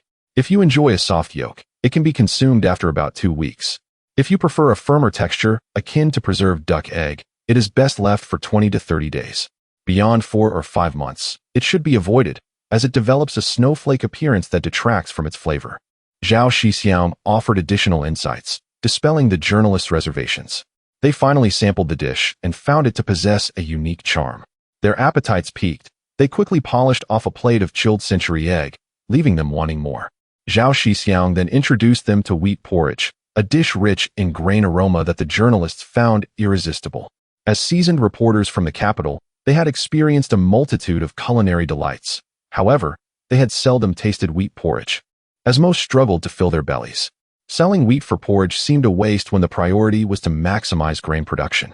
Were it not for Zhao Shixiong's innovative thinking, their current situation would not have materialized. Zhao Shixiong suggested they purchase some to bring back, as prices had significantly dropped. It would be a lovely gesture to share local specialties with their relatives. The journalists were intrigued by the idea. After their meal, the group enjoyed tea and casual conversation in the courtyard, during which the journalists revealed their purpose: to conduct an interview with Zhao Shixiong and also speak with the villagers of Zhejiang. Zhao Shixiong readily consented, and immediately, several individuals commenced an interview with him. The cameraman meticulously held the camera, while Zhao Shixiong sat composedly beside him, with several journalists positioned on the opposite side. The camera was focused on the dilapidated earthen house, and from the cameraman's perspective, Zhao Shixiong's demeanor was serene and his eloquence remarkable, forming a stark contrast to the crumbling abode. The cameraman, feeling a surge of excitement, adjusted his angle and dedicated himself to capturing the moment. At that moment, a beam of sunlight filtered through the foliage, illuminating Zhao Shixiong and causing the cameraman to momentarily lose his focus. In this reverie, he heard Zhao Shixiong's voice resonate. The Prime Minister had stated that one must study for the rise of China. Now that the nation has ascended, we, as scholars of the new era, must also shoulder our responsibilities and study for the prosperity and flourishing of the Chinese nation. Upon hearing Zhao Shixiong's words, the journalists were instantly reminded of the phrase, "One must know that the aspirations of youth soar high," once promised to be the finest in the world. Chapter 57. The Will of the People. Sunlight filtered through the gaps in the trees, casting a radiant glow upon Zhao Shixiong. Standing in the courtyard, he appeared almost saintly, leaving the cameraman astounded. The Zhao family, positioned behind the cameraman, paid little heed to this spectacle, having witnessed similar occurrences frequently in the village. They watched with pride as Zhao Shixiong engaged in animated conversation with 4 journalists, feeling a sense of shared honor. His younger brother and sister were particularly enamored, their joy manifesting in exuberant gestures. After all, their second brother was truly exceptional, attracting the attention of prominent journalists from the capital. The 4 journalists conversed with Zhao Shixiong extensively, covering topics from his childhood studies to the challenges he faced after failing his high school entrance exams, including the anger he felt upon discovering he had been impersonated. What he initially thought would be a simple issue ended up costing him 3 years of his life, during which he endured nearly 2 months of imprisonment. Throughout this ordeal, his parents and siblings remained steadfast, along with the support of fellow villagers and classmates who sent small tokens to alleviate the Zhao family's hardships. It was under these trying circumstances that Zhao Shixiong persevered for 3 years until he finally found redemption. As Zhao Shixiong recounted his heartfelt journey, tears welled in the eyes of those present. His parents and siblings were particularly affected, with even the youngest sister, who had been only 5 when her brother faced his trials, experiencing profound sorrow. The mere mention of those 3 years encapsulated a lifetime of struggle, a narrative fraught with the burdens of medical expenses and debts owed to relatives and villagers alike. The eldest brother, now 24 years old, was still unmarried, while his peers were already parents. The eldest sister, who had once been engaged, was now an unmarried woman, delayed by her brother's misfortunes. Fortunately, her future in-laws were understanding. After a long silence, Editor Zhang finally broke the stillness, inquiring, "Do you harbor resentment towards them?" "Indeed. How could I not resent them? I would gladly see them face the consequences of their actions. They occupy high positions, and with a mere suggestion, they garner the attention of countless sycophants. You know, prior to your arrival, someone approached me for reconciliation, but I declined. While we may seem insignificant, we cannot allow them to trample upon us at will. This world demands justice, which is why I chose to stand up. The world needs a pioneer. I believe many share my sentiments, yet most remain oblivious or feel powerless against such forces. I require your assistance to expose these parasites that threaten our nation's future, to restore peace to the students of this land. What they perceive as a trivial exercise of power has cost my family dearly. Yet, the heavens have seen fit to ensure they now face justice." As Zhao Shixiong spoke, his expression was one of indignation, even contorted with emotion. The journalists, perhaps influenced by their preconceptions or out of sympathy for Zhao Shixiong, overlooked these nuances, a phenomenon often referred to as a filter. They then inquired about Zhao Shixiong's future aspirations. He expressed a desire to study at Daida University for another year. The impersonator was now in their 3rd year, with summer vacation approaching, and Zhao Shixiong felt confident he could complete his university education within a year, even without a diploma. The journalists were taken aback. Was this the realm of genius? In truth, Zhao Shixiong studied economics at Daida University. While his academic performance was average, he possessed an insight that surpassed decades, having experienced significant losses in stock trading and mutual funds. He had often engaged in stock trading, thus acquiring a modicum of expertise in these matters. He was well informed about various significant events, likening it to a game of do di ju, where knowing your opponent's cards could substantially enhance your chances of victory. Furthermore, this endeavor would allow him to fulfill a personal aspiration. As he had diligently studied in his previous life, yet had only attended a mediocre university, this opportunity could rectify that regret. As Zhao Shixiong's thoughts wandered, he noticed the astonished expressions of the journalists and continued, "Our nation is still relatively impoverished. The Prime Minister once proclaimed the necessity of education for the resurgence of China, and he has succeeded. Now, it is our responsibility as scholars to strive towards this vision. We must shoulder the duty of national rejuvenation and work towards making our country prosperous." Zhao Shixiong's resounding voice resonated powerfully, igniting a fervor within his audience. The journalists gradually began to appreciate his charismatic personality. Was this the embodiment of contemporary youth? Was this the brilliance of a top university student? With such passionate young individuals, how could the nation not thrive? After the interview concluded, the journalists assisted in capturing a family portrait, promising to send it to Zhao Shixiong upon their return to the capital. Following the interview, they were required to speak with the villagers of Zhejiang. Zhao Shixiong intended to guide the journalists through the village, but upon stepping outside, they were greeted by the village head and a throng of villagers who had come to support him. Earlier that day, when villagers learned that prominent journalists had come to advocate for Zhao Shixiong, the entire Zhejiang erupted in excitement, particularly since many had recently increased their incomes by assisting Zhao Shixiong with grain trading. This further solidified the villagers' respect for him, and they had deliberately timed their visit to coincide with the Zhao family's mealtime, eager to lend their support. Seeing the most endearing faces before him, Zhao Shixiong welcomed them into the courtyard and bowed in gratitude for their assistance. The villagers' willingness to step forward reaffirmed for Zhao Shixiong that his efforts had not been in vain. The journalists, witnessing such a scene, initially expected to encounter venerable elders receiving such recognition, yet they were astonished to see a young man like Zhao Shixiong earning the villagers' admiration. They pondered, with increasing certainty, that Zhao Shixiong's future was indeed boundless. After a brief moment of anticipation, the once tumultuous courtyard settled into a serene tranquility. Zhao Shixiong articulated the purpose of the journalists' visit, and the villagers eagerly offered their assistance, allowing the reporters to work with remarkable ease. Their speech, imbued with the local dialect, was filled with amusing blunders. Nonetheless, each villager spoke with meticulous care, fearful that a hurried delivery might obscure their words and hinder Zhao Shixiong. The Zhao family, witnessing this heartfelt scene, was deeply moved, and Zhao Shixiong found himself choked with emotion on several occasions. The cameraman captured this priceless moment, which the Zhao family has cherished for many years. Whenever they reminisce about that day, they are filled with nostalgia, reflecting on the simplicity and kindness of the people from that time. Chapter 58, Setting the Trap. When the interviews with the villagers of Zhao Jiazhuang concluded, the sun had already begun its descent. The village chief, observing the waning daylight, warmly invited several reporters to stay overnight.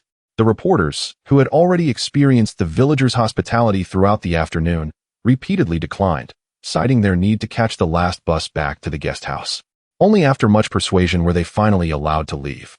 As they prepared to depart, the villagers presented them with an abundance of wheat kernels and century eggs. The wheat kernels were freshly harvested, imbued with the essence of the land. Unable to resist the villagers' heartfelt generosity, the reporters each accepted a small portion. The villagers accompanied them to the bus station, bidding farewell with lingering reluctance. Even as the bus set off towards the city, the villagers remained hopeful, wishing for a moment longer to provide Zhao Shixiong with an additional opportunity. Even in the face of misunderstanding from Zhao Shixiong or the reporters, the villagers endeavored to advocate for him with their simple, earnest intentions. Thus, the community united in solidarity. Those with fewer resources offered a handful of wheat stalks as a gesture of goodwill, while those better off contributed additional century eggs. When they witnessed the reporters' initial refusals, their expressions dimmed, but fortunately, the reporters, moved by compassion, ultimately accepted the gifts, allowing the villagers to feel at ease. Zhao Jiazhuang had finally produced a true dragon. His destiny was not confined to this small pond, but was instead destined for the vastness of the stars and the seas. Yet, even a true dragon may find itself entangled in shallow waters, beset by petty creatures. The villagers, although lacking in influence, could only rely on their unity, hoping that their sincerity might evoke sympathy from prominent journalists, thereby increasing the likelihood of their plight being acknowledged in print. Zhao Shixiong gazed at the villagers before him, having been touched multiple times throughout the afternoon. Now, witnessing their actions, he remained in awe, feeling profoundly proud to belong to such a community. The group of reporters sat in silence on the bus returning to the city. Upon arrival at the guest house, as they were about to disperse to their rooms, the leading editor, Zhang, finally broke the silence, instructing everyone to gather in a meeting shortly. In agreement, they swiftly returned to their rooms, tidied up, and within 10 minutes, congregated in Zhang's room. Once everyone was present, Zhang wasted no time and spoke directly. Having visited Zhao Jiazhuang today, I trust each of you has been deeply moved. What thoughts do you have? Please share openly. After his prompt, an odd silence enveloped the room. It was not that they lacked feelings. Rather, they were overwhelmed by the multitude of emotions and unsure where to begin. After a brief pause, Zhang, noticing their continued silence, called upon the cameraman to start the discussion. The cameraman, a young man who had entered the field relatively late, naturally held a lower status. His first encounter with Zhao Shixiong had left a profound impression, and today's interview had only deepened his admiration. Realizing he had been singled out, he spoke without hesitation. Dear colleagues, I found today's experience quite impactful. Zhao Shixiong is indeed a rare talent. Despite facing life's injustices, his ambitions remain lofty. If he overcomes the current challenges, he is bound to soar. Furthermore, it is evident that he enjoys the unwavering support of the villagers, who appreciate his genuine efforts to improve their lives and increase their incomes. Their gratitude makes it imperative for us to extend our support. With the cameraman's initiatory remarks, others began to voice their perspectives. In essence, they expressed a desire to provide tangible assistance beyond merely reporting objectively. After listening to everyone's contributions, Zhang expressed his satisfaction, stating, "As fellow professionals, we have been taught from the outset that our reporting must be truthful. We should be well-read, grounded in reality, and comprehend both the heights of power and the struggles of the grassroots. I had thought such issues were distant from us. Yet in just half a month, I have discovered the extent of corruption here, where malefactors reign and the innocent are misled, driven solely by self-interest. Let us wield our pens to oversee the legal process. If the state intends to take a stand, it must not only punish the wrongdoers, but also hold corrupt officials accountable. Let us compose a new chapter of prosperity." Upon hearing Zhang's words, the assembled reporters felt an intensification of their frustrations, prompting them to depart. Once back in their rooms, they eagerly took out their pens, recording their observations and experiences. Driven by the weight of their responsibilities, their writing flowed effortlessly, as if fueled by an inexhaustible vigor. They envisioned that once their articles were published, the names of these prominent journalists would resonate throughout the nation, etching their legacies into the annals of history, leaving them with no regrets even in death. The following day, they checked out and boarded a train departing from Baoling City, transferring in the provincial capital before returning to Beijing. As they left on the train, those observing in the shadows had also gathered substantial information and returned to report to Director Yao of the Education Bureau. Upon learning the details, Yao remained indifferent, as it had been 2 days since he had been assaulted, and he had kept a low profile since, primarily due to the bruising inflicted by Zhao Shixiong. However, he was wary of the individuals behind Zhao. Initially intending to send someone to surveil Zhao Jiazhuang, he underestimated the difficulty of the task. The sudden appearance of strangers in a village would certainly raise suspicions. Thus, he settled for trailing the prominent reporters to discern their intentions.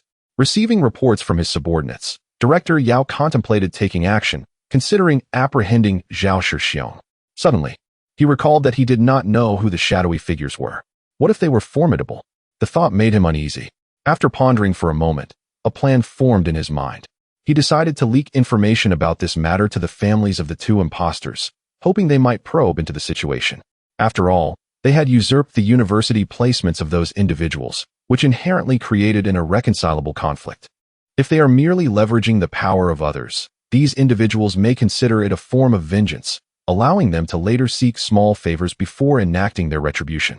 Conversely, if they possess genuine backing, their downfall will not implicate them, simultaneously providing an opportunity to validate whether Zhao Shixiang's boastful claim that none would escape his wrath holds any truth. They could remain concealed, gathering intelligence on the forces behind the scenes. This scenario indeed presents a splendid outcome, one that serves multiple purposes. Director Yao found himself smiling at this thought, reveling in his own cleverness and ingenuity. Chapter 59. Tension in the air. The news of several journalists departing from Baoling City spread throughout the day, and under the guidance of those with ulterior motives, the Wang and Zhou families learned of the journalist's departure that very night. Both families, unable to contain their anxiety, sought out the public security director, Li Yutian, at the municipal bureau without delay. Li Yutian was taken aback by the urgency of their request. He promptly dispatched his trusted aide, Wang Biao, along with several capable officers, to take immediate action.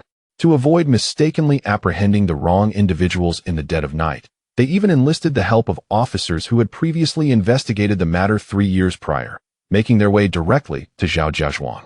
As night deepened, The moon concealed behind dark clouds. The atmosphere was indeed suited for nefarious deeds. Baoling City lay in eerie silence, save for two jeeps racing down the road. Upon arriving at Zhao just past midnight, the group wasted no time. Under the guidance of the officers, they located Zhao Shixiong's residence. They stealthily crossed the threshold, approaching the main room, and upon hearing the rhythmic sounds of snoring within, they swiftly broke down the door, dividing into two teams to subdue the individuals on each bed. After illuminating the room with the lights, they identified Zhao Shixiong and promptly dragged him away without hesitation. Startled awake, the eldest brother initially believed that intruders had broken in. He shouted in alarm, "Help! There are robbers!" As he attempted to leap from the bed, armed with a stick, he was met with the barrel of a gun aimed at his head. The officer announced, "We are law enforcement officers, and we are here to apprehend Zhao Shixiong. Any bystanders are to refrain from interference and squat with their heads down." The eldest brother felt a tremor of fear at the sight of the gun, but upon realizing they were government officials, he breathed a slight sigh of relief. He quickly inquired, "Comrades, what crime has my brother committed that warrants his arrest? Mind your own business and do not pry into matters that do not concern you. It will not serve you well," came the curt reply. Yet the eldest brother pressed on, "But surely, one must know what my brother is accused of. Is it not common to understand the charges being brought? Enough with the questions. If you inquire further, you will share his fate," the officer warned. The eldest brother fell silent, not out of fear, but to preserve his own safety in hopes of seeking help. He worried for his elderly parents. Should anything happen to him, he would not know how to cope. Thus, he bit his lip and ceased speaking. Meanwhile, Zhao Shixiong, having been abruptly yanked from the bed, took a moment to regain his composure. Listening to the exchange between his brother and the officers, he realized he had underestimated the situation. These officials seemed oblivious to the concept of fear. Just as the journalists departed, he found himself in custody, leaving him to marvel at their efficiency. It was as if having ruled for too long, they had come to believe themselves invincible. Even in a future where information travels at lightning speed, an ordinary citizen could be apprehended for a mere offhand remark within half an hour, while investigations into certain officials' misconduct could drag on for months without resolution. Such was the reality, and he felt powerless to change it. Zhao Shixiong, refusing to engage in unnecessary banter, directly asked, "Do you possess a warrant for my arrest?" "Without one. You lack the authority to detain me." The officers were taken aback by his audacity. Wang Biao, the leader, responded, "Currently, we do not have one, but I can draft one for you right now if you wish." "Then I ask you to kindly proceed with that," Zhao Shixiong retorted.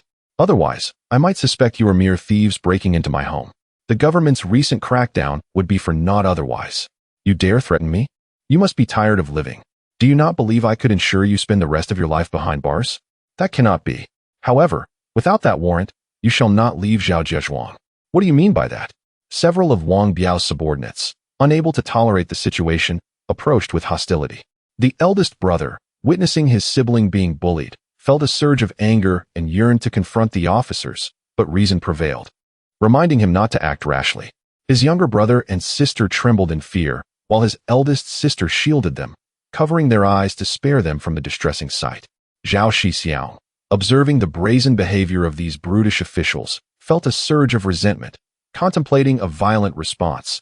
However, he quelled his instincts, knowing that succumbing to such impulses would only lead to ruin.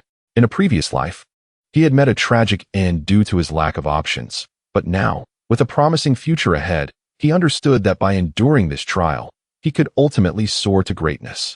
He envisioned a time when these very individuals would regret their actions. A wise man knows when to yield and when to stand firm. Zhao Shixiong continued to reassure himself, gradually calming his emotions. Noticing his newfound silence, the officers seized the opportunity to drag him out of the house and toward the vehicles, with the eldest brother and parents following closely behind. As they opened the small gate to the courtyard, they were met with a throng of villagers holding torches, their faces illuminated in the dim light. The crowd had gathered, responding to the eldest brother's cries for help, led by a group of local militia.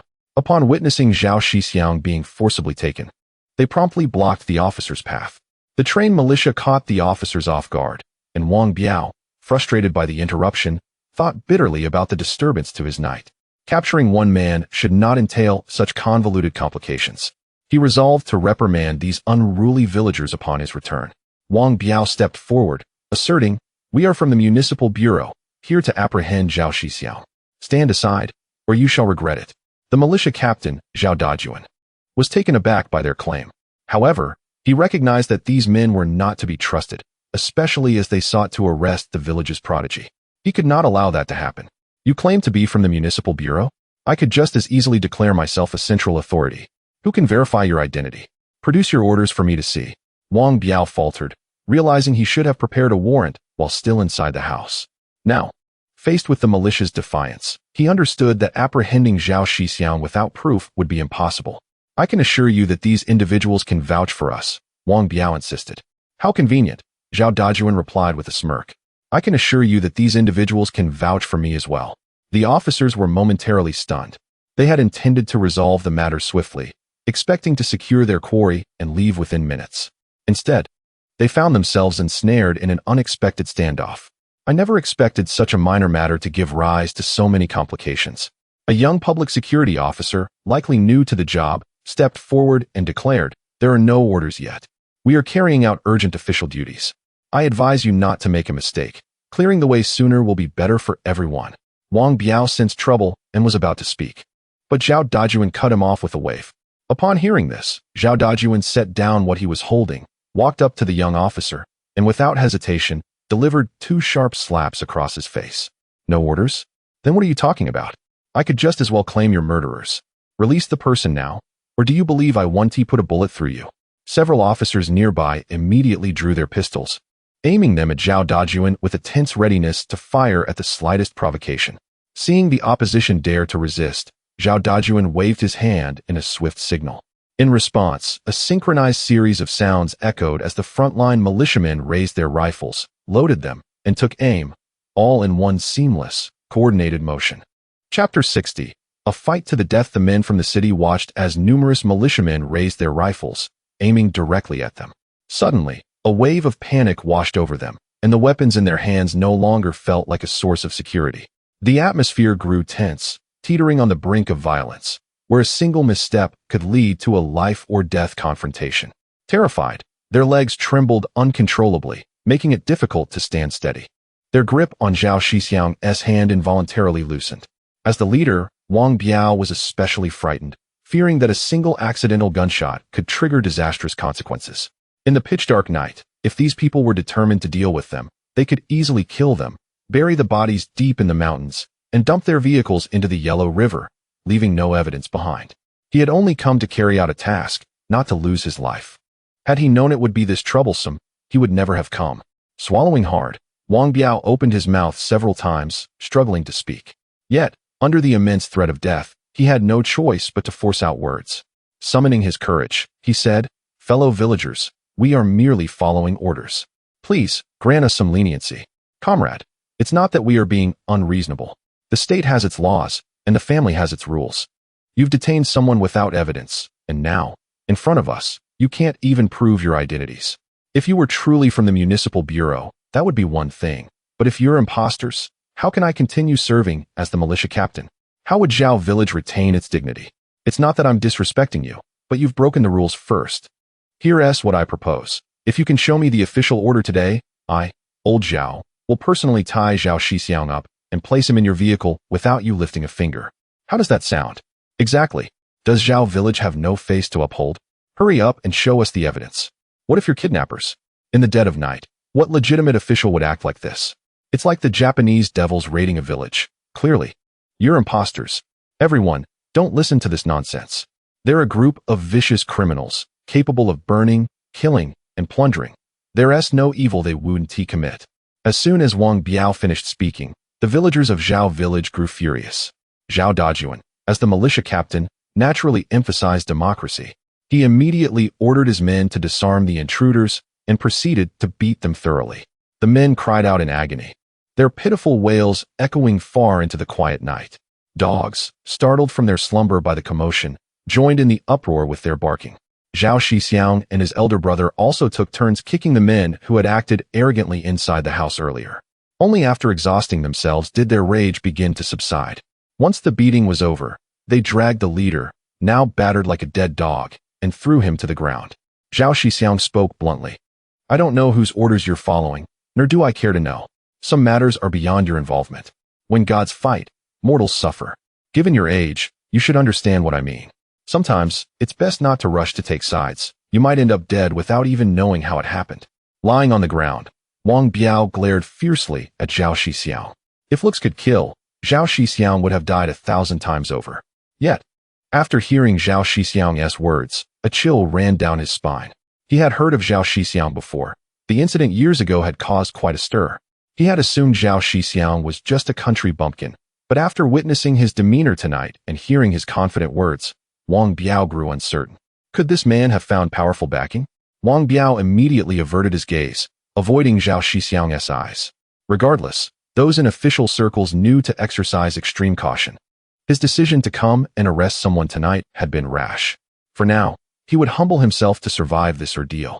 Once out, he could reassess the situation. Observing Wang Biao's reaction, Zhao Shixiong sighed inwardly. It seemed they were all clever people, but why did these men from the city appear somewhat intelligent, yet not quite enough? Perhaps they had grown so powerful that they no longer feared anything, relying on brute force rather than wit. After Zhao Shixiong finished speaking with Wang Biao, Zhao Dajuan ordered the militiamen to lock the intruders in the village committee's detention room. They would deal with them after daybreak. Once the matter was resolved, the villagers returned to their homes to sleep. Zhao Shixiong tried to persuade them to stay, but they refused, citing the upcoming busy farming season. Every moment in the fields counted. The Zhao family stood at the doorway, bowing respectfully as the villagers departed. After everyone had dispersed, the village chief and the militia captain remained. Zhao Shixiong invited them into the main room, turning on the electric light. The dim, yellowish glow was somewhat harsh on the eyes. His mother went to the kitchen, fetched several bowls, and prepared some malted milk with hot water before retiring to her room, leaving the space to the men. Having exerted considerable effort earlier, they drank without hesitation. The sweet aroma filled the room. The younger brother and sister, gradually recovering from their fright, caught a whiff of the scent. Though tempted, they wisely refrained from asking and soon fell asleep under their elder sister's care. After drinking half a bowl each, their spirits lifted noticeably. Seeing his father's weary figure, Zhao Shixiong repeatedly urged him to rest, but his father declined. Village Chief Zhao Dagua and Militia Captain Zhao Dajuan glanced around the room. Zhao Dajuan spoke first. Shixiong. From what I observed earlier, those men are likely from the municipal bureau. We just lack proof at the moment, which is why we detained them. What should we do tomorrow? You're clever. Give your uncle some advice. Zhao Dajuan wisely avoided asking why Zhao Shixiong was being targeted. In Zhao Village's eyes, it was undoubtedly related to the university incident 3 years ago. Back then, they had been powerless, forced to watch as the perpetrators escaped even after a public trial. The ordeal had left Zhao Shixiong deeply traumatized, driving him to madness for 3 years. As the militia captain of Zhao Village, Zhao Dajuan felt profound guilt. Had he acted decisively and executed those 2 troublemakers back then, none of this would be happening today. The village chief nodded in agreement. Dajuan is right. Just a few days ago, that director Yao was acting arrogantly too. And you even slapped him. He didn't dare utter a word and slunk away. Shixiong, if you have a plan, speak up. Even if it means climbing mountains of blades or diving into seas of fire, your uncle Dajuan and I will do it without blinking. As the village chief finished speaking, all 4 men in the room fixed their eyes on Zhao Shixiong, eagerly awaiting a brilliant strategy to overcome the crisis at hand. As Zhao Shixiong stood before the multitude, a wave of bashfulness washed over him, prompting a deep introspection. Navigating through the crisis seemed rather straightforward. However, contemplating how to exact the utmost retribution upon these individuals required thorough deliberation. After an extended period of reflection, as dawn's light began to break, he finally conceived an infallible strategy. Initially, he contemplated the idea of impressing others by inscribing characters on the table with a splash of liquid, only to realize it was malted milk powder. Reflecting on this, he ultimately decided against it, considering it a waste and recognizing that those present might not appreciate such whimsicality. With this thought settled in his mind, he resolved not to dwell any longer. If they sought to capture him, then he would engage them in a fierce struggle for survival. Chapter 61. The principle of reciprocity. As the few individuals in the room began to doze off, Zhao Dajuan suddenly thumped his thigh, exclaiming with excitement, I knew that Shixiong would have a solution. Quickly, enlighten us on what it is. Both Dagua and I have watched you grow up. You cannot keep it to yourself. His loud voice startled the other 3, who eagerly awaited Zhao Shixiong's response. Zhao Shixiong, not one to be overly sentimental, promptly replied, "Daju and uncle, please arrange for a few people to inquire in the city about the status of the Hong Kong merchants' factory. Their urgency in capturing me suggests that the factory's prospects may have dimmed. If it is indeed thriving, they would possess the confidence to disregard my potential exposure. Clearly, they have exhausted their options. Once we verify this information, we will plaster the streets and alleys of Baoling City with posters, ensuring that the city's millions are informed. When the workers learn of the factory's demise, they will undoubtedly seek accountability from the government, as the completion of the factory would primarily benefit their families. Even if only a portion of the positions were released, it would significantly alleviate familial discord. With the support of an elder brother advocating for us, we could simply observe from the sidelines." After listening to Zhao Shixiong, the others began to understand his strategy. Assigning tasks to the individuals would keep them preoccupied and divert their attention, achieving two objectives at once. Seeing their nods of agreement, Zhao Shixiong continued, "As for those who are detained, do not concern yourselves with them for now. Ensure they receive 2 meals a day. My family will provide the provisions. As long as they do not perish, the interrogation holds little significance. The journalists have already departed Baoling and will likely reach the capital soon. Within 2 to 3 days, the situation in Baoling will be reported, and it will be they who become anxious, not us." After Zhao Shixiong spoke, the group prepared to disperse. However, Zhao Dajuan and Zhao Dagwo were called back by Zhao Shixiao. After a moment of hesitation, he cautiously said, "Uncles, logically, you both have watched me grow up and are familiar with my character. The tasks I wish to assign you may be somewhat controversial, and they could hinder your future promotions or even lead to your dismissal.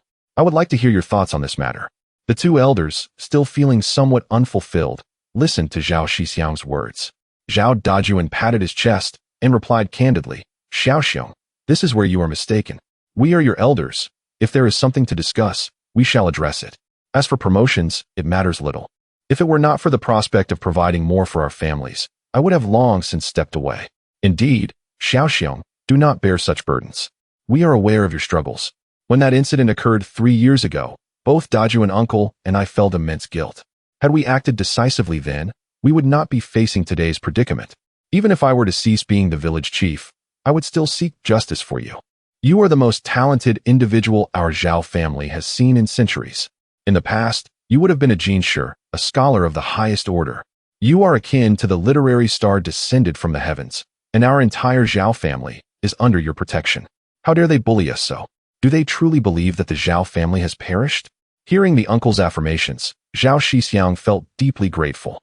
He resolved that once they overcame the current crisis, he would diligently fortify the development of Zhejiakan. Only when the family prospered could he pursue grander ambitions.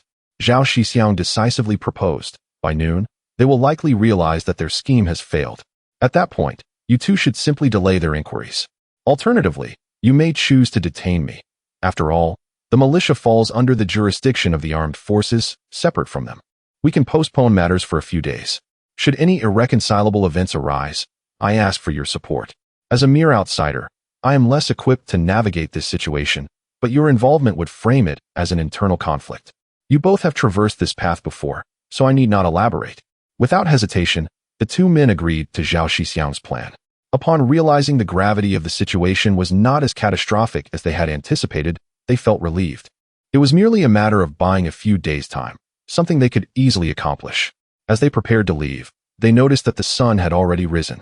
Zhao Shixiang's mother and elder sister had also risen to prepare breakfast, and he invited the two men to join him for a meal before they departed. The village chief and the captain promptly convened a village committee meeting, and within an hour, dispatched 2 individuals to the city to gather information. They regarded Zhao Shixiong's predicament with great seriousness. On one hand, he was one of their own suffering under oppression. On the other, they were all related. Should Zhao Shixiong rise to prominence, he would not forget them. His past efforts in helping them with grain indicated his commendable character. As long as he was determined to act, the prosperity of Zhejiakan was merely a matter of time. Over the course of 3 years, his return had already nearly tripled the villagers' incomes. Given some time, it would not be an issue for every household to reside in brick houses. Moreover, providing support in times of need is far more memorable than merely adding to someone's fortune. Many villagers had watched Zhao Shixiong grow and understood his character. He was a grateful and conscientious young man. Rather than fawning over the powerful and uncertain benefactors, assisting Zhao Shixiong was a much simpler endeavor. This was a calculation well understood by the entire Zhejiang community, and they recognized that safeguarding Zhao Shixiong was crucial for their collective advancement. The villagers' thoughts were simple and pure, and Zhao Shixiong understood their mindset. As a member of the clan, he admired this wisdom derived from generations of tradition. Despite feeling that aiding the world at large would be challenging, supporting Zhejiang was a much more attainable goal.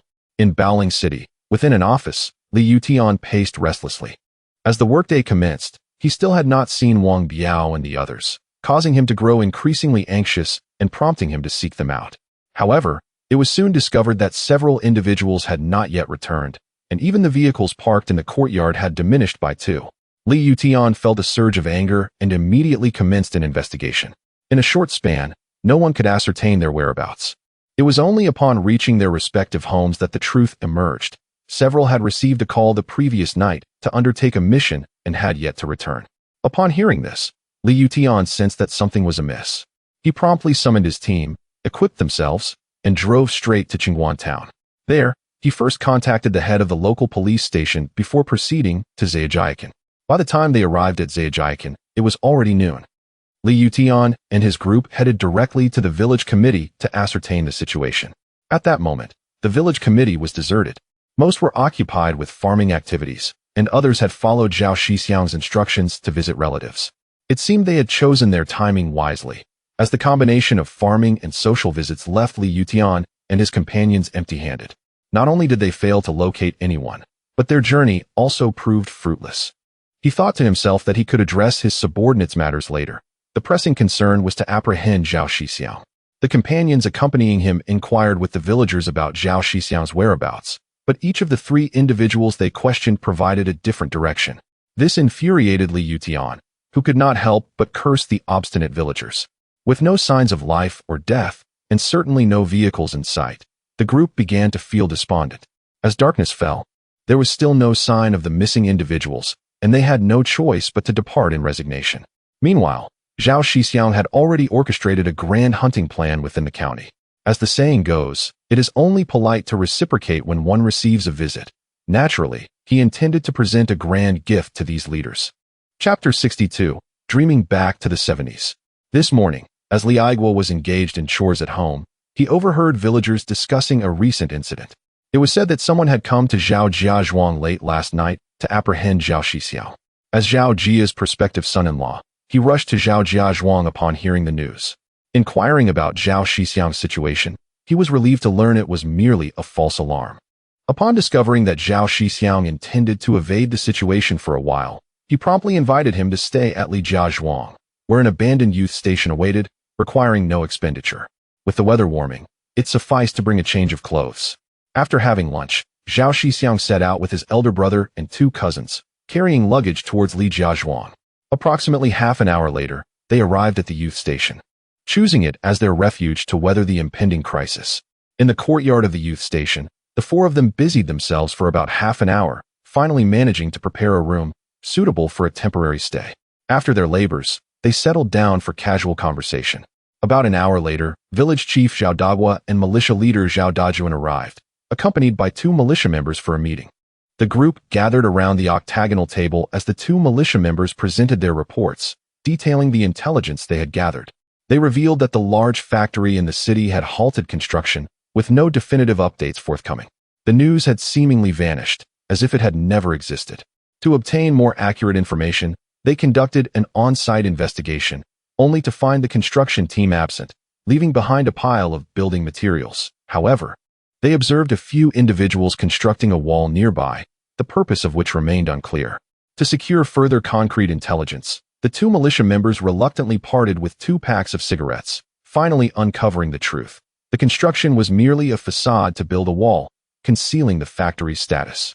The authorities continued to deceive the public, promising further construction, only to later find an excuse to declare the project a failure after a year or so, significantly reducing their accountability. Zhao Shixiong, upon hearing this, felt a tinge of admiration for the city's leaders. He had not anticipated that the tactics commonly employed by developers would be adopted 40 years later. Such quick-wittedness was truly commendable. However, Knowing this information, it was time to burden these officials further. Zhao Shixiong praised the efforts of the two militia members, giving each a 5 yuan note as reimbursement for the cigarettes, suggesting that the remainder be used to buy sweets for children. In rural communities, helping out without compensation often felt inappropriate. However, offering to buy candy was generally accepted, serving as a pretext for financial assistance. The recognition from Zhao Shixiong brought joy to the two men. After a moment of contemplation, Zhao Shixiong devised a plan, instructing them to procure yellow paper for creating large posters, emphasizing the importance of visiting several supply cooperatives to avoid attracting undue attention. He also asked his brother-in-law to purchase 10 kilograms of flour for making paste, noting that most people were still unable to afford white flour. The amount required for the posters was indeed a significant investment from Zhao Shixiong. An hour later, everyone returned, with his elder brother and the village chief beginning to prepare the paste. Zhao Shixiong, accompanied by the others, commenced writing the large posters. Lacking a brush and being unfamiliar with the art, he resorted to using a half-charred twig, demonstrating the first sample. Succinctly, he articulated the reasons behind the factory's bankruptcy, the corrupt practices of city officials who prioritized personal gain, and their attempts to obscure the truth amidst the crisis. His words, provocative and incendiary, would surely ignite fury in any literate individual who read them. If the factory workers caught wind of this, they would undoubtedly storm the city hall. In these times, every family had children, and with limited opportunities, survival remained paramount. The investment from the Hong Kong merchants had illuminated the path for these individuals, providing 1,000 jobs. Even if only 30% of those positions were allocated to the workers' families, it could resolve 3,000 jobs. Now, to claim that these opportunities were squandered by the leaders was an invitation to face the wrath of the workers. In ancient times, Cao Cao wielded power through the emperor to command the lords. Now, Zhao Shixiong stood ready to advocate for the people's interests. He was eager to see how the city officials would respond, especially if they resorted to severe repression. Fortunately, a disciplinary inspection group and a national petition investigation team from the capital were present in the city, which would certainly pose a significant challenge for them. With these thoughts in mind, Zhao Shixiong felt invigorated. Unknowingly humming a tune only he understood. After laboring for 3 to 4 hours, they completed nearly 500 posters, his hands aching from the effort, having never before written such a substantial quantity. The paste prepared from 10 kilograms of flour had cooled, and as the sun dipped in the west, Zhao Shixiong urged everyone to head to the city. By the time they arrived, darkness had nearly fallen, prompting him to ask his elder brother and the village chief to borrow a few flashlights on their way home, ensuring they had adequate light for posting the posters. Before parting, he specifically instructed everyone to target family quarters, factories, and the city hall, places where crowds congregated, to ensure visibility and swift impact. Before long, the once bustling youth station settled into a tranquil silence, as Zhao Shixiong leaned against a tree, lost in thought, observing the ants at work until darkness enveloped the surroundings. He then retrieved the steamed buns he had brought for lunch, skewering them on a twig to roast over the fire, quenching his thirst with a bowl of water before retiring early for the night. In the dead of night, the group returned to the small courtyard, and upon hearing the commotion, Zhao Shixiong hurried out to greet them. Fortunately, everything had proceeded smoothly, and he listened intently as they recounted their experiences. He also instructed the village chief and the militia leader to arrange for eloquent individuals to stir up the crowd, inciting anger and rallying the workers to prevent any lull in the momentum. If the workers were enthusiastic, they could simply enjoy the unfolding drama. The young and vigorous should be sent forth, well-equipped to handle any unforeseen circumstances. Upon hearing the news, the crowd became somewhat exhilarated and promptly agreed to the proposal. Zhao Shixiong then recounted the investigation team's activities within the city, warning that should this matter escalate, none would be able to escape its consequences. The crowd felt increasingly assured, and several individuals returned to Zhao Zhezhuang, foregoing sleep to prepare for the events of the following day. On June 8th, the second day of the 5th lunar month, with the Dragon Boat Festival merely 3 days away. It was a rare Sunday, a precious day of respite. Zhao Shixiong's large character posters had been plastered across the streets and alleys, and many individuals enjoying their day off encountered them. As they approached and discerned the contents of the posters, astonishment quickly morphed into fury, and upon finishing, they erupted into expletives. Given that it was Sunday, numerous factories were closed, which only amplified the explosive impact of the revelations. The residents of Zhao Shixiong needed no encouragement to incite discord. A few instigators surged forth with the crowd towards the former site of the Grand Factory, eager to ascertain the truth behind the claims made in the posters. Upon their arrival, they witnessed the factory shut down, while dozens of workers nearby toiled diligently to erect walls. The crowd was already swayed, and after apprehending some of the wall builders for questioning, the workers initially remained defiant, only to confess the truth after enduring a few blows. An ever-growing multitude gathered to verify the information, and those who received confirmation of the truth were immediately incensed, marching en masse towards the city hall. Gazing upon the walls plastered with large character posters, which adorned both sides of the road, the older members of the crowd felt a sense of disorientation, as if transported back to years long past. Change was imminent. Chapter 63. The Vigor of the Worker's Elder Brother. Observing the thronging crowd making their way towards the municipal hall, Zhao Shixiong and his companions gradually followed suit, eager to witness how the leaders would address the situation. Upon Zhao Shixiong's arrival at the municipal hall, he found the road ahead congested with people. It was Sunday, a day of rest for the workers, and naturally, the leaders were also off duty. At that moment, only a handful of personnel remained on duty within the hall. Hearing the cacophony outside, some contemplated stepping out to inquire about the purpose of the crowd gathered by the security division.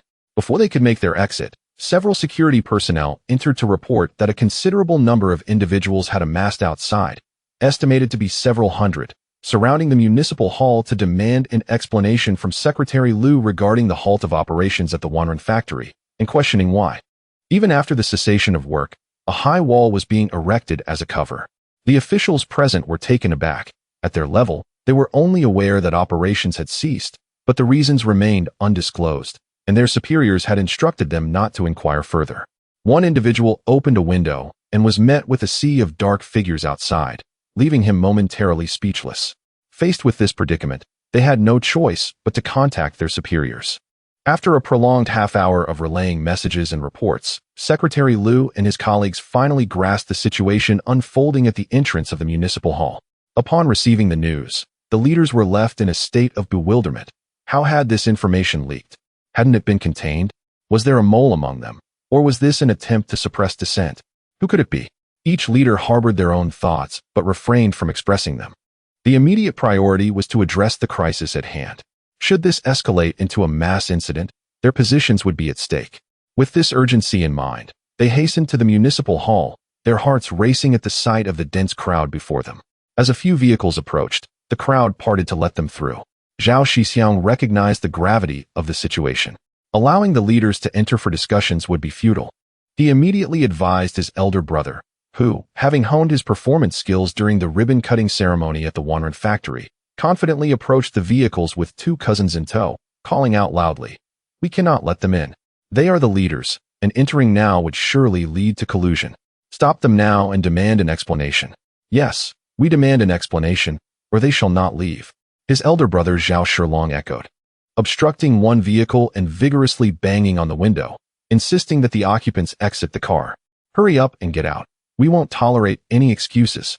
Zhao Shixiong, another cousin, blocked another vehicle. Hearing these demands, the crowd resonated with a sense of justice and swiftly joined in, rendering the vehicles immobile. Faced with this solidarity, the leaders were compelled to disembark, surrounded by the people who pressed for a reasonable explanation. Seeing that they had successfully incited a dispute, Zhao and his brothers retreated to the back of the crowd, shouting as they walked, "Divide them into 5 groups. If their statements differ, there will surely be a problem. We will deal with them severely afterward." The onlookers were impressed by this strategy, marveling at the ingenuity.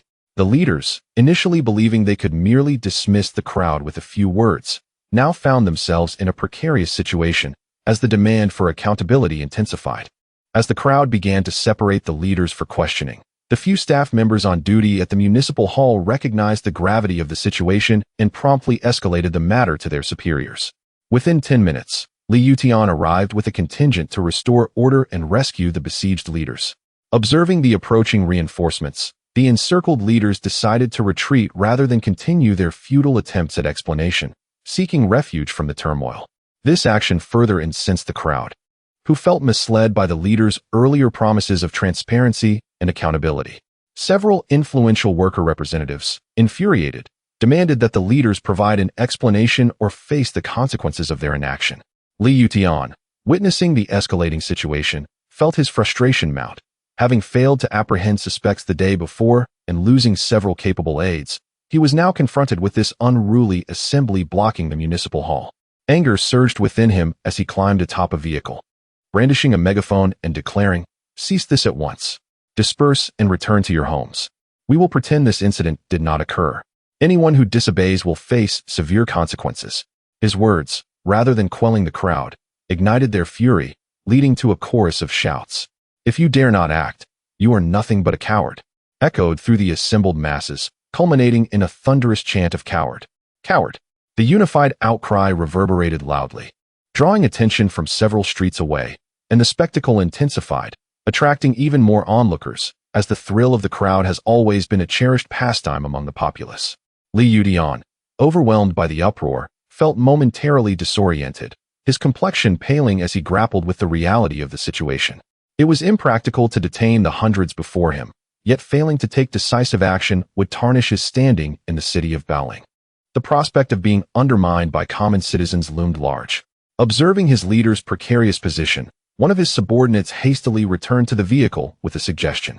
After a moment of contemplation, Li Yutian's brow furrowed with uncertainty, but the mockery from the crowd only fueled his indignation. "Withdraw," he barked through gritted teeth. Shortly thereafter, Li Yutian departed with his contingent, leaving the crowd exhilarated at their apparent victory.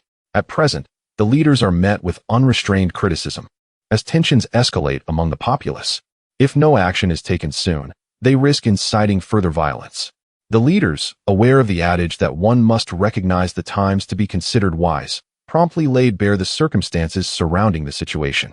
During this discourse, some attempted to evade responsibility, but were met with a couple of slaps that compelled them to confess. Certain individuals possess a stubbornness that only yields to physical reprimand. Upon realizing the gravity of the situation, the crowd erupted with indignation, demanding accountability from those responsible. However, before the crowd could fully react, they heard shouts from outside. "They are attacking. Let us fight back." Upon hearing these words, the crowd turned to see hundreds of young individuals armed with clubs, confronting the onlookers and attacking indiscriminately, their prowess evident. Zhao Shixiong, unable to contain his astonishment, exclaimed, "Goodness! This lineage has such a long-standing tradition." Witnessing defenseless workers being brutally assaulted, he found the situation increasingly alarming. Rather than dispersing, the confrontation ignited a fierce resolve among the workers. "If you think you are strong, can we not band together? Can 4 or 5 of us not stand against you?" Thus, a conflict ensued, resulting in a chaotic standoff where neither side seemed to gain the upper hand.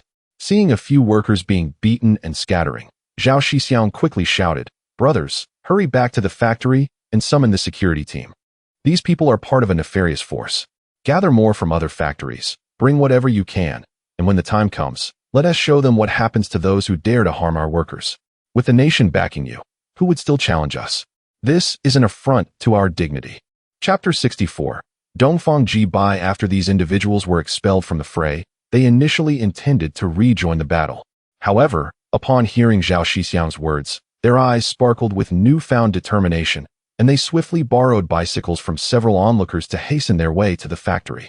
As they rode off, Zhao Shixiong and his companions became mere spectators, occasionally pointing and commenting, wishing they had some sunflower seeds to munch on. The nearby onlookers chuckled heartily, leaning in to listen, finding the commentary surprisingly professional. Li Aigua, a retired soldier, stood guard over the group, occasionally offering his expert opinions. It was evident that the two factions were locked in a fierce and unresolved struggle. Zhao Shixiong lamented that if his group had possessed such combat prowess back in the day, their adversaries would have surely been vanquished. In summary, the workers were indeed formidable. The workers who had borrowed bicycles pedaled furiously, sparks flying from their wheels, and soon arrived at the factory gate. They dispersed into separate groups, leaving the on-duty security personnel stunned upon receiving the news. Not daring to make any unilateral decisions, they promptly reported to their superiors. When Security Chief Chu Weigua answered the call and learned of the situation, he was both perplexed and intrigued. It was a rare Sunday, and he wondered why these individuals were not at home resting, but instead flocking to the city hall. Upon discovering that they were rallying for the matter concerning the Wanren factory, he suddenly recalled the recent prominence of this factory, which had become the talk of the town just days prior. He mused that if it were indeed the Wanren factory, the security department would be overwhelmed with personnel. He had even jested with colleagues about the thrill of being the chief there. Clearly, something significant was amiss at the factory, and the workers were likely protesting over job allocations. As for the thugs now appearing, it was obvious they had shed their uniforms from some department. Having witnessed such occurrences numerous times, he pondered who would dare to bully the workers from their factory. Regardless of their identity, they would be dealt with first. He immediately ordered the on-duty personnel to assemble urgently to rescue their comrades.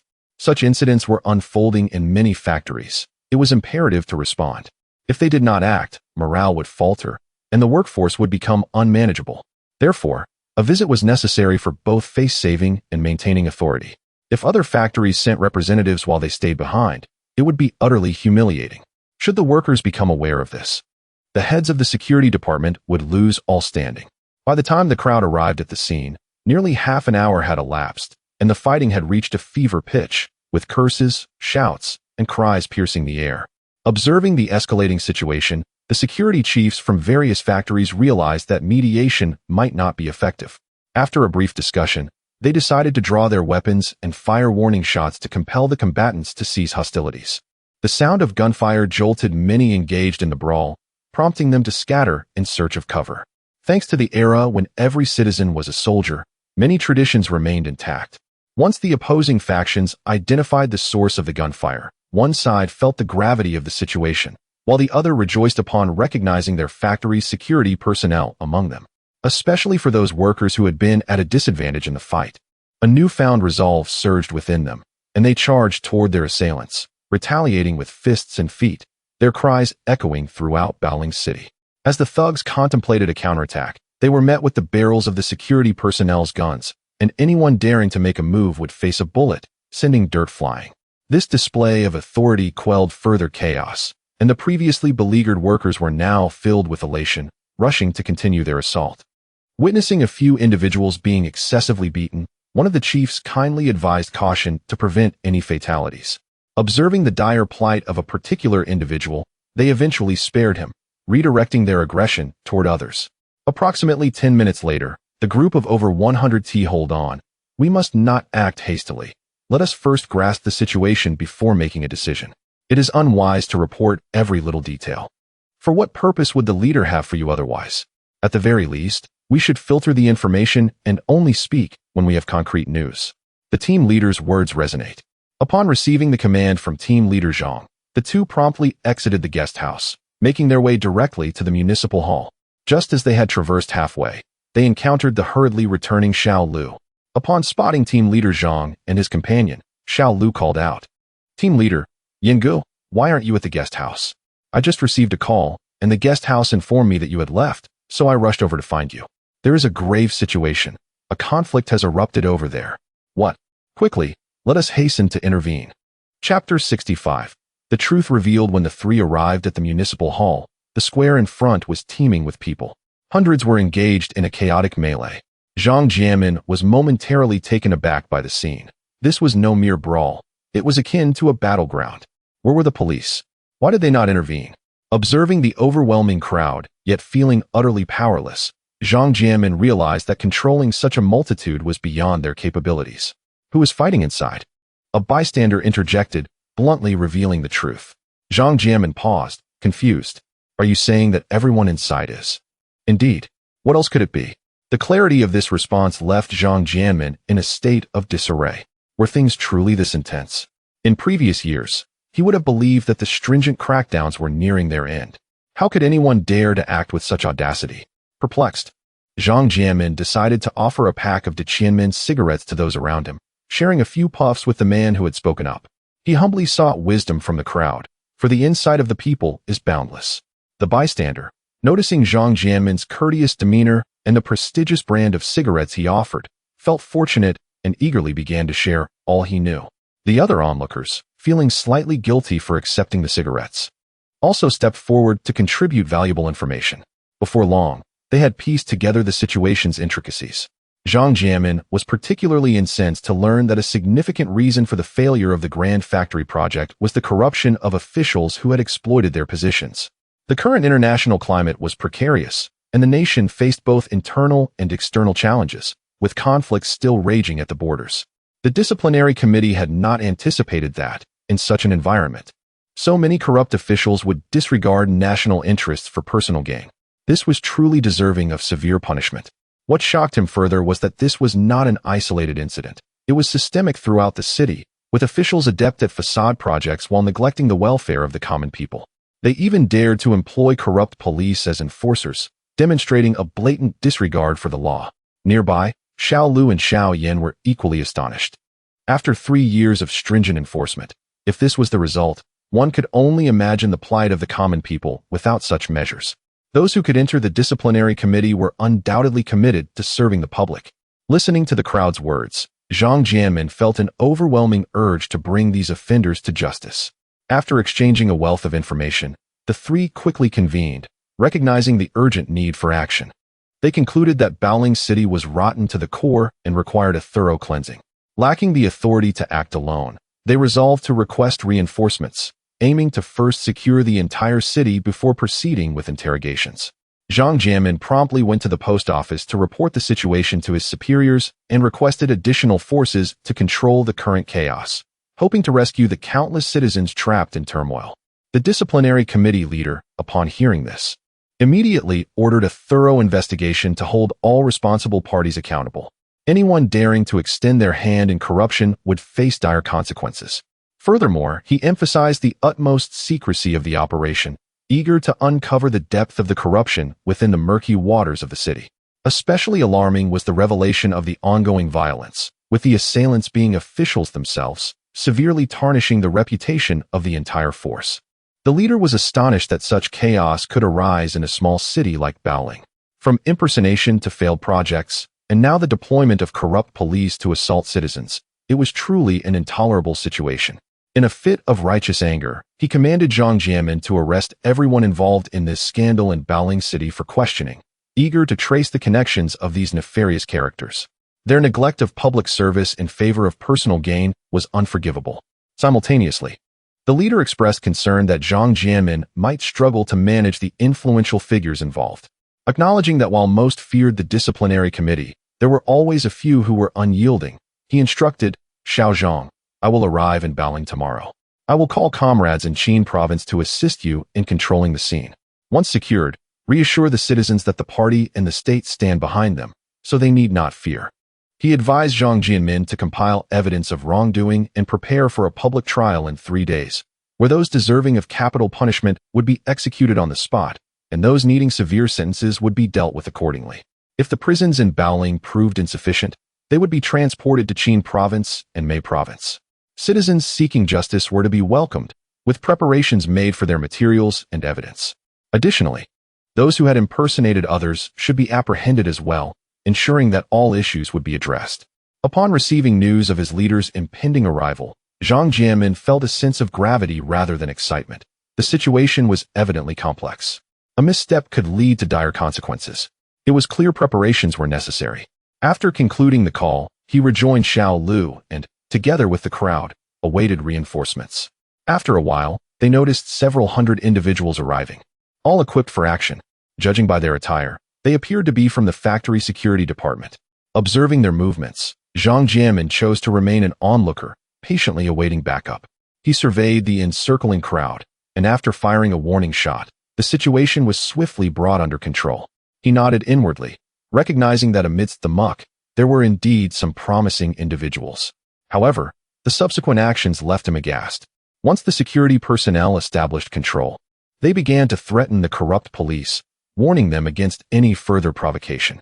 The terrified officers scattered, leaving the workers free to enact their own form of justice. The three onlookers exchanged glances, their expressions a mix of disbelief and reluctant satisfaction at the unfolding scene. After the chaos subsided, the security team led away the captured individuals, while the workers continued to besiege the municipal hall, advocating for their rights. By noon, 3 imposing Jiefeng trucks approached from a distance, filled to capacity with the valiant soldiers of the people. The entire plaza of the municipal hall stood in stunned silence, uncertain of the purpose of their arrival. It was not until the throngs disembarked and formed ranks, directly entering the municipal hall to take control, that the realization dawned upon the crowd. The state had come to offer them support. An eruption of jubilant cheers ensued, with cries of "Long live the soldiers of the people," resounding through the air. Zhang Jianmin, upon observing these individuals and glancing at the license plates, became certain that assistance had been summoned by the leadership. He promptly led Xiao Lu and another companion towards the municipal hall, where they encountered the person in charge, Captain Yang. After a brief exchange of pleasantries, they swiftly addressed the matter at hand. With Captain Yang's support secured, Zhang Jianmin took a megaphone in hand and, accompanied by several others, stepped outside to address the public. "Esteemed citizens of Baoling City," he proclaimed, "we apologize for our tardiness and the suffering you have endured. Our soldiers have arrived to stand by your side. We implore you to grant us 3 days. By then, we will thoroughly investigate this matter. A public trial will be convened in 3 days to adjudicate the participants in this incident. Furthermore, any citizens with grievances are encouraged to come forth during this time, for the party and the state shall champion your cause. Rest assured, the truth will undoubtedly be unveiled." Chapter 66. Influence. At this moment, the entrance of the municipal hall was teeming with people, especially when the soldiers arrived. Not only were the workers exhilarated, but the onlookers also felt as if a savior had come. Consequently, more and more individuals gathered at the scene. After hearing Zhang Jianmin's words, the entire square fell into a profound silence for several seconds, only to erupt into a thunderous cheer, with exclamations of joy resonating. "Wonderful! We have finally been saved. The country has not forgotten us. Indeed, indeed. No matter the circumstance, as long as they arrive, we shall be rescued. Let us go back for now. Give them some time. We can take leave to attend the public trial later. How outrageous that we aren't even given a holiday for the Dragon Boat Festival. We should make extra zongzi for our soldiers to taste, so they do not suffer too much. All right, I understand. Let's head to buy some glutinous rice and get more dates. We can stuff extra dates into the zongzi." The workers gathered in the square gradually dispersed, engaging in similar conversations, illustrating the high regard in which the soldiers were held by the common people, who cherished them deeply. Although the nation was largely peaceful, the borders remained ablaze with conflict, which would not cease for several years, a fact unbeknownst to most. This is why, even after 4 decades, military training remained rigorous. Many could not comprehend the necessity of such discipline, but a glance at that historical period would provide clarity. Some donned camouflage uniforms, rolling in the mud, while others wore them dancing on the playground. Meanwhile, a few amused elderly men were cheerfully discussing, "Now that our soldiers have arrived, we common folk have a stronghold. Do you remember what happened 3 years ago? Let us seek justice for our young genius." Indeed, old Qin is right. When Xiao Zhao was studying, it was evident he was a good child. Now that our saviors have come, let us petition for Xiao Zhao. Let us go together. These elders from the school were advocating for Xiao Zhao, particularly upon hearing that those with grievances could come forward in the coming days. They immediately recalled the events from 3 years prior and decided to seek justice for Xiao Zhao. Simultaneously, in another corner, 2 investigative teams, having observed the arrival of the people's soldiers, realized that with their assistance, their efforts could yield greater results. The 2 teams promptly reported to their superiors, and upon receiving approval, they proceeded to the municipal hall to meet with Commander Yang. After explaining their intentions, Zhang Jianmin realized that Zhao Shixiong had not only contacted them, but also the 2 teams present, making it clear that 3 parties were involved, representing 5 different entities. Another group comprised of 2 universities and a joint investigative team from Haitian Bureau indicated that this young man had indeed put considerable thought into his actions. Concerned that others might shy away from investigating, it appeared that this student had meticulously considered the situation.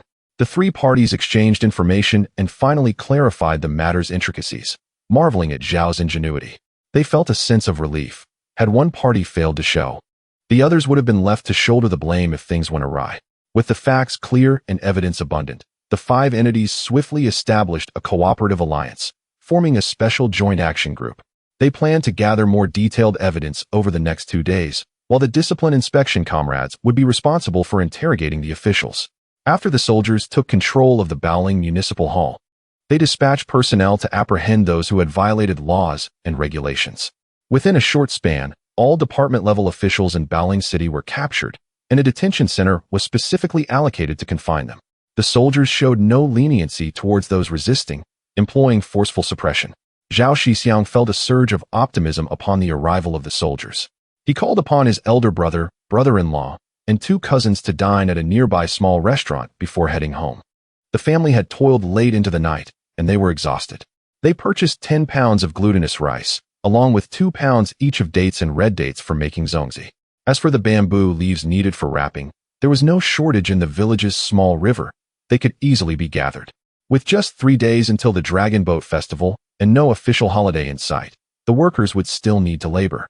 It was fortuitous that he could buy some supplies on his way home to facilitate the making of zongzi. As they walked, the heat intensified with the arrival of June.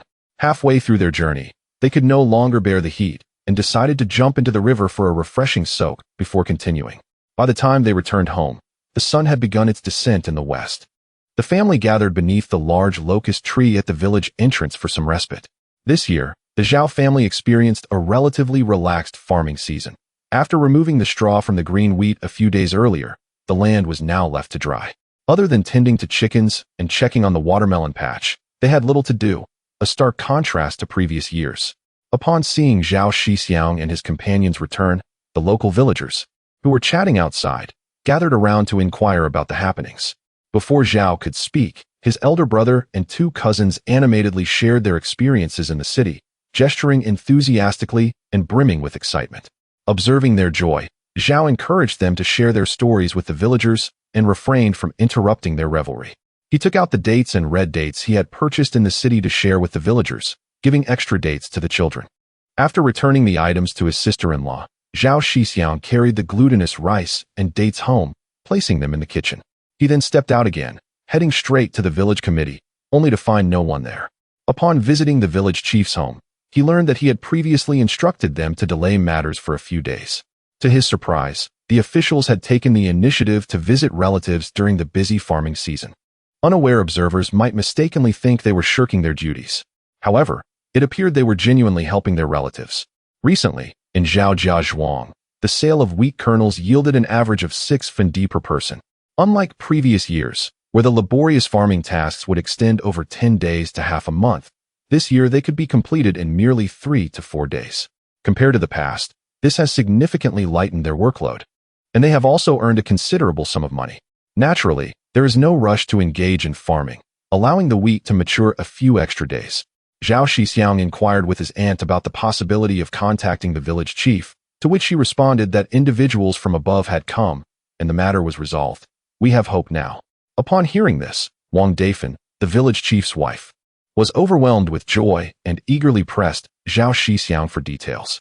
When she learned that the soldiers had arrived, she could not contain her tears of happiness, exclaiming, "Wonderful! Oh, Shixiong, your hardships have finally borne fruit.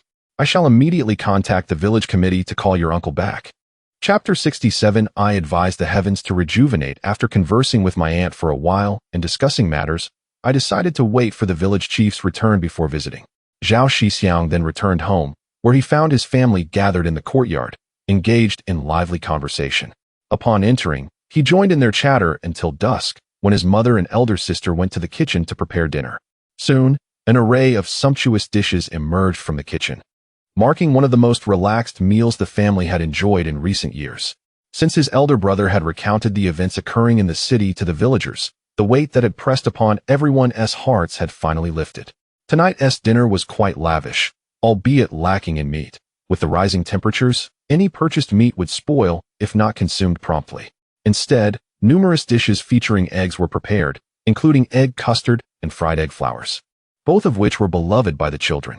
Additionally, there were dishes of spicy pepper and egg, steamed eggplant, and stir-fried green beans, complemented by a plate of fried peanuts. A multitude of pan-fried flatbreads, akin to savory pancakes, served as the staple. Though made from coarse grains, the flatbreads were delightful, composed of flour and eggs, easy to eat without the need for sauces or sides, providing a delicate and savory taste. Observing his family gathered around, Zhao Taizhu felt a sense of relief, having weathered the family's greatest crisis, and noted the improving conditions at home. Plans began to form in his mind to build a house for his eldest son, arrange a marriage, and hopefully welcome a healthy grandson. His second daughter was already in a relationship and would soon set a date with the Li family. His third child still had another opportunity to take the university entrance exam, and the Zhao family would truly be honored.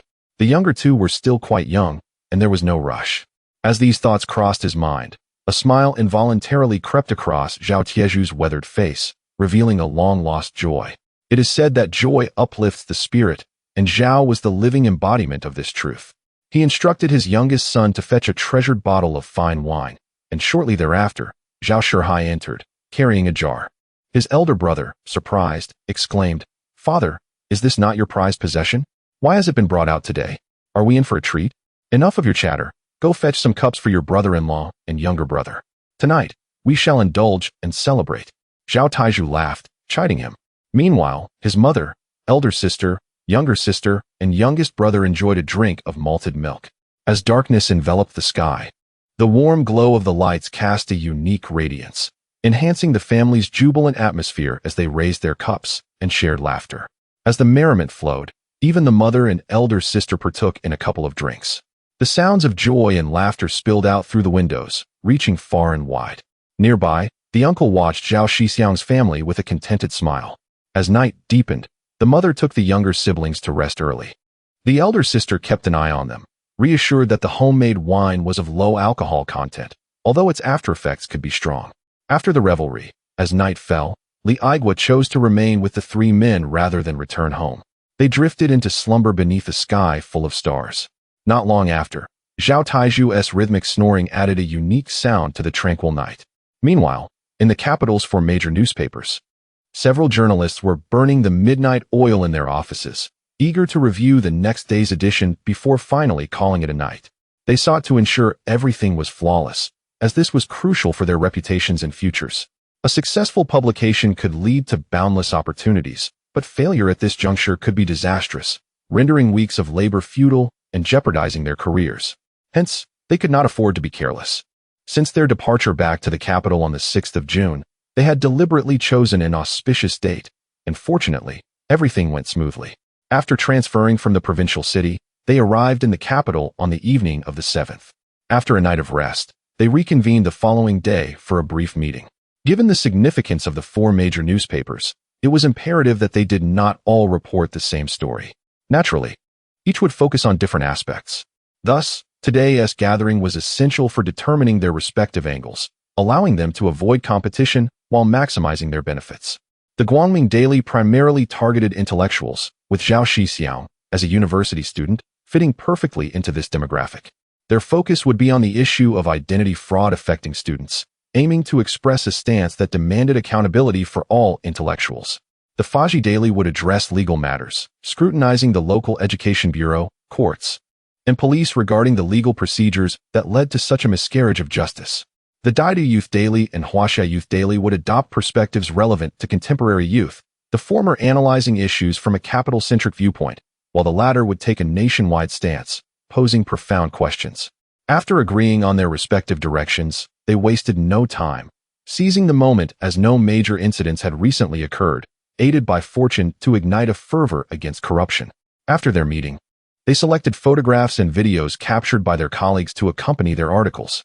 Upon returning to their newspapers, each journalist reported their findings to their superiors and, once approved, rushed to typeset and proofread, incorporating the selected images. They toiled until past 10 in the evening, and when the first edition of the newspaper was finally printed, it was nearly midnight. After a thorough review, Chief Editor Wang felt satisfied and allowed himself to leave for the night. On June 9th, the third day of the 5th lunar month, a Monday, the newspapers from the four major outlets were ready for distribution, awaiting the public's reaction. The fire had been lit, but its ultimate impact remained uncertain. In the early morning, the newspapers were disseminated throughout various government offices and universities in the capital. The bicycle brigade of the capital set off en masse for work, stopping at newsstands to purchase copies for 5 cents, exchanging them among colleagues, a rare pleasure in their day. By noon, public discourse had begun to swell, and within a day, the entire capital was in an uproar. The eye-catching headlines provoke intense emotions in people. Every individual who glimpses the newspaper is tempted to tear it apart to release the pent-up fury within. The front pages of the four major newspapers are equally intriguing, each presenting a reimagined verse. with 2 inquiries and 2 sighs. They evoke a sense of melancholy. Guangming Rabao, after a decade of studying in solitude, who inquired, "At last, I achieve fame, adorned in the garments of success." Faji Rabao, I implore the heavens to invigorate themselves, for talent should not be confined to a single mold. Daidu Qingyan Bao, with the spring breeze invigorating my galloping steed, who has witnessed the beauty of Chang'an flowers. Huaxia Qingyan Bao, as the great rock ascends with the winds, who shall lend me the means to soar to the heavens. Chapter 68. The rising winds of Jinghua. The striking headlines stimulated the heartbeat of every individual, tugging at the fragile nerves of the populace. Particularly for those at the lower rungs of society, upon encountering such a newspaper, an immediate resonance with Zhao Shixiong was palpable. One could vividly imagine the despair stemming from the hardships he endured. Enveloped in mire, his life akin to that of an ant, within a vast world yet devoid of a place to stand. Such is the fate dictated by time and destiny. Upon reading the newspaper, the crowd realized that the impostors were lurking within these 2 universities, prompting them to actively pursue justice within their respective institutions. At this moment, the once obscure masses of Chaoyang had already mobilized.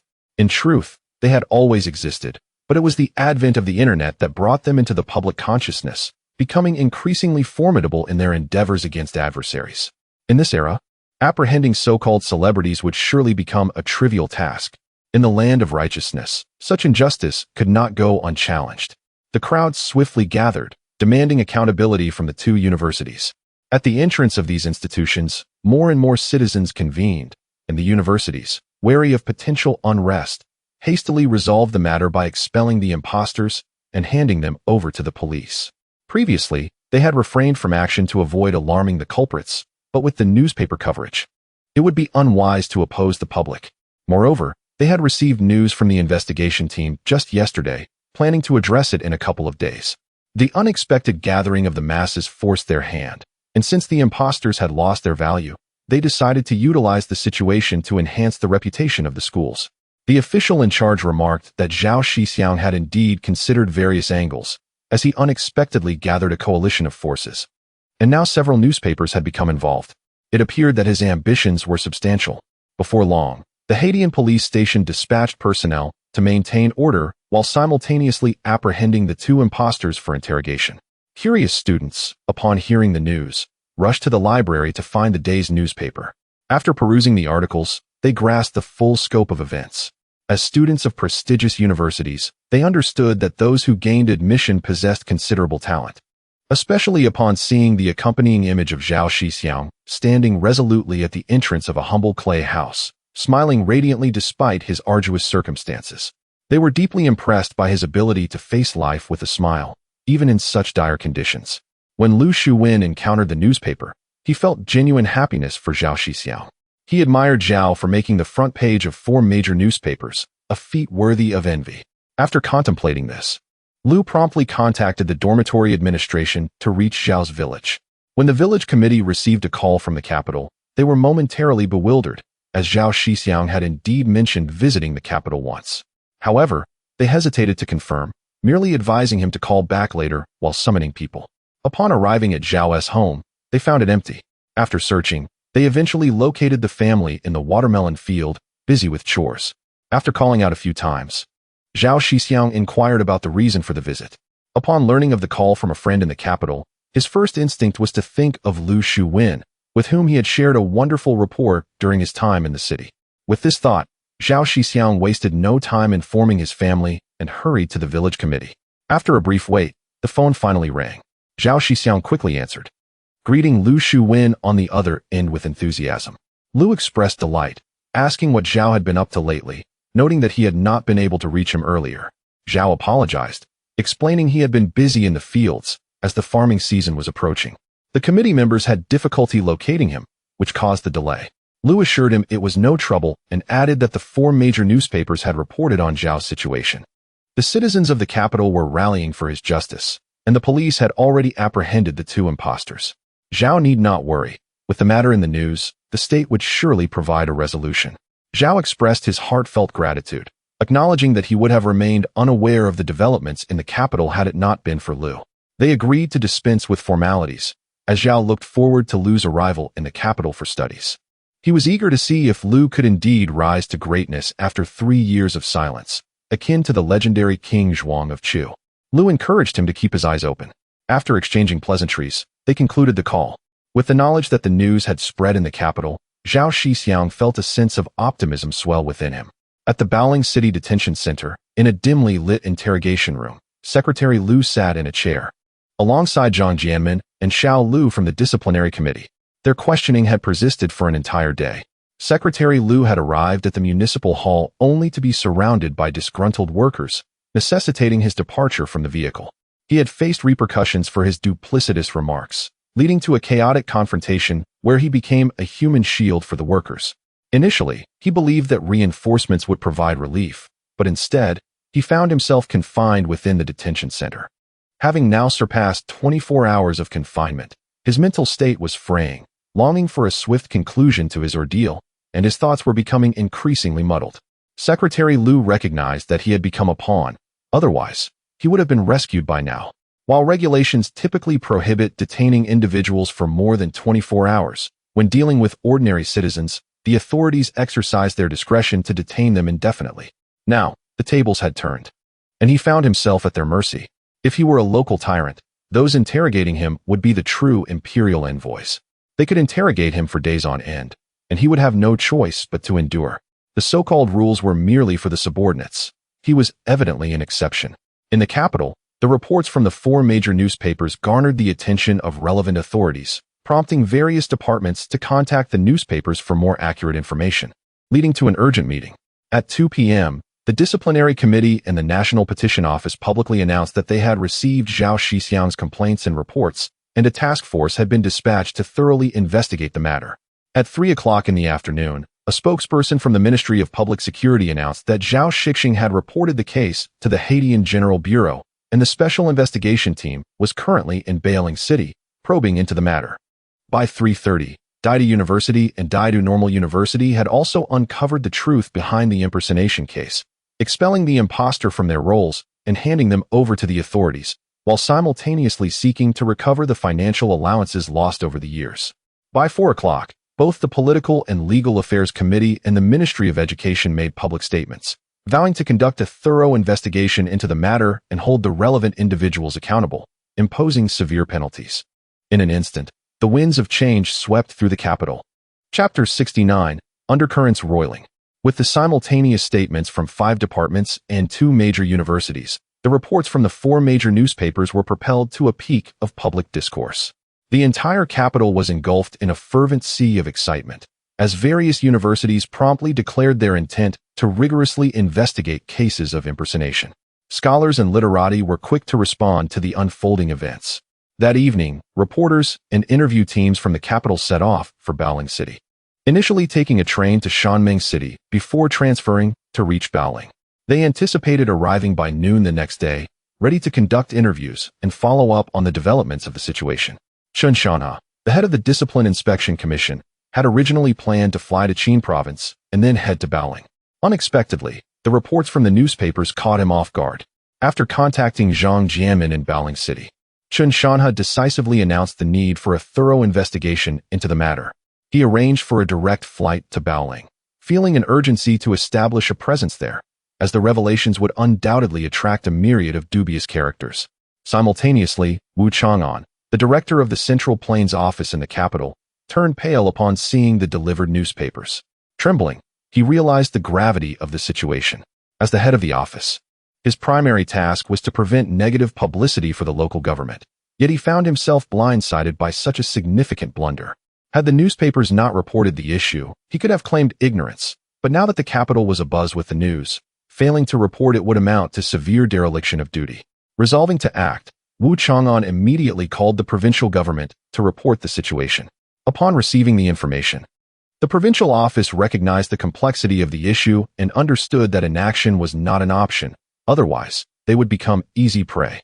They swiftly established a special task force to head to Baoling City in hopes of salvaging some semblance of dignity. Within the Baoling City Detention Center, Secretary Liu had been held for a day. Faced with irrefutable evidence and a multitude of facts, he finally confessed to his crimes, penning a detailed account of the events, including the embezzled funds, and pleading for leniency from the organization. After receiving Secretary Lu's testimony, Zhang Jianmin discovered that the so-called Hong Kong businessman was actually a fraud. The total losses incurred by Baoling City, along with various wealthy individuals and corrupt officials, amounted to a staggering 16 million. Fortunately, those involved were not ordinary citizens, but rather individuals well-versed in the underbelly of society, which turned out to be a false alarm.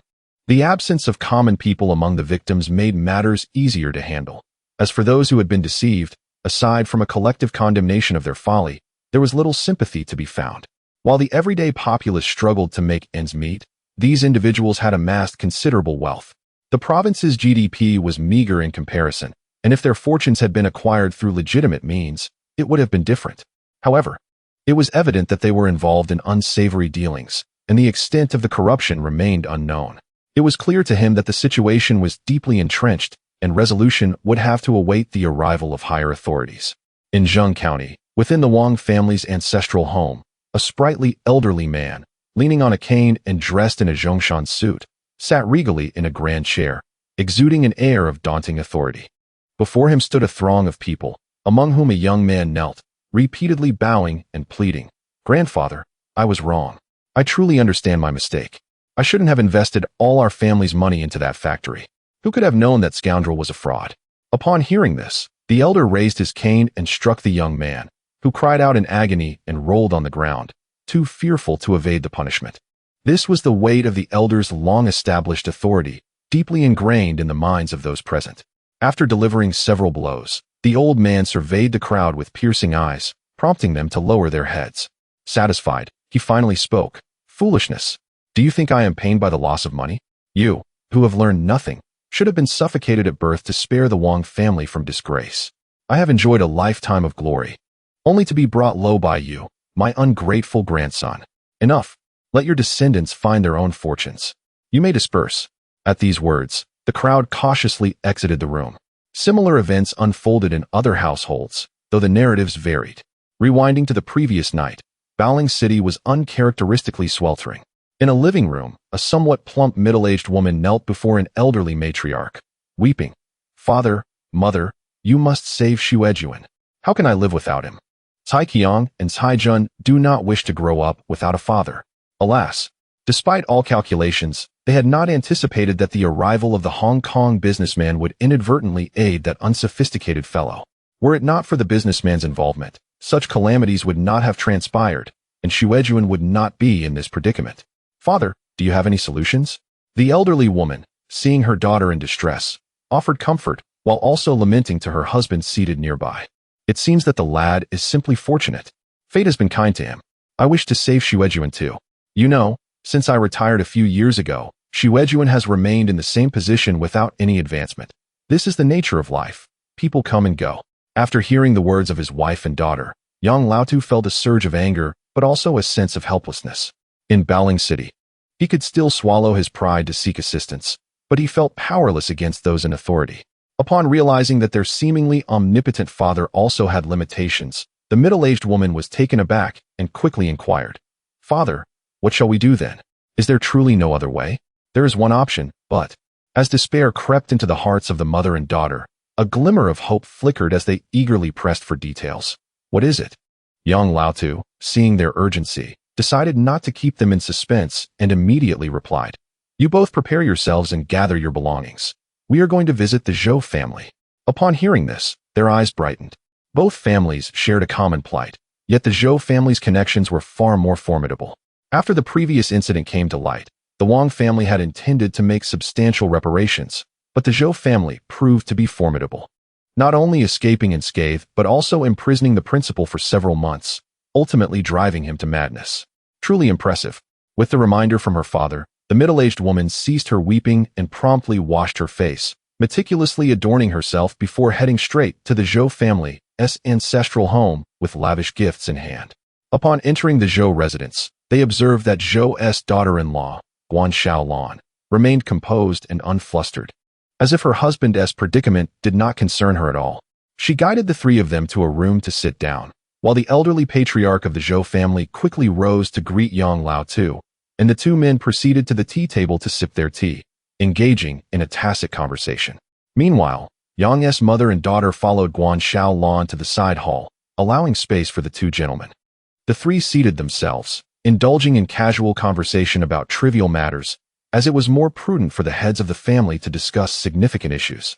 Shortly thereafter, the two old men, appearing quite familiar with one another, emerged into the side hall, prompting Yang Lao Tu to bid farewell to his wife and daughter. As Zhou Lao Tu watched the departing figures of the three, he let out a long sigh, remarking to himself, "The winds have begun to stir. It is indeed time to stretch one's limbs, lest they become rusty." Chapter 70. The 8 immortals crossed the sea, each demonstrating their unique skills. The following morning, Baoling City had regained its normal order, as the entire city operated smoothly in its own manner. It was a workday, and all the factories in the city had resumed their operations.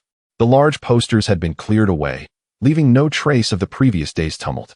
The city hall had been taken over by the soldiers, and the joint investigation team had asserted control over all departments within the city. Zhang Jianmin and his team first detained the leading secretary and various bureau directors. Since the previous afternoon, Baoling City seemed to have plunged into a grand cleansing, and by the time the situation concluded, all officials at the department level and above were confined in custody. However, before the interrogations could commence, they encountered resistance from various factions. It was unexpected to encounter such formidable characters in this small locale. Yet this was the Central Plains, a region historically known for concealing talents. When faced with certain matters, compromise was sometimes necessary.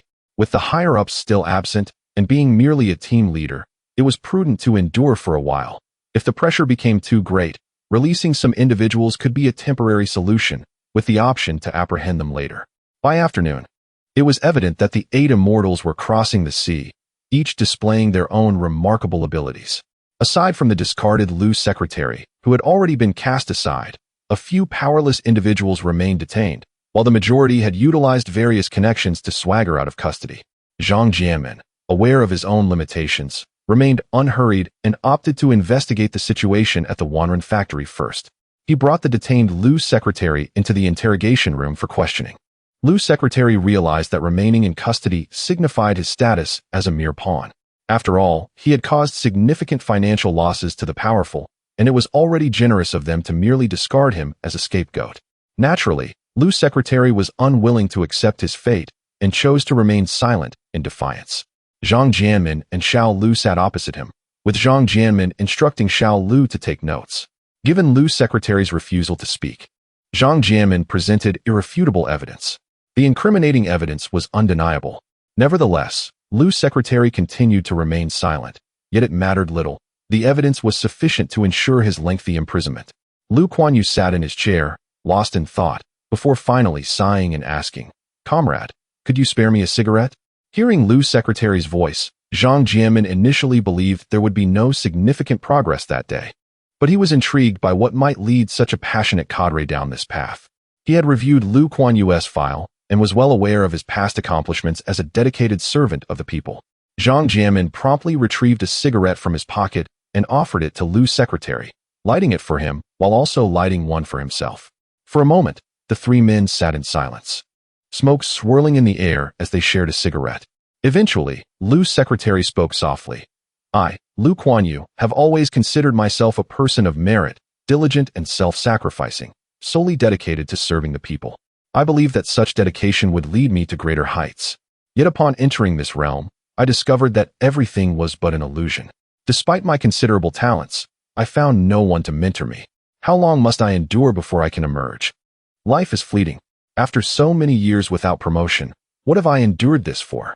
I can bear hardship, but I do not wish to spend my entire life in suffering, merely following orders. In the end, I am no better off than a novice, simply because they have connections. I have never harmed anyone. I merely turned a blind eye to the major case of impersonation that arose 3 years ago, and I was promoted a level. However, before that, I toiled for 5 years with no progress. Now that I am over 50, I have endured countless hardships. Yet what is the outcome? All the accolades are distributed, and the better I perform, the faster they rise, while I remain a mere deputy, my hair graying. It was then that I realized, without connections, one cannot hold office. Without wealth, one cannot gain entry." As Lu Chuanyo's words lingered in the air, the interrogation room fell into silence. After a long pause, Zhang Jianmin finally spoke. Lu Kuan-yu, if one wishes to remain unknown, one must refrain from wrongdoing. This heart can be illuminated by the sun and moon. Do you dare to claim that you are innocent? Lu's secretary gazed at Zhang Jianmin, suddenly laughing bitterly towards the heavens. Zhang Jianmin, do not think that you are judging me now and that you are a virtuous person. Your righteous facade is truly nauseating. When I devoted myself entirely to serving the people, the powerful ran rampant, and you remained silent. As I endured decades of hardship without hope, merely aligning myself with the powerful, you dare to emerge now as a good person to judge me? What are you really? I spit. Remember this, Zhang Jianmin. In this world, there are many like me who were once good cadres. After decades of hard work, they cannot compete with a single word from the powerful. You think you are capable? How could you let the Wang and Zhou families go unscathed? Those of you from the capital are all compelled to compromise, let alone the common folk. In this world, if one does not act for oneself, one faces calamity. Remember, it is you who have made us this way. As a sword, I cannot cleave through this vast world, and that is your failure. We diligent servants of the people, who toil selflessly, receive no promotions, while the second-generation elites, riding on their parents' coattails, can ascend with ease. When we seek their favor, you appear again. When I was doing good, I was bullied, and now that I have turned to the dark side, you emerge again as the virtuous judge. What qualifications do you possess? Now that I have become a pawn, you can only drag me out as a scapegoat. Not daring to utter a word. Where is your party loyalty? Where are your national laws and regulations? Ha! The interrogation room was filled with Lu Chuanyo's wild laughter, a manifestation of his resentment towards the injustice of the heavens and his self-perceived incompetence. Zhang Jianmin's expression darkened, his anger boiling, yet it was not the rage he had anticipated. Rather, he recognized that Lu Kuan-yu spoke truths. Today, he indeed had released individuals. And although it was deemed a compromise, for someone in his position within the disciplinary committee, such actions felt akin to a slap in the face. As the two individuals were embroiled in their dilemma, the door to the interrogation room swung open, drawing their attention to the entrance where stood a sprightly elder. Upon seeing him, the interrogators promptly rose to greet the venerable figure. The elder paid no heed to the two, instead approaching Lu Kuan-yu with a piercing gaze that seemed to penetrate the very soul. He slowly inquired, "Is what you just stated true? And if it is true, what then? If it is false, what then? Is any of this truly significant? The truth can be shaped by your words." In a defiant tone, Lu Kuan-yu retorted, "Since I am already in this predicament, I might as well speak freely. Perhaps I can drag others down with me and earn some merit for exposing them, thereby mitigating my own misfortunes." The elder responded with unwavering conviction, "If it is indeed true, I shall not let them escape unscathed. If it is false, then you are guilty of slander, and your punishment will be even harsher." Upon hearing the elder's resolute voice, Lu Kuan-yu observed the calm demeanor of the man before him and speculated about his formidable background. If you possess the capabilities, then by all means, investigate. You will soon discover the outcome. Very well, await your fate. Should your claims hold any truth, rest assured you will witness the consequences that befall those individuals. This is a courtesy extended to you, given that you were once a good comrade. Then you must tread carefully. The Central Plains are rife with hidden talents and formidable figures. One can only fear that it will become a contest of wits. Such talk of hidden dragons and crouching tigers is mere folly. They are but a gathering of insignificant pests. Rest assured, they will not evade my grasp. With that proclamation, the elder turned and exited the interrogation room. Zhang Jianmin and his companion quickly followed suit. Upon reaching the office, the elder summoned Captain Yang, instructing him to bring B.A. Chapter 71, Swiftly Cutting Through the Chaos. Commander Yang received his orders and departed, while the elder turned to fix a piercing gaze upon Zhang Jianmin and his companion, as sharp as a blade, penetrating to their very core. Zhang Jianmin, feeling as though his innermost thoughts had been laid bare, mustered the courage to speak. "Chen Lao, you know those people The elder raised a hand to silence him, casually remarking, "Xiao Zhang, you have greatly disappointed me. Do you still remember the oath you took when you first arrived? Enough of this. Dismissed. Take these 2 days to conduct a thorough investigation. We must hold a public trial the day after tomorrow." Zhang Jianmin was taken aback by the elder's words, realizing that his actions had displeased the leadership. He promptly took his leave with Xiao Lu and the others. Once outside the detention center, Zhang Jianmin gathered the investigation team and prepared for a surprise interrogation of the individuals who had just been released. Having lost favor in front of the elder, he was determined to perform well now that he had support. He had previously kept a low profile, but with a backing, he was ready to shine. Upon receiving the command from superiors, Commander Yang swiftly assembled his team. Within the hour, those who had just been freed were once again escorted back to the detention center. The joint investigation team conducted night-long interrogations. The phone at the detention center rang incessantly following the rearrest of these individuals. Yet Zhang Jianmin appeared resolute, exuding an air of confidence that puzzled those around him. They could not fathom how, after merely an afternoon, the situation had turned so upright and just. At the Zhou family estate, old man Zhou was enjoying dinner with his family when he was taken aback by the audacity of intruders. Anger surged within him, but facing those who had come to arrest, he knew he could not resist directly. He suppressed his fury and gestured to his son.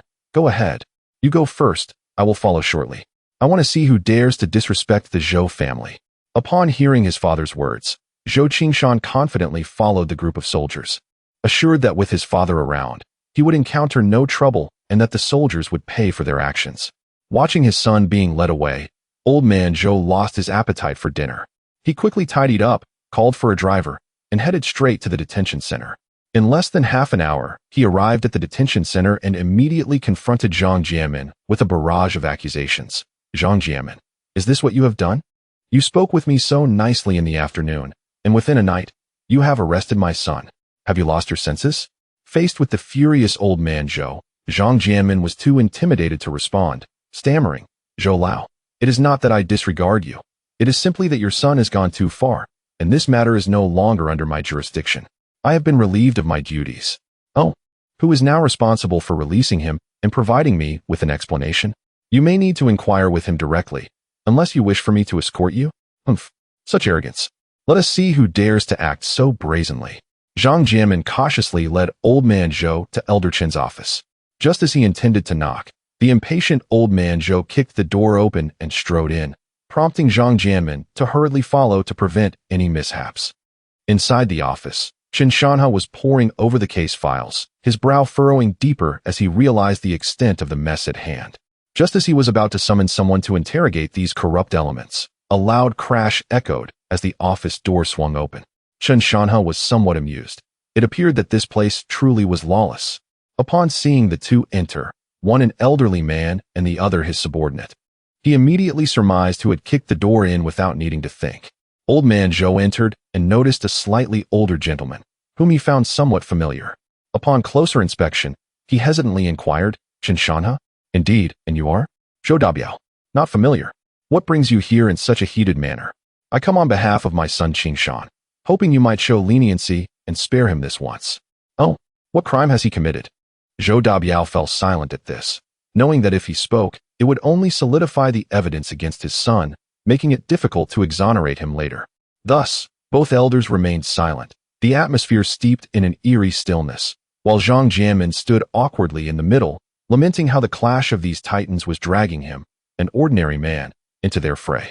Chen Shanha, observing the elderly gentleman's silence, chose not to engage further and casually flipped through the case files, eventually finding Zhou Qingshan's name. To his surprise, this elder's son had quite a reputation. No wonder he had been so audacious. Zhou Dabiao, noticing Chen Shanha's calm demeanor, felt an urge to retreat but was reluctant to abandon his only son, whom he had spoiled greatly. Feeling the pressure, he decided to speak up, directly expressing his intentions. "Director Chen, my son has made a mistake this time. I hope you can show mercy. I will host a feast for you when we return, and I will ensure he is properly reprimanded. What do you think?" Hearing this shameless request from Zhou Dabiao, Chen Shanha couldn't help but chuckle inwardly. Did he truly not understand the nature of his son? Were it not for his backing, would his son dare to act so recklessly? "Zhou Dabiao, do you possess any sense? A nation has its laws, and your son must face the consequences of his actions. What gives you the right to intervene? I have fought my entire life. Should I not be able to enjoy life with my family?" Zhou Dabiao erupted, unable to contain his temper. "You may enjoy your life unbothered, but do you not realize the gravity of targeting the common people? Embezzlement, bribery, impersonation, colluding with corrupt officials. What heinous acts have you committed? Do you not fear the law? You are but a commoner. A little money ought to suffice." Chen Shanha's fury ignited at these words, and he slammed the table, exclaiming, "Zhou Dabiao, do not forget that you too hail from humble beginnings. Once, you toppled 3 mountains. Do you now wish to become a mountain over the people? Had I known it would come to this, dying on the battlefield would have been better than your current tyranny. At least he could attain a name, both in life and after death." Upon hearing these words, Zhou Dabiao was momentarily taken aback. In his heyday, he was indeed a formidable man, yet he could not pinpoint the moment when he veered off course, ultimately becoming a taboo figure within the entire city. Rather than feeling shame, he took pride in this transformation, embodying the notion that the slayer of dragons inevitably becomes a dragon himself. Zhou Dabiao opened his mouth, stammering, "Might I receive a lighter sentence? I am willing to give up everything I possess to spare him." "What do you consider yourself?" retorted Qin Shanha. "Do you think this crackdown is merely child's play? Since you remain so obstinately deluded, go accompany your son. Guards, take him away and gather evidence of his crimes. We shall hold the trial the day after tomorrow." Upon hearing Qin Shanha's words, Zhou Dabiao was taken aback. He had not anticipated such audacity. Not only was he denied respect, but he was also to be implicated. Initially, he intended to argue further, yet was swiftly dragged away by the arriving soldiers. Zhang Jianmin observed the confrontation between the two titans, unable to suppress a gulp. Chapter 72, The Public Trial Conference. Qin Shanha gazed at Zhang Jianmin standing before him, not reproaching him, but instead instructing him to summon the investigative team for a brief meeting. By the time the meeting concluded, it was already 10 o'clock. In a bid to untangle the intricate relationships before the public trial scheduled for the day after tomorrow, everyone was working tirelessly. As for those who called in pleading for leniency, Qin Shanha ordered their immediate arrest, placing the telephone before him, insisting that he call relentlessly, every call resulting in another arrest, preferring to err on the side of caution rather than letting anyone slip through the cracks. He was keen to uncover the hidden powers within the Central Plains. This method of fishing for offenders left the entire investigative team astounded. This approach proved effective. Instead of running around aimlessly, it was far better to wait for the prey to come to him. To bolster their numbers, he even contacted the Qin military district to dispatch 2 companies of soldiers for support. On June 10th, the reinforcements arrived early in the morning. They promptly reported to Qin Shanha. By noon, after a grueling day and night of work by the joint investigative team, most cases had been thoroughly reviewed. To their astonishment, in such a small locale, the extent of corruption was shocking. The so-called review was hardly necessary. These individuals operated without restraint, lacking any sense of reverence. Naturally, there was no need for concealment. A meticulous examination revealed a plethora of issues, compounded by the enthusiastic reports from the populace. The progress of the entire operation was swift beyond measure. As Qin Shanha perused the case summaries, he realized, to his dismay, that the reality was even more alarming than he had anticipated. These scoundrels, their elimination was essential to quell public outrage. With the skies over Baoling City darkened, he resolved to take decisive action and reshape the situation entirely. Without delay, he dispatched personnel to follow up on the information gathered the previous day, methodically tracking down suspects for interrogation. It was clear that anyone associated with these individuals was inherently dubious, and arrests were inevitable. The city of Baoling remained eerily tranquil, its citizens enjoying a newfound sense of security under the protection of the soldiers. However, the political arena was in turmoil. Far away in Zheng County, the elder Wang was alarmed upon learning of Qin Shanha's arrival in Baoling. Realizing the harbinger of chaos had come, hastily, he ordered his grandson to be bound and sent to Baoling to plead for forgiveness. Meanwhile, other families chose to feign ignorance, not anticipating that within mere hours, a large vehicle from the Liberation Army would arrive at their ancestral homes, taking them away for questioning. The elder Wang, being astute, received some preferential treatment. Only a few relevant family members were taken for interrogation in Baoling. The entire Baoling, indeed the whole Central Plains, experienced a seismic shift, with numerous provincial officials being summoned. Simultaneously, those implicated were acutely aware of the reports from the capital, understanding the unstoppable might of the central authority, and promptly severed ties, instructing the special task force in Baoling to fully cooperate, avoiding any duplicity. The mastermind behind these events gradually emerged, revealing that the elder Wang had re-entered the fray, a veritable harbinger of doom, merciless towards adversaries and even more so towards corrupt officials, his reputation forged through sheer force. By noon, Reporters and interview teams dispatched from the capital reached Baoling, immediately heading to the city hall to investigate the impersonation scandal involving Zhao Shixiong. Surprisingly, upon entering, they discovered that the issues in Baoling were far more severe than anticipated, igniting the team's excitement over the prospect of uncovering more significant news. Reporting solely on the university matter felt somewhat trivial. Now, with new revelations of greater importance, the journalists were invigorated, eager to delve deeper into their work. The team leader first sought an audience with Chen Shanhe. After receiving permission, the reporters swiftly transitioned into action, setting up cameras for interviews. Upon learning of the public trial scheduled for the following day, their excitement intensified, realizing the value of their visit. On June 11th, the 5th day of the 5th lunar month, the Dragon Boat Festival, the People's Square was already teeming with spectators early in the morning. The roads were congested with crowds, obstructing passage, and a cursory glance revealed that tens of thousands had gathered. The main stage in the square bore the prominent inscription Public Capture and Trial Conference in bold black characters, prominently displayed on either side of the stone pillars. Many factories had suspended operations for the day, mindful of the workers' vested interests and public sentiment. The villagers from Zhao Zhezhuang also congregated in the square, with Zhao Shixiong and the village head positioned at the forefront. The villagers were elated. They had successfully turned over the corrupt officers who had plagued their village to the investigative team, and today, they would witness the consequences of those implicated in the impersonation scandal. After 3 long years of anticipation, the arrival of the People's Army was a cause for great joy. Zhao Shixiong was equally thrilled. Having traversed this journey for over 2 months, he had navigated each step with caution, living in constant trepidation, particularly after the harrowing night raid by corrupt officers that illuminated his vulnerability. All of this was about to culminate in the public trial, heightening his excitement. By 8:30 in the morning, members of the joint investigative team had taken their positions, and the interview crew from the capital had set up their equipment, eagerly awaiting the proceedings. At 9 o'clock, the staff presiding over the conference announced through a megaphone, "Bring the criminals into the venue." One by one, vehicles carrying the accused began to roll into the venue. The first vehicle was manned by fully armed soldiers, with a heavy machine gun mounted atop the cabin, its ammunition glinting ominously in the sun, instilling a sense of dread and tension. Following closely were additional vehicles transporting more offenders. As soon as everyone had assembled, the staff declared the public trial officially commenced. Village head Zhao Diguo and the militia captain observed the 3-to-1 escort arrangement with great excitement, and Zhao Diguo immediately exclaimed to Zhao Shixiong, "Xiong, my boy, your suffering was not in vain. The nation has now avenged you." Zhao Shixiong listened in confusion, wondering how this conclusion was reached. Before he could even ask, he saw an elderly man stand up, deliver a few brief remarks, and proceed directly to the trial.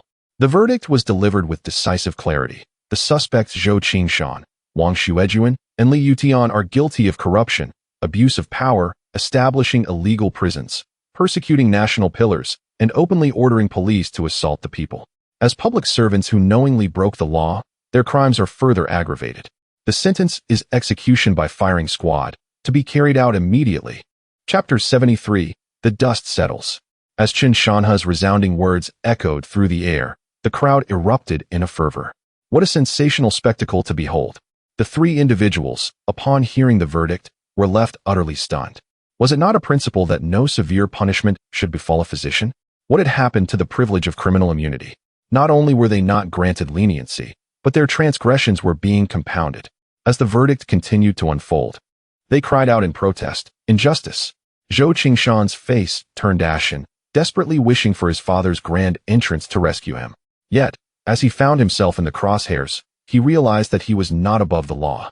Following 3 gunshots, the individuals fell slowly to the ground. Zhao Shixiong, witnessing murder for the first time, surprisingly felt no nausea or fear, perhaps driven by an overwhelming hatred towards these individuals that suppressed any discomfort. Soon, several more individuals were escorted forward, all of whom held esteemed positions within various departments, including the post office, the household registration office, judges from the court, and Zhao Shixiang's high school principal alongside Director Yao from the Education Bureau, who had previously faced punishment. Seeing these figures, each under the watchful eyes of 3 guards, Zhao Shixiong felt a pang of confusion and hastened to inquire of the village chief, De Guoshu. "Are they also implicated?" I'm not certain. Perhaps so. Why do you say that? Because I'm not entirely sure. Then what should we do? Do not fret, just watch and see how the inspector proceeds. Upon hearing the village chief's words, Zhao Shixiong felt a wave of calm wash over him. After 3 years of waiting, a few more minutes seemed insignificant. As the individuals were led to the execution ground, Chen Shanha unfurled a judgment document and proclaimed, criminal suspects Zhang Chonggui, Li Chongfa, Yu Zhenan, Yao Changshu, and Wang Dehai, as state officials, have neglected their duty to serve the nation, instead engaging in corruption and oppressing local students, leading to a decline in educational integrity. Zhang Chonggui, as the leader of the post office, intercepted acceptance letters meant for local students. Wang Dehai, as a principal, failed to advocate for his students and instead colluded with wrongdoers, even inciting students to continue their examinations to facilitate impersonation, thereby ingratiating himself with the powerful for personal advancement. Yao Changshu, as the Education Bureau Director, was fully aware of the circumstances and participated in the corruption, grossly neglecting his duties. Li Chongfa, as the head of the Household Registration Office, blatantly ignored student records, failing to respond when students reported crimes, and unlawfully detained individuals for over 2 months, betraying the party and the people. Yu Zhenan, as the president of the court, broke the law, failing to advocate for the students, twisting facts and distorting the law, compounding their guilt. Due to the severe repercussions and media coverage surrounding this case, being the first significant impersonation scandal in our country, the verdict was death by firing squad for all 5, serving as a deterrent to others. The condemned initially believed they would escape the death penalty, expecting to endure prison sentences instead. But before they could even contemplate their future, the final verdict of execution resounded. They protested vehemently, claiming their innocence, asserting that their crimes did not warrant death, pleading for another chance to atone. Listening to their desperate cries, Chen Shanha coldly retorted, "You seek another opportunity? To act so brazenly during a crackdown is a blatant contempt for the law. While it could be argued you deserve mercy, you have chosen to challenge the boundaries. Thus, you shall all be executed. Let this serve as an example to officials everywhere." Upon hearing Chen Shanha's words, despair washed over the 5 men. The sound of gunfire rang out, and they fell lifeless to the ground. Zhao Shixiong, witnessing the scene, exclaimed in astonishment, "Wow, is it really this decisive? I thought they would merely be dismissed or imprisoned for a few years. I never anticipated they would face execution. Incredible. My party." While Zhao Shixiong reveled in the moment, the public trial continued unabated. Next, an elderly man was brought forth. Chen Shanha observed the kneeling crowd, his eyes slightly reddened, and inwardly sighed. The aspirations of these common folk are truly modest, merely to survive, yet there are still those who refuse to grant them peace, thus executing those individuals with no pangs of conscience. As for the vengeful spirits demanding retribution, while alive, he, old Chun, feared nothing. What could death possibly threaten him with? Many villagers began to offer their homemade zongzi to the soldiers, who resolutely declined. In the midst of this gentle push and pull, a striking scene unfolded.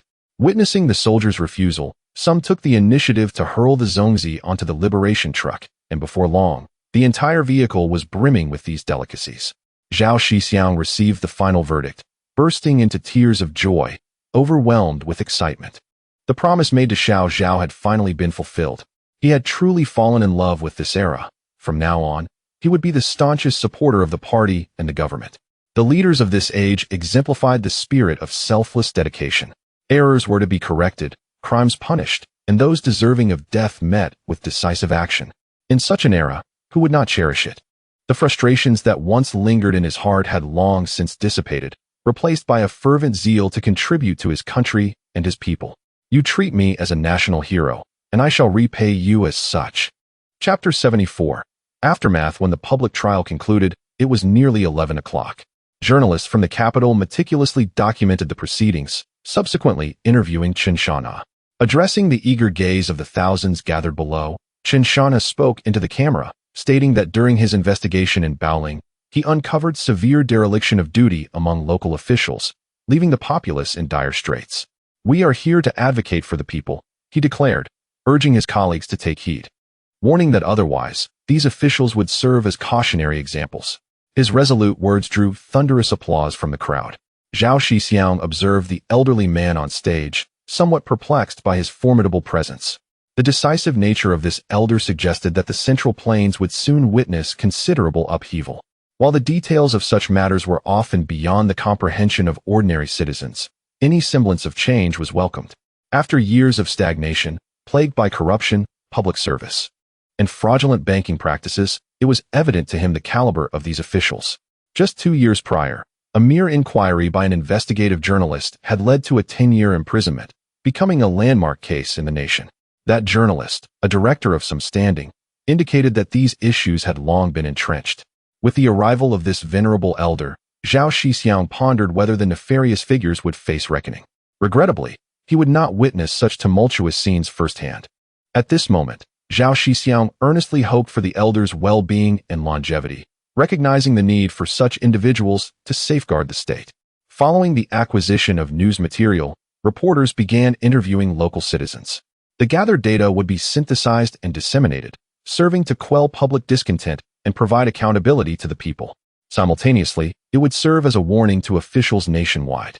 Zhao Shixiong watched as criminals were paraded through the streets, the populace hurling rotten vegetables and small stones at them. Eggs remained a luxury, reserved for their own consumption. Before long, the procession encountered turmoil as an enraged crowd broke through barriers. The soldiers, uncertain in the face of the unfolding chaos, awaited commands that never came. Understanding the unspoken message, they shouted for restraint while seizing the opportunity to kick a few of the fallen. Under this careful orchestration, the criminals were soon left incapacitated. Once the crowd had sufficiently vented their frustrations, the soldiers resumed dragging the offenders through the streets for public humiliation. Observing these events, Zhao Shixiong realized the harsh reality. It was not only his own struggles that mattered, but rather the collective suffering endured by all. The phrase "all beings suffer" rang true, as everyone stood as victims. Thus, when the offenders finally faced justice, the people knelt in heartfelt supplication, calling for divine retribution. Reflecting on the Zhou family, once celebrated figures adored by the city's denizens decades ago, he noted how the guardians had strayed, positioning themselves against the very people they were meant to protect. Consequently, the public's emotions toward their judgment were complex, especially among the older generation, while the youth harbored resentment. Today's public trial marked the downfall of a figure who had lingered in Baoling for years. In other words, Chen Shanhe had dismantled the corrupt structure of Baoling, ensuring that the political landscape would remain untainted for at least 3 to 5 years to come. After completing his interviews, Chen Shanhe departed from People's Square and headed directly to the office at the City Hall. While the majority of issues in Baoling had been addressed, a special task force was still required to tie up loose ends, and the arrangements for the journalists had been entrusted to team leader Zhang. His most pressing desire was to visit Zheng County, perplexed by how a city could descend into such depravity, suspecting that higher authorities were feigning ignorance. He was determined to uncover the web of complicity and the hidden talents within. If necessary, he would dismantle and reconstruct it, much like Baoling. As these thoughts crossed his mind, an aura of authority radiated from him, instilling fear in Zhang Jianmin and Captain Yang, who followed closely behind. Having endured the hardships of war, he understood the suffering of the common people. Years ago, alongside a band of righteous individuals, he had overthrown the decaying feudal dynasty, shattering the burdens that weighed upon the populace. He would not allow anyone to ascend once again as a new oppressor. If such a threat emerged, he would not hesitate to act, eliminating not just one, but many if necessary. The headline of the Legal Daily aptly captured his sentiments. I urge the heavens to refresh and recognize talent without bias. This resonated deeply with Chen Shanhe. Such matters were not suited for continued public trial. Investigation would precede judgment. With evidence in hand, those implicated would face consequences. Minor infractions could be overlooked, but should they cross a line, he would not hesitate to be ruthless. Moreover, the nation owed them nothing. They had received their due. Now, their greed for more was akin to a snake attempting to swallow an elephant. Did they truly believe that a modicum of merit afforded them the privilege to act with impunity? Countless true heroes lived in obscurity, far removed from such arrogance. After completing their filming, the reporters returned to the City Hall by noon. They promptly interviewed members of the joint investigative team. By the time they finished, it was already afternoon, and they wasted no time boarding a train back to the capital. Upon arriving at the office building across from Yuanton the next day, they reported their findings to their superiors. After consolidating the information, they continued to relay updates. The response was swift. That evening, the footage aired on News at 30, sending shockwaves across the nation. Students who had been victimized by identity fraud saw a glimmer of hope amid despair and rushed to seek justice, igniting a nationwide uproar. News of the situation reached the capital, inciting further outrage among high-ranking officials. They promptly dispatched special task forces to investigate the matter. Within just over a month, nearly 10,000 cases of identity fraud were uncovered across the 4 provinces of Shanghai. Since the resumption of the college entrance examination in 1978 until 1985, a mere span of 8 years has elapsed, during which the total number of university admissions nationwide has only reached a little over 3 million, inclusive of junior college enrollments. It is noteworthy that at that time, the domestic population hovered around 1 billion, and to claim that university students were a rarity would not be an exaggeration. However, it is alarming to discover that merely 4 provinces account for such a substantial number of impersonators, nearly 1/3 of the total. This situation is utterly lawless and appalling. It poses a dire threat to the very foundation of the nation. If we calculate based on this ratio, it suggests that close to 100,000 individuals nationwide have been impersonated. After only a few years since the restoration, has the situation deteriorated to such an extent? Upon learning of this news, senior leaders were infuriated and promptly contacted Shanghai, demanding a thorough investigation into the matter. All individuals involved were to face severe consequences, with those guilty of serious infractions facing capital punishment, as their existence only serves to poison the populace. In summary, a stringent and grave judgment is imperative. Shanghai was taken aback by this revelation, realizing that this was not merely an isolated incident. It appears that the nation's path ahead remains arduous and fraught with challenges. Chapter 75. Zhao Shixiong Mi Hudi. After a moment of contemplation, Shanghai did not feel disheartened. Upon receiving the phone call, he realized that his authority had significantly increased. During his month in Jingxian, he had grasped the situation and immediately dispatched 3 companies of troops to apprehend and interrogate individuals involved. Those who warranted punishment were dealt with accordingly, while those with more severe transgressions were retired internally before facing legal repercussions. And the gravest offenders were rewarded with a fresh start. In an instant, the political atmosphere across the Central Plains became tense, and the administration began to exhibit clarity. The common folk could not discern the specifics of the events, but there was no doubt that something significant had transpired. The recent incident involving Baoling served as irrefutable proof of this change. It was evident that justice still prevailed, leading to a marked reduction in the difficulties faced by the populace. The simple villagers understood that such influential figures could not remain in their midst forever. They merely hoped for more visits, a sentiment shared by many in the community. Time returned to the day of the public trial. The firecrackers in Baoling City sold exceptionally well, with every supply cooperative completely sold out of stock. The cacophony of firecracker explosions surpassed even that of the New Year celebrations. During the festive season, some impoverished families refrained from purchasing firecrackers, opting instead to light a few that had failed to detonate, as a way to mark the occasion. After all, for them, it was not merely a celebration but a passage through hardship, and the money could be better spent on food for their families. However, today, the entire populace surged into the cooperatives to procure firecrackers, as the once untouchable elite finally faced their downfall, allowing the common people to reclaim their lives. It was a source of immense excitement. The elder brother and several cousins purchased several trays of firecrackers, setting off 2 trays in the city and saving the rest for their village. After 3 long years of waiting, the outcome for the Zhao family was finally satisfactory. Zhao Shixiong, astonished by the outcome, realized he had underestimated the potential of this era. As he and his elder brother passed through the town on their way home, they bought 5 pounds of meat and several bottles of liquor. With vengeance finally served, a celebratory drink was in order. That evening, they planned to invite a few close relatives for a gathering and, after the busy farming days passed, host a feast for the entire village. He felt a debt of gratitude to the villagers who had supported him over the past 3 years. Without their assistance, he might have met a dire fate. The meal was thus a matter of both sentiment and obligation. Coincidentally, the compensation from the Wang and Zhou families totaled 100 yuan. Half of this would suffice for a casual banquet, leaving the other half as startup capital. That night, in the main room of the Zhao household, Zhao Shixiong and his 2 sons, along with his uncle's sons, his brother-in-law Li Aigua, the village head, and the militia captain, gathered, 9 in total. Zhao Shixiong raised his glass, expressing his gratitude to those present, toasting each individual in turn. Soon, he became thoroughly inebriated, having barely touched his meal. His elder brother and brother-in-law removed his shoes and assisted him onto the kong to rest. Upon returning to the table, they heard Zhao Tieju, the father, lament, "Shixiong has suffered greatly over the years. Truly, it has been hard on him. Thankfully, he has persevered." The village head, dissatisfied, muttered, "Why dwell on such gloomy matters when today is a day of celebration?"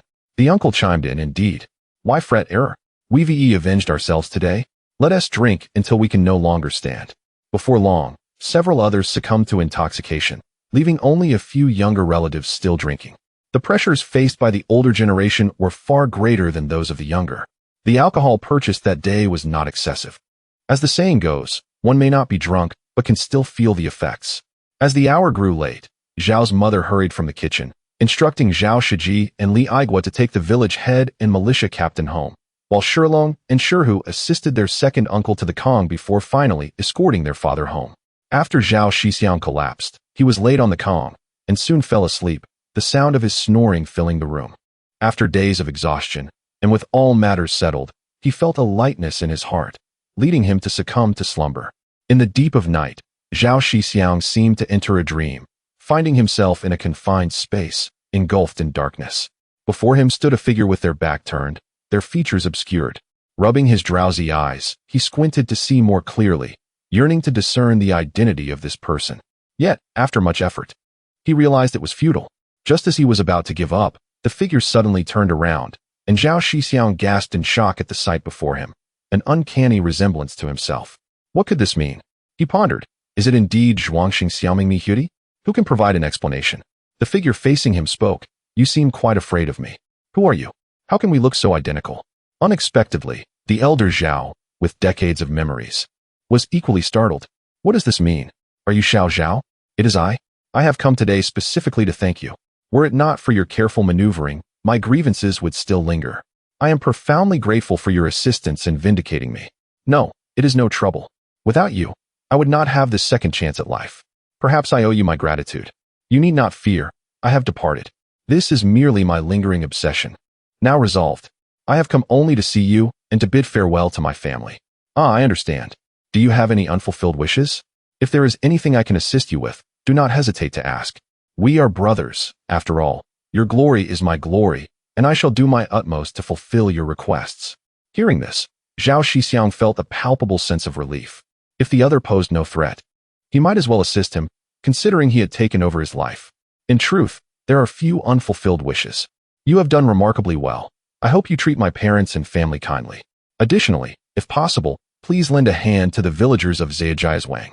I am aware you hail from a future time, endowed with broader perspectives. Though this may be a mere trifle for you, I hope you will consider my request. Is that all? Rest assured, I have been here for over 2 months. The care of these fellow villagers has been quite abundant, and even if you do not mention it, I would naturally attend to it. Speaking of which, do you not have any childhood sweethearts or intimate confidants in need of my care?" When Zhao Shixiong made this remark, he did so with a light-hearted jest. On the opposite side, Zhao Shaojing appeared somewhat bashful, in the face of the elder's playful banter. The younger Zhao seemed rather juvenile, gently shaking his head as he replied, "At that age, I was too young to understand matters of love between men and women. Thus, such concerns were far from my mind. If you have someone special in your heart, do not hesitate to pursue them." Upon hearing Xiao Zhao's words, Lao Zhao felt a wave of relief. Grateful that he had not inadvertently conjured up a melodramatic tale involving a child bride or a childhood sweetheart. The ensuing conversation became considerably lighter, and the two engaged in discussion for quite some time until Xiao Zhao dissipated like a wisp of smoke. Zhao Shixiong gazed at the vanishing figure of Xiao Zhao, experiencing a poignant sense of loss. That evening, as they shared their thoughts in intimate conversation, he found himself reluctant to see Xiao Zhao depart. At dawn, a resounding crow of a rooster pierced the stillness, prompting Zhao Shixiong to rise, wash up, and discover that his body and mind felt remarkably refreshed, as if shackles had been lifted. His thoughts were clearer and swifter than usual, and memories from his past life flashed before him like a revolving lantern. At that moment, only one thought lingered in Zhao Shixiong's mind. Is this truly the realm of genius? Chapter 76. The busy farming season. As Zhao Shixiong stood in a daze, he suddenly realized that he had undergone numerous changes. Many of his previous troubles had been effortlessly resolved, and memories from his past life surfaced with remarkable ease, as if they were etched in his mind. Could this be my golden finger? It hardly seems so. Yet, there is an undeniable sense of enhancement. After much contemplation, Zhao Shixiong finally discerned that this might be what is referred to as hyperthymesia. Having traversed into this world, he had inherited the karma of Xiao Zhao, and after a profound conversation in a dream last night, he had alleviated Xiao Zhao's obsessions. Now, he had inherited his intelligence, amalgamating the memories of two individuals, resulting in a significant enhancement in mental acuity, which naturally led to improved memory. After reflecting on this, Zhao Shixiong completed his morning routine and joined his family in the watermelon field, diligently working on weeding and hand pollination.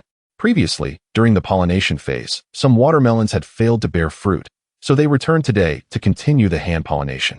Fortunately, the recent warm temperatures had increased the success rate of pollination. They also carefully placed wheat straw over the successfully set fruit to prevent them from being blown away by the wind. The straw was primarily used to shield the watermelons from direct sunlight. Observing the watermelons that had set fruit, some had already grown to the size of a dog's head, and their skins were transitioning from green to a darker hue. It was estimated that in another 10 days, they would be ripe, allowing for a profitable sale of early watermelons. Only after engaging in watermelon cultivation did Zhao Shixiong realize the challenges posed by the black-skinned watermelon. Not only did it require hand pollination, but its success rate was also rather low. Today marked the second attempt at pollination, and the newly set fruit needed to be covered with dry wheat straw for protection. Thankfully, this year had been relatively dry. Otherwise, a few rainfalls could have spelled disaster. Previously, he had only known that black-skinned watermelons had high yields and large sizes, but he had not anticipated such complications in their cultivation. The fear of scorching sun and flooding weighed heavily on him. He vowed not to engage in this endeavor again next year. Fortunately, all the wheat from their fields had been sold, making this year's farming much less labor-intensive. If they had to harvest wheat as well, it would have been utterly exhausting. Many times, even after years away from the countryside, during the busy farming season, he would hear in his dreams the familiar call, "Child, come home to harvest the wheat," bringing tears to his eyes.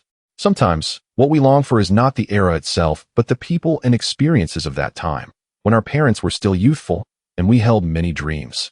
After 2 days of labor in the watermelon field, the family's 14 acres had dried sufficiently and was ready for replanting.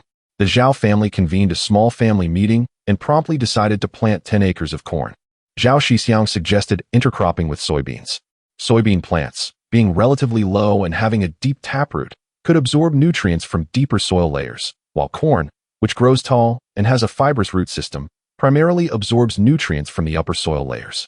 Thus, the two crops could utilize different soil strata for nutrients. Moreover, corn has a substantial nitrogen requirement, while the root nodules of soybeans possess nitrogen-fixing capabilities. Intercropping soybeans in corn fields would increase the effective nitrogen content in the soil, providing corn with additional nitrogenous fertilizer. This approach would foster a mutually beneficial growth ecosystem, fully leveraging the nutrient value of the soil, thereby enhancing profits. Truly a twofold benefit. Upon hearing Zhao Shixiong's insights, the family was thoroughly convinced. Although they had previously heard of intercropping, Zhao Shixiong's scientific analysis of the benefits garnered unanimous support from the family. His mother noticed that they still had 4 acres left and proposed, "This year, our eldest daughter is getting married. Let us plant 2 acres of cotton. Once we harvest the cotton, we can make her a few quilts, and we can make some for ourselves too, as well as a cotton coat for everyone. Life has improved, and we no longer need to struggle as much." Her suggestion was met with enthusiastic approval from the family. With the eldest sister getting married this year, and the eldest brother likely to marry within a year or two, cotton was a wise choice, especially since cotton fabric was hard to come by in their small town, where ration tickets were still needed. Thus, growing cotton was the most economical option. The year was 1986, an opportune time to plant the Lu Mian No. 1 cotton variety. Research on this strain began in 1961, and after over a decade of comparative studies, it was found to yield nearly 40 more than the Dai Zi Mian No. 15, with the highest yield reaching over 130 kilograms per acre. It won a National Invention Award in 1981 and remained in use until it was phased out in 2007. Though it may not seem remarkable by today's standards, during that era, it was highly esteemed. For the remaining 2 acres, Zhao Taizhu, the father, intended to plant sweet potatoes, primarily due to their high yield. Even without chemical fertilizers or pesticides, the yield could easily exceed 2,000 pounds per acre. For those who had lived through that era, there was an inexplicable affection for sweet potatoes. The sweet potatoes of that time were not the sweet varieties commonly consumed today, and there were few types available. What can one say about them? Once boiled and peeled, they revealed a fibrous interior, requiring considerable effort to consume, often necessitating copious amounts of water to avoid choking. After the family meeting concluded, Zhao Shixiong's concerns had been addressed, and the burdens on their hearts were lifted. Their spirits were considerably elevated, and they brimmed with confidence for the future. Observing this, Zhao Shixiong further suggested, once we finish this period of busy farming, let us build a house. The current adobe house is tolerable in summer, but it is unbearably cold in winter. Now that we have some money, we should certainly improve our living conditions. This way, when my brother finds a bride, it will be easier, and my sister's marriage will also be more splendid. Upon hearing Zhao Shixiong's words, the family was filled with excitement. If there is anything rural folk cherish most, it is, without a doubt, building homes and cultivating the land. These 2 pursuits are ingrained in their very DNA. Zhao Taizhu, the father, enthusiastically exclaimed, "Building a house is a splendid idea. Your elder brother is getting older. Having a house will make it easier for him to marry." The elder brother, upon hearing this, bashfully scratched the back of his head, feeling that ever since his younger brother's fortunes improved, good news had continuously poured into their household. Initially, they engaged in the trade of eggs, followed by the sale of wheat kernels. Now, the family savings have surpassed 5,000 yuan. In a few days, once the compensation for Wang and Zhou's families is received, it will amount to 9,000 yuan, and they will soon become a household with 10,000 yuan. By that time, the watermelons in the fields will be ripening, and selling them will undoubtedly elevate their status to that of a 10,000 yuan household. The smiles on my mother and elder sister's faces have not faded since hearing this news. My younger siblings are equally elated at the thought of a new house and the prospect of donning new cotton coats. The future is painted in delightful hues. The world of children largely revolves around the desire for new clothes and the joy of play. Regardless of how mature a child may appear, the allure of play remains irresistible. However, the changes in their home life have rendered them sensitive and self-conscious, compelling them to adopt a sense of independence and resilience. They strive to be considerate, aiming not to burden their family further, in hopes of alleviating the worries of the adults. Chapter 77, The Invitation from the University. Zhao Shixiong deeply comprehends the fervor and exhilaration his family feels about constructing a new house, reminiscent of his own elation when purchasing a property. However, that joy was swiftly eclipsed by despair when the house he bought languished unfinished, with even the foundation left unlaid. This sense of hopelessness is likely familiar to many in the nation. What compounds his frustration is not merely the loss of decades of hard-earned money, but also the financial ruin of his parents. Furthermore, he is burdened with an enormous mortgage that leaves him gasping for breath. Yet, the so-called authorities remain utterly indifferent. This pervasive sense of bitterness is what drives Zhao Shixiong in this tumultuous era. His disappointment is profound. He contemplates the possibility of abandoning his homeland to bide his time, waiting for an opportunity to amass capital before fleeing overseas. In such a scenario, he envisions establishing a sovereign company to rectify the injustices through diplomatic means. If that fails, he is prepared to take desperate measures. He is no saint, merely an ordinary citizen, fortunate enough to receive another chance from fate. Naturally, he cannot adhere to the principle of repaying kindness with kindness. Rather, he believes in the adage, "If one does not harm me, I shall not harm them. But should they transgress, I will eradicate the threat entirely." The saga of Xiao Zhao has reached its conclusion, and those remaining shall not escape retribution. However, once he ascends to a position of power, he will have others to act on his behalf, so there is no need for haste.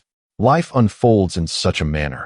In times of misfortune, one encounters villains, while in moments of triumph, smiles abound. As in the political arena, climbing upward reveals only the rear of others, and looking downward showcases smiling faces. The notion that one's position dictates their perspective is ever so true. Fortunately, the outcome is favorable, and the current rulers remain inclined towards the populace. He need not abandon his home or hide in obscurity. As the poem Han Yao Fu states, heaven holds unforeseen tempests, and man faces sudden calamities. The illustrious figures of the past, such as Confucius, faced adversity, and the unparalleled military strategist, Taigong, fished in the Wei River. Having weathered this greatest crisis, he is destined for a turn of fortune and soaring success. The following day, while diligently working in the fields, Zhao Shixiong noticed the village chief arriving with a group seeking him out. Confusion washed over him. Was not the case resolved? What could they possibly want? Carrying his farming tools, he approached the group and greeted the village chief. Uncle de Gua, what brings you here? If there is something, just call me. Why come personally? Enough banter. These individuals are from the city, here to deliver your compensation. Upon hearing this, Zhao Shixiong felt a surge of joy. Although there had been a verdict during the public trial, he had planned to inquire at the city office after finishing his farming duties. He never expected the compensation to be delivered directly to his home. It was indeed a delightful surprise. With this thought, Zhao Shixiong warmly greeted the visitors, recognizing them as sources of fortune and knowing he must treat them with utmost respect. The visitors wasted no time, promptly producing 4 bundles of cash, each containing 100 notes, totaling 100 yuan. After receiving the money, Zhao Shixiong called his family, who were still toiling in the fields, to assist in counting it. Once they gathered, he distributed 1 bundle to his older siblings and another to his parents. It did not take long to tally the amount, and fortunately, at this time, the cost of counterfeit money is higher than that of genuine currency, making counterfeiting less prevalent. In a few years, when 100 yuan bills emerge, that will be the era of rampant counterfeiting. After confirming the authenticity of the money, the visitors stepped aside. Noticing they did not leave, Zhao Shixiong intended to offer polite greetings. A few members of the group cut straight to the chase, saying, "Hello, Zhao. We are staff members from Diga University and Diga Normal University. We have been in Baoling for over a month, and we are here today to extend our condolences on behalf of the school. We sympathize deeply with your experience. The 2 individuals who impersonated you have already been expelled and are currently facing trial in the capital. The public trial concluded a few days ago, and they will soon be transferred to Baoling City to serve their sentences. The school is genuinely saddened by your ordeal. Do you have any plans for the future?" It was then that Zhao Shixiong realized these were representatives from his school offering their condolences. As a humble individual, he had always aspired to attend such prestigious universities, not only to fulfill his desire for higher education, but also to experience the environment of Diga University. After all, he had previously struggled academically, and now that a chance to enter a top institution had presented itself, he was determined to seize the opportunity to learn. With sincerity in his voice and hope in his eyes, Zhao Shixiong addressed the educators. "Thank you for taking the time to visit today. I would like to know what suggestions the school has for me." The representatives from Diga University and Diga Normal University exchanged glances before one of them, with a tinge of regret, spoke up. "Zhao, your student status technically exists at both institutions, but Diga Normal University will graduate in a month, which is not advantageous for you. Diga University has another year until graduation, but this still presents certain challenges. Even a genius would struggle to accomplish 4 years of accumulation in such a short time. However, as educators, we recommend that you consider retaking the examination. The college entrance exam is still nearly a month away, and you are only 19 years old. If necessary, you could study for another year and then apply to our school next year. This way, your academic progress could align appropriately. What do you think, Zhao?" After contemplating their words, Zhao Shixiong nodded in agreement. It was indeed the most reasonable course of action. His goal in attending university extended beyond mere academics. He sought to forge connections that would serve him well in the future. A mere month would not be sufficient to establish meaningful relationships. Moreover, compared to Diga University, Normal University was somewhat lesser in stature. Naturally, faced with a better alternative, one would choose wisely. I appreciate the concern of my teachers, and I hope to attend Diga University to continue my studies. However, it is already mid-June, and I anticipate that in another couple of weeks, the summer break will commence. Would it be possible for me to come directly at the start of my senior year? Zhou Lin has now progressed to his 3rd year, and I can directly follow his pace of study. I firmly believe that this year will suffice for my learning. If the esteemed teachers find this arrangement unsatisfactory, we may discuss it. Should my performance over the year prove to be subpar, I will willingly forego my diploma and will not trouble you with job placement. You may consider me merely an audit student. Furthermore, to speak frankly, even if I were to participate in the Gaokao, it would be unfair to the local students, as my presence would occupy a spot that could have been filled by a deserving candidate from our province. I kindly request your understanding in this matter. Chapter 78. The Return of the Four Dogs. After an emotionally stirring speech by Zhao Shixiong, he bowed deeply to several teachers. The teachers, upon hearing his words, did not perceive him as overly arrogant. After all, who among those admitted to their esteemed institutions was not a genius? However, they harbored reservations about his ambition to learn in 1 year what others typically grasp over 4 years.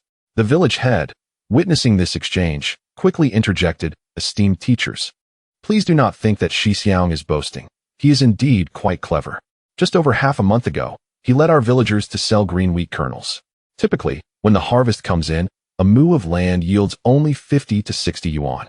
Yet, with Shixiong's guidance, we managed to sell over 100 yuan per moo. Though it is a busy farming season now, our village is much more at ease, all thanks to his ideas. I implore you, esteemed teachers, to consider him favorably." The teachers, intrigued by this account, inquired further and concluded that Zhao Shixiong's actions seemed to align quite well with his major in economics. Yuan Jun, the head of the Imperial Capital University, found his interest piqued, having heard rumors of a new finance program being established at the college.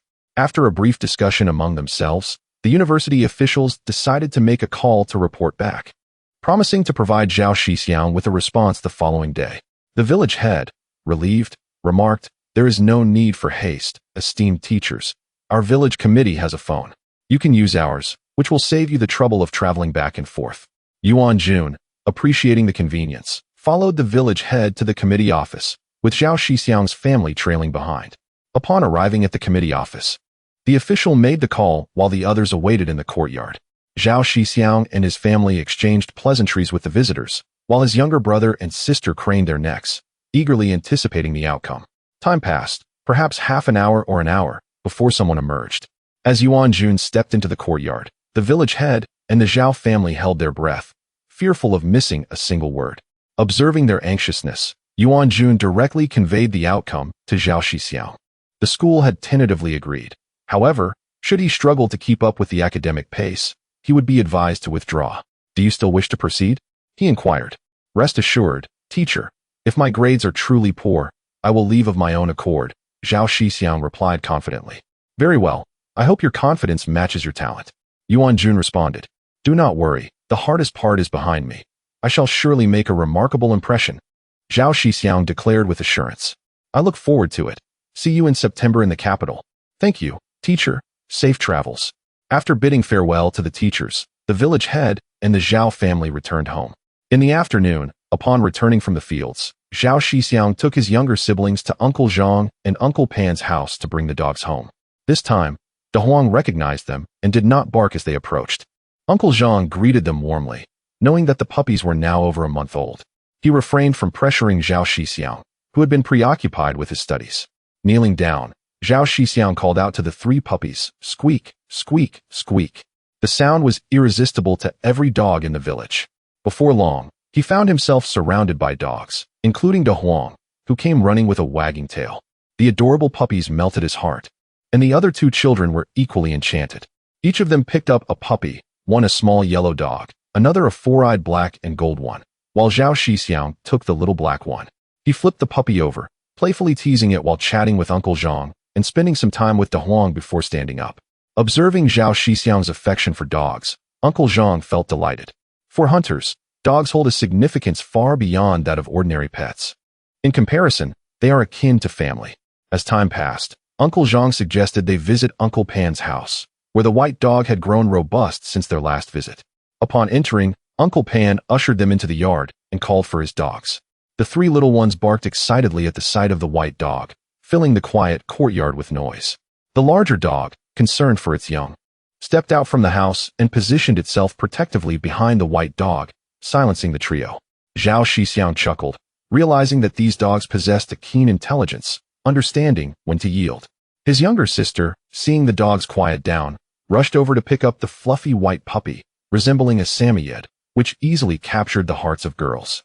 The little yellow dog, with its white face, also bore a striking resemblance to a Shiba Inu, its ancestor. Thus, among the 4 dogs, it was no surprise that his sister favored the white dog and the little yellow one the most. Zhao Shixiong, amused by his sister's lively demeanor, refrained from discouraging her enthusiasm. After sharing pleasantries with Uncle Pan and Uncle Zhang, they headed home, with an invitation to return for a meal once the busy farming season concluded. On the way back, each of them carried a puppy, with Zhao Shixiong holding two. Upon arriving home, the family expressed their delight at the puppies, examining their genders and checking their teeth. The four little dogs, in a strange environment, were initially hesitant but soon allowed their new family to handle them. Seeing the joy on his family's faces, Zhao Shixiong suggested they name the puppies. Yes, yes, his sister eagerly agreed. Observing her excitement, it was clear that animals could truly heal the heart. His younger brother was also eager to contribute, amused by their enthusiasm. Zhao Shixiong asked, "What names do you have in mind? How about Little White, Little Black, Little Yellow, and Little Four Eyes?" His sister blurted out, eliciting laughter from the entire family. Chapter 79. The Catcher in the Rye. Zhao Shixiong observed his younger brother beside him, hesitating to voice his thoughts. He urged him to share his opinions. Upon hearing the words of his elder brother, Zhao Shixiong felt a flicker of inspiration, yet struggled to conjure any constructive names. He had considered naming the small black dog Howling Celestial Hound, recalling tales from the village where he played with children, who spoke of the formidable black dog belonging to Erling Shun. However, he found himself at a loss for names for the other three dogs, which left him in a state of indecision. Noticing the expectant gazes of his family, Zhao Shixiong resolved to proceed. "I wish to name the little black one Howling Celestial Hound. When I visited the city, I heard children raving about the brilliance of Journey to the West, mentioning how the Howling Celestial Hound, being entirely black, could even take a bite out of Sun Wukong, thus must be quite powerful. Yet, I am unsure what to name the other three." Upon hearing his younger brother's words, the family expressed their unanimous approval of this name, as it resonated with a certain authority, unlike the commonplace names like Heizi or Huzi used by others in the village. However, with four dogs and only one name, this was clearly inadequate. Zhao Shixiong pondered for a moment, but refrained from directly stating his thoughts. Instead, he gently suggested, "The difficulty in finding a suitable name indicates that you ought to focus on your studies. After 3 years of neglect, once the harvest break concludes, you should return to the village school and assess your foundational knowledge. If your grasp is still intact, continue your education. If not, start from the first grade. You and your younger sister should both attend. Our family is now well off, and it is essential to prioritize education. There is no rush to enter the workforce. Strive to attend university and avoid vocational schools if possible." Upon hearing Zhao Shixiong's words, the family wholeheartedly agreed. Previously, circumstances had been dire, but now that the state had redressed past grievances, it was indeed time to focus on education. Moreover, with the family's savings being substantial, it was prudent to invest in learning. For who knows if another talented individual like the third brother might emerge. Even if one cannot compare to the elder brother, graduating from a college could lead to opportunities in the city, thus altering one's destiny. It is well known that people of this era hold a profound yearning for urban life. Even a person with disabilities, provided they possess an urban household registration, could attract numerous suitors from the village, for life in the countryside is exceedingly harsh. As years have passed, daughters of respectable families would marry impoverished farmers, with increasing poverty being seen as a mark of honor, as it was believed that marrying into hardship could avert calamity. The younger brother and sister were elated upon hearing this, exclaiming their excitement about going to school. Their elder brother, Zhao Shixiong, had always been their role model, particularly in the past 2 months following his recovery. The remarkable transformations he brought to the family heightened their admiration for him. After discussing education, the conversation returned to naming the puppies. After a brief deliberation, they settled on a name for the youngest, who was initially referred to as Little Four Eyes. Ultimately, they decided to rename it Little Jean, inspired by its breed, the four-eyed iron-covered gold. Thus, the 4 puppies that arrived at the Zhao household were christened anew: Little Bai, Little He, Little Huang, and Little Jean. These 4 little dogs exhibited remarkable adaptability, gradually warming up after being fed. Their tiny, milk-like barks were quite soothing, with Little Bai and Little Huang receiving special affection from the younger sister. On June 15th, the 9th day of the 5th lunar month, a Sunday, this day coincided with Father's Day in the Western calendar. It was originally intended to be a market day, however, most were busy at home. With the onset of the busy farming season, the school had granted a week's break for the children to assist with work. The older children joined in the wheat harvesting, while the younger ones gathered wheat or delivered meals prepared at home to the fields. As the farming season approached, they had already set aside a section of wheat, leveling it off, spreading aged wheat chaff, and compacting it with a roller to serve as a threshing ground. In the evening, they sharpened their sickles, rising at dawn to start work, taking advantage of the cool morning to harvest wheat. One could even hear the call of the cuckoo, reminding households that it was time to reap the wheat. As the sun rose, women and children returned home to prepare breakfast, while the remaining workers continued their tasks. After the meal was prepared, it was brought back to the fields, allowing the laborers a brief respite to catch their breath. Seated on the ground, they sipped thin porridge and enjoyed pickles alongside steamed buns. They persevered until noon when the heat became unbearable, prompting them to return home with their tools. This was primarily to avoid heat stroke and also provided an opportunity to rest well. After lunch, they would relax until around 4 or 5 o'clock, venturing back out to work until dusk. This cycle continued until the wheat was fully harvested. During the busy farming season, it was one of the rare occasions when villagers had 3 meals a day. The meals did not need to be extravagant, but they must be filling, for harvesting wheat is labor-intensive, requiring constant bending, and even a strong laborer could only manage to harvest 7 or 8/10 of an acre in a day, leaving them exhausted and sore. Such days often lasted around a week. Thus, during this time, people experienced a mix of joy and sorrow, joy for the abundant harvest, and sorrow for the toll it took on their bodies. Every individual residing in the northern regions has experienced the dread of being subjected to such labor. Fortunately, this year, the Zhao family did not have to toil as intensely as in previous years. This year's farming could be accomplished in just a few days, making it considerably easier than in the past. At this moment, Zhao Shixiong and his family were helping their uncle harvest wheat, with less than 3 acres remaining at his uncle's farm.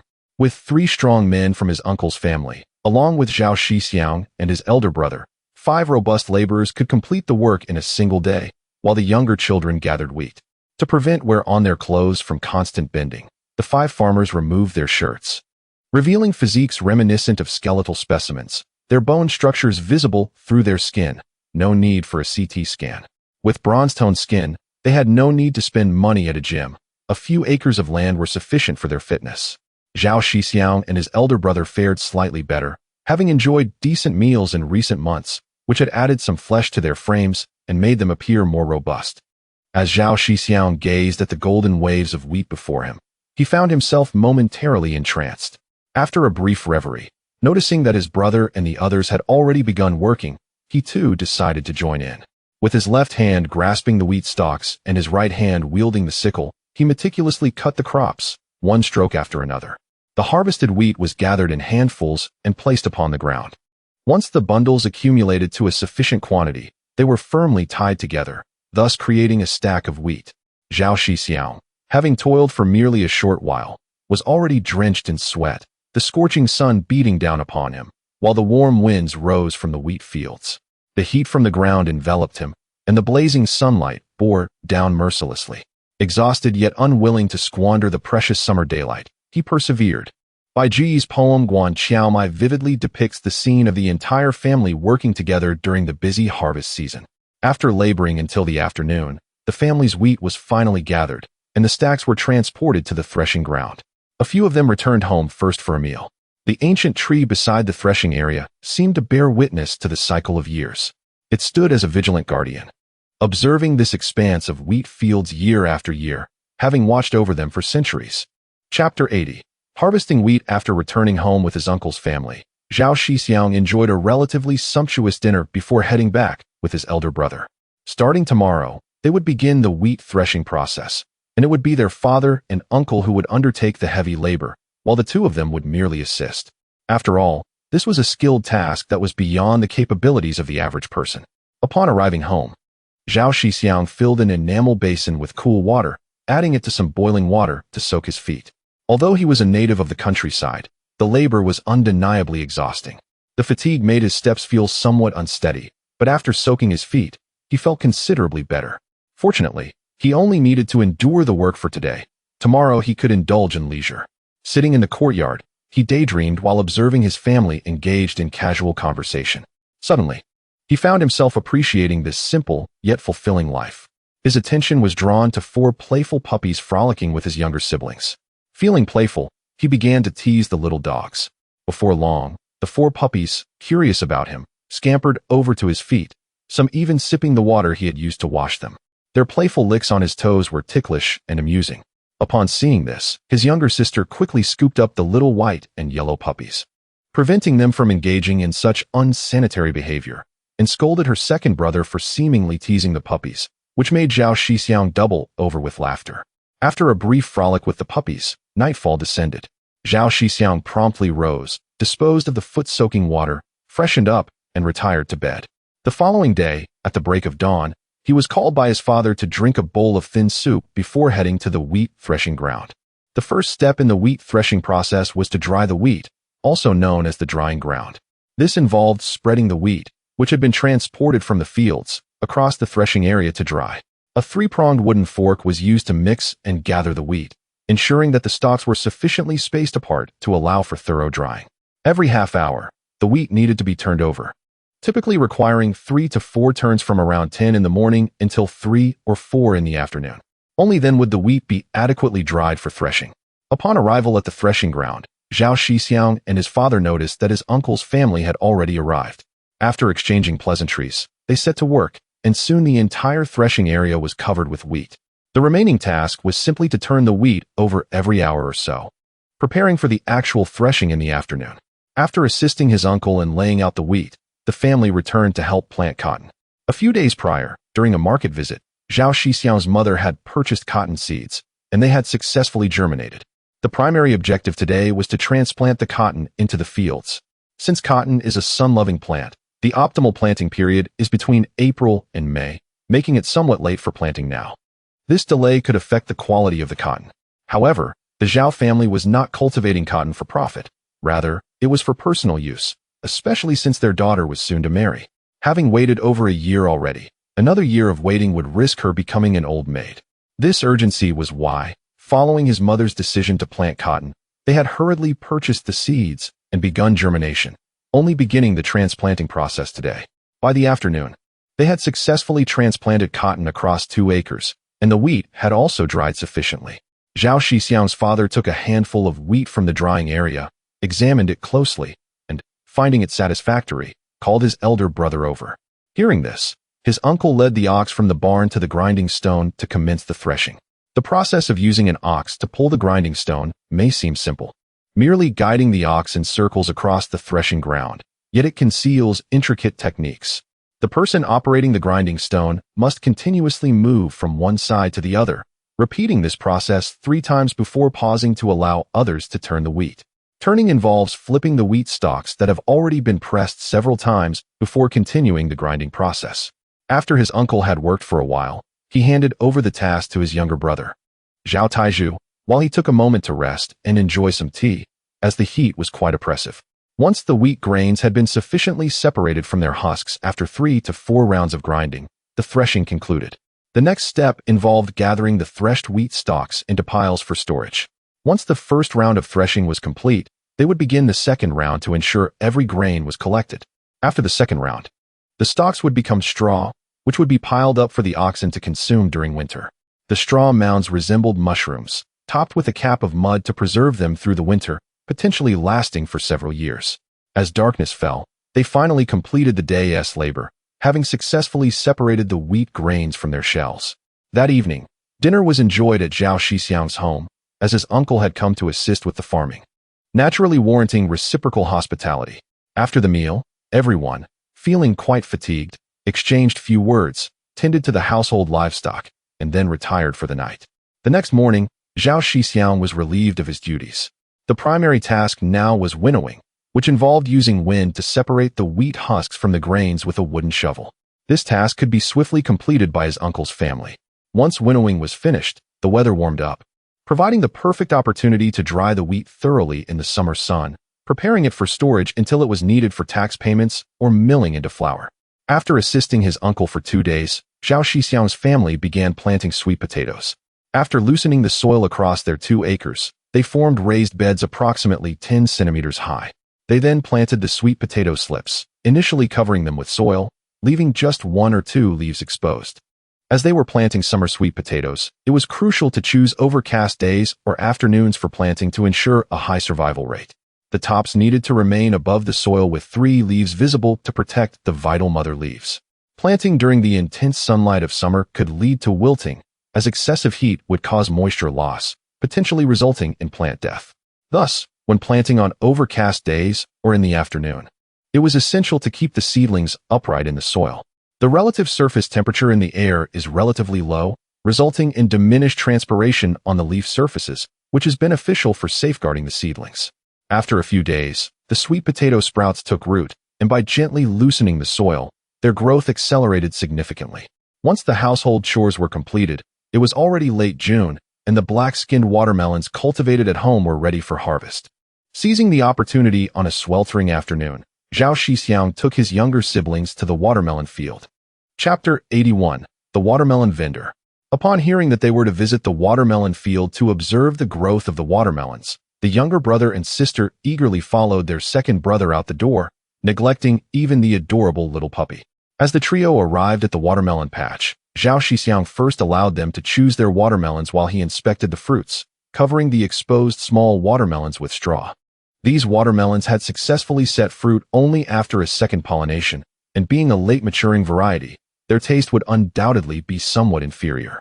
After a thorough examination, Zhao Shixiong approached his younger siblings, observing them as they mimicked the adults by inspecting the watermelons, occasionally checking the blossom end and gently tapping the black skin to gauge ripeness through sound. However, with the thickness of the black skin variety, it was difficult for most to discern ripeness by ear. Zhao Shixiong, amused by their earnestness, refrained from interrupting, listening intently to their theories. Every now and then, he would chime in, and the child who received praise would beam with delight, as if rewarded with a great treasure. The world of children is simple. Recognition is all they seek. After nearly an hour of activity, the heat intensified, prompting Zhao Shixiong to interrupt, saying, "It's too hot. Let us pick a few watermelons to take home. Soak them in well water, and see how they taste." Excited by their brother's suggestion, the two siblings quickly abandoned their chatter, eager to return home and eat watermelon. Ever since they learned that their family grew watermelons, they had visited the field multiple times daily, yearning to witness the growth process firsthand. Now that the watermelons were finally ripe, their desire to taste them was palpable. After selecting 2 gleaming black-skinned watermelons, the 3 made their way home. These watermelons were substantial, each weighing around 20 pounds. The primary advantage of the black-skin variety was its size, making transportation easier, which contributed to its popularity during the late 80s and early 90s. Upon returning home, Zhao Shixiong retrieved an enamel basin, placing one of the watermelons inside and instructing his younger siblings to fetch water from the well. In no time, the basin was filled with the refreshing well water, a delightful contrast to the summer heat. After soaking the watermelon for a while, Zhao Shixiong carried it into the main room, while the younger brother hurried to the kitchen for a knife. Without washing the knife, Zhao Shixiong first cut a small circular piece from the stem end of the watermelon, wiping the knife with the rind before peering through the opening to reveal the red flesh inside. The family members who gathered around grew excited. It appeared that the watermelon was quite good. Noticing the family closing in, Zhao Shixiong decided not to prolong the suspense and swiftly sliced the watermelon in half, then cut one half into a small crescent shape, opting to eat that portion first. The younger siblings took the freshly cut watermelon, first offering pieces to their parents and older siblings before finally selecting their own pieces and eagerly devouring the fruit. After placing the knife aside, Zhao Shixiong also picked up a piece of watermelon to taste. How to describe it? Perhaps due to the early harvest, the flavor was somewhat lacking. It would improve after a few more days, and it was not as sweet as he had hoped, especially in comparison to the 8424 and Chilean varieties. However, seeing the joy on his family's faces as they enjoyed the watermelon indicated that it was still quite good. The younger siblings had become little messes, their faces smeared with red pulp and seeds. Nearby, a few little puppies scampered around, eager to partake in the watermelon feast. Amused, Zhao Shixiong offered a nearly finished piece to the little black puppy, but to his surprise, despite its excited yelps and affectionate nudges, the puppy ignored the watermelon in his hand. Zhao Shixiong thought to himself, what a good dog. It seems that food falling to the ground is ingrained in its very nature. No longer teasing the puppy, he placed the rind on the ground, and the little black pup quickly opened its tiny mouth to gnaw on it, making sounds of delight as if it had discovered a rare delicacy. Before long, The family members who had finished their watermelon shared the rinds with the playful. Upon hearing the price, the crowd murmured that it was somewhat steep, yet not entirely outrageous, as the freshly harvested watermelon was indeed worth such a sum. Among the throng, a few individuals expressed their dissatisfaction with the cost, yearning for a more reasonable price. Zhao Shixiong, however, dismissed their concerns without hesitation, exclaiming, "Are you jesting? How could I possibly lower the price before even opening for business?" Those who felt rebuffed either departed immediately or, in one instance, a rather poorly dressed individual, after some hesitation, decided to purchase a smaller watermelon. Meanwhile, a burly man beside him promptly seized the scale and began weighing the watermelon. Observing the scale's pointer rise, Zhao Shixiong called out, 12 jin and 6 liang. We'll round it to 12.5 jin. You may settle for $2.50. Chapter 82. The shrewd merchant. After the customer expressed gratitude, he hastily retrieved a wad of cash from his pocket, meticulously counting it 3 or 4 times before handing it to the elder brother. Upon receiving the money, the elder brother did not bother to count it, instead directly passing the watermelon to the customer. With one person leading the way in purchasing watermelons, 3 or 4 more sales quickly followed. The watermelons were indeed substantial, with even the smaller ones costing 2 to 3 yuan, while the larger ones fetched nearly 6 or 7 yuan, a considerable expenditure in this small city. Zhao Shixiong waited nearly an hour before selling 6 or 7 watermelons. Surrounding the stall was a group of children who yearned for a taste, but lacked the funds to buy a whole watermelon. Observing the rising temperature, Zhao Shixiong decided to take action. He approached his elder brother, retrieved the scale, and selected a relatively smaller watermelon, weighing approximately 11 jin. After weighing, he took out a kitchen knife and sliced it open, revealing a luscious red interior that immediately enticed the children, their mouths watering in anticipation. Sensing the potential for success, Zhao Shixiong swiftly cut the watermelon into 32 pieces. After handing a piece to his elder brother, he indulged in one himself, smacking his lips audibly, much to the envy of the nearby children. Had he not been older, they might have retaliated. Seeing the moment ripe for promotion, Zhao Shixiong called out enthusiastically, "Watermelons! Freshly cut, sweet, and delicious. Only 1 dime per piece, fair to all. Hurry to purchase." The children could hardly resist such temptation. While they could not afford an entire watermelon, surely a single piece was within reach. Before long, all 30 pieces were sold out. The elder brother stood in awe. Having considered 2 dimes per jin to be rather expensive, yet the entire watermelon had only cost 2 yuan and 20 cents. After deducting the 2 pieces consumed by him and his brother, the 30 pieces had ultimately sold for 3 yuan, making it a profit of 8 dimes over selling whole watermelons, all for merely a few cuts. Moreover, it was the children's money that was being cleverly maneuvered, truly a cunning merchant. Just as the elder brother contemplated whether to admonish his sibling, he overheard several children expressing dissatisfaction, clamoring for more watermelons to be cut and sold. Ever responsive to customer demands, Zhao Shixiong obliged, slicing 2 more similarly sized watermelons to satisfy the appetites of his youthful patrons. Witnessing this, the elder brother abandoned his inclination to lecture. After all, the children appeared to be enjoying themselves immensely. By noon, as the heat intensified, all 50 watermelons were finally sold, along with the eggs brought along. The brothers then wheeled their cart to a nearby eatery, eager for a few bowls of cold noodles, an ideal choice in such sweltering weather. After their meal, the brothers found a shaded spot to rest, waiting for the sun's intensity to diminish before returning home together. Days passed, and watermelons began to flood the market, leading to an increase in competitors. Fortunately, Zhao Shixiong had the foresight to borrow a cart. Sending his elder sister along with their father to sell a load near the elementary school, cutting the watermelons into small pieces priced at 1 dime each. Each time school let out, the pieces vanished in an instant. Meanwhile, the elder brother and mother sold slices at the hardware factory, while Zhao Shixiong, accompanied by his younger brother and sister, conducted guerrilla sales at various factory compounds. Whenever he finished slicing the watermelons, his siblings would eagerly present their dimes to purchase a piece, exclaiming loudly, "So sweet, so delicious." This would leave nearby children desiring some for themselves. In no time, the cart filled with 50 watermelons was completely sold out. The younger siblings had eaten their fill of watermelon, never having imagined a day when they could indulge to such excess. They mused that they had never been so indulgent, even in their dreams. Ah, what a delightful dilemma. However, after 2 days of such abundance, the younger siblings lost their appetite for watermelon, having consumed far too much, with even their bathroom visits turning red. Zhao Shixiong realized this could not continue, so he proactively reduced the quantity of watermelons sold. With an oversaturation of watermelon vendors in the city, he decided to venture into the countryside instead. The following day, Zhao Shixiong and his elder brother returned to the city to sell watermelons, this time bringing along a significant number of small melons that had ripened. Although he could not identify the exact variety, it resembled the previous generation's Bo Yang No. 9, albeit without the intricate patterns and possessing a pleasant aroma, though yielding a lower yield. Fortunately, they were quite tasty, crisp after being washed, and sweet to the palate. As the market for watermelons began to saturate, the smaller melons remained relatively scarce, prompting the brothers to explore this new avenue. Additionally, they arranged for their parents to take a cartload of watermelons to several nearby villages, trading them for grain. Currently, watermelons were priced at 2 dimes per gene, allowing 1 gene of watermelon to be exchanged for 2 genes of grain. In a few days, the exchange rate would shift to a 1-to-1 ratio.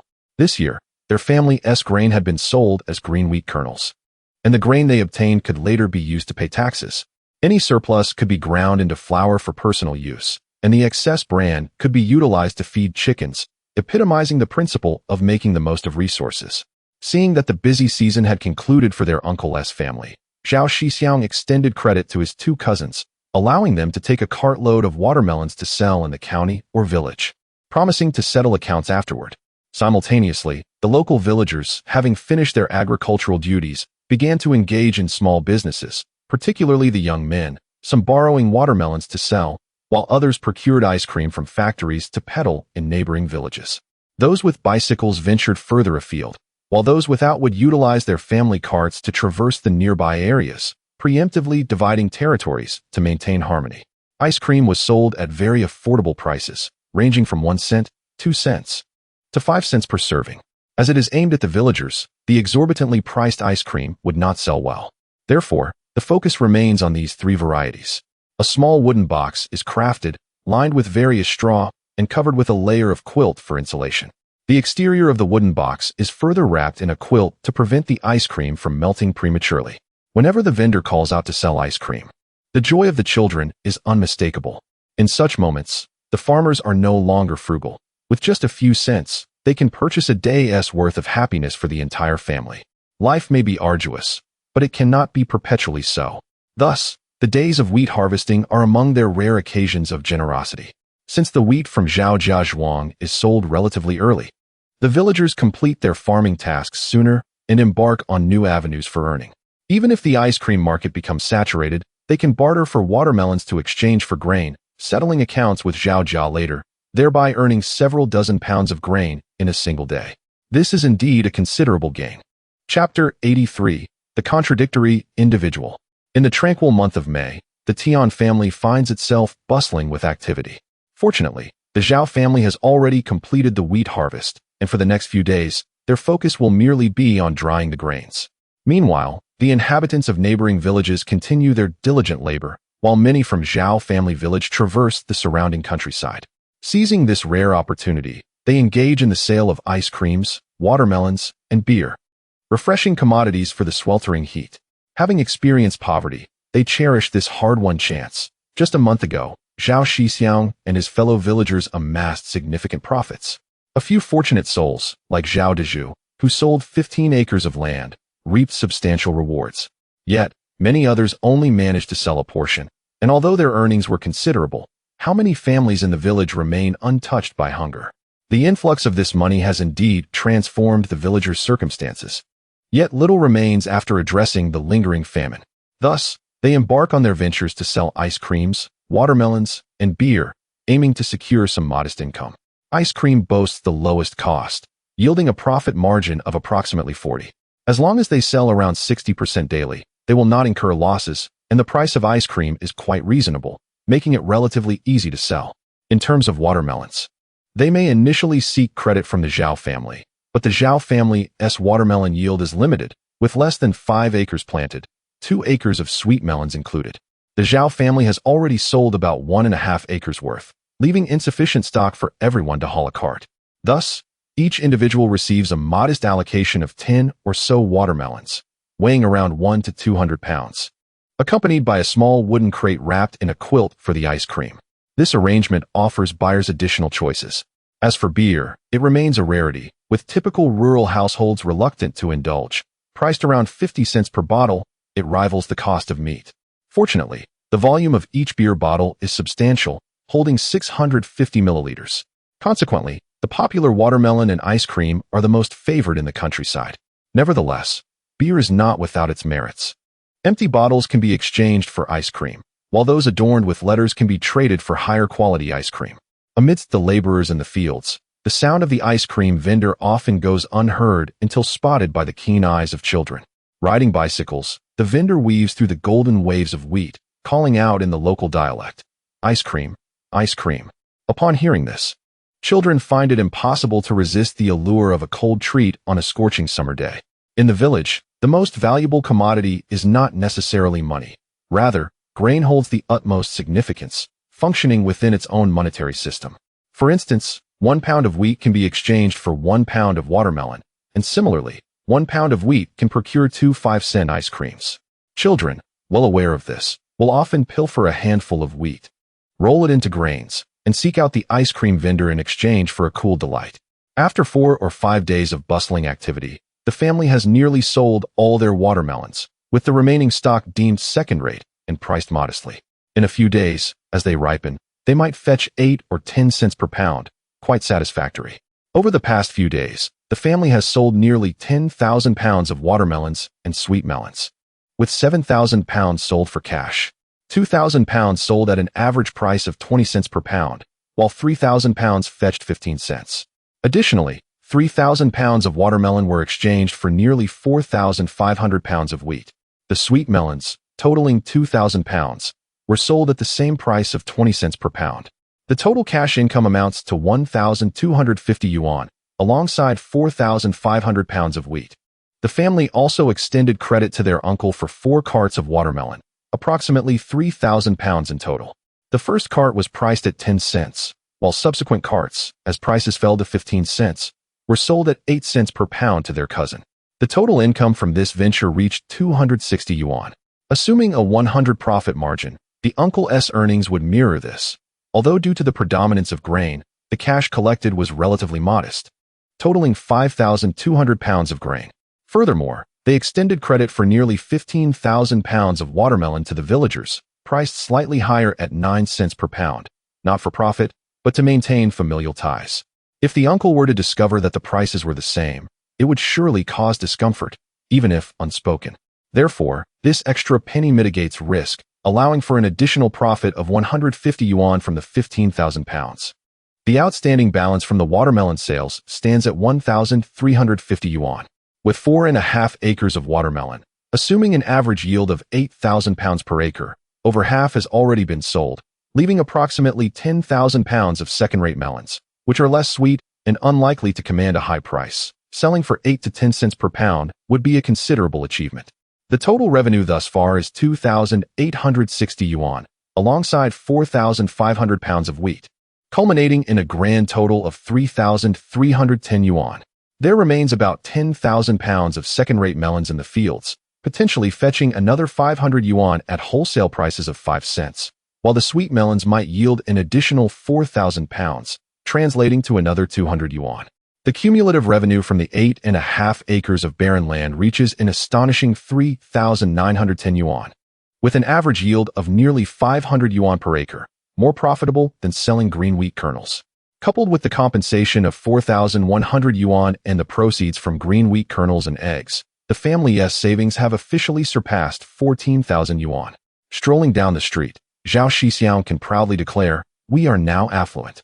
The profits from watermelon sales are indeed substantial, and it is likely that next year the villagers will embark on large-scale watermelon cultivation, not just in their village, but throughout the surrounding countryside.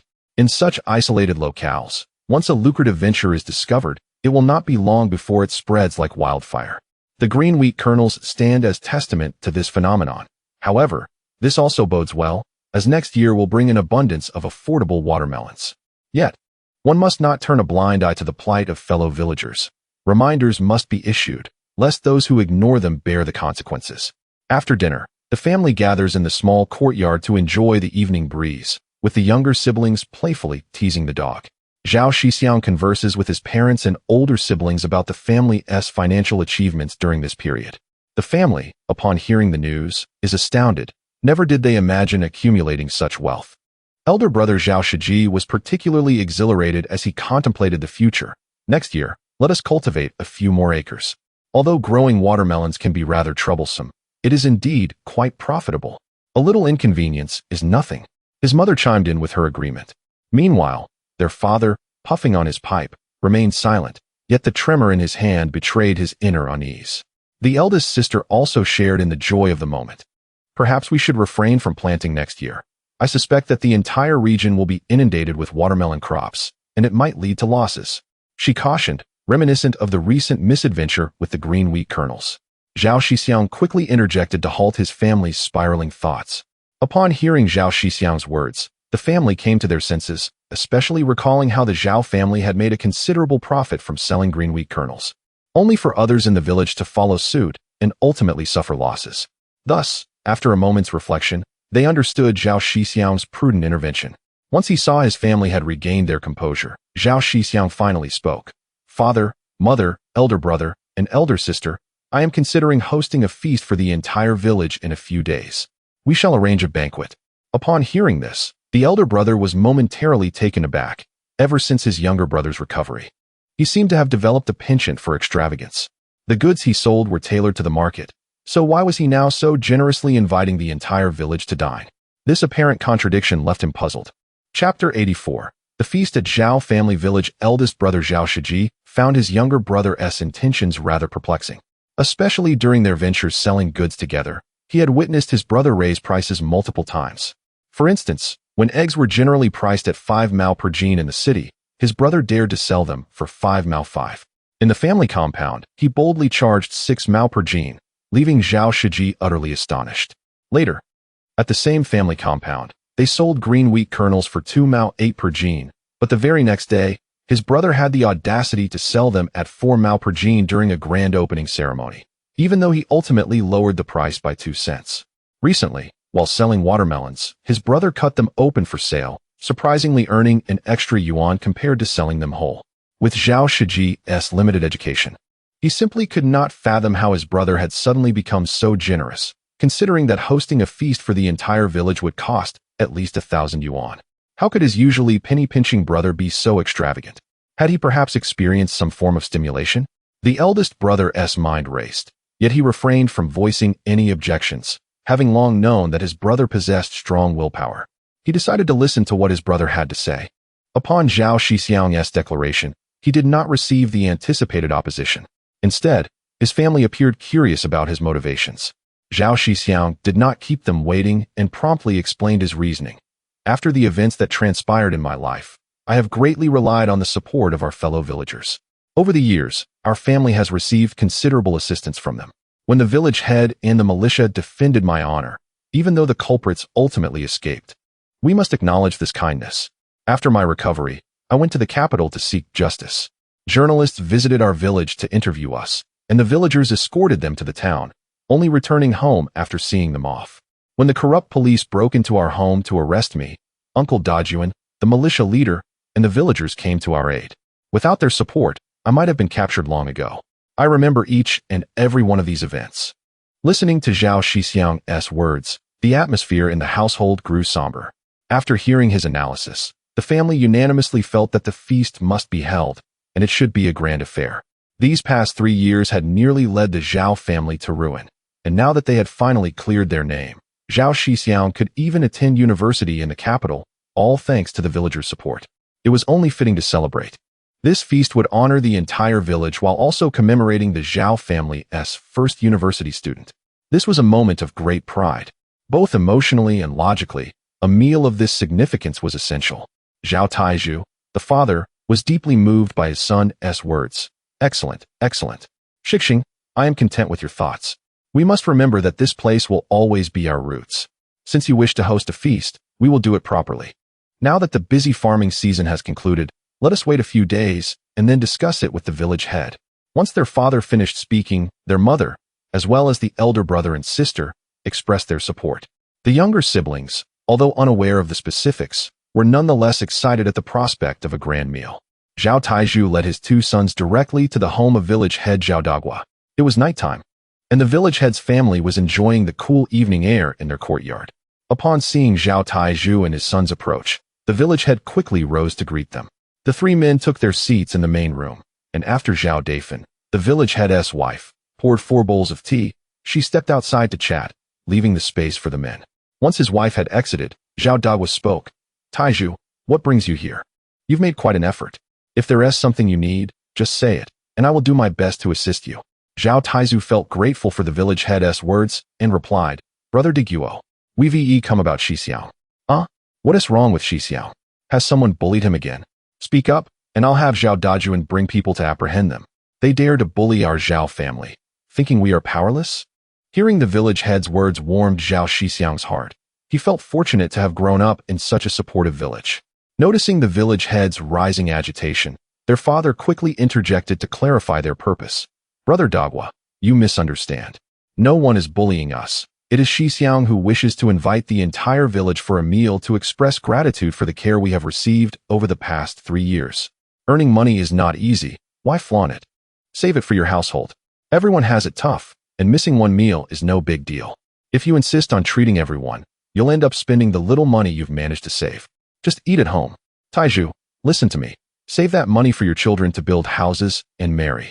When Shixiong finishes his studies and is capable, he can help the villagers then, and I would be satisfied.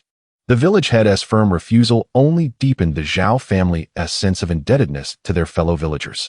No, Brother Dagua, you are mistaken. You know that the people from the city came and provided us with over 4,000 yuan in compensation. Recently, we also sold watermelons and made a little money. It is indeed necessary to invite the villagers for a meal, especially since our youngest will be going to the capital to study in 2 months. This is the first university student from our Zhao family, and we must celebrate. Upon hearing this, Zhao Dagua found it difficult to refuse. After all, it was indeed the first university student from Zhao family village, and such an occasion deserved to be celebrated, especially as he would be attending a prestigious university. Therefore, he no longer opposed the idea and said, Very well, Taizhu, since you have come to me, I cannot let you down. We shall organize a proper event for Shixiong. After all, he is the first university student from our Zhao family village, a rare talent in a century. It deserves to be grand. Hearing the village head's words, Zhao Taizhu beamed with joy. However, Zhao Shixiong felt somewhat disheartened. He merely intended to invite the villagers for a meal, but it seemed to have turned into a display of extravagance, which felt somewhat awkward. He immediately interjected, Uncle Dagua, there is no need for excessive grandeur. We simply wish to share a meal and express our gratitude for the care we have received over the years. Your plans make it seem as if I am reveling in my newfound success. Rest assured, wherever I go, I will always be a part of Zhao family village. Once I possess the capability, I shall undoubtedly look after our fellow villagers. Zhao Shixiong, do not feel burdened. This is the expectation of our compatriots. In this remote and impoverished locale, we have finally witnessed the emergence of a true dragon, destined to soar through the heavens. How could we allow you to remain confined within the modest confines of Zhao Jiazhuang? To celebrate your achievements with grandeur serves not only to inspire the youth of our village, but also to encourage them to emulate your endeavors. This is the pathway to a brighter future and a means for you to establish a commendable example for them. Chapter 85. The innocence of childhood. Upon hearing the village chief's words, Zhao Shixiong finally felt a sense of relief. He was acutely aware that in such an era, a person's reputation, once tarnished, would render them unable to survive in this locality. If anyone were to discover that he had just received a notification allowing him to resume his studies and was preparing a grand celebration, it could lead to his downfall. The complexities of human nature should never be tested.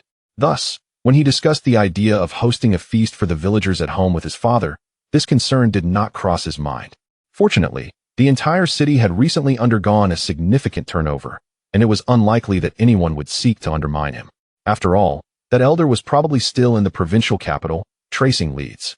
Henceforth, if he were to seek the limelight, it would have to wait until he had fully established himself. However, given the current circumstances, it seemed prudent to follow the village chief's suggestion. After some discussion, they decided on a date. 1 week later, on June 29th, when they would host a midday banquet for all the villagers.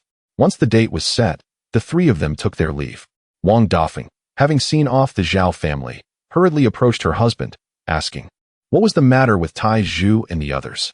"Nothing to concern yourself with, woman," he replied dismissively. Seeing her husband unwilling to elaborate, she chose not to press further. However, his jovial demeanor suggested it was good news, and she trusted that she would learn of it soon enough. Upon returning home, Zhao Shixiong and his father recounted the day's events to their mother and elder sister, who were relieved to hear everything was proceeding smoothly. After some light conversation, they retired to bed. The following day, June 22nd, coinciding with the 16th day of the 5th lunar month, marked the summer solstice. After completing the morning chores, the Zhao family found themselves in a leisurely period, as the fields had been sown, and the second crop of watermelons would not be ready for several days. Currently, their most pressing task was preparing for the upcoming banquet, and while they had sufficient funds, they found themselves lacking in materials, which required careful consideration. After the family finished their morning routines, they donned their new cotton short-sleeve shirts and shorts to partake in the market day festivities, especially significant as it coincided with the summer solstice. The prospect of wearing new clothes to the market filled the younger siblings with joy, making them walk cautiously to avoid soiling their garments. After nearly 20 minutes of walking, they arrived at the bustling market, having missed it since the public trial due to the busy farming season. Today, they purchased an array of necessities, kerosene, matches, and a few palm fans to combat the rising heat, as well as 2 pounds of loose liquor for a mere $1. They each received 50 cents to buy treats of their choosing.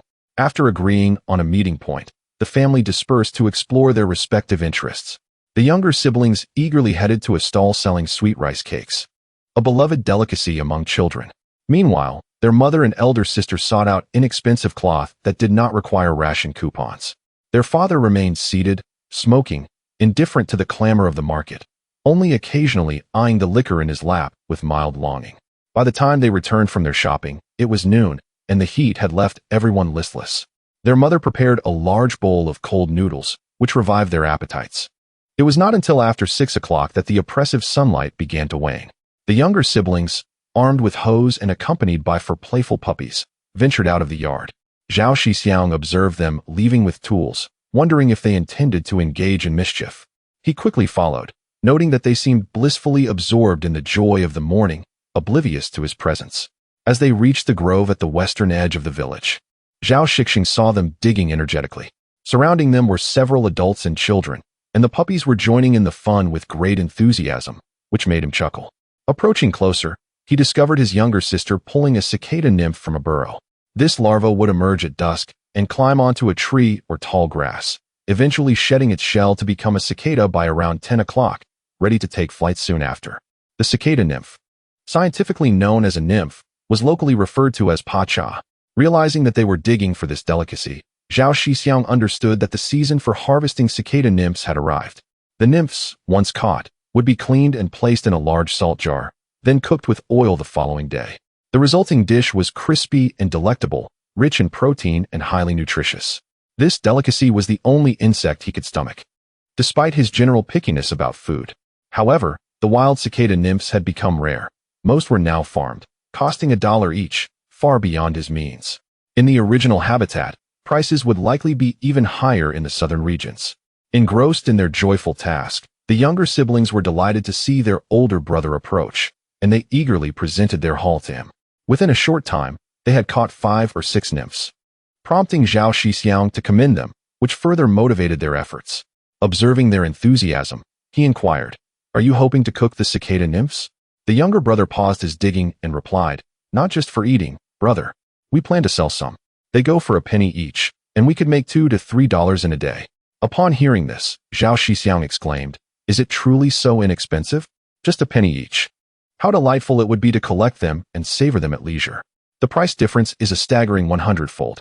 Considering the current price of wheat, one could purchase 10 zilliahong for a single pound.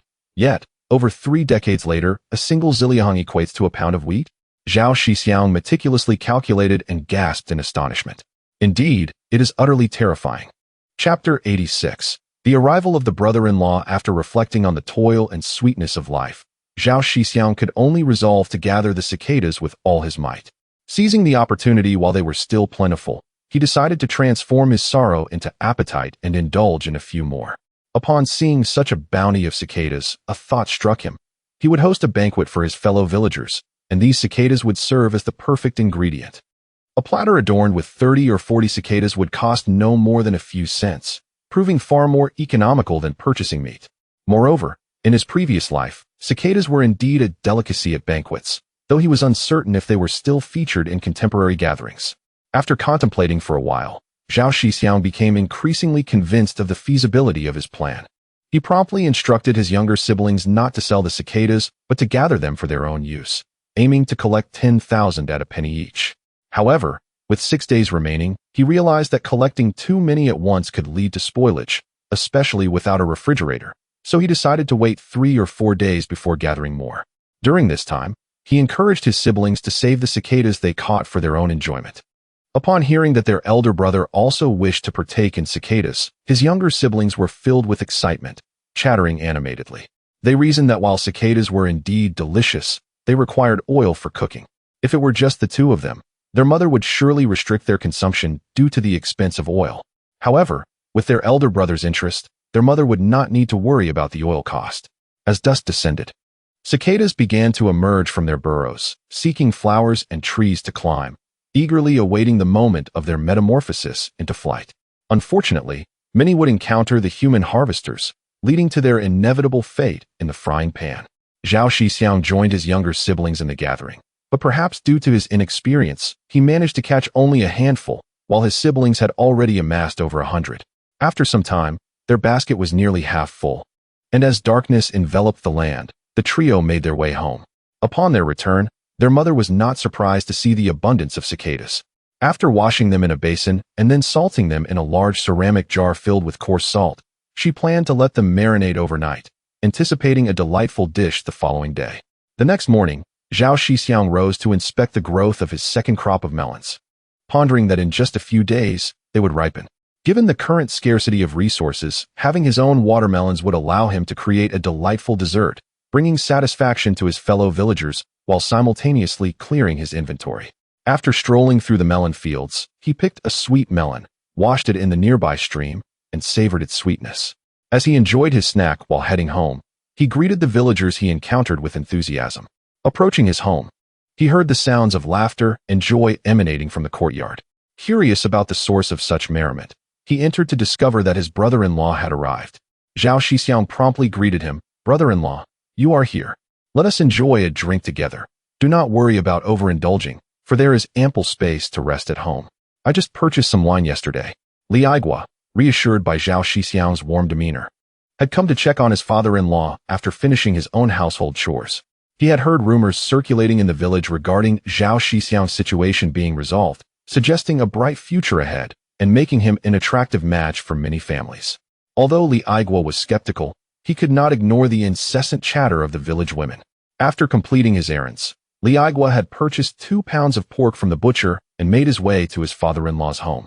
He felt relieved that his presence had not altered the family's attitude towards him. Hearing Zhao Shixiong refer to him as brother-in-law eased his concerns. It appeared that the Zhao family had no intention of breaking off the engagement, dispelling his earlier worries. The gossip of the village women had only been idle chatter, and he was grateful that he had not confronted Zhao Shixiong directly. Upon hearing the invitation, he gladly accepted. Unbeknownst to Zhao Shixiong, no one dared to spread rumors in his presence. However, his mother and elder sister had heard numerous discussions from villagers, intending to find a more suitable match for Zhao Shixiong's sister, Zhao Shixiong.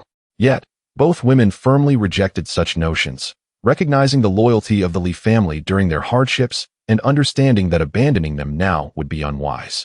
At noon, their mother prepared the pork brought by Li Aigua, frying it alongside the cicadas caught the previous day, while setting aside a plate of watermelon to enjoy after the meal. The four of them, Zhao Shixiong, his father, and Li Aigua, shared drinks and the deliciously fried cicadas, relishing the feast. Zhao Shixiong, having not tasted such delicacies in ages, found himself indulging to the point of neglecting the pork he usually favored. Fortunately, with the arrival of guests, they had prepared an abundant serving of cicadas, enough for the entire family to enjoy. After feasting and drinking, the four of them grew slightly intoxicated and decided to take a nap on the bed. Meanwhile, their mother and sister tidied up the remnants of the meal. When Zhao Shixiong awoke again, it was already late afternoon. He observed his family beneath the shade of the trees in the courtyard, chatting and enjoying watermelon, and as he rose to wash his face, his thoughtful younger sister offered him a slice of watermelon. Zhao Shixiong promptly took the item and approached his family. Suddenly, he recalled the first time he met his brother-in-law, who had boasted about his impressive hunting skills. If that were indeed the case, capturing a wild boar could potentially resolve the pressing issue at hand.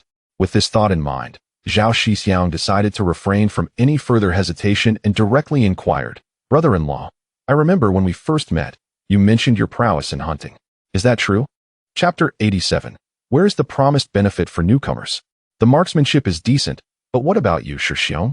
Is there any particular game you desire? Speak up, and I assure you I will procure it for you. Although Li Aigua was unaware of the reasons behind Zhao Shixiong's inquiry, he assumed it was merely a craving for game. Thus he confidently pounded his chest in assurance. "Wonderful. Brother-in-law, you must lend me your assistance. In just a few days, we will host a gathering for the villagers, and as you know, procuring meat has become quite a challenge. It is not merely a matter of finances. The real issue lies in the need for tickets. A few pounds can be managed, but acquiring over 100 pounds is virtually impossible. If you could secure a wild boar, it would be a tremendous help. I will compensate you. Rest assured I will not let you suffer a loss. We are like brothers, and I promise to settle accounts fairly. I will ensure you are not at a disadvantage, dear brother-in-law." Upon hearing this, Li Aigua recalled that his elder brother had mentioned this matter earlier that morning, to which he had expressed his agreement. However, Zhao Shixiong's words made him realize the scarcity of resources. Without tickets, even purchasing a mere 10 pounds is commendable. Acquiring an entire pig is a task that cannot be accomplished solely with money. Perhaps it is in this era that one can easily demonstrate that wealth does not equate to omnipotence. No problem. It's only a few days away, right? The busy farming season has ended, and I will venture into the mountains tomorrow. I will invite a few people to accompany us, and if luck is on our side, we may catch several. This will save us from having to beg everywhere." Upon hearing his brother-in-law's request, which he was able to fulfill, Li Aigua readily agreed. "That is fantastic, brother-in-law. You will be a great help. Rest assured, I will ensure you do not suffer any loss. May I accompany you? I wish to witness the hunt, as I have never ventured into the mountains for hunting in my life. Is that appropriate?" What if there is danger? Listening to his brother-in-law's words, Li Aigua glanced at his father-in-law's reaction. It was not that he feared his brother-in-law might steal the game. Rather, he was concerned for his safety. After all, entering the mountains does pose certain dangers, and if an accident were to occur, he would bear the responsibility. On the side, the elder father, after a moment of contemplation, remarked, "Aigua, allow your brother to accompany you. Let your elder brother join as well, so they can look after each other. If they misbehave in the mountains, do not hesitate to discipline them. Do not show any leniency." "All right then. With your words, I am reassured." Having received his father-in-law's approval, Li Aigua felt relieved. They promptly arranged to set off early the next morning, agreeing to meet by the large locust tree at the village entrance before heading into the mountains together. The next morning, as dawn broke, his elder brother roused the still slumbering Zhao Shixiong. The two brothers washed up and took the provisions prepared by their mother the night before. After gathering their belongings and stepping outside, they reached the village entrance to find brother-in-law Li Aigua accompanied by two skilled hunters from their village. Li Aigua briefly introduced everyone before they commenced their journey to the destination. Morning was the optimal time for hunting, as it was easier to track animal footprints and to lie in wait. The morning light was more favorable than that of dusk, making it simpler to hit the target. After nearly an hour of walking, they finally entered the mountains of Shan County. If memory served, this area would later be designated as a national forest park, nestled at the southern foot of the Shaoshan Mountains, overlooking the Funiu Mountains to the south and bordering the Qinling Mountains to the west. This region, part of the eastern range of the Qinling, was rich in resources, renowned for its peaks, serene valleys, and captivating landscapes, teeming with flora and fauna that varied with the seasons. It was also the favored hunting ground for the surrounding 10 miles, sustaining countless villagers during lean years. At this time in summer, the mountains were adorned with unique peaks, dense forests, blooming flowers, and the melodious songs of birds, while streams babbled gently, creating a picturesque scene. However, they had little time to admire the scenery, as brother-in-law Li Aigua led the way, stopping intermittently. He would occasionally squat down to examine animal droppings, bringing them to his nose for a careful sniff. Upon discovering animal tracks, he would investigate cautiously. Unbeknownst to them, noon approached, but none of the group was anxious. Impatience is the bane of hunting. Observing his brother-in-law's demeanor, Zhao Shixiong mused that the understanding of the world is indeed a form of knowledge. They found a flat area to eat, and after their meal and a brief rest, they resumed their search for wild boar. Alas, as the sun began to set, there was still no sign of wild boar. They had only captured 2 hares, which were not substantial, weighing no more than 3 pounds combined. However, at least they had some provisions. Fortunately, brother-in-law had prepared well, leading them to an abandoned wooden hut filled with firewood left by previous hunters. They would make do for the night, promising to replenish the firewood before departing. In the great outdoors, facilitating others is akin to facilitating oneself. Li Aigua and the 2 companions set several traps in the mountains, awaiting unexpected bounties the following day.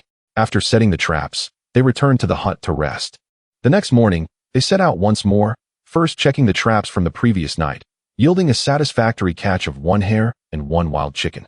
With this promising start, the group felt optimistic about the day ahead, their spirits invigorated. By afternoon, they had captured 5 hares and 3 wild chickens. While this would typically be considered a commendable haul, their aim was wild boar, and despite 2 days in the mountains, they had yet to even catch a glimpse of one. Zhao Shixiong felt a twinge of confusion. Where was the promised benefit for newcomers? He had been here for 2 days and had yet to receive a welcome package. Didn't teen novice fishermen receive bonuses when they first cast their lines? Why was it that in the hunting realm, such benefits were absent? This seemed unjust. In his previous life, when he played scratch cards, he won 100 on his first try. Although he never won again, it was not like this. They had been in the mountains for 2 days without even spotting a single large animal. Unable to contain his growing impatience, he silently prayed for a stroke of luck from the heavens. After lingering a while longer, it appeared hope was fading. Zhao Shixiong, recognizing the situation, decided to abandon the pursuit and asked his brother-in-law to lead them back down the mountain. However, as they passed through a grove, they suddenly heard a dog barking.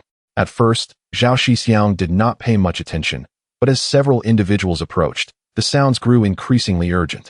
They were puzzled, wondering if someone had abandoned a newly born puppy.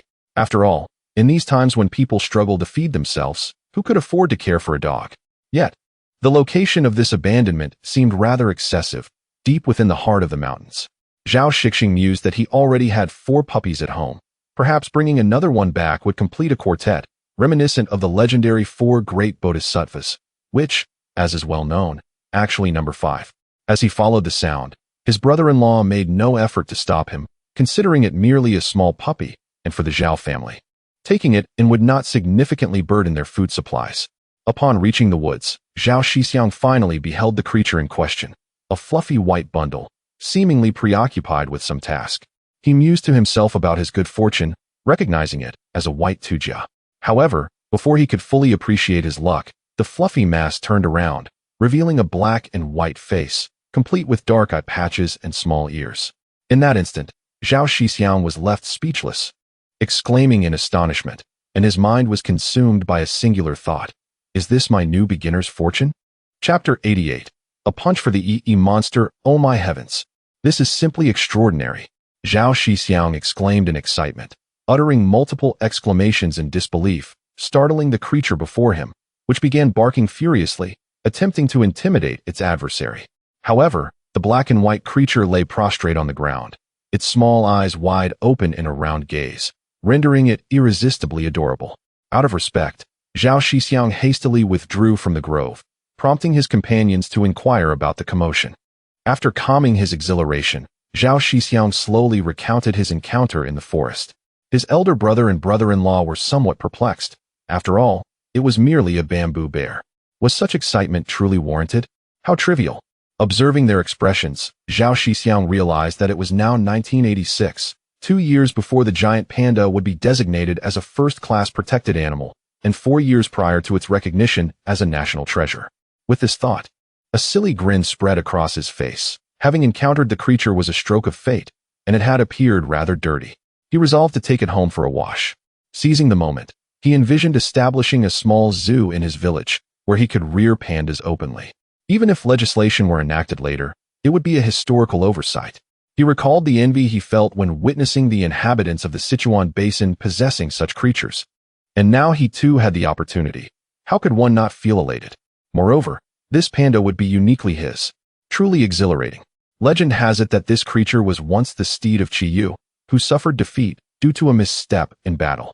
Despite the ancient lineage of the giant panda, it is said to belong to two clans, the war mounts associated with the Qinling tribe, and the playful ones residing in the Sichuan Basin. When war approached, Qiyu summoned his steeds, only to inadvertently lead forth the playful one, leading to his ultimate downfall.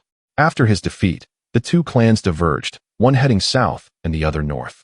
Now, having acquired such a panda, it felt as though the heavens had smiled upon him. In recent days, he had lamented his misfortune, but it now appeared that such grievances were premature. Clearly, he was destined for greatness. His companions, witnessing Zhao Shixiong's peculiar state of excitement, were bewildered and quickly sought guidance from his elder brother, Zhao Shiji. Zhao Shiji, possessing ample experience, recognized that his brother was likely concocting a brilliant plan. He refrained from urging him and simply instructed everyone to remain patient. After a moment, Zhao Shixiong's scattered thoughts coalesced, and he directed his brother and brother-in-law to search the nearby bamboo groves for any other pandas. If they found more, they could bring them home. If not, the young panda, likely only a few months old, would not survive alone in the wild and required proper care. He felt fortunate that he had not attempted to touch the panda earlier. Had he left his scent on it, its parents would likely not return. Zhao Shixiong, though fond of pandas, understood the importance of caution. Accompanying his brother and brother-in-law, they scoured several nearby hills, yet no sign of another giant panda emerged. Based on his prior knowledge from social media and documentaries, he surmised that this panda was likely abandoned. Curiously, he wondered why pandas typically give birth between July and September. Could there be exceptions? After all, this panda appeared to be just a few months old, indicating it should have been born in spring. He hypothesized that this panda had a twin, but due to competition for resources, the mother had to forsake one in the wild, leading to this serendipitous encounter. More than an hour passed, and seeing his companions growing weary with no results, Zhao Shixiong decided not to wait any longer. He approached the grove where the panda continued to bark at him. Without hesitation, he delivered a swift punch to the creature, lifting it by its neck. The panda's cries grew increasingly mournful. He placed the creature into his backpack and offered it some tender bamboo shoots he had gathered earlier, eliciting a moment of stillness as the panda recognized the delicious food. Its cries diminished, and soon it began to munch on the bamboo shoots with delight. Giant pandas are known to produce a variety of vocalizations to communicate their state. In this instance, the panda had mimicked a dog-esque bark, expressing its panic and anger in an attempt to ward off threats. Observing the little creature growing quiet in his backpack, Zhao Shixiong stood up, carrying the bamboo structure down the mountain. By the time he returned home, dusk had fallen, and he invited his brother-in-law and companions to share dinner. Upon returning home, Zhao Shixiong prepared a porcelain basin, retrieving 3 generous scoops of milk powder from the pantry and mixing it with boiled tea water, stirring until the distinct aroma wafted through the courtyard. After allowing it to cool to the ideal temperature, he was ready to feed the panda. Meanwhile, 4 little puppies excitedly rushed over, seeking his affection. However, when Zhao Shixiong lifted the black and white bundle from the backpack, the puppies were momentarily stunned, as if love had vanished. Sensing their resentment, Zhao Shixiong shared a small portion with the puppies before offering the remainder to the giant panda. Though it paled in comparison to the future bounty, this milk concoction captivated the panda's attention, prompting it to drink eagerly while emitting joyful sounds. Observing the panda's contentment, Zhao Shixiong mused aloud, "Drink your fill, and forget about that little one. This shall be your home henceforth." His family looked on in bemusement, unable to comprehend Zhao Shixiong's affection for the bamboo bear, which they had encountered before, as it belonged to the remnants of the Qinling range. Moreover, this creature possesses a rather domineering disposition, particularly during the winter months, when it frequently intrudes upon the homes of swineherds, driving the pigs away, occupying their pens, and seizing their feed, leaving the pigs in a state of despair, unable to retaliate. The people, too, find themselves powerless against it. They cannot chase it away. Fortunately, it shows little interest in humans, descending the mountain merely for a meal, and over time, the villagers have grown indifferent to its presence. Presently, the youngest member of the family has brought home a small one, and they are truly perplexed by the fascination surrounding this creature. Zhao Shixiong, perceiving the family's bewilderment, remarked, "Father, Mother, The number of bamboo bears in the entire country is, without exaggeration, still fewer than the number of our villagers. Upon hearing this, the entire family was taken aback. It is worth noting that the Zhao family village comprises no more than 2,000 souls. To claim that the entire world holds fewer than this number is astonishing. The mother promptly struck her thigh, exclaiming, "Goodness gracious! Is it truly that rare?"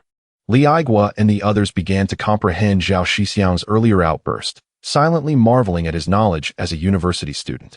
Meanwhile, for little puppies, after having finally secured a few precious sips of milk formula, turned their attention to the panda monopolizing the enamel plate, issuing threats. However, despite its small stature, the panda possesses considerable strength, responding with a series of barks in a show of intimidation, leaving the little dogs momentarily bewildered. Are they of the same species?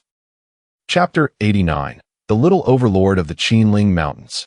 Observing what should have been an intense confrontation between the bear and the dogs, one instead finds a scene of amusement for the onlooking family.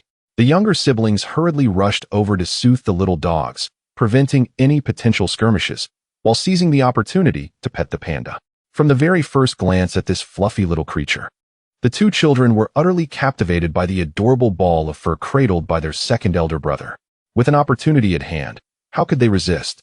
The soft, fuzzy texture and the comical black circles around its eyes filled the children with unbridled joy. The older sister, too, felt a stirring desire to join in the fun. Had it not been for the presence of guests in the house, she likely would have indulged as well. Although the grown panda may appear somewhat intimidating, the mere cub is undoubtedly the most delightful of pets. Despite its small stature, the panda stood its ground against the four similarly sized puppies, even emitting a threatening growl, as it possessed a certain genetic advantage.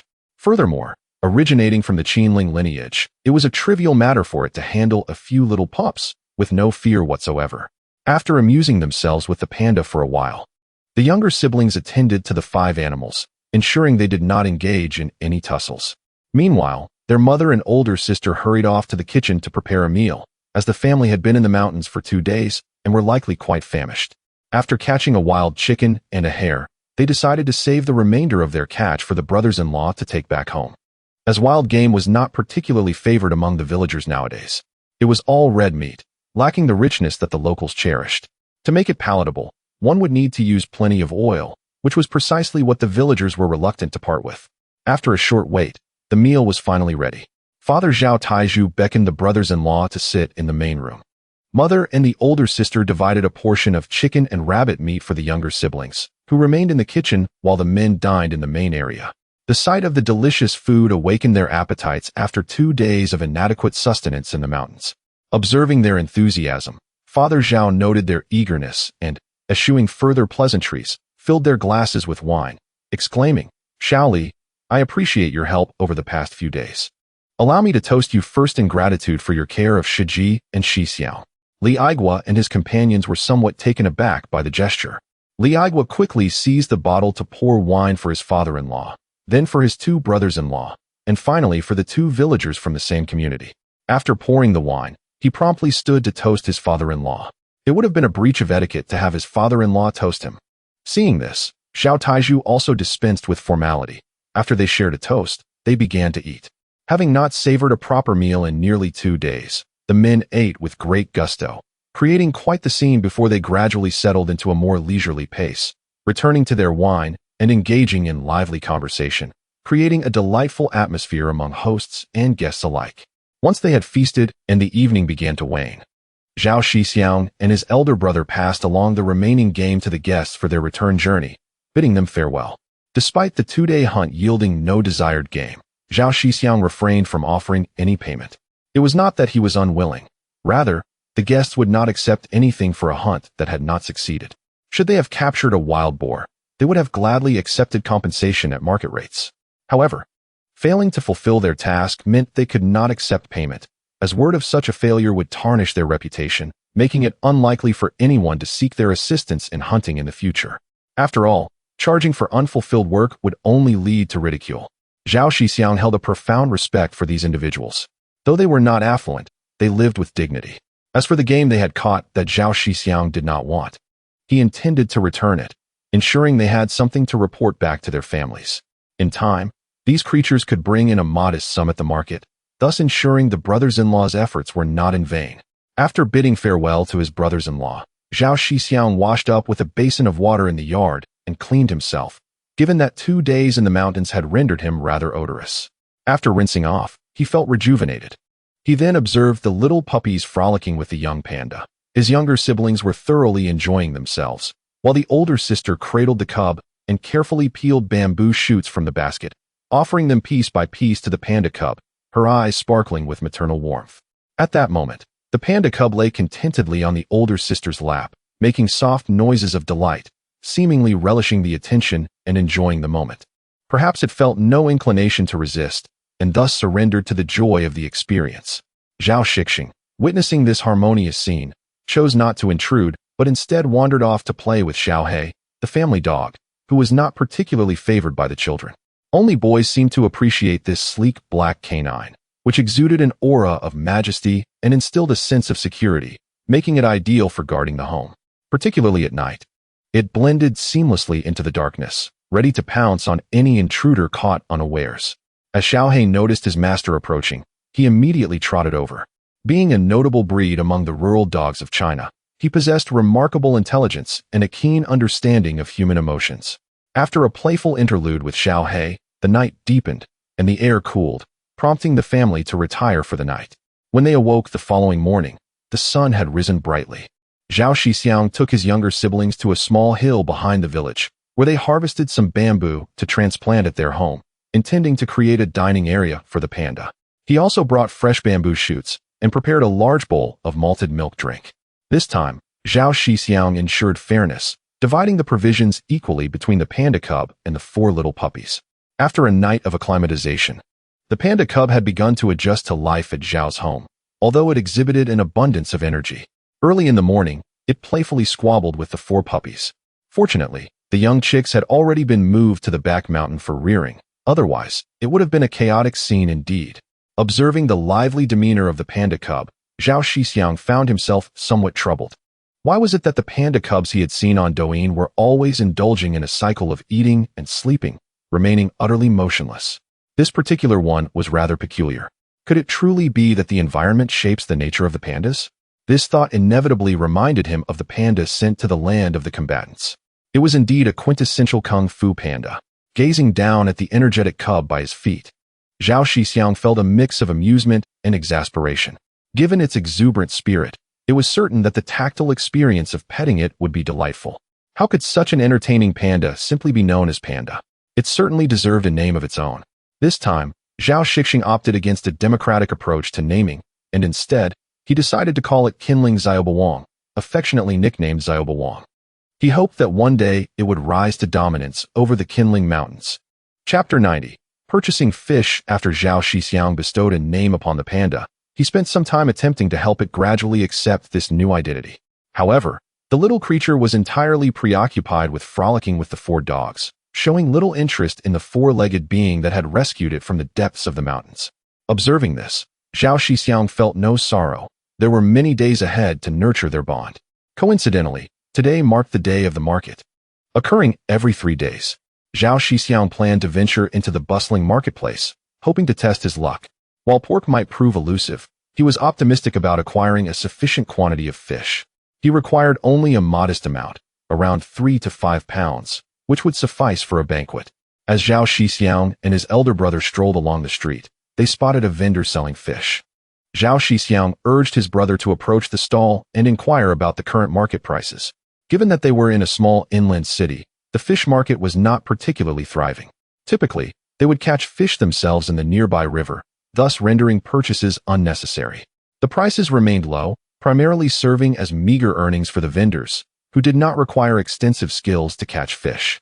Consequently, fish vendors were abundant, though larger fish were in higher demand, while smaller ones went largely ignored. These vendors were merely trying their luck, willing to sell as long as the price was reasonable. Upon noticing their approach, the fish vendors eagerly called out, "Welcome, young man. Take a look at these fish, freshly caught last night, and still lively. Choose any, and I assure you the best price." One vendor boasted about a large catfish, weighing around 3 to 4 pounds, with minimal bones, ideal for making delicious fish fillets. Zhao Shixiong glanced over and noted the impressive size, yet it did not align with his intended catch. For his gathering, he required the famed yellow river carp, ideally weighing 3 to 5 pounds and measuring approximately 40 centimeters, suitable for the banquet table.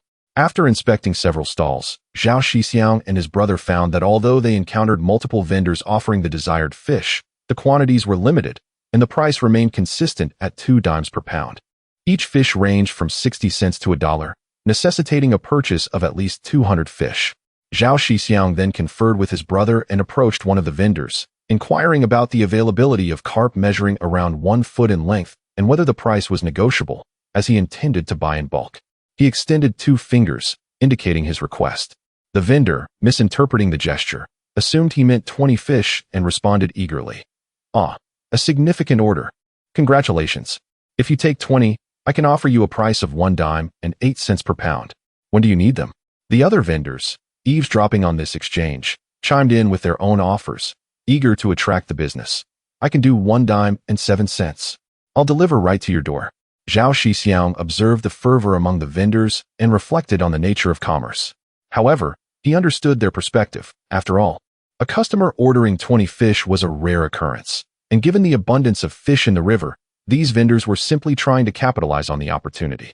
Thus, their competitive pricing was not malicious, but rather a survival instinct. After some time, Zhao Shixiong managed to quell the commotion and approached the most established vendor. He selected 4 vendors and stated, "Esteemed vendors, I am not looking for 20 fish, but rather 200. I would like 50 from each of you. I can offer a price of 1 dime and 7 cents. If this is agreeable, you can deliver them to Zhao Jiazhuang in 3 days. Please let me know how much deposit you require." Just as he prepared to retrieve his money for the deposit, he noticed some of the rejected vendors nearby, who promptly inquired, "May I ask, are you the Zhao Qilin from Zhao Jiazhuang? The one who has been accepted into university twice?" Zhao Shixiong pondered when he had acquired such a moniker. His brother seized the moment, responding with confidence, "Indeed, that is him." Upon hearing this, the surrounding fish vendors buzzed with excitement, and the selected 4 quickly conferred before declaring, "No deposit necessary. It is our honor to supply fish to the scholar. Let us adjust the price to 1 dime and 5 cents. Rest assured, all the fish will be 1 foot long, and we guarantee timely delivery." Zhao Shixiong was taken aback by this unexpected turn of events. All he had done was mention his name, yet the vendors were not only waiving the deposit, but also lowering the price by 2 cents. He felt a sense of disconnection from their enthusiasm. Meanwhile, his brother was visibly impressed, realizing that a mere name could command such respect and attention. Zhao Shixiong soon grasped the situation. It appeared these vendors sought to sell him fish at a discounted price in hopes of leveraging his name for their own publicity. They envisioned a narrative where Zhao Shixiong, having consumed their fish, achieved academic success, thus becoming an emblematic figure. Understanding their intentions, Zhao Shixiong felt no resentment. After all, everyone faces hardships, and if he could assist them without detriment to himself, why not? In a small city like this, if his reputation could help improve their lives even slightly, he would gladly oblige, especially since he would not incur any loss himself.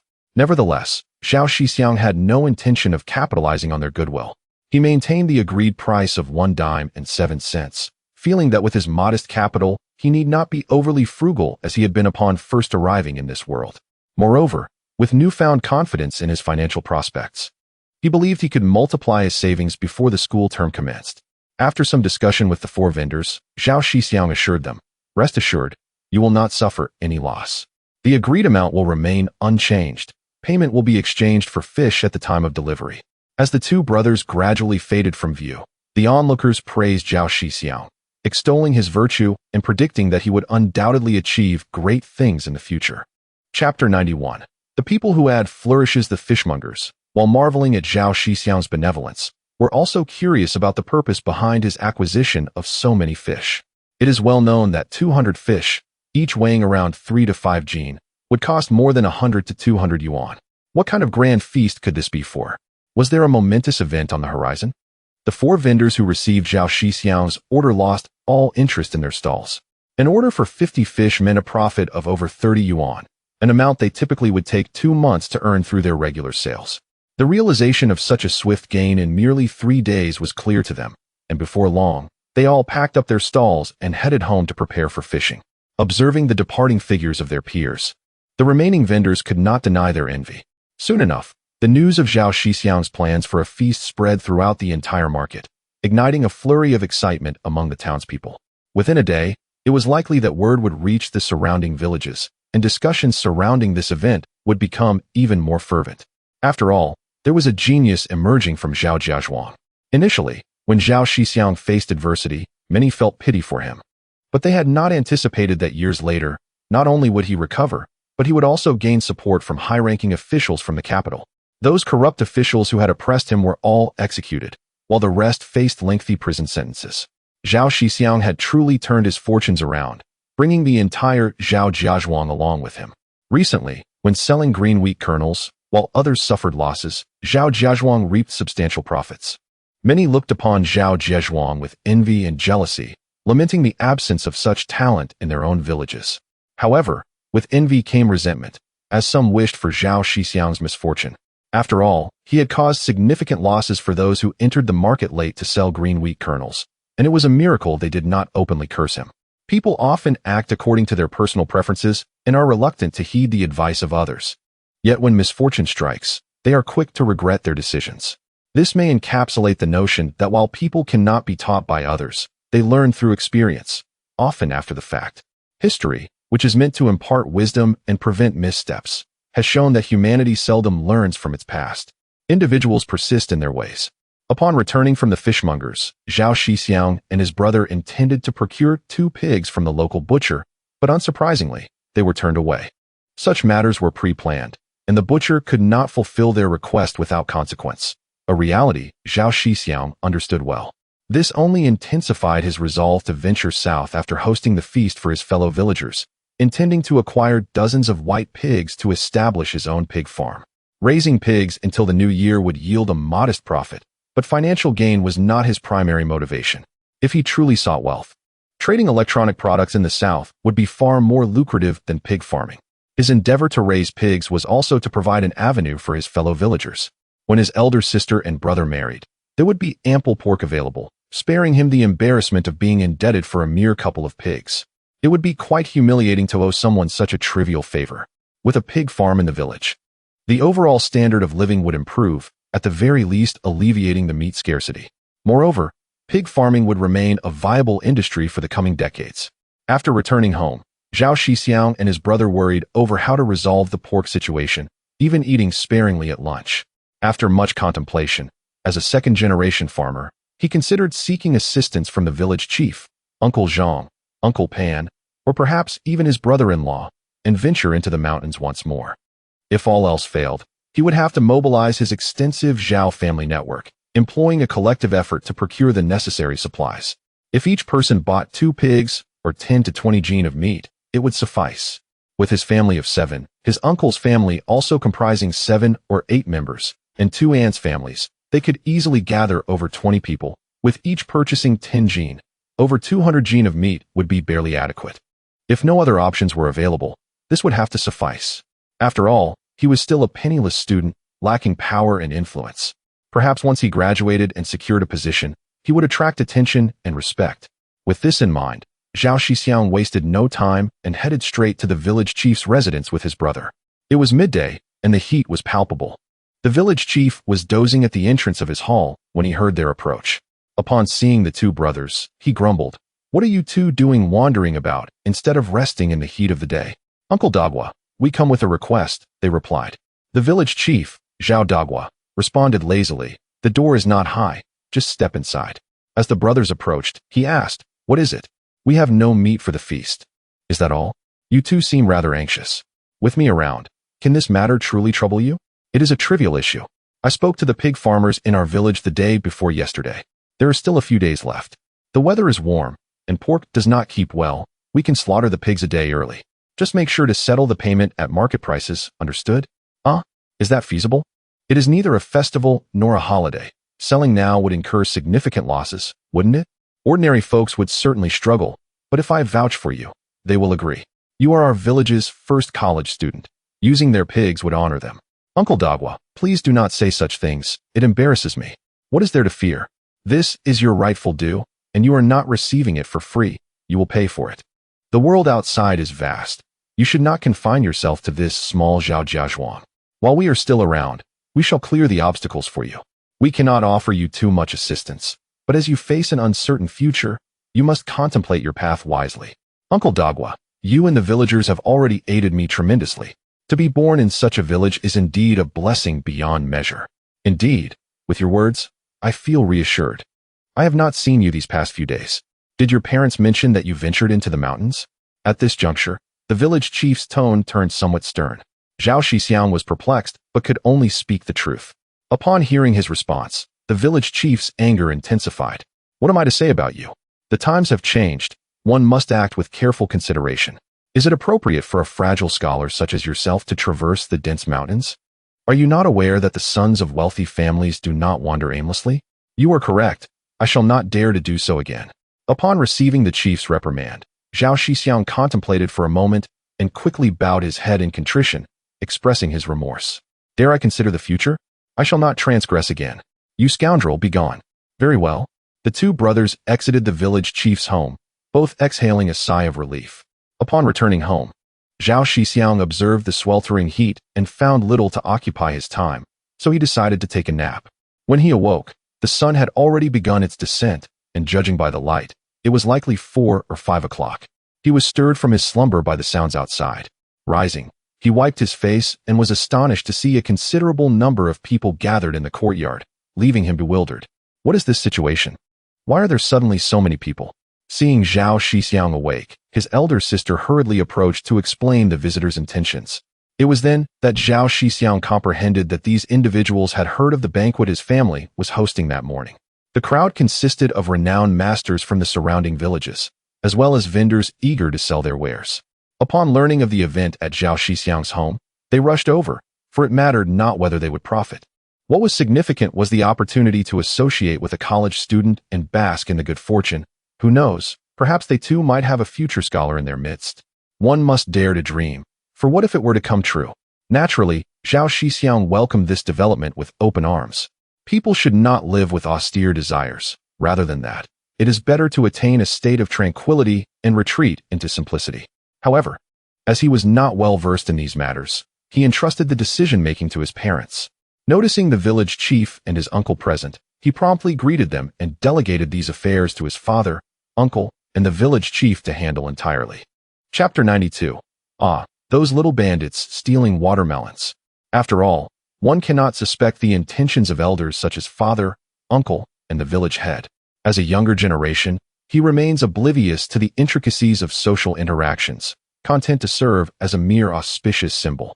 Particularly, he is unaware of the culinary prowess of the chefs, only cognizant that those capable of hosting a banquet must possess considerable skill.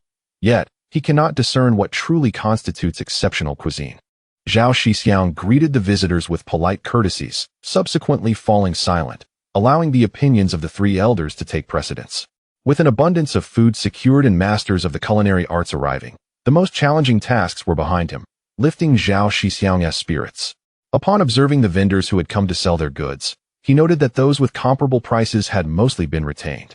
The purchases consisted primarily of cooking essentials, oil, salt, soy sauce, and vinegar, though this time, the quantities were substantial. 100 jin of soybean oil at 78 cents per jin, alongside 20 jin each of the other items. As for ginger, garlic, and vegetables, the village had an ample supply, and if his own household fell short, he could easily procure from neighbors. With summer ushering in a bountiful harvest, the prices plummeted to a mere penny per jin, making it possible to acquire all necessary vegetables for just 10 yuan. Once father, uncle, and the village head reached a consensus, they agreed to gather at the estate the following evening to prepare the earthen stove for the banquet. Zhao Shixiong and his family bid farewell to the visitors warmly. Once they departed, Zhao Shixiong exhaled a sigh of relief, realizing that the intricacies of hosting a meal were far more daunting than he had anticipated. He ventured to the shed to check on the panda's condition, hoping that the earlier commotion had not frightened the little creature. As he approached, he found the young one sleeping soundly, having spent the morning frolicking with four rambunctious puppies. Its pink tongue peeking out and the black rings around its eyes rendered it irresistibly adorable, melting Zhao Shixiong's heart. Yet, he refrained from disturbing the young panda's sweet slumber, recognizing the importance of sleep during its juvenile phase. After a brief, affectionate interaction with the little tyrant, Zhao Shixiong decided not to interrupt its rest. Accompanied by the 4 lively puppies, he exited the courtyard. His younger siblings were likely outside playing, especially after the influx of visitors had left them feeling bored. He made his way to the watermelon field, intending to assess the growth of the watermelons, as he was counting on them for the upcoming festivities. Upon entering the field, he noticed that after nearly a week of growth, many of the second batch of watermelons were nearing ripeness. Spotting a particularly shiny black-skinned watermelon, he felt a wave of reassurance wash over him. Selecting a slightly smaller watermelon, he examined its ripeness and, after some effort to break through the thick rind, he finally opened it. Taking just 2 bites, he noticed the dogs surrounding him, eager for a taste. He then shared some of the watermelon flesh along with the rind. Relieved that no one else was present to witness the indulgence, lest he be accused of squandering. The puppies were overjoyed, having previously had only the rind to gnaw on. Now they savored the sweet fruit, their tails wagging with delight. Observing the cheerful scene, Zhao Shixiong felt immense happiness. After all, this was the pinnacle of pastoral canine beauty, and with such a delightful pack of dogs and a little tyrant, what more could he desire? After finishing the watermelon, Zhao Shixiong went to the riverbank to wash his hands. Just as he was about to head back, he heard the excited barks of the 4 puppies. Thinking something might be amiss, he hurried towards them, only to find a group of children, some around 10 years old, others no taller than a small bean, running away in sheer panic, with one even clutching a watermelon. Recognizing them as the little thieves, he felt a mix of amusement and indignation. It was one thing to be unaware of their antics, but to have them caught by his own dogs was a different matter altogether. Unable to remain passive, he stepped forward, calling out to the fleeing miscreants, "Hey, you little watermelon thieves, stop right there." Instead of being intimidated, the children only ran faster, some even abandoning their stolen fruit in their haste. Witnessing their master's anger, the 4 puppies sprang into action, dashing after the children. However, their short legs proved no match for the fleeing kids, resulting in a valiant, albeit unsuccessful, chase. After a brief pursuit, the puppies returned, tails drooping in defeat. Zhao Shixiong offered them words of comfort. "You're still too young. When you grow up, you'll be able to guard the house properly. There's no need to rush. We have plenty of time." As he spoke and petted their heads, scratching their necks, the puppies sensed that their master bore them no ill will, and their spirits lifted once more. Zhao Shixiong then led the puppies to the spot where the children had discarded the watermelon. Fortunately, the thick-skinned black watermelon had only cracked rather than shattered, allowing him to salvage it. He planned to take the 3 or 4 salvaged watermelons home as a post-meal treat. With his spirits buoyed by the recovery, he reminisced about the plum orchard from his previous life. Unlike most children who would pilfer watermelons, plums, or peaches, he had always been the defender of his family's orchard. When the plums ripened, he would engage in a battle of wits with his peers for nearly a month. Sometimes, he would even hang a pesticide bottle in the trees to deter the little thieves, though with limited success. During summer vacations, his favorite pastime was to stay in the orchard, enjoying its coolness while doing homework, as it provided a respite akin to air conditioning. When fatigued, he would lay out a mat and pillow on the ground for a refreshing nap, despite the unpleasant odors and persistent mosquitoes. Upon awakening, he beheld the ripened plums, tantalizingly close, just a mere parting of lips away from indulgence, an exquisite pleasure indeed.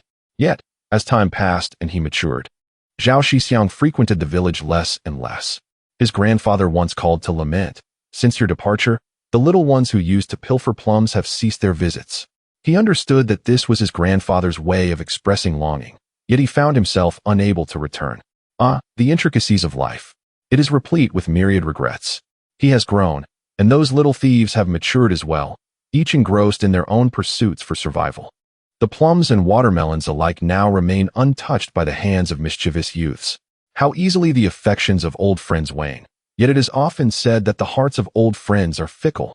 Perhaps, years hence, when he returns home to enjoy his twilight years, he will gaze upon a bountiful orchard of plums and sigh, "Ah, dear children, my plums are ripe. Why have you not come to partake?" Chapter 93. Visiting relatives. After a moment of reflection, Zhao Shixiong returned home with the broken watermelon, accompanied by his 4 younger siblings. Upon seeing the abundance of watermelons, his family eagerly inquired about the circumstances.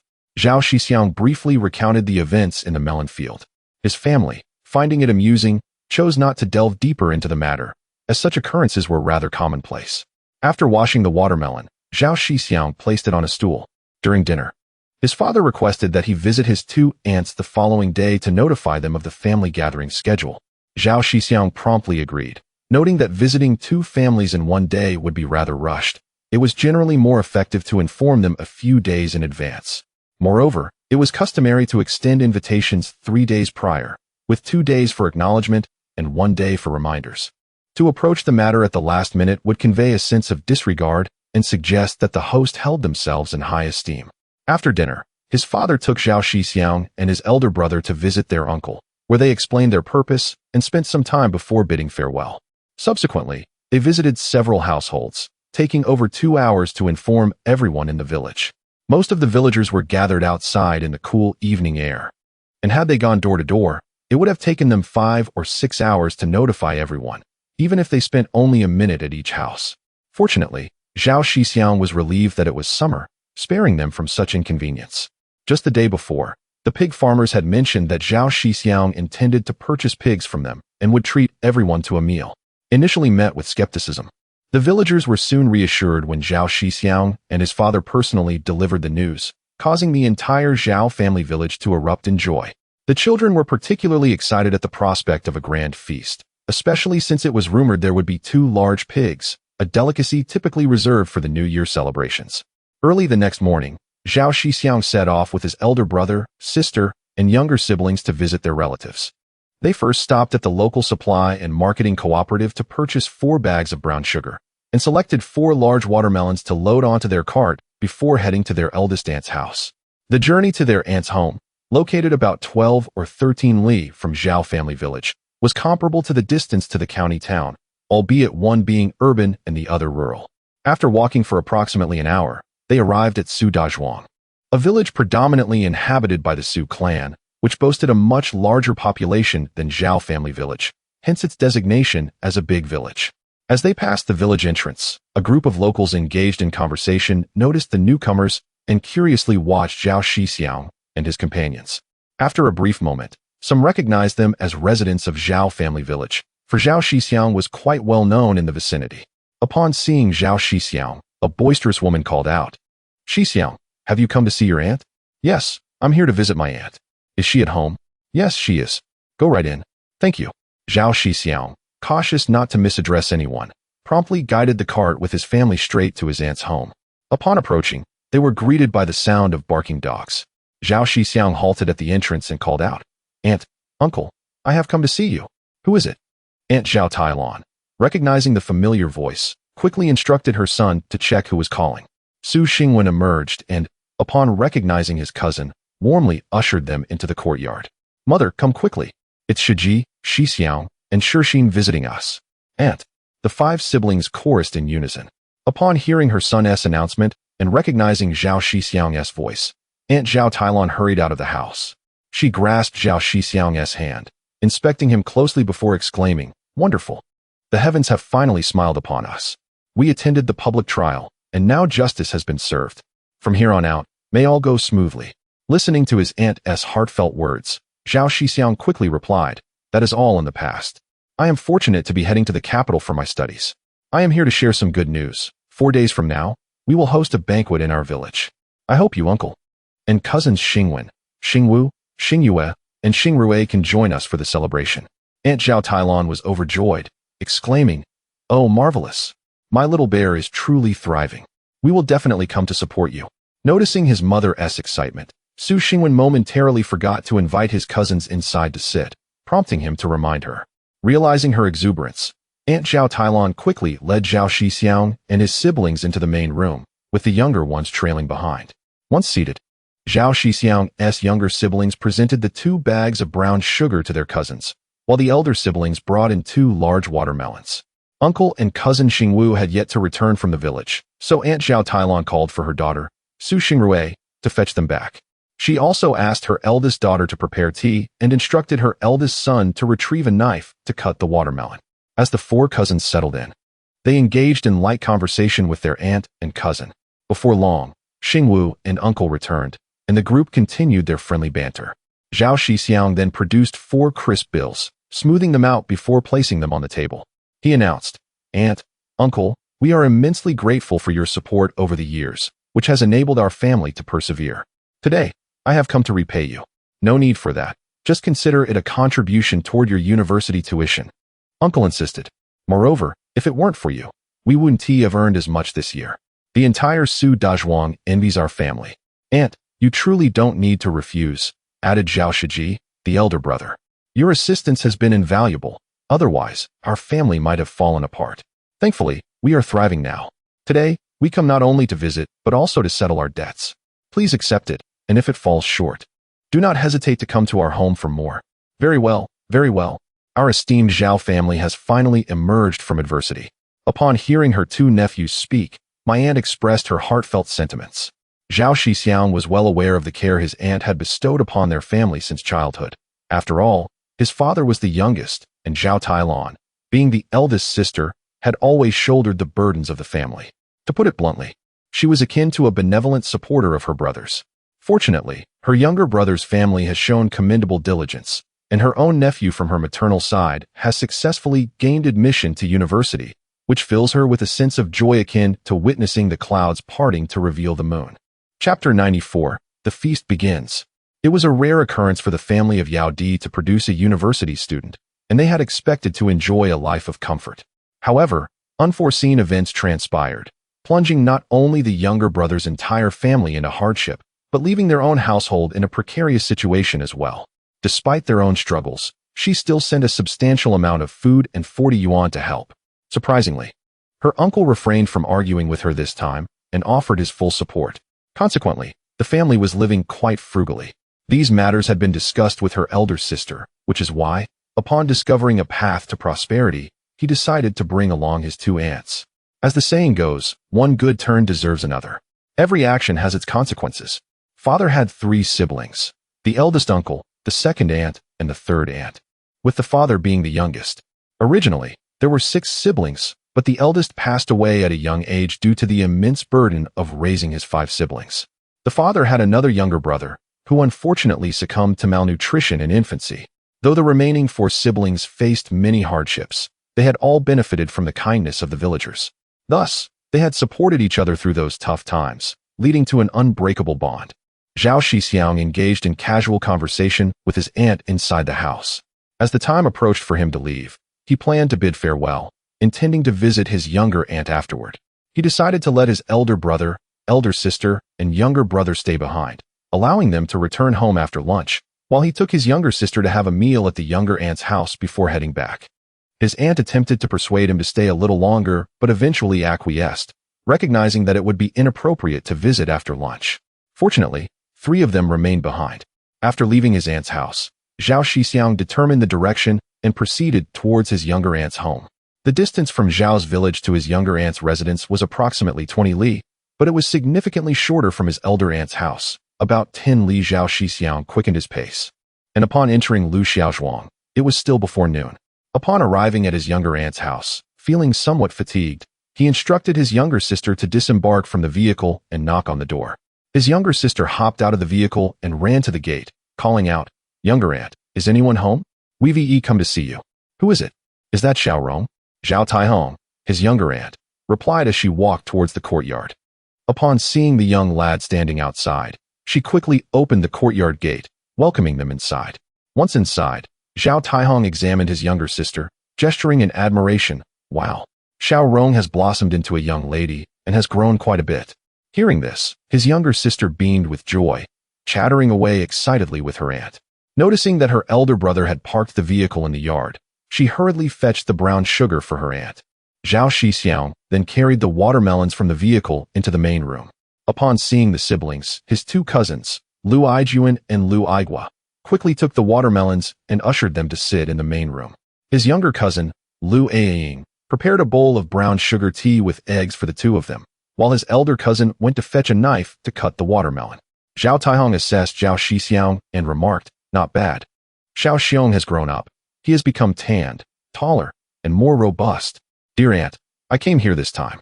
Zhao Shixiong reiterated the words he had shared at his elder aunt's home, returning the money to his younger aunt, who eventually accepted it after much insistence. Meanwhile, his elder cousin encouraged everyone to sit down and enjoy the watermelon. Shortly thereafter, their uncle returned from his stroll, and the entire family sat down to a rather sumptuous lunch. After dining and resting for a while, Zhao Shixiong finally loaded his sister back into the vehicle and returned home around 3 or 4 in the afternoon. Not long after they arrived, his elder brother and sister returned as well. The following day, they made a trip to their grandparents' home in Chengdu, notifying all their relatives about the arrangements. In the ensuing days, Zhao Shixiong busied himself with preparing for the banquet. He also distributed the funds for purchasing pigs to the villagers. The 2 pigs cost him nearly 260 yuan, amounting to 650 fun per gene, a price considerably higher than the 500 fun per gene for purchasing pork in town. However, considering that buying in advance spared the villagers considerable losses and did not require receipts, it was still a significant saving. With the payment settled, there were 2 days left to simply feed the pigs some clean water to cleanse their intestines, ensuring a much better taste. He also had his younger brother and sister gather 1,000 cicadas. The master chef arrived a day early at Zhao's village to prepare the oven and begin processing the ingredients. By the morning of the 29th, several master chefs were busy cooking, while dozens of helpers had a light breakfast before diving into the preparations. As dawn broke, they first visited the villagers' homes to fetch the 2 pigs they had purchased. Within an hour, the pigs were cleaned, and the children gathered to play with the pig bladders, turning them into makeshift footballs. A spirited game of football quickly ensued. By 10 in the morning, relatives began to arrive, and Zhao Shixiong, alongside his parents, welcomed the guests. The village head was gathering the villagers to bring out their tables, chairs, pots, and bowls for the grand feast. As the sun rose higher in the sky, approaching noon, the ceremony was to be presided over by an esteemed elder from Zhao's village. According to their family hierarchy, Zhao Shixiong had to refer to him as great-grandfather. The elder, in his 70s yet still vigorous, insisted on officiating the event despite suggestions to appoint a younger individual. Thus, the scene unfolded as it did today. Dressed in a carefully preserved yet slightly aged ceremonial robe, the elder stood up to greet everyone. The villagers, recognizing the elder's presence, promptly settled down, while the playful children ceased their antics, sitting properly to listen to the elder's words. The elder scanned the attendees with satisfaction, nodding approvingly while stroking his graying beard. He then spoke with a resonant voice. Today is a momentous occasion for the Taizhu family, and as you all know, it is a celebration of our Zhao family's literary star, who has previously suffered from the treachery of vile individuals. But now, the waters are clear and the skies are bright. The esteemed Zhao family has once again risen to prominence. The Taizhu family has organized this flowing banquet as a gesture of gratitude towards the support from our fellow villagers. It brings me great joy to witness such unity and love among you all. Today is a day of celebration. Let us raise our glasses and toast to Shixiong's bright future. May he serve our nation and bring honor to the Zhao family. I encourage the young men of the Zhao family to learn from Shixiong and strive to gain admission to university. He is the first university student from our village, and you shall be the next. Let the feast commence.